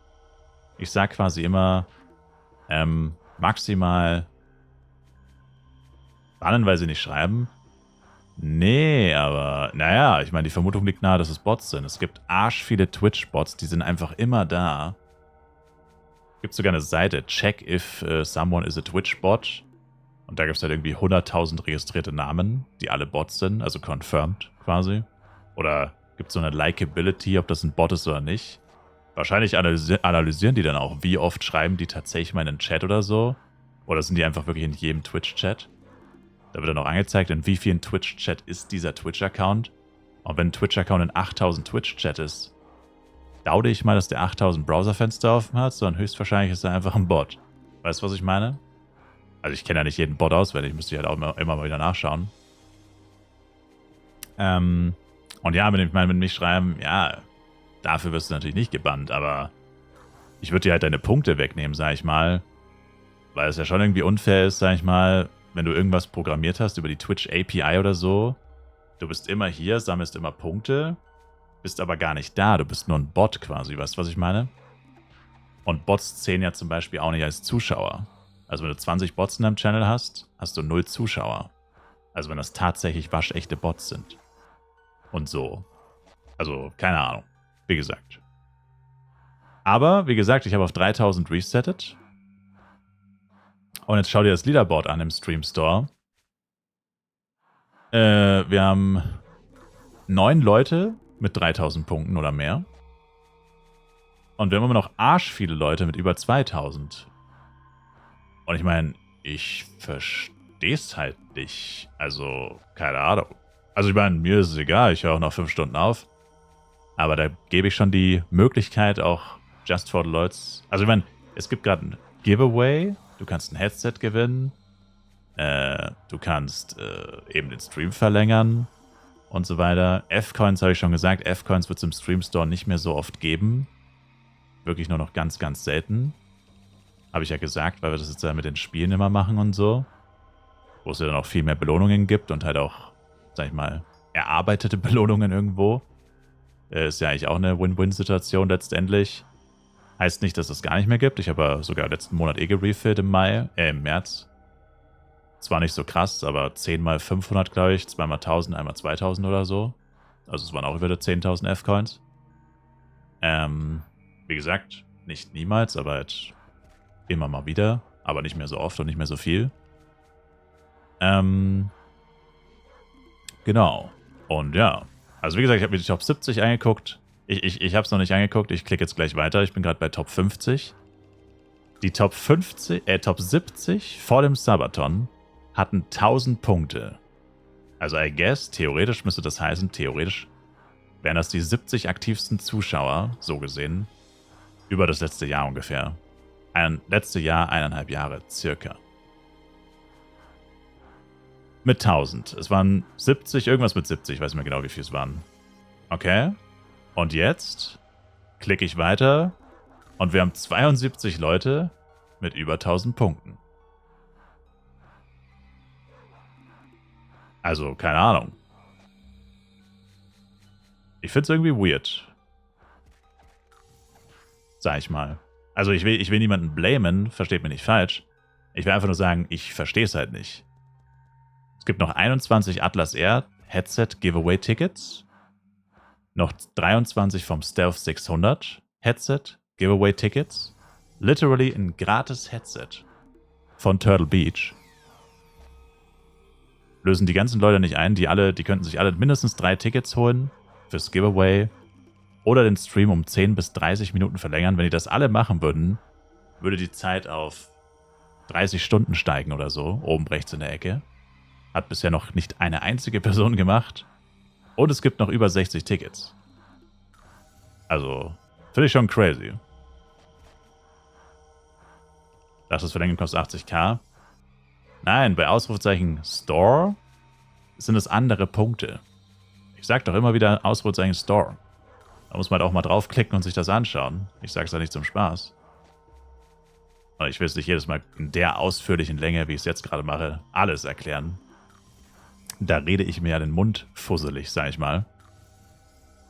Aber ich habe es schon mindestens 2-3 Mal gesagt. Also es ist nicht das erste Mal, dass ich das sage. Und da muss man sich halt mit Twitch anmelden in dem Store. Jetzt werd nicht so malig hier, Sir. Ich will es ja nur verstehen, Sir. Also mich wundert es halt einfach nur. Ich verstehe es halt nicht. Das ist es ja. Deswegen spreche ich es jetzt ja an, weil ich sage, ich verstehe es nur nicht. Weil ich kann ja verstehen, wenn jetzt keiner hier 500 € reinknallen will. Um den Stream 500 € wäre geistesgestört viel, aber egal. Aber verstehe ich ja, ne? Alles klar. Aber es gibt ja so viele andere Wege auch noch, wie man sich ein bisschen einbringen kann, interagieren kann, plus die Giveaways. Ich meine, das sind echt fette Giveaways, das sind sehr hochwertige Headsets, die auch wirklich viel Geld wert sind. Also wenn du sie neu kaufen würdest, weil sie eben hochwertig sind. Gratis Giveaway, gratis Headset. Ich meine, literally, ich sage ja nicht, dass mehr Streamlänge ist die eine Sache. Aber ein freaking Headset-Giveaway, vor allem wenn du die Punkte eh schon hast, du musst da nicht erst noch 50 Stunden zuschauen. Du hast die Punkte und nimmst trotzdem nicht teil. Ich meine, klar, vielleicht waren nicht alle da, aber ich meine, es sind 70 Leute. Also ich meine, die Hälfte von denen muss ja mal kurz mitbekommen haben, dass ich seit 2 Tagen durchgehend streame, sag ich mal. Das wäre sonst crazy. Wie zum Teufel kommst du sonst in die Top 70 der aktivsten Zuschauer, sag ich mal. Weißt du, was ich meine? Freaky, danke für den Follow. Also, wie gesagt, ich check's nicht. Ich versteh's nicht. I don't know. Bin mit meinem Latein am Ende, sag ich mal. Also es gibt quasi die Kanalpunkte im Twitch-Chat und es gibt die Ausrufezeichen Store-Punkte. Das sind 2 Sachen, die absolut nichts miteinander zu tun haben. Die sind komplett separat voneinander. Beide verdient man einfach nur durch Stream gucken. Das ist das Einzige, was sie gemeinsam haben. Ansonsten absolut getrennt voneinander. Das sind die beiden Free-to-Play-Wege sozusagen, auch Sabaton-Länge zu generieren. Ja, natürlich nicht so viel. Ja, es ist recht teuer, sag ich mal. Also es kostet viele Punkte. Aber wäre auch dämlich, wenn es nicht viele Punkte kosten würde, sonst könntet ihr mich hier quasi Wochen oder Monate lang gefangen halten, sozusagen. Ist ja auch blöd für mich, sag ich mal. Also und dann quasi auch, also will jetzt nicht gierig klingen, aber ich meine, wenn jetzt eine Person, der zum Beispiel 3000 Punkte hätte im Store oder 1 Million Kanalpunkte, also das war halt meine Überlegung, ne? Wenn jetzt jemand 1 Million Kanalpunkte hätte, oder es gibt einige, die es haben, ich weiß, dass sie es haben, sind halt geizig wie ich, dann könnten die, also zum Beispiel, wenn jetzt Sabaton-Länge, sagen wir mal 10 Minuten für 10.000 Kanalpunkte, dann könnte einer mit 1 Million könnte 1000 Minuten machen. Das heißt, 5, 6 Leute könnten den Stream tagelang verlängern, ohne dass ich auch nur 1 Cent dafür sehen würde, sozusagen. Und ich meine, das wäre natürlich schon ein bisschen crazy. Einfach vom Logischen her. Weißt du, sich hier tagelang hinhocken, vorm PC schlafen. Gut, das mit dem Schlafen hat keiner verlangt, zugegebenermaßen. Aber weißt du, was ich meine, ne? Also, das war halt die Überlegung und deswegen ist es halt, sag ich mal, relativ kurz alles, ne? Also, Sabaton-Länge plus 2 Minuten für 30.000 war so mein Mittelweg. Problem ist auch, bei den Kanalpunkten kann ich es nicht sagen. Ich musste halt abschätzen. Weil bei den Kanalpunkten, ich weiß es nicht, wie viele Kanalpunkte existieren. Da gibt es nämlich kein Leaderboard. Oder gibt es ein Leaderboard bei Kanalpunkten? Hold up. Gibt es ein Leaderboard? Nicht, oder? Ich glaube, bei den Twitch-Kanalpunkten gibt es kein Leaderboard. Müsste ich nochmal nachgucken. Habe ich tatsächlich vergessen, vielleicht hätte ich es auch nachgucken können. Aber eigentlich, also ich kann es auf jeden Fall nicht beeinflussen. Vielleicht hätte man es echt nachgucken können mit irgendeiner Extension. Ja, habe ich tatsächlich nicht mehr wirklich drüber nachgedacht. Aber egal. Ich muss das so oder so abschätzen. Ich meine, ich will euch gar nicht wissen. Es gibt safe mindestens 10 Leute mit über einer Million. Lange Rede, kurzer Sinn. Ja. It is what it is. Also es scheitert auf jeden Fall nicht daran, dass ich irgendwie gierig bin oder hier, keine Ahnung, Millionen von Euro von euch verlange für 2 Stunden Stream oder so, sondern es ist eigentlich genau das Gegenteil. Glaube ich, doch recht großzügig und viele haben die Chance halt nicht genutzt oder wollten sie nicht nutzen. Keine Ahnung. Aber vor allem das mit dem Giveaway erstaunt mich immer wieder, weil es ist nicht das erste Giveaway, wo das so ist. Bei den letzten Turtle Beach Giveaways war es auch so. Headsets im Wert von über 100 Euro. Also beide sind über 100 Euro wert. Also insgesamt sind fast 300 Euro, glaube ich, in Headsets. Neupreis. Ohne Rabattcode. Mit Rabattcode wäre es ein bisschen weniger. Rabattcode Spielestyler, Turtle Beach, Ausrufezeichen TB. Genau. Also, dass man nicht immer die Chance nutzt, das irritiert mich dann doch. Also ich glaube, ich wäre auch zu geizig für Sabaton-Länge, außer ich hätte es seit 3000 Punkte, dann würde ich vielleicht einmal 10 Minuten machen oder so. Aber, also ich würde nicht alle meine Punkte dafür raushauen, ne? Aber Giveaway würde ich halt sofort reingehen. All in auf ein Ding und hoffen, dass ich gewinne. Safe. Das irritiert mich am meisten, sag ich mal. Und deswegen halt, um zurück zu dem Ding zu kommen, hier wegen Leute bannen, weil sie nicht chatten. Auf keinen Fall. Meine ich. Aber es irritiert halt schon. Jemand hat so viele Punkte, jemand ist immer da, schreibt nie in den Chat und macht auch nicht bei Giveaways mit, obwohl ich es so oft anspreche und er immer da ist. Das ist schon irritierend, findest du nicht? Also das ist schon so, wo du dann den Gedankengang hast, ist das vielleicht einfach ein Bot? Ich habe noch nie was von dem gehört. Der hat noch nie in den Chat geschrieben. Und ich meine nicht dich, Dorenchen, by the way. Also du bist jetzt bei den Top 10 zumindest nicht dabei, also bei denen, die so richtig viele Punkte haben, die immer im Stream sind quasi. Also wirklich 24/7, auch wenn ich nicht mal streame. Ja. Also wie gesagt, das ist halt so das ist das, was ich gerade meinte. Aber da kommst du halt schon auf den Gedanken, naja, ich meine, macht nicht bei Giveaways mit, schreibt nie in den Chat, ist aber immer da. Kann es vielleicht ein Bot sein? Oder sollte ich ihn vielleicht von den Punkten ausschließen, weil irgendwie ist es ja auch nicht unfair, es ist ja auch nicht fair gegen euch gegenüber, die keine Bots sind, sag ich mal, die nicht immer auf Maximum Punkte sind. Genau. Ich meine, wenn ich jetzt aufs Leaderboard gucken würde, man arbeitet sich mühsam nach oben und dann gibt es einen, der hat einfach immer 3000 Punkte sozusagen. Ist ja auch ein bisschen blöd. Na? Aber ja, das waren einfach nur meine Gedanken dazu. Und ja, ist wie gesagt nicht das erste Mal, dass wir es ansprechen, sozusagen. Also es ist keine Sub-Geilheit, keine Money-Geilheit. Es ist einfach nur, so waren meine Gedankengänge und so weiter. Und ja. Ich finde es halt schade, dass es nicht genutzt wird. Also vor allem im Giveaway. Finde ich halt vor allem schade. Aber es kostet mich halt nichts. Also für mich ist halt cool, ich kann was Teures verlosen. Sehr viel zurückgeben. Es kostet nur Turtle Beach was sozusagen. Ist halt denen ihr Marketingbudget, I guess. Also höchstwahrscheinlich. Und so ist es. Was für eine Verschwendung meines Talents. Burrito! Danke dir für die 5 Subs. Appreciated. Ich meine, vielleicht ist etwas, was das Ganze killt, dass der Timer nicht funktioniert. Vielleicht ist es das. Vielleicht ist das auch so ein bisschen ein Problem. Aber das mit den Kanalpunkten und so, das kann man in den Timer leider nicht machen. Also danke dir, Burrito Frontier. Das sind nochmal 1 Stunde mehr. Ja, ich meine, dass der Timer nicht richtig funktioniert, ist natürlich auch echt schade. Ich habe mir halt leider einen rausgesucht, der nicht ging und dann war es halt blöd. Aber ich wollte es testen, ne? Aber es geht nicht. Also ich habe es mit Test-Subs, ich meine, vielleicht ging es nicht, weil es gar nicht geht. Ja, aber ich war halt etwas nah dran, knapp dran. Hauptproblem war halt, dass mein PC verreckt ist. Beziehungsweise meine CPU ist ja verreckt, habt ihr vielleicht mitbekommen. Die letzten paar Tage vorm Sabaton waren ja ultra laggy und so. Ich hatte leider übelst die Probleme. Das hat mich halt auch noch extrem abgelenkt von der Vorbereitung. Weil ich hatte mir eigentlich schon über alles Gedanken gemacht und so. Hatte ja, wie gesagt, auch den Urlaub und so weiter. Aber dann ist halt wirklich, ich meine, wann war das? Das war Samstag. Ja, letzten Samstag quasi, also vor einer Woche. verreckt mir, oder was heißt verreckt, aber fuckt mich plötzlich meine CPU so krass ab. Das hat mich so viel Zeit gekostet und so viel, also alles, was ich hatte, die Vorbereitungszeit quasi investieren wollte und so. Eben um vielleicht auch den Timer zu testen. Hätte man vielleicht auch in einem Stream vorher schon testen können. Stattdessen verreckt mir CPU und ich musste irgendwie einen Weg finden, wie ich überhaupt streamen kann. Ohne dass mein PC explodiert sozusagen. Oder ich die ganze Zeit nur Standbild streame. Also, das war natürlich auch ein bisschen blöd. Bisschen unlucky, dass das ausgerechnet jetzt passiert ist.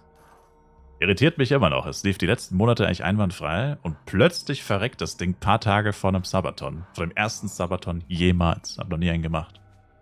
Also doch, stimmt nicht ganz. Ich habe mal einen gemacht, der ging nur 19 Stunden, weil ich aufgegeben habe. Das war, da hat es an der Vorbereitung auch ein bisschen gemangelt. Und am Mindset. Und es gab kein besonderes Ereignis. Das war einfach ziemlich random. Da gab's, ich weiß gar nicht, was da der Anlass war. Ich weiß, es war ziemlich random, glaube ich. Ja, es war zu random damals. Genau. Aber ja, das war natürlich auch ein bisschen schade. Und dass das jetzt nicht richtig funktioniert, ist halt auch natürlich echt blöd. Aber ich vermute mal, daran liegt es jetzt auch eher nicht. Ich meine, was hat der Timer mit den Giveaways zu tun zum Beispiel? Naja. Wie gesagt, es ist, wie es ist. Aber ja, man muss ja mal drüber reden, sag ich mal. Also danke dir auf jeden Fall nochmal, Burrito Frontier. Ich füge die Zeit dann wieder hinzu. Jetzt sind wir gerade noch bei 5 Stunden. Spätestens bei einer Stunde füge ich es auf jeden Fall hinzu. Aber ich denke nicht so lange. Als habe ich gerade Amplis laufen, also jetzt auf jeden Fall nicht. Meine letzte Ampli läuft gerade vom Jester. Bis Level 80, dann kriegt man wieder 10. Ich wollte die Amplis halt irgendwie erst nutzen, wenn ich mal mehr Damage mache, aber das wird halt niemals passieren, gefühlt. Wird leider nicht passieren. Und ja. Du sagst, Schlafen wird Timer gestoppt. Naja, ich meine, die Überlegung ist ja immer noch die gleiche. Ich meine, ich weiß nicht, vielleicht gibt es da irgendjemanden, der hockt hier in den Schatten. Weißt du? Und wartet nur drauf, dass der Timer auf 5 Minuten springt, ne? Und um dann nochmal voll zu übertreiben. Dann haut er alle seine Store-Punkte raus. Dann haut er alle seine Kanalpunkte raus. Dann haut er noch, keine Ahnung, 50 Subs raus. Weißt du ja nicht, ne? Das ist halt tatsächlich etwas, wovor ich auch ein bisschen Angst habe, tatsächlich. Jetzt tatsächlich bin ich noch recht fit. Also, I guess, ich könnte die restliche Zeit tatsächlich durchziehen. Wären halt back-to-back über 24 Stunden wach. Also schon mit Schlafen dazwischen, aber quasi 29 Stunden wach, knapp 7 Stunden schlafen und dann nochmal über 24 Stunden wach. Das wäre crazy. Also sollte es so eine Person geben, wäre cool, wenn du es früher machst, weil ich würde da auch nicht nochmal 7 Stunden pennen vielleicht, je nachdem wie viel Zeit es halt ist. Vielleicht ein Power-Nap oder so, 1, 2, 3 Stunden vielleicht. Irgendwas, dass ich nicht in Lebensgefahr schwebe. Aber wäre halt echt malig, also falls es jemanden gibt. Weißt du halt auch nicht, ne? Gibt ja ein paar Leute, die sind irgendwie so eigentlich schon Fans, in Anführungszeichen, aber sie wollen nicht auch ein bisschen, keine Ahnung, trotzdem ein bisschen mobben oder so. Weiß auch nicht.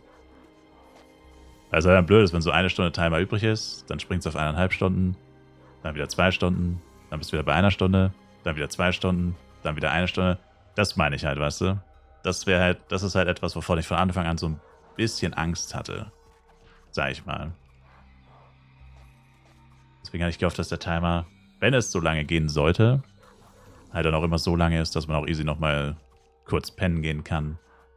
Oder so.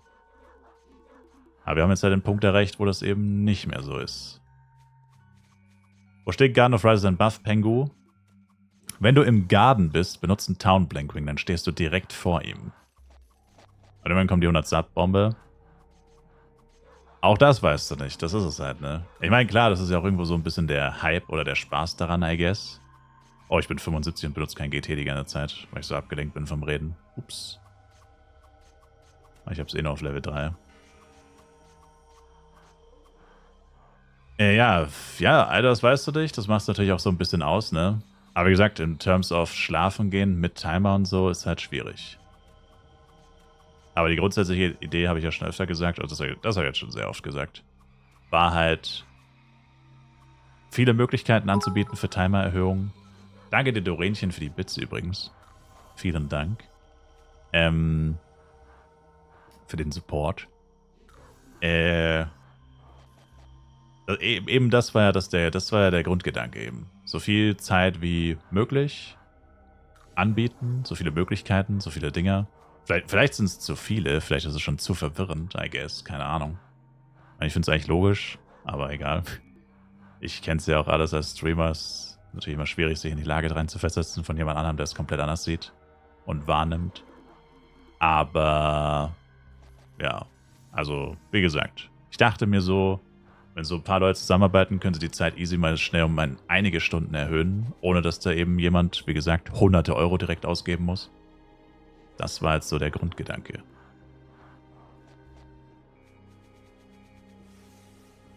Aber vielleicht war es auch einfach too much, I don't know. Zu viel, zu verwirrend, zu kurzfristig. Weil kurzfristig kann man eigentlich nicht sagen, ich rede seit einer Woche darüber. Kurzfristig war es auf keinen Fall. Alle Streams davor nur darüber geredet. Eigentlich. Überwiegend. Überwiegend. Warum benutzt du kein Hiss-Jojo? Vielleicht weil ich keins habe, Sir. Wieso sollte ich kein Hiss-Jojo nutzen, wenn ich eins hätte?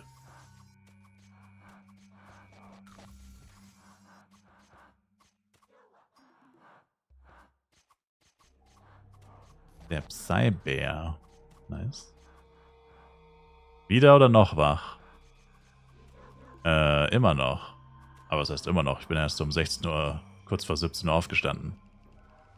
Also ich müsste theoretisch, wenn ich vernünftig wäre, ein vernünftiger Mensch mit einem normalen Schlafrhythmus, ein ziemlich abgefuckter Schlafrhythmus, aber es wäre trotzdem ein Schlafrhythmus, müsste ich theoretisch demnächst pennen gehen.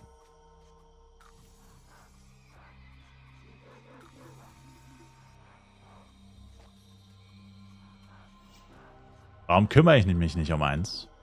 Das weißt du doch gar nicht. Warum wirfst du dich? Du bist immer so vorwurfsvoll, Mali.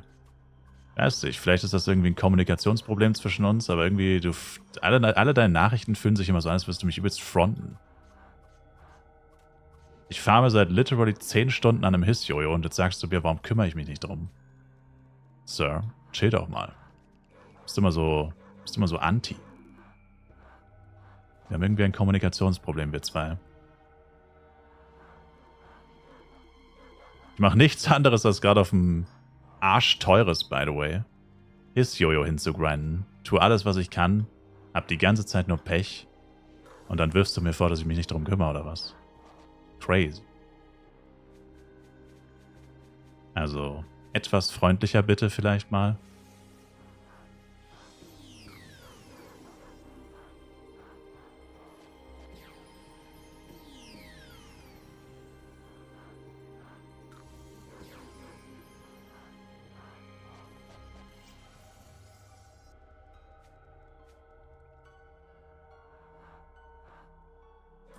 Irgendwer mit einer Hissnackel hier den Besitzer wechseln möchte? Fragt Fro. Der so teuer momentan Hiss-Jojo. Ja. Kostet 75 bis 100 Millionen Penya und ich verdiene so 10 Millionen die Stunde. Das sind so 7 bis 10 Stunden. Minimum. Aber diese 10 Mio die Stunde... Naja, 10 Mio die Stunde ist es nicht, ist es weniger. Ich verdiene noch nicht lange so viel Geld, erst seit kurzem. Vor nicht allzu langer Zeit habe ich nur 4 Mio die Stunde verdient. Da wäre das mal easy ein ganzer Tag farmen gewesen. Es ist ein Struggle. Ein bombastischer. Und ich habe halt leider noch nicht wirklich ein einziges Mal Glück gehabt auf dem Server. Also ich spiele jetzt seit fast 45 Stunden und ich hatte basically noch nicht kein Mal Glück mit irgendwas. Selbst einen Collector upgraden schaffe ich nicht, weil ich da auch wieder Pech habe. Langsam ist es ein bisschen frustrierend. Jede Minute hier ist einfach nur Pech. Pures Pech. Meine Highlights der letzten 45 Stunden sind 3 Lightning-Karten 4, und ein Demol plus 6. Das war's.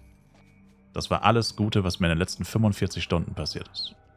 Also in-game.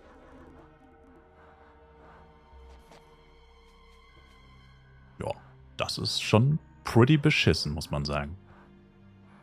Schlechter geht's eigentlich fast gar nicht, würde ich jetzt mal behaupten. Und deswegen laufe ich mit diesem Gammel-Equip rum, deswegen level ich noch mit Multistab und deswegen habe ich kein Hiss-Jojo. Sirs. Das ist, weil du von der 8-Char-Taktik abgewichen bist. Ohne Scheiß, es ist gefühlt, also ich meine, es ist natürlich nicht so, es ist einfach nur Pech. Aber gefühlt ist es wirklich so. Schlimmster Fehler meines Lebens. I guess. Oh, meine STR-Flask ist abgelaufen. Naja. Auf jeden Fall ätzend. Fehlen mir die 8 Chars? Ja, das kann man jetzt so nicht sagen. Kann man jetzt so nicht sagen. Fehlen direkt. Ich meine, das ist chillig. Also das Coolste an dem 2-Char finde ich, ich bin 75, meine M ist 78. Ich heale wirklich bei jedem Mob eigentlich ausnahmslos. Ich denke, das machen die meisten Leute nicht. Gut, bei manchen Leuten geht's nicht, wegen Hit and Run oder so. Ist ja klar. Also nicht jeder Spielstil unterstützt das und ja. Aber ich heale wirklich bei jedem Mob eigentlich. Ich achte da schon penibel drauf. Ich wollte es auch unbedingt, dass der M75 wird. Auch wenn mir jetzt GT nicht so viel bringt tatsächlich. Aber trotzdem. Also bis zum Hiss-Jojo. Mit dem Hiss-Jojo bringt es mir hoffentlich sehr viel. Aber das ist tatsächlich das, was ich am besten finde an der 2-Char-Taktik oder 2-Char-Spielstil, whatever. Dass man halt wirklich einen so hohen AM hat, in Anführungszeichen. Das ist auf jeden Fall cool. Das war es dann eigentlich schon fast mit den Vorteilen, sag ich mal. Also was halt auch ein bisschen blöd ist, kein Link-Attack, ne? Permanent 20% weniger Schaden. Das ist halt auch etwas, was ich so nicht gewöhnt bin, weil mein Spielstil ist halt eben dieser penible Free-to-Play, sag ich mal, irgendwo. Und das funktioniert halt ganz gut, wenn du immer Full-Link-Attack hast, ne? Weil dann ist dein Damage ja auch nicht so scheiße. Weil jemand, der zum Beispiel mit Global Attack spielt und einen Upcut-Stone anmacht, kommt auf den gleichen Damage wie ich ohne Upcut-Stone, wenn ich 8 Char-Taktik mache. Und plötzlich sieht mein Damage so aus, gar nicht so schlecht aus. Aber jetzt muss ich hier einen Upcut aktivieren, nur um gleichzuziehen mit einem 8 Charer, theoretisch, der keinen Upcut hat, zum Beispiel. Also es ist halt schon ein bisschen blöd. Man kann halt so nicht vergleichen, weil niemand würde den Jojo-Jester mit 8 Char-Taktik spielen. Deswegen mache ich es ja auch nicht, weil es einfach keinen Sinn ergibt. Aber ja, es ist halt trotzdem blöd. Also das ist halt das, was auf jeden Fall am meisten ins Gewicht fällt, weil sonst wäre mein Damage ja nochmal 20% höher als bei 2,6k pro Multistep-Hit zum Beispiel. Oder auch bei Auto-Attacks permanent. 2,4, 20% bist du auch bei fast 3k Damage. Macht einen riesen Unterschied. Also zugegebenermaßen keinen gigantischen, aber es macht auf jeden Fall schon einen spürbaren Unterschied. Und es macht genauso viel Unterschied wie dieses Level-Up, was ich gerade bekommen habe. Also es simuliert quasi nochmal ein Level-Up mehr, das ist schon nicht schlecht. Und ja. Wie gesagt. Ist halt blöd. Ja, und was halt natürlich auch noch hinzukommt, I guess, ich meine, ich habe halt noch nie wirklich 2 Chars gespielt, oder was heißt noch nie, aber schon ewig nicht mehr. Also ich hatte jetzt auch nicht wirklich Routine oder so, oder keine Ahnung. Weil bei der 8-Char-Taktik war es ja jedes Jahr so, oder ich meine, ich habe jetzt 3-mal diese Taktik quasi gemacht. Die letzten beiden FEC sind halt beim ersten Mal auf Bodeng. Da konnte ich halt immer auf Rückblick, also da habe ich es ja schon mal gemacht, das heißt, ich konnte meine alten Erfahrungen abrufen. Was kann ich besser machen? Was kann ich besser machen? Und habe ja sogar beim zweiten FEC, also letztes Jahr, habe ich mir den ersten FEC nochmal angeschaut. Was habe ich gemacht? Was sollte ich besser machen? Und dann nochmal den Ablauf optimieren und so weiter. Gut, das hat mir nicht viel gebracht, weil ich letztes Jahr so wenig gespielt habe, aber egal. Und ja, das ist schon Auch etwas, was ich jetzt hier natürlich nicht machen konnte. Ich meine, wie gesagt, das mit dem PC war halt vor allem das Problem, dass mein PC vor ein paar Tagen so ein bisschen den Geist aufgegeben hat. Oder meine CPU besser gesagt. Das hat mich nochmal tierisch abgelenkt und viel zu viel Zeit und Nerven gekostet. War auch ziemlich negativ eingestellt, muss ich sagen, am letzten Tag, also am Mittwoch. Da war ich übermüdet, hab auf letzten Drücker noch, wirklich das war das letzte, bevor ich schlafen gegangen bin, vor Donnerstag quasi, also vor dem Start des Streams basically, habe ich noch auf Krampf mein PC entstaubt, so, also wirklich so krass, wie ich es noch nie gemacht habe, in der Hoffnung, dass das vielleicht die CPU schon heilt, ein bisschen zumindest. Hat's nicht. Es hat sogar noch schlimmer gemacht anscheinend. Also hat's nicht schlimmer gemacht, aber keine Ahnung. Und ja, alles in allem schon ein bisschen dumm gelaufen, das Ganze. War einfach unglücklich. Und ja. Was gerade auf Klarfahren Sammeltour. Und hat sich's gelohnt? Ich habe das Gefühl, wenn ich die letzten 6 Stunden gepennt hätte und einfach bei Klarfans gechillt hätte, jede Stunde einmal kurz aufstehen, im Mental lernen, wieder zu Klarfan zurück, hätte ich jetzt ein Hiss-Jojo und 30 Mio. Das ist schon irgendwie auch ein bisschen dämlich, oder? Zumindest kommt es mir so vor. 15 Minuten 1,8 Mio. Oh. Oh, okay, gut, ist doch nicht so viel. Ich habe immer noch diese scheiß Pfeile, ich vergesse jedes Mal, die zu verkaufen. Da.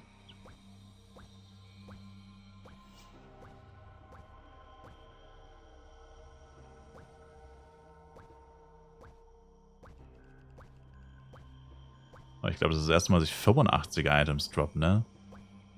Doch, doch.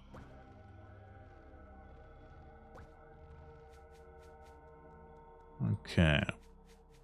Ich meine, ich könnte nochmal auf Audio-Text switchen. Ich könnte hier nochmal einen aktuellen Vergleich machen. Und mit GT habe ich jetzt die Audio-Text tatsächlich noch gar nicht probiert. Schauen wir nochmal. Machen wir erstmal mit Skills. Effektiv 32. Oh Mist, ich hab's verkackt. My bad. Also effektiv 40. 40. Dreimal brauche ich Multistab. 4 Sekunden. Und dann muss ich das Jojo switchen, das vergesse ich auch immer. Oder immer mal wieder. Also 4 Sekunden, na gut, ich habe auch gerade alle Power-Ups an, die ich besitze. Also hätte ich auf die Zeit geachtet.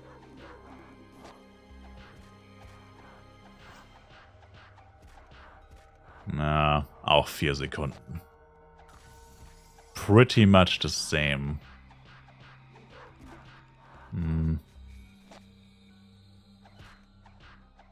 Oh, ich habe keinen Crit-Rate-Buff. Wait a minute, wait a minute, wait a minute, wait a minute, wait a minute, wait a minute. Ich glaube, ich hatte keinen Crit-Rate-Buff. Hold up, hold up, hold up. Oh, und jetzt habe ich kein GT. Verdammte Scheiße doch mal. Jetzt müsste alles laufen für 1v1. 32. Ja, ist immer noch 36, ist immer noch 4 Sekunden. Es ist immer noch gleich, Alter. Das ist crazy. 90% Attack Speed. Oh, weil GT nur auf 3 ist. Deswegen. Scheiße, mein Assist bräuchte noch ein Level Up. Okay. Okay, Auto-Attacks wären wohl besser, I guess, ja. Irgendwie finde ich Auto-Attacks so, ich weiß auch nicht. Irgendwie... Da kommt mein Hass gegen Jester durch. Irgendwie triggert mich das gerade. Ich weiß auch nicht wieso. Irgendwie triggert mich das gerade voll. Ich kann es nicht beschreiben. Irgendwie sieht das einfach falsch aus. Vielleicht, weil ich jetzt literally seit 1,5 Tagen... Naja gut, so lange auch nicht. Aber seit Level 60 nur mit Multistep gelevelt hat. Es sieht einfach falsch aus, will ich damit sagen.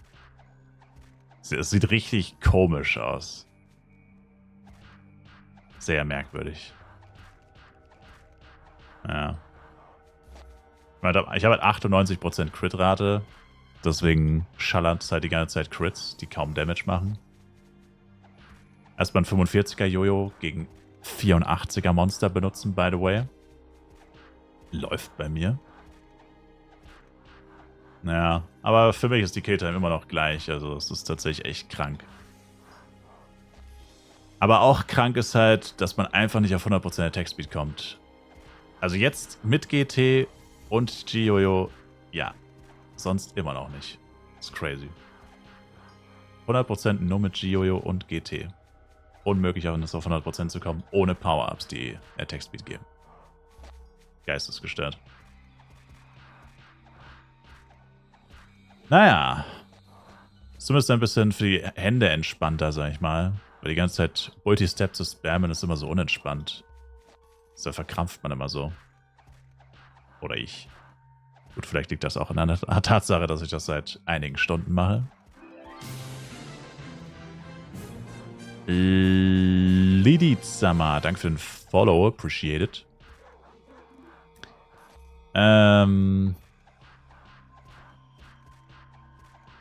Spätestens wenn die Augen anfangen zu fallen, gehst du freiwillig. Maybe.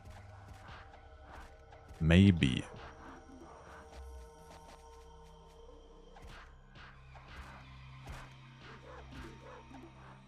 Dein Ansatz wäre, selbst einzufarmen. Naja, erstens bin ich ziemlich schwach. Giants farmen, wenn man so schwach ist, ist eh nicht geil. Und die Wahrscheinlichkeit, dass du ausgerechnet die Waffe droppst, die du suchst, auch sehr gering. Und ich bin einfach kein großer Fan vom Giant Hunten. Gibt auch tatsächlich einige Leute hier im Chat, die genau das leider bestätigen. Es gibt ein paar Leute hier im Chat, die haben angeblich 30 Giants, 15 Waffen so ungefähr. Also wir haben solche hier. Ich sage auch nicht, dass sie lügen oder so. Ich sag's ja nur, was hier gesagt wird. Und wir haben Leute hier, die haben auch da wieder, ich sage nur, was sie gesagt haben, 150 Giants und keine Waffe. Also vom Spektrum Ultra Lucky bis Ultra Unlucky haben wir ja alles schon gehabt mit Giant Hunters. Alle Cacher, by the way. Alle mit FEC Flask. Alle mit F-Coin-Unterstützung. Und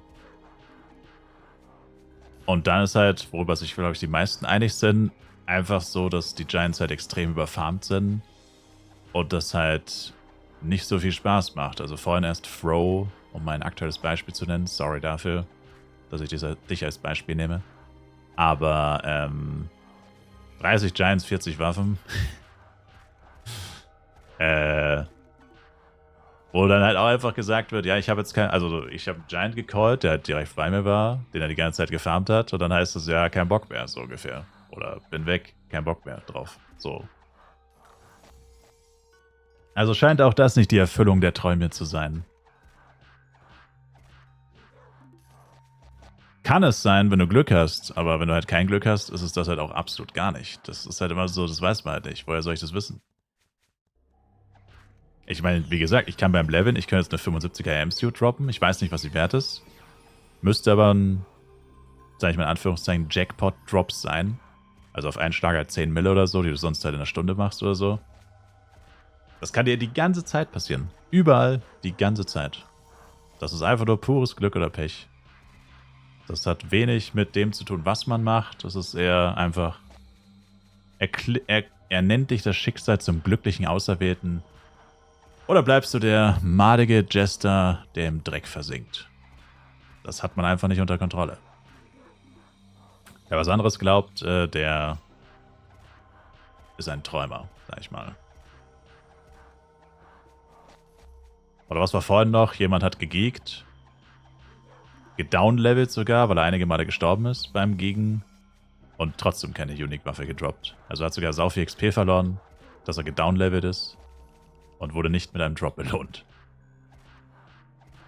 Also schon ätzend teilweise. Also ich bin nicht der Einzige, der Pech hat, immerhin. Gibt noch andere Pechvögel. Zum Glück, sag ich mal. Wenn ich der Einzige wäre, dann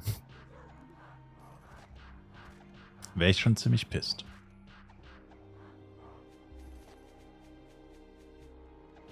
Findest du nicht alles, dass flüssiger läuft mit nur zweien? Meinst du jetzt legit flüssiger laufen? Also halt literally? Danke für den Resub, Chris. Appreciate it, sir.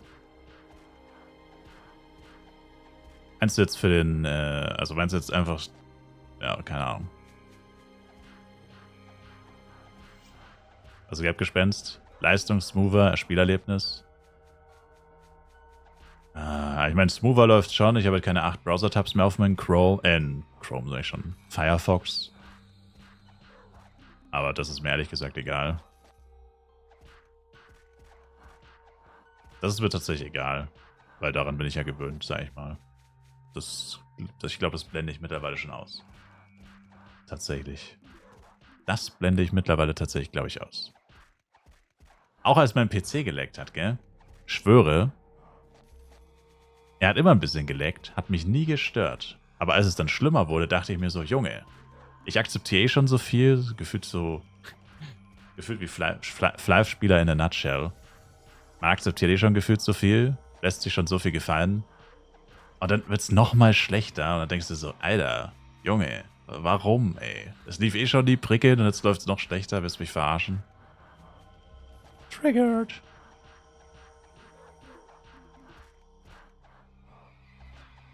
Wie aktuell ist der Timer? Fehlt 1 Stunde 12. Also extrem aktuell eigentlich. Naja gut, extrem, ist vielleicht übertrieben. Sehr aktuell. Nicht ganz aktuell, sehr aktuell. Ja, was gab Gespenst?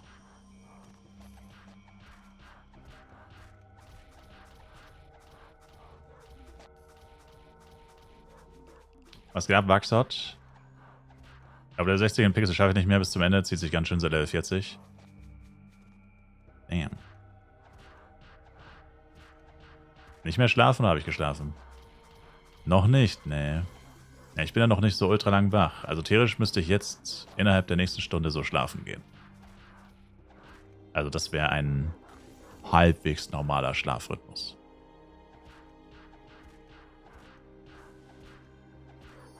Schiss Prime irgendwie nicht, der Stand kann abonnieren, aber noch 6 verbleibende Tage. Ey, frag nicht mich, ich habe damit nichts zu tun, Sir. Ich hab keinen bloßen Schimmer, was du meinst. Scheiße, ich habe noch 7 Minuten Ampli, Inventar voll. Fuck me.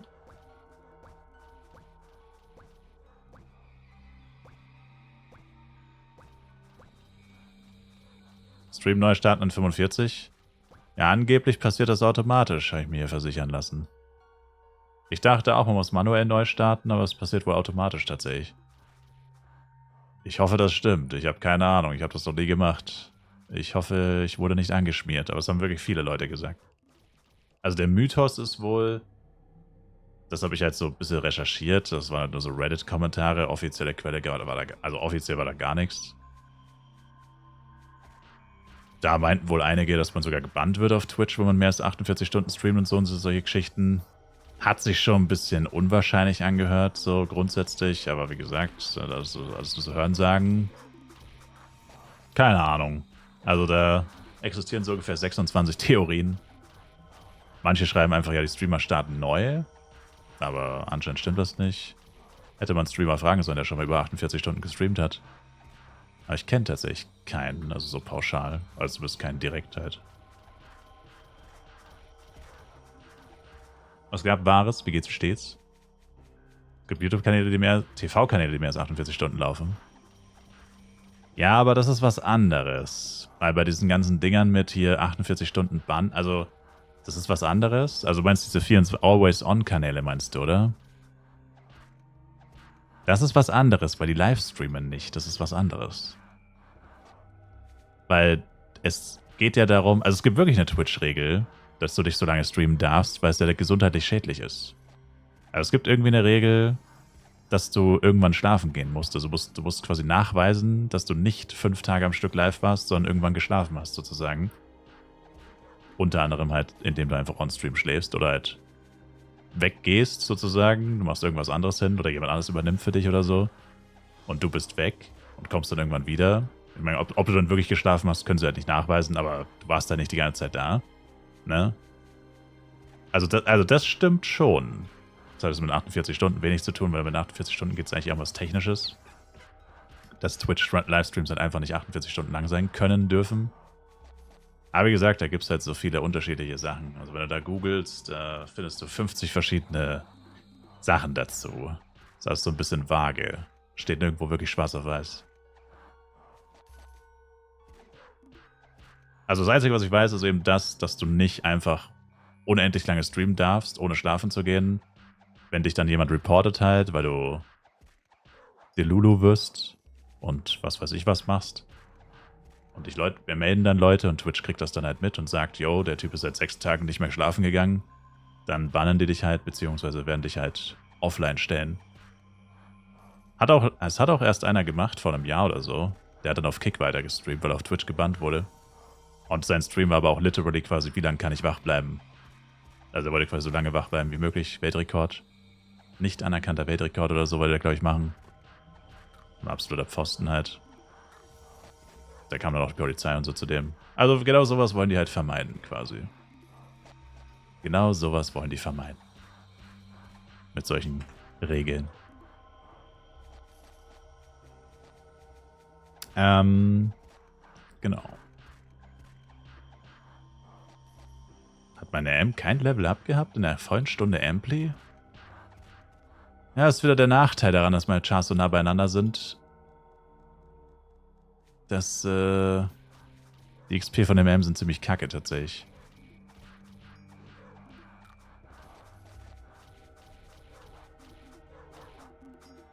...48 Stunden wird der Stream von Twitch beendet und dann musst du selber neu starten oder automatisiert durch ein Skript. Einfach selber neu starten, falls du nicht sicher bist.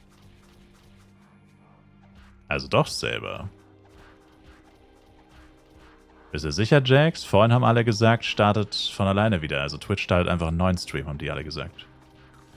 Also es waren wirklich 4, 5 Leute, die das gesagt haben. Auch wie aus der Rakete geschossen. Alle sofort. Yeah, yeah, yeah, yeah. Wow. Ich habe mal wieder einen cleanen Demoy gedroppt. Nicht +7. Clean.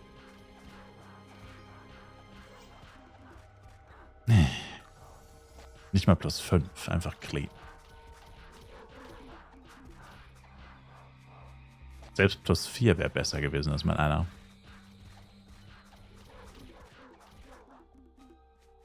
Mann, dass der ausgerechnet jetzt angefangen hat hier zu leveln, wo ich Amplis drin habe. Clean ist schon frech. Das ist total frech. Das ist mein 4. Cleaner der Boy, glaube ich. Mindestens der 3., ich glaube es ist der 4. 3 oder 4. 3 oder 4 Cleane, 1 + 3, 1 + 6.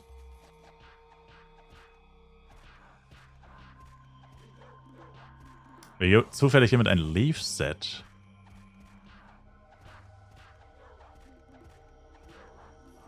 Ich sammle die Karten nicht mit ein, ne. Mit 8 Chars würde ich sie... Mit 8 Chars würde ich sie,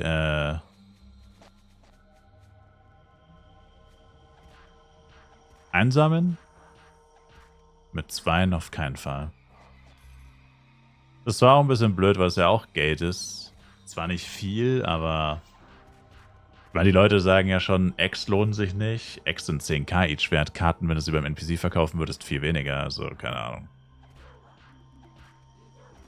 Macht ja auch jeder so ein bisschen anders.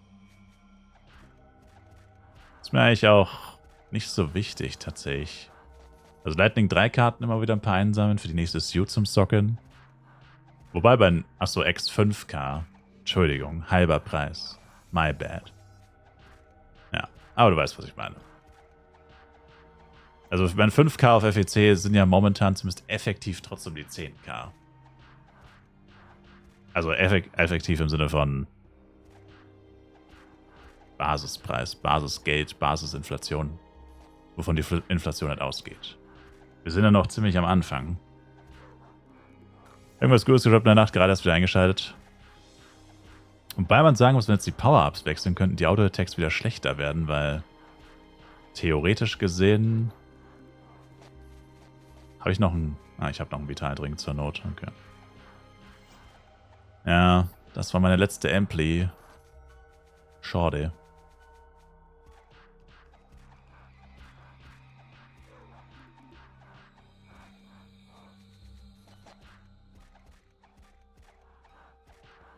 Chat-GPT-Fragen? Naja.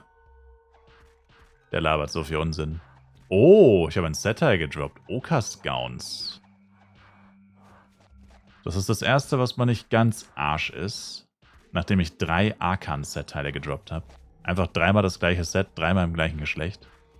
Hintereinander. Aber ich habe vorhin schon eingesehen, der hatte alle Okas-Teile für 500k drinnen. Ist gut was wert. Ich habe vorhin schon jemanden gesehen, der hatte alle Okas-Teile für 500k drin. Also leider nicht. Es ist zu spät. Ich bin... Alter, es sind schon... Achso, vorhin wollte noch jemand, dass ich Level Reach zeige. Sorry. Es sind schon 6 Leute 120 und 145 Leute sind 100. Und 80 sind über 1000. Oder nee, 500. Ja gut, 500er Level Reach Belohnung ist seit arschlange weg. Die ist schon sehr lange weg, die Level Reach Belohnung für 80. Also sind safe schon 1000 Leute bestimmt. Das heißt, allein über mir sind über 1000 Spieler, Sir. Also, nope. Die meisten Sachen sind wertlos, die ich droppen kann. Du musst schon wirklich diese eine Sache, die eben nicht wertlos ist, droppen. Das ist der Trick. Das ist der tricky Part quasi. Das ist das, was ich die ganze Zeit meine. Da müsstest du halt mal reinlacken. Also, ich meine, es ist nicht ein Item, das was wert ist und alle anderen sind nichts wert, aber ein Item ist halt viel wert und die meisten anderen nicht wirklich was. Nicht viel. Wie immer halt, es gibt Hauptgewinne, es gibt ja, die Broke-Ass-Methode. Vom Bordstein zur... Du kannst nur einen Catcher nach dem anderen töten und leer saugen? Hä? Hab ich ihn... Hä? Es ist verbuggt. Alter, ich habe gerade 1 Stunde durchgelevelt. Was willst du von mir? Ich habe keinen Catcher getötet, du dummer Sack, ey. Was für ein Scheiß. Hä? Jetzt geht's? What the fuck? Ich habe nichts gemacht, jetzt geht's. Hä? Ey, dieses Game manchmal, ne? Ich habe einfach nichts gemacht. Jetzt der eine ging, der andere geht nicht. Was für ein Scheiß. Du musst deinen Kollektor... Achso, ich kann keinen Kollektor ausrüsten, wenn mein Inventar voll ist.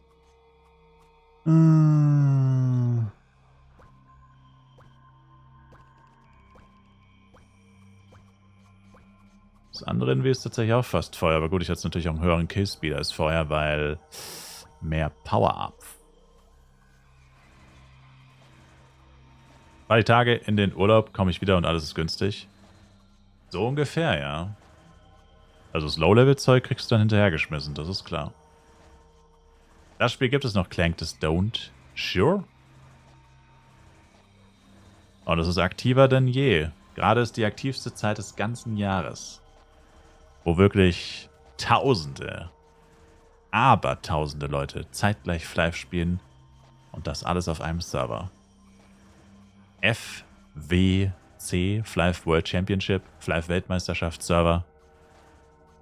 Einmal im Jahr für 5 Monate.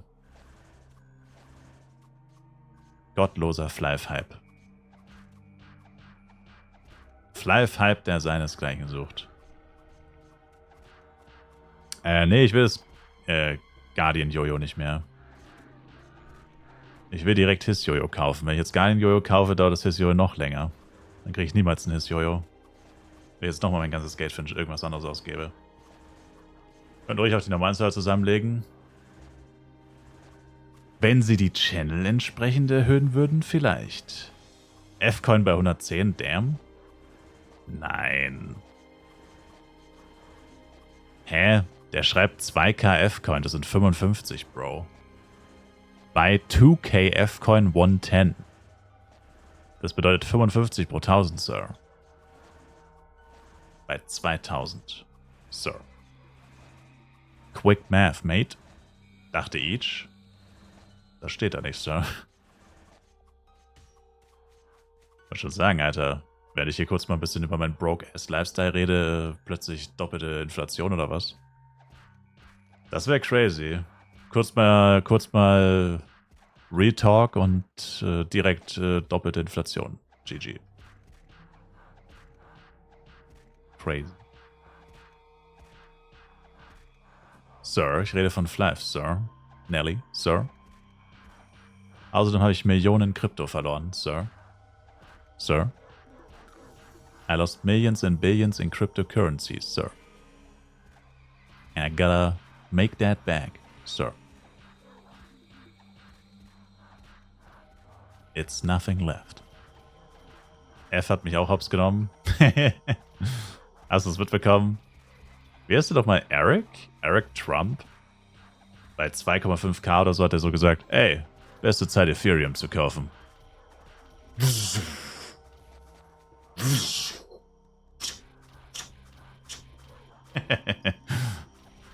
Danke, Bro. 3 Einfamilienhäuser verloren. Danke, Bro.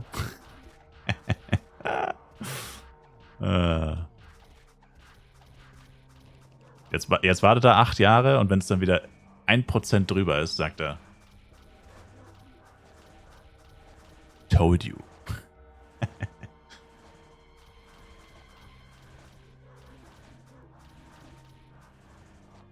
Ist das Guardian-Jojo nicht mehr gut genug für den Herrn?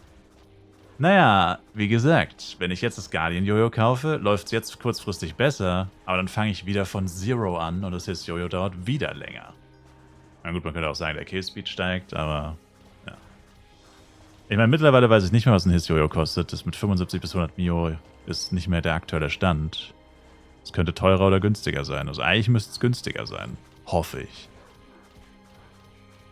Aber ich weiß es nicht. Aber es bringt auch nichts nachzuschauen, weil ich kann es mir so oder so nicht leisten. Auch wenn es 50 kostet, kann ich es mir nicht leisten gerade. Deswegen töte ich gerade diese hässlichen Catcher-Viecher, weil die geben tatsächlich ganz gut Kohle. Die geben als einzige momentan ganz gut Knete. Ich habe wieder 5 Power, da ist 8 gedroppt. Soll ich die wieder in den Kollektor schmeißen? Wenn es wieder nicht klappt, raste ich halt komplett aus. Manila we coming? Aber du musst im September nach Manila, Sir. Du musst mein Vorort-Live-Berichterstatter werden. Du kannst dann Interviews machen. Alter, Nelly. Du machst dann Losers-Interview. Wenn gerade welche aus dem Turnier geflogen sind, ihre Chance auf $80.000 verspielt haben, gehst du hin. Sir, haben Sie kurz Zeit für ein Interview? Wie fühlen Sie sich jetzt, wo Sie die Chance auf $80.000 verloren haben? Wie fühlt man sich jetzt? Sie sind extra von Deutschland hierher geflogen. Sie saßen 12 Stunden im Flugzeug, sind 4 Tage in Manila und gehen mit nichts nach Hause. Wie fühlen Sie sich jetzt? Können Sie bitte kurz ein Statement abgeben? Die Welt interessiert Ihr Statement. Love it. Immer schön den Verlierer. Das kam mit dem Mikro. Gerade emotional richtig down. Die ganze Welt bricht zusammen. Wie fühlen Sie sich jetzt? So geil. Also bei ich weiß nicht, wie es bei richtigen Sport ist. Ich schaue keinen richtigen Sport. Aber da gibt es das ja auch. Ich weiß, beim Fußball und so gibt es das auch. Man interviewt natürlich immer auch den Loser. Man interviewt ja nicht nur die Gewinner, man interviewt auch immer. Eigentlich interviewt man immer mindestens einen vom Loser-Team. Also direkt danach. Gibt es ja auch so geile Clips dann. Ich glaube, Toni Kroos hatte bei eins, wo er eine Deutsche richtig krass beleidigt dann auch hat. So, was ja eigentlich einfällt, was für eine blöde Kuh ist, was stellst du so für bescheuerte Fragen, eine blöde Kuh, so, irgendwie so. Genauer Wortlaut war es nicht, aber hat da auch mal eine übelst weggedisst, so, was ja eigentlich für eine dumme Kuh ist und so dumme Fragen stellt. Oh ja, ich meine, wenn man so drüber nachdenkt, ich meine, wie fühlst du dich? So, verlierst das wichtigste Spiel des Jahres, verlierst die Chance auf $80.000 und dann fragt dich einer, ja, warum? Warum hast du nicht besser gespielt, ne? Kannst du uns das bitte erklären? Das ist crazy. Gut, zur Professionalität gehört natürlich auch, dass man mit sowas umgehen kann und nicht so ausfallend wird, aber naja. Emotionen kann man nicht immer kontrollieren. Aber an für sich wäre es schon cool, wenn man jemand vor Ort hätte. Überlegen Sie sich, Mr. Nelly. Kappa.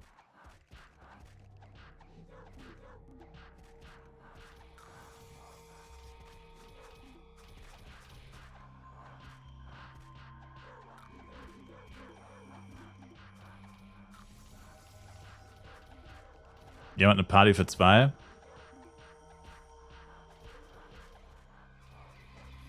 Gut, wenn einem mit Level 42 auffällt, dass man eine ES40 im Inventar hat.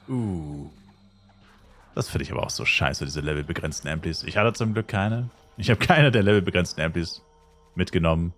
FEC Level Reach hätte es welche gegeben. Oder erster Charakter auf dem neuen Account kriegt ja auch eine 20er. Ich hatte keine. Ich habe mich für den harten Start nicht falsch verstehen. Ich habe mich für den harten Start entschieden. Der Free-to-Play Unfriendly Server Start. Overtanker Mask. Woohoo. Red Drop, baby, let's go. Warum ist die echt so unselten? Ich war echt lange bei Irene. Kein Bow, kein Jojo, kein Cloak. Aber du bist eine Stunde bei Vatanka und droppst die scheiß Maske. Die ist aus dem New Account-Ding, oder? Die 40er ist von FEC. Ne, die 40er ist von Android Level Reach. Hast du einen neuen Account gemacht wahrscheinlich, oder? 40er ES-Ampli, wenn du nicht gecached hast, ist aus Android Level Reach Level 15 wahrscheinlich. Oder Level 20. Ne, Level 30. Level 30 wahrscheinlich. Ja doch, man kriegt eine 20er, eine 60er und eine 80er. 20, 40, 60, 80 kriegt man ja. Ja genau, hast 2 neue Accounts gemacht. Ja, dann war die davon. Unlucky, Sir. Dann sage ich dir jetzt schon mal, du kriegst noch 2 Stück. Also benutzen Sie die dann lieber. Also auf 45 kriegst du noch eine, die musst du bis 60 benutzen. Ja, das macht keinen Sinn. Und auf 60 benutzt du eine, die musst du bis 80 benutzen.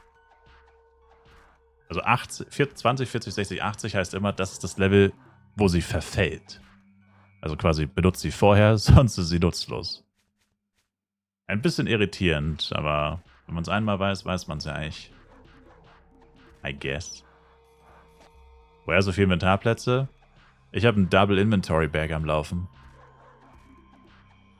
Double Inventory Bag von Level 40 Level Reach, also normales Level 40 Level Reach. Und, okay, jetzt zahlt der Typ mit den 55 Mio, 60 Mio, by the way. Aber 50 bis 60, 55, 60 ist schon die ganze Zeit der Preis. Ist auch nicht neu. Ja. Aber ich habe quasi 2 Envy-Bags. Hau rein, Nelly. Thanks for watching, Sir.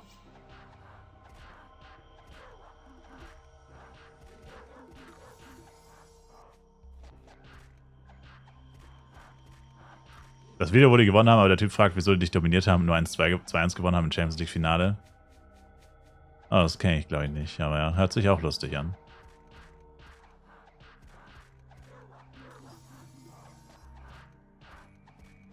Da sind die Reporter dann einfach am Rage-Baiten bei sowas. Welchen Schnitzel zum Frühstück? Ich kaufe schon seit längerem keine Tiefkühlschnitzel mehr. Irgendwie haben die mir, nach einer Zeit haben die mir tatsächlich zum Hals ein bisschen rausgehängt. Ich kaufe jetzt wieder Cordon Bleus. Aber nee. Also ich habe vor 9 Stunden eine Lasagne gegessen. Sir.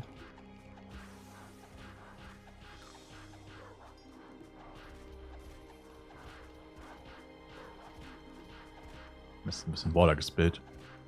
Was würdest du sagen, ist dein Lieblingsessen? Definitiv Burger. Also nicht Tiefkühlburger, sondern einfach generell Burger. Keine spezifischen, einfach Burger an sich. Ich finde, ein Burger ist einfach so, keine Ahnung. Letztens meinte er noch Dönerschnitzel. Nope, das warst du.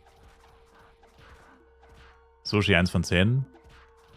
Sushi ist 10. Also meine Lieblingsessen sind eigentlich so 4 Sachen eigentlich, esse ich ultra gern. Burger, Sushi, mexikanisch und indisch. Das sind so die 4 Goats eigentlich. Die kannst du wirklich, die können jeden Tag, ich schwöre. Jeden Tag. Frag mich, was für Burger, einfach Burger. Du sagst es, Knack G. Das ist das Mindset. Frag nicht, was für ein Burger, einfach ein damn Burger, Bro. Gib mir doch jetzt einfach einen scheiß Burger. So. Finish die Woche gewesen und Gaumen verbrannt, schieb jetzt Hass. Uff. Damn. In einem guten Restaurant ist es natürlich knallheiß. Das Essen. Ich liebe heißes Essen.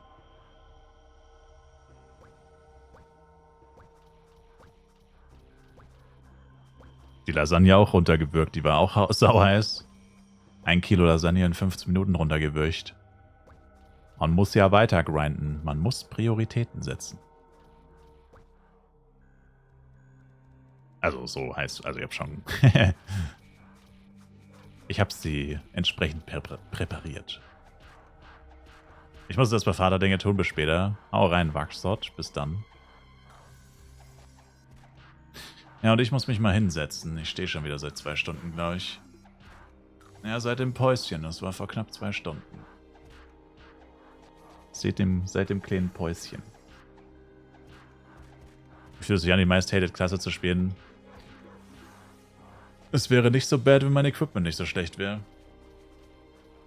Die Tatsache, dass ich wirklich auf dem absoluten Mindestlöhner-Equipment hocke, macht es ein bisschen schlechter. Als es vermutlich sein könnte, Sir.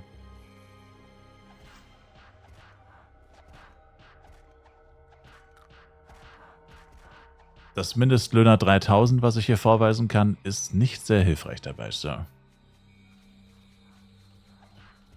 Kennen Sie schon unser neues Modell? Den Mindestlöhner 3000. Guter Herr. Das Penner-Set. Rohren-Set wäre jetzt so geil, ey. Erstens kriegst du nicht mal so heftig aufs Maul. Ich habe so die Schnauze voll davon, dass mir jedes Monster 1/3 meines Lebens mit jedem Schlag abzieht. Das geht mir so auf die Eier, ey. Ich hasse Cruiser. Ich hasse dieses Low-Level-Equipment bis ins High-Level tragen. Ich weiß, dass das Beste ist und so, damage-technisch. Vor allem beim Serverstart. Du kannst kein Rohren-Set haben. Geht nicht. Also, außer du zahlst 10.000 F-Coin oder so. Gefühlt. Aber ich hasse es trotzdem. Ich hasse mit so Low-Level-Equipment ins High-Level gehen. Ich check die Leute einfach nicht, die das einfach so machen und sagen, ja, das ist das Beste, es gibt nichts Besseres. Alles andere ist sinnlos. So, check ich nicht. Das ist so scheiße. Es fühlt sich so richtig scheiße an. Du fühlst dich an wie so ein absoluter Loser, der von jedem Monster instant gewone-shottet werden kann. Das kann man eigentlich nur feiern, wenn man den ganzen Arsch voll Power-Ups hat. Bis zum absoluten geht nicht mehr. Anders kann ich mir nicht vorstellen, wie man das feiert. Aber wenn du so vollgepumpt mit Power-Ups und Steroide bist, Kappa, dann merkst du es natürlich gar nicht mehr, ne? Dann wäre es mir wahrscheinlich auch egal, aber wenn du auf dem Mindestlöhner-Mindset schwimmst, dann schwierig. Du solltest für Bürostühle oder Gamerstühle Werbung machen, dann kannst du vielleicht einen Teststuhl bekommen. Ich habe einen sehr guten Stuhl. Auch einen sehr teuren. Und die Marke würde mich sicherlich nicht sponsoren. Die werden, glaube ich, in einer anderen Größenordnung suchen. Ich glaube, die sind so groß, dass sie gar keine Sponsorings machen. Personal Sponsoring. Und Tische ist tatsächlich schwierig. Also bei Tischen wäre es schwierig. Aber ja. Warte mal. Meine M hatte Level Up.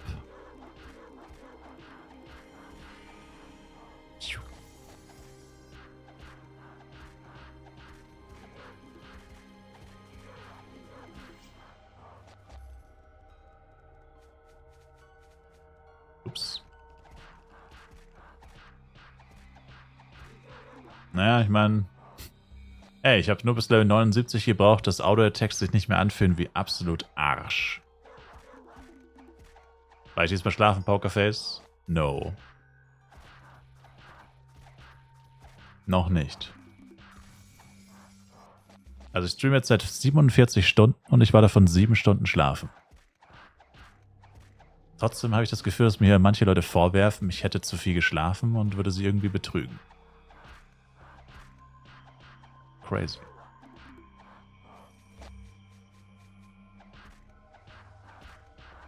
Wie benutzt man eigentlich diesen Server-Shout? Doppelklick und dann erst schreiben. Ich habe auch eine Weile gebraucht, bis ich das gecheckt habe. Doppelklick und dann erst schreiben. Und dann direkt auf Senden drücken. Kein /Shout. Nicht /Shout. Einfach Doppelklick auf den Shout und dann schreiben. Und dann senden und dann läuft's. Ich habe es am Anfang auch nicht gecheckt. Ich habe es auch immer falsch gemacht.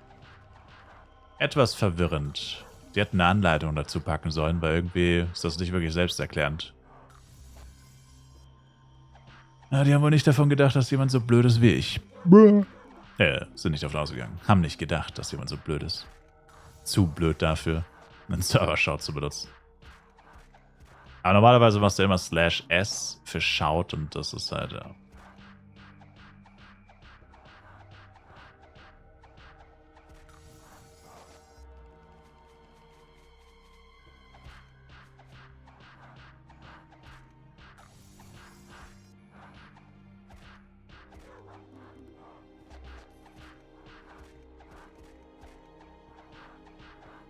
Diesmal sehe ich auch fit aus, Pokerface.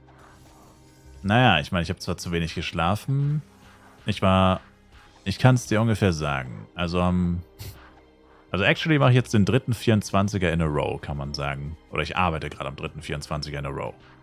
Pass auf, Lil Bro. Weil ich noch weit entfernt bin vom dritten. Und zwar am Mittwoch bin ich um circa, Moment, ich muss noch weiter ausholen. Also Dienstag bin ich ganz normal ins Bett. Das hieß in letzter Zeit tatsächlich so wirklich 6 Uhr in der Früh irgendwann oder so. Nee, Schwachsinn. Nee, Dienstag bin ich gar nicht ins Bett. Montag. Montag bin ich ganz normal in Anführungszeichen ins Bett. Hab dann bis Dienstagnachmittag tatsächlich, nee, Moment. Warte mal. Na, das passt immer noch nicht. Ach, ich krieg's gar nicht mehr zusammen. Auf jeden Fall, lange Rede, kurzer Sinn. Also ich habe quasi am Mittwoch noch gearbeitet. Habe aber nicht geschlafen davor. So war's quasi. Ah, nee, genau. Ich habe Dienstagnachmittag gepennt. So war's. Nee, nicht Dienstag. Montag. Ach, Junge, ich check's gar nicht mehr. Das ist tatsächlich ziemlich verwirrend. Ich müsste euch einen Plan zeichnen. Ich verwirre mich schon selber. Jesus Christ. Ich will mit Dienstag sagen, aber Dienstag ergibt gar keinen Sinn. Aber egal. Auf jeden Fall. Mittwoch um 19 Uhr bin ich pennen gegangen und war da ungefähr auch so 26 Stunden wach. Dann bin ich mit Donnerstag, also Mittwoch 19 Uhr pennen gegangen. Crazy. Ne? Mittwoch 19 Uhr pennen gegangen, nachdem ich 26 Stunden wach war. Der Zeitlauf davor kriege ich nicht mehr zusammen, war zu verwirrend, hat mich selber verwirrt mit Arbeiten und so. Das war ein bisschen seltsam. Das werde ich auch so nie wieder machen wahrscheinlich, aber es hat anders einfach keinen Sinn ergeben. Ich wollte halt richtig ausgeschlafen sein Donnerstag früh und anders hätte es nicht funktioniert. Leider. Auf jeden Fall, ja. Also Mittwochabend komplett im Arsch ins Bett. Nachdem eben, wie gesagt, 26 Stunden wach. Dann Donnerstag, 6:30 Uhr aufgestanden. Ungewollt. Ich hätte eigentlich weiter gepennt, aber ich konnte nicht mehr. Waren so 11 Stunden oder so. 10,5. Nach eben 26. Was ja eigentlich auch schon fast ein bisschen wenig ist, aber gut. Dann quasi Donnerstag 6:30 Uhr aufgestanden. Wann bin ich pennen gegangen? So gegen 9. Am Freitag. Das heißt, es waren so... Na gut, ich habe die ganze Zeit 29 gesagt, es sind nur 27, ne? Ja gut, Entschuldigung. Waren nur 27 Stunden. Mein Fehler. Egal. Dann 27 Stunden. Dann im Stream geschlafen. 7 Stunden. Und das war vor 17 Stunden. So. So ist der zeitliche Ablauf. Jetzt sind wir wieder beieinander. So war's. So sind wir. Das heißt, ich war 26 wach, dann 27, jeweils mit einer normalen Menge Schlaf danach, also einmal 10,5 Stunden, einmal 7 Stunden, was echt wenig ist. Und jetzt bin ich seit 17 Stunden wach. In circa 7,5 Stunden, also 16:30 Uhr bin ich circa aufgewacht, aber lag dann noch ein bisschen rum, weil ich zu faul war aufzustehen. Obwohl es arschunbequem war auf der Isomatte. Aber aufgewacht effektiv das erste Mal so 16:35 Uhr, richtig aufgestanden, dann so 16:50 Uhr, glaube ich. Aber ich wollte eigentlich da auch noch mal ganz kurz pennen vielleicht, aber hat nicht funktioniert. War zu unbequem. Auf jeden Fall, ja, also gegen 16:30 Uhr sind es dann wieder 24 Stunden. Also in knapp 7 Stunden. Das wäre dann der dritte 24er, quasi back to back to back. Mehr oder weniger. Also, keine Ahnung, wie man das anders definieren kann, aber so ist es. Crazy, right? Wundert mich selber, dass ich das hinbekommen habe, weil ich war mir ziemlich sicher, ich packe keine 24er mehr. Weil beim ersten Versuch eines Sabatons bin ich so kläglich gescheitert bei 19 Stunden. Wobei man echt sagen muss, wisst ihr, das einzige faktisch andere ist der höhenverstellbare Schreibtisch. Und ich will keine Werbung dafür machen, weil sie mich auch nicht dafür bezahlen. Also für das Produkt selbst, aber ist crazy. Ich glaube, es ist actually der höhenverstellbare Schreibtisch. Gut, Energy Drinks. Ich habe 3 Energy Drinks getrunken, was aber auch gar nicht so viel ist in 48 Stunden gleich. 3 Energy Drinks in 48 Stunden, das ist eine humane Menge. Hab's auf jeden Fall damit auch nicht übertrieben.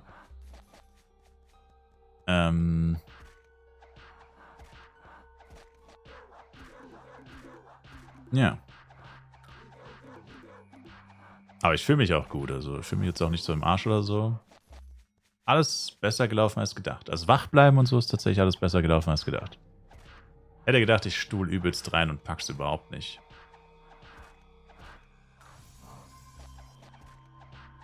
Und jetzt ist noch interessant in 10 Minuten, was jetzt passiert. Ob der Stream automatisch neu startet. Das ist das Einzige, was ich nicht weiß. Manche sagen ja, manche sagen nein. Mal gucken. Der Typ heißt einfach Moon. Ach du Scheiße. Moon 199201. Moon 192202. Oh je, macht der 8 Moonbeam Chars oder was? Crazy.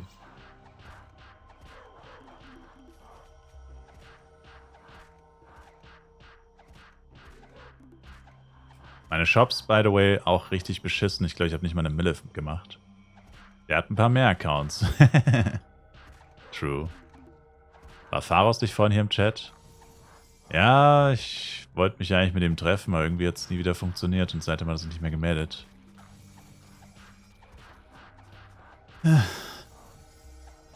Hat nicht geklappt.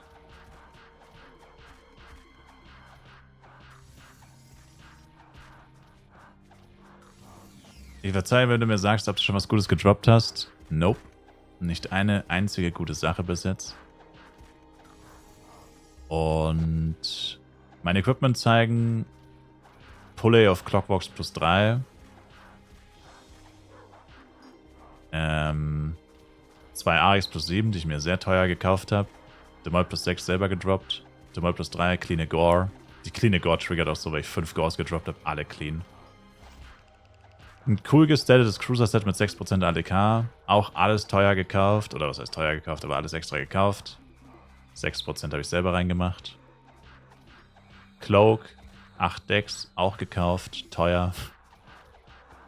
Also, wenn ich teuer sage, heißt es einfach nur, ja, ich habe es halt gekauft. Ne? Also ich habe es nicht alles overpaid. Ich würde sagen, ich habe für alles normale Preise bezahlt.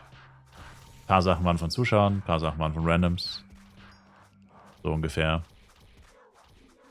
Und, ja. Aber halt leider keinen einzigen richtigen Hauptgewinn mitnehmen können, sodass ich nie irgendwie mal mehr Geld hatte, als ich gebraucht habe, sozusagen. Das triggert mich immer noch. Wird man Zeit, dass du ein ganzes Wochenende durchschläfst. Ja, ich meine, diese Woche ist echt crazy. Ich meine, diese Woche habe ich jetzt vielleicht so... Wie viel schläft man in der Woche? 7 mal 8. 56 Stunden, theoretisch, wenn du jeden Tag 8 Stunden schläfst. Diese Woche bin ich halt wahrscheinlich bei der Hälfte. So 30 Stunden vielleicht, höchstens. Aber es gibt nur noch 2 Nächte. Also in diesen 2 Nächten müsste ich theoretisch jeweils 14 Stunden schlafen. Um wieder auf ein normales Niveau zu kommen. Was eigentlich gar nicht geht, weil du kannst nicht 14 Stunden schlafen. Also außer du wurdest gefoltert oder so. Vielleicht. I guess. Keine Ahnung. Ich wurde noch nie gefoltert. Ich weiß es nicht. Ja, das sind unsere... schaut mal, das ist... Okay, warte, das ist noch nicht alles. Hold up.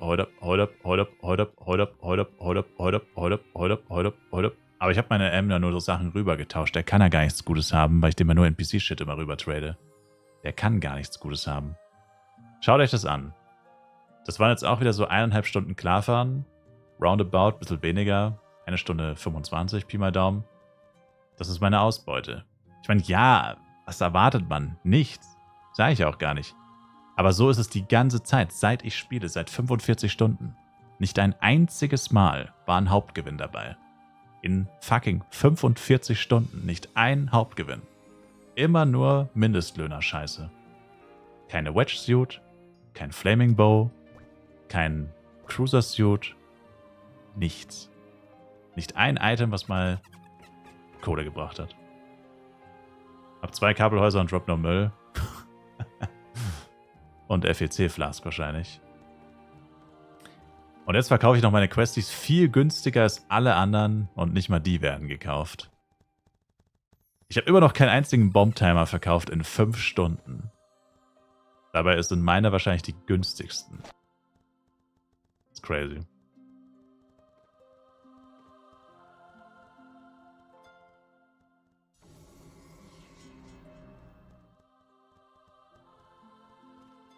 Crazy. Hatte ich aber auch FEC 2, der spielt auch nicht FEC. Ja, das ist ja das, was ich auch ein paar Leuten eigentlich klar machen wollte vorher. Weil so viele Leute davon geschwärmt haben, die noch nie gespielt haben. Du kannst auch auf dem FEC Pech haben. Und dieses Mal hat es mich leider schwer getroffen. Chain Shop für Questies auf Channel 1, das sind zu viele. Ich mache aber nicht nur Questies rein. Help a poor Ringmaster. Ich meine, an für sich hast du recht, aber das Problem sind auch die Preise, die haben mich schon unterboten. Hier.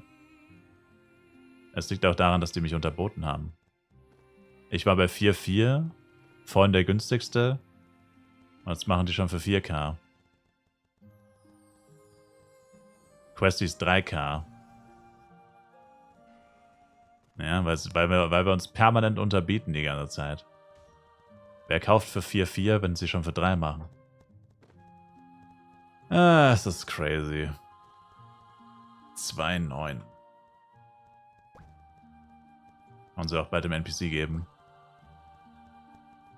500 Questies aus über einer Stunde. 1 Mio. Da würde ich für 2,9 nicht weggehen, dann mache ich echt anderer Channel, aber... FEC fuckt irgendwie jedes Mal ab. Letztes Mal mit Bloodycraft und jetzt so. Oh, stimmt. Bloodycraft, ganz vergessen. Da habe ich gar nicht mehr dran gedacht. Danke, dass es... Danke, Alex. Danke.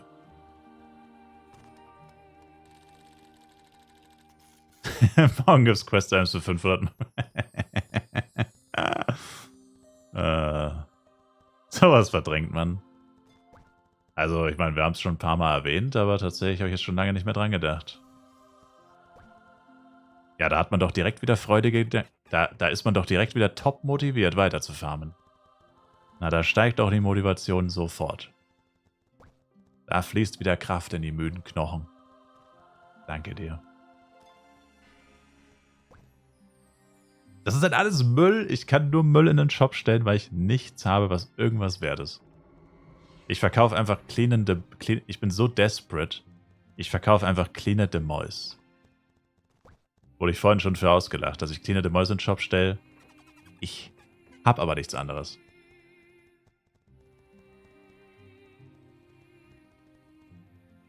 Es ist verrückt.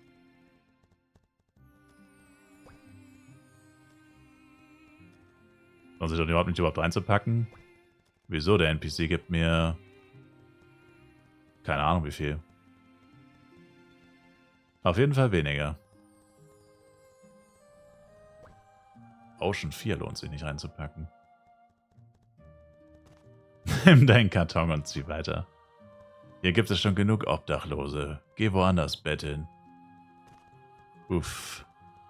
11% Flaming Bow-Bogen für 500k, wer ihn will. QI, 2.9k. Muss die Shops so nennen wie die anderen Leute. 2.9k, 2.9k, QI. So. Und jetzt unterbietet mich mal. Los, traut euch! Hast du noch ein paar... Ist jetzt zwar blöd für einen Match-Shop eigentlich, aber egal.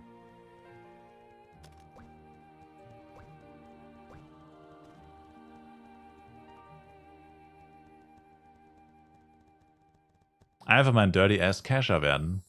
Nur über meine Leiche, Sir. Ja, Arkans-Teile sind wertlos. Die frisst der NPC. Weg mit dem Schmutz. Das Jojo behalte ich mal noch. Man weiß ja nie. Die Pfeile endlich loswerden. Verdammt nochmal. Ich hab's geschafft, bis Level 79 noch Pfeile rumzutragen, obwohl ich seit Level 60 keinen Bogen mehr habe. Ja, und wie viel Geld habe ich jetzt? 20 Mille. Super. Was gehabt, Gangster? Mein Collector ist immer noch +3, frisst die nächsten 5 Power Dice, wird immer noch nicht +4 gehen. Wow. Okay, ich sollte aufhören. Stopp. Fordere das Glück nicht heraus. Er hat schon 18 Power Dice auf... er hat schon viel zu viele gefressen.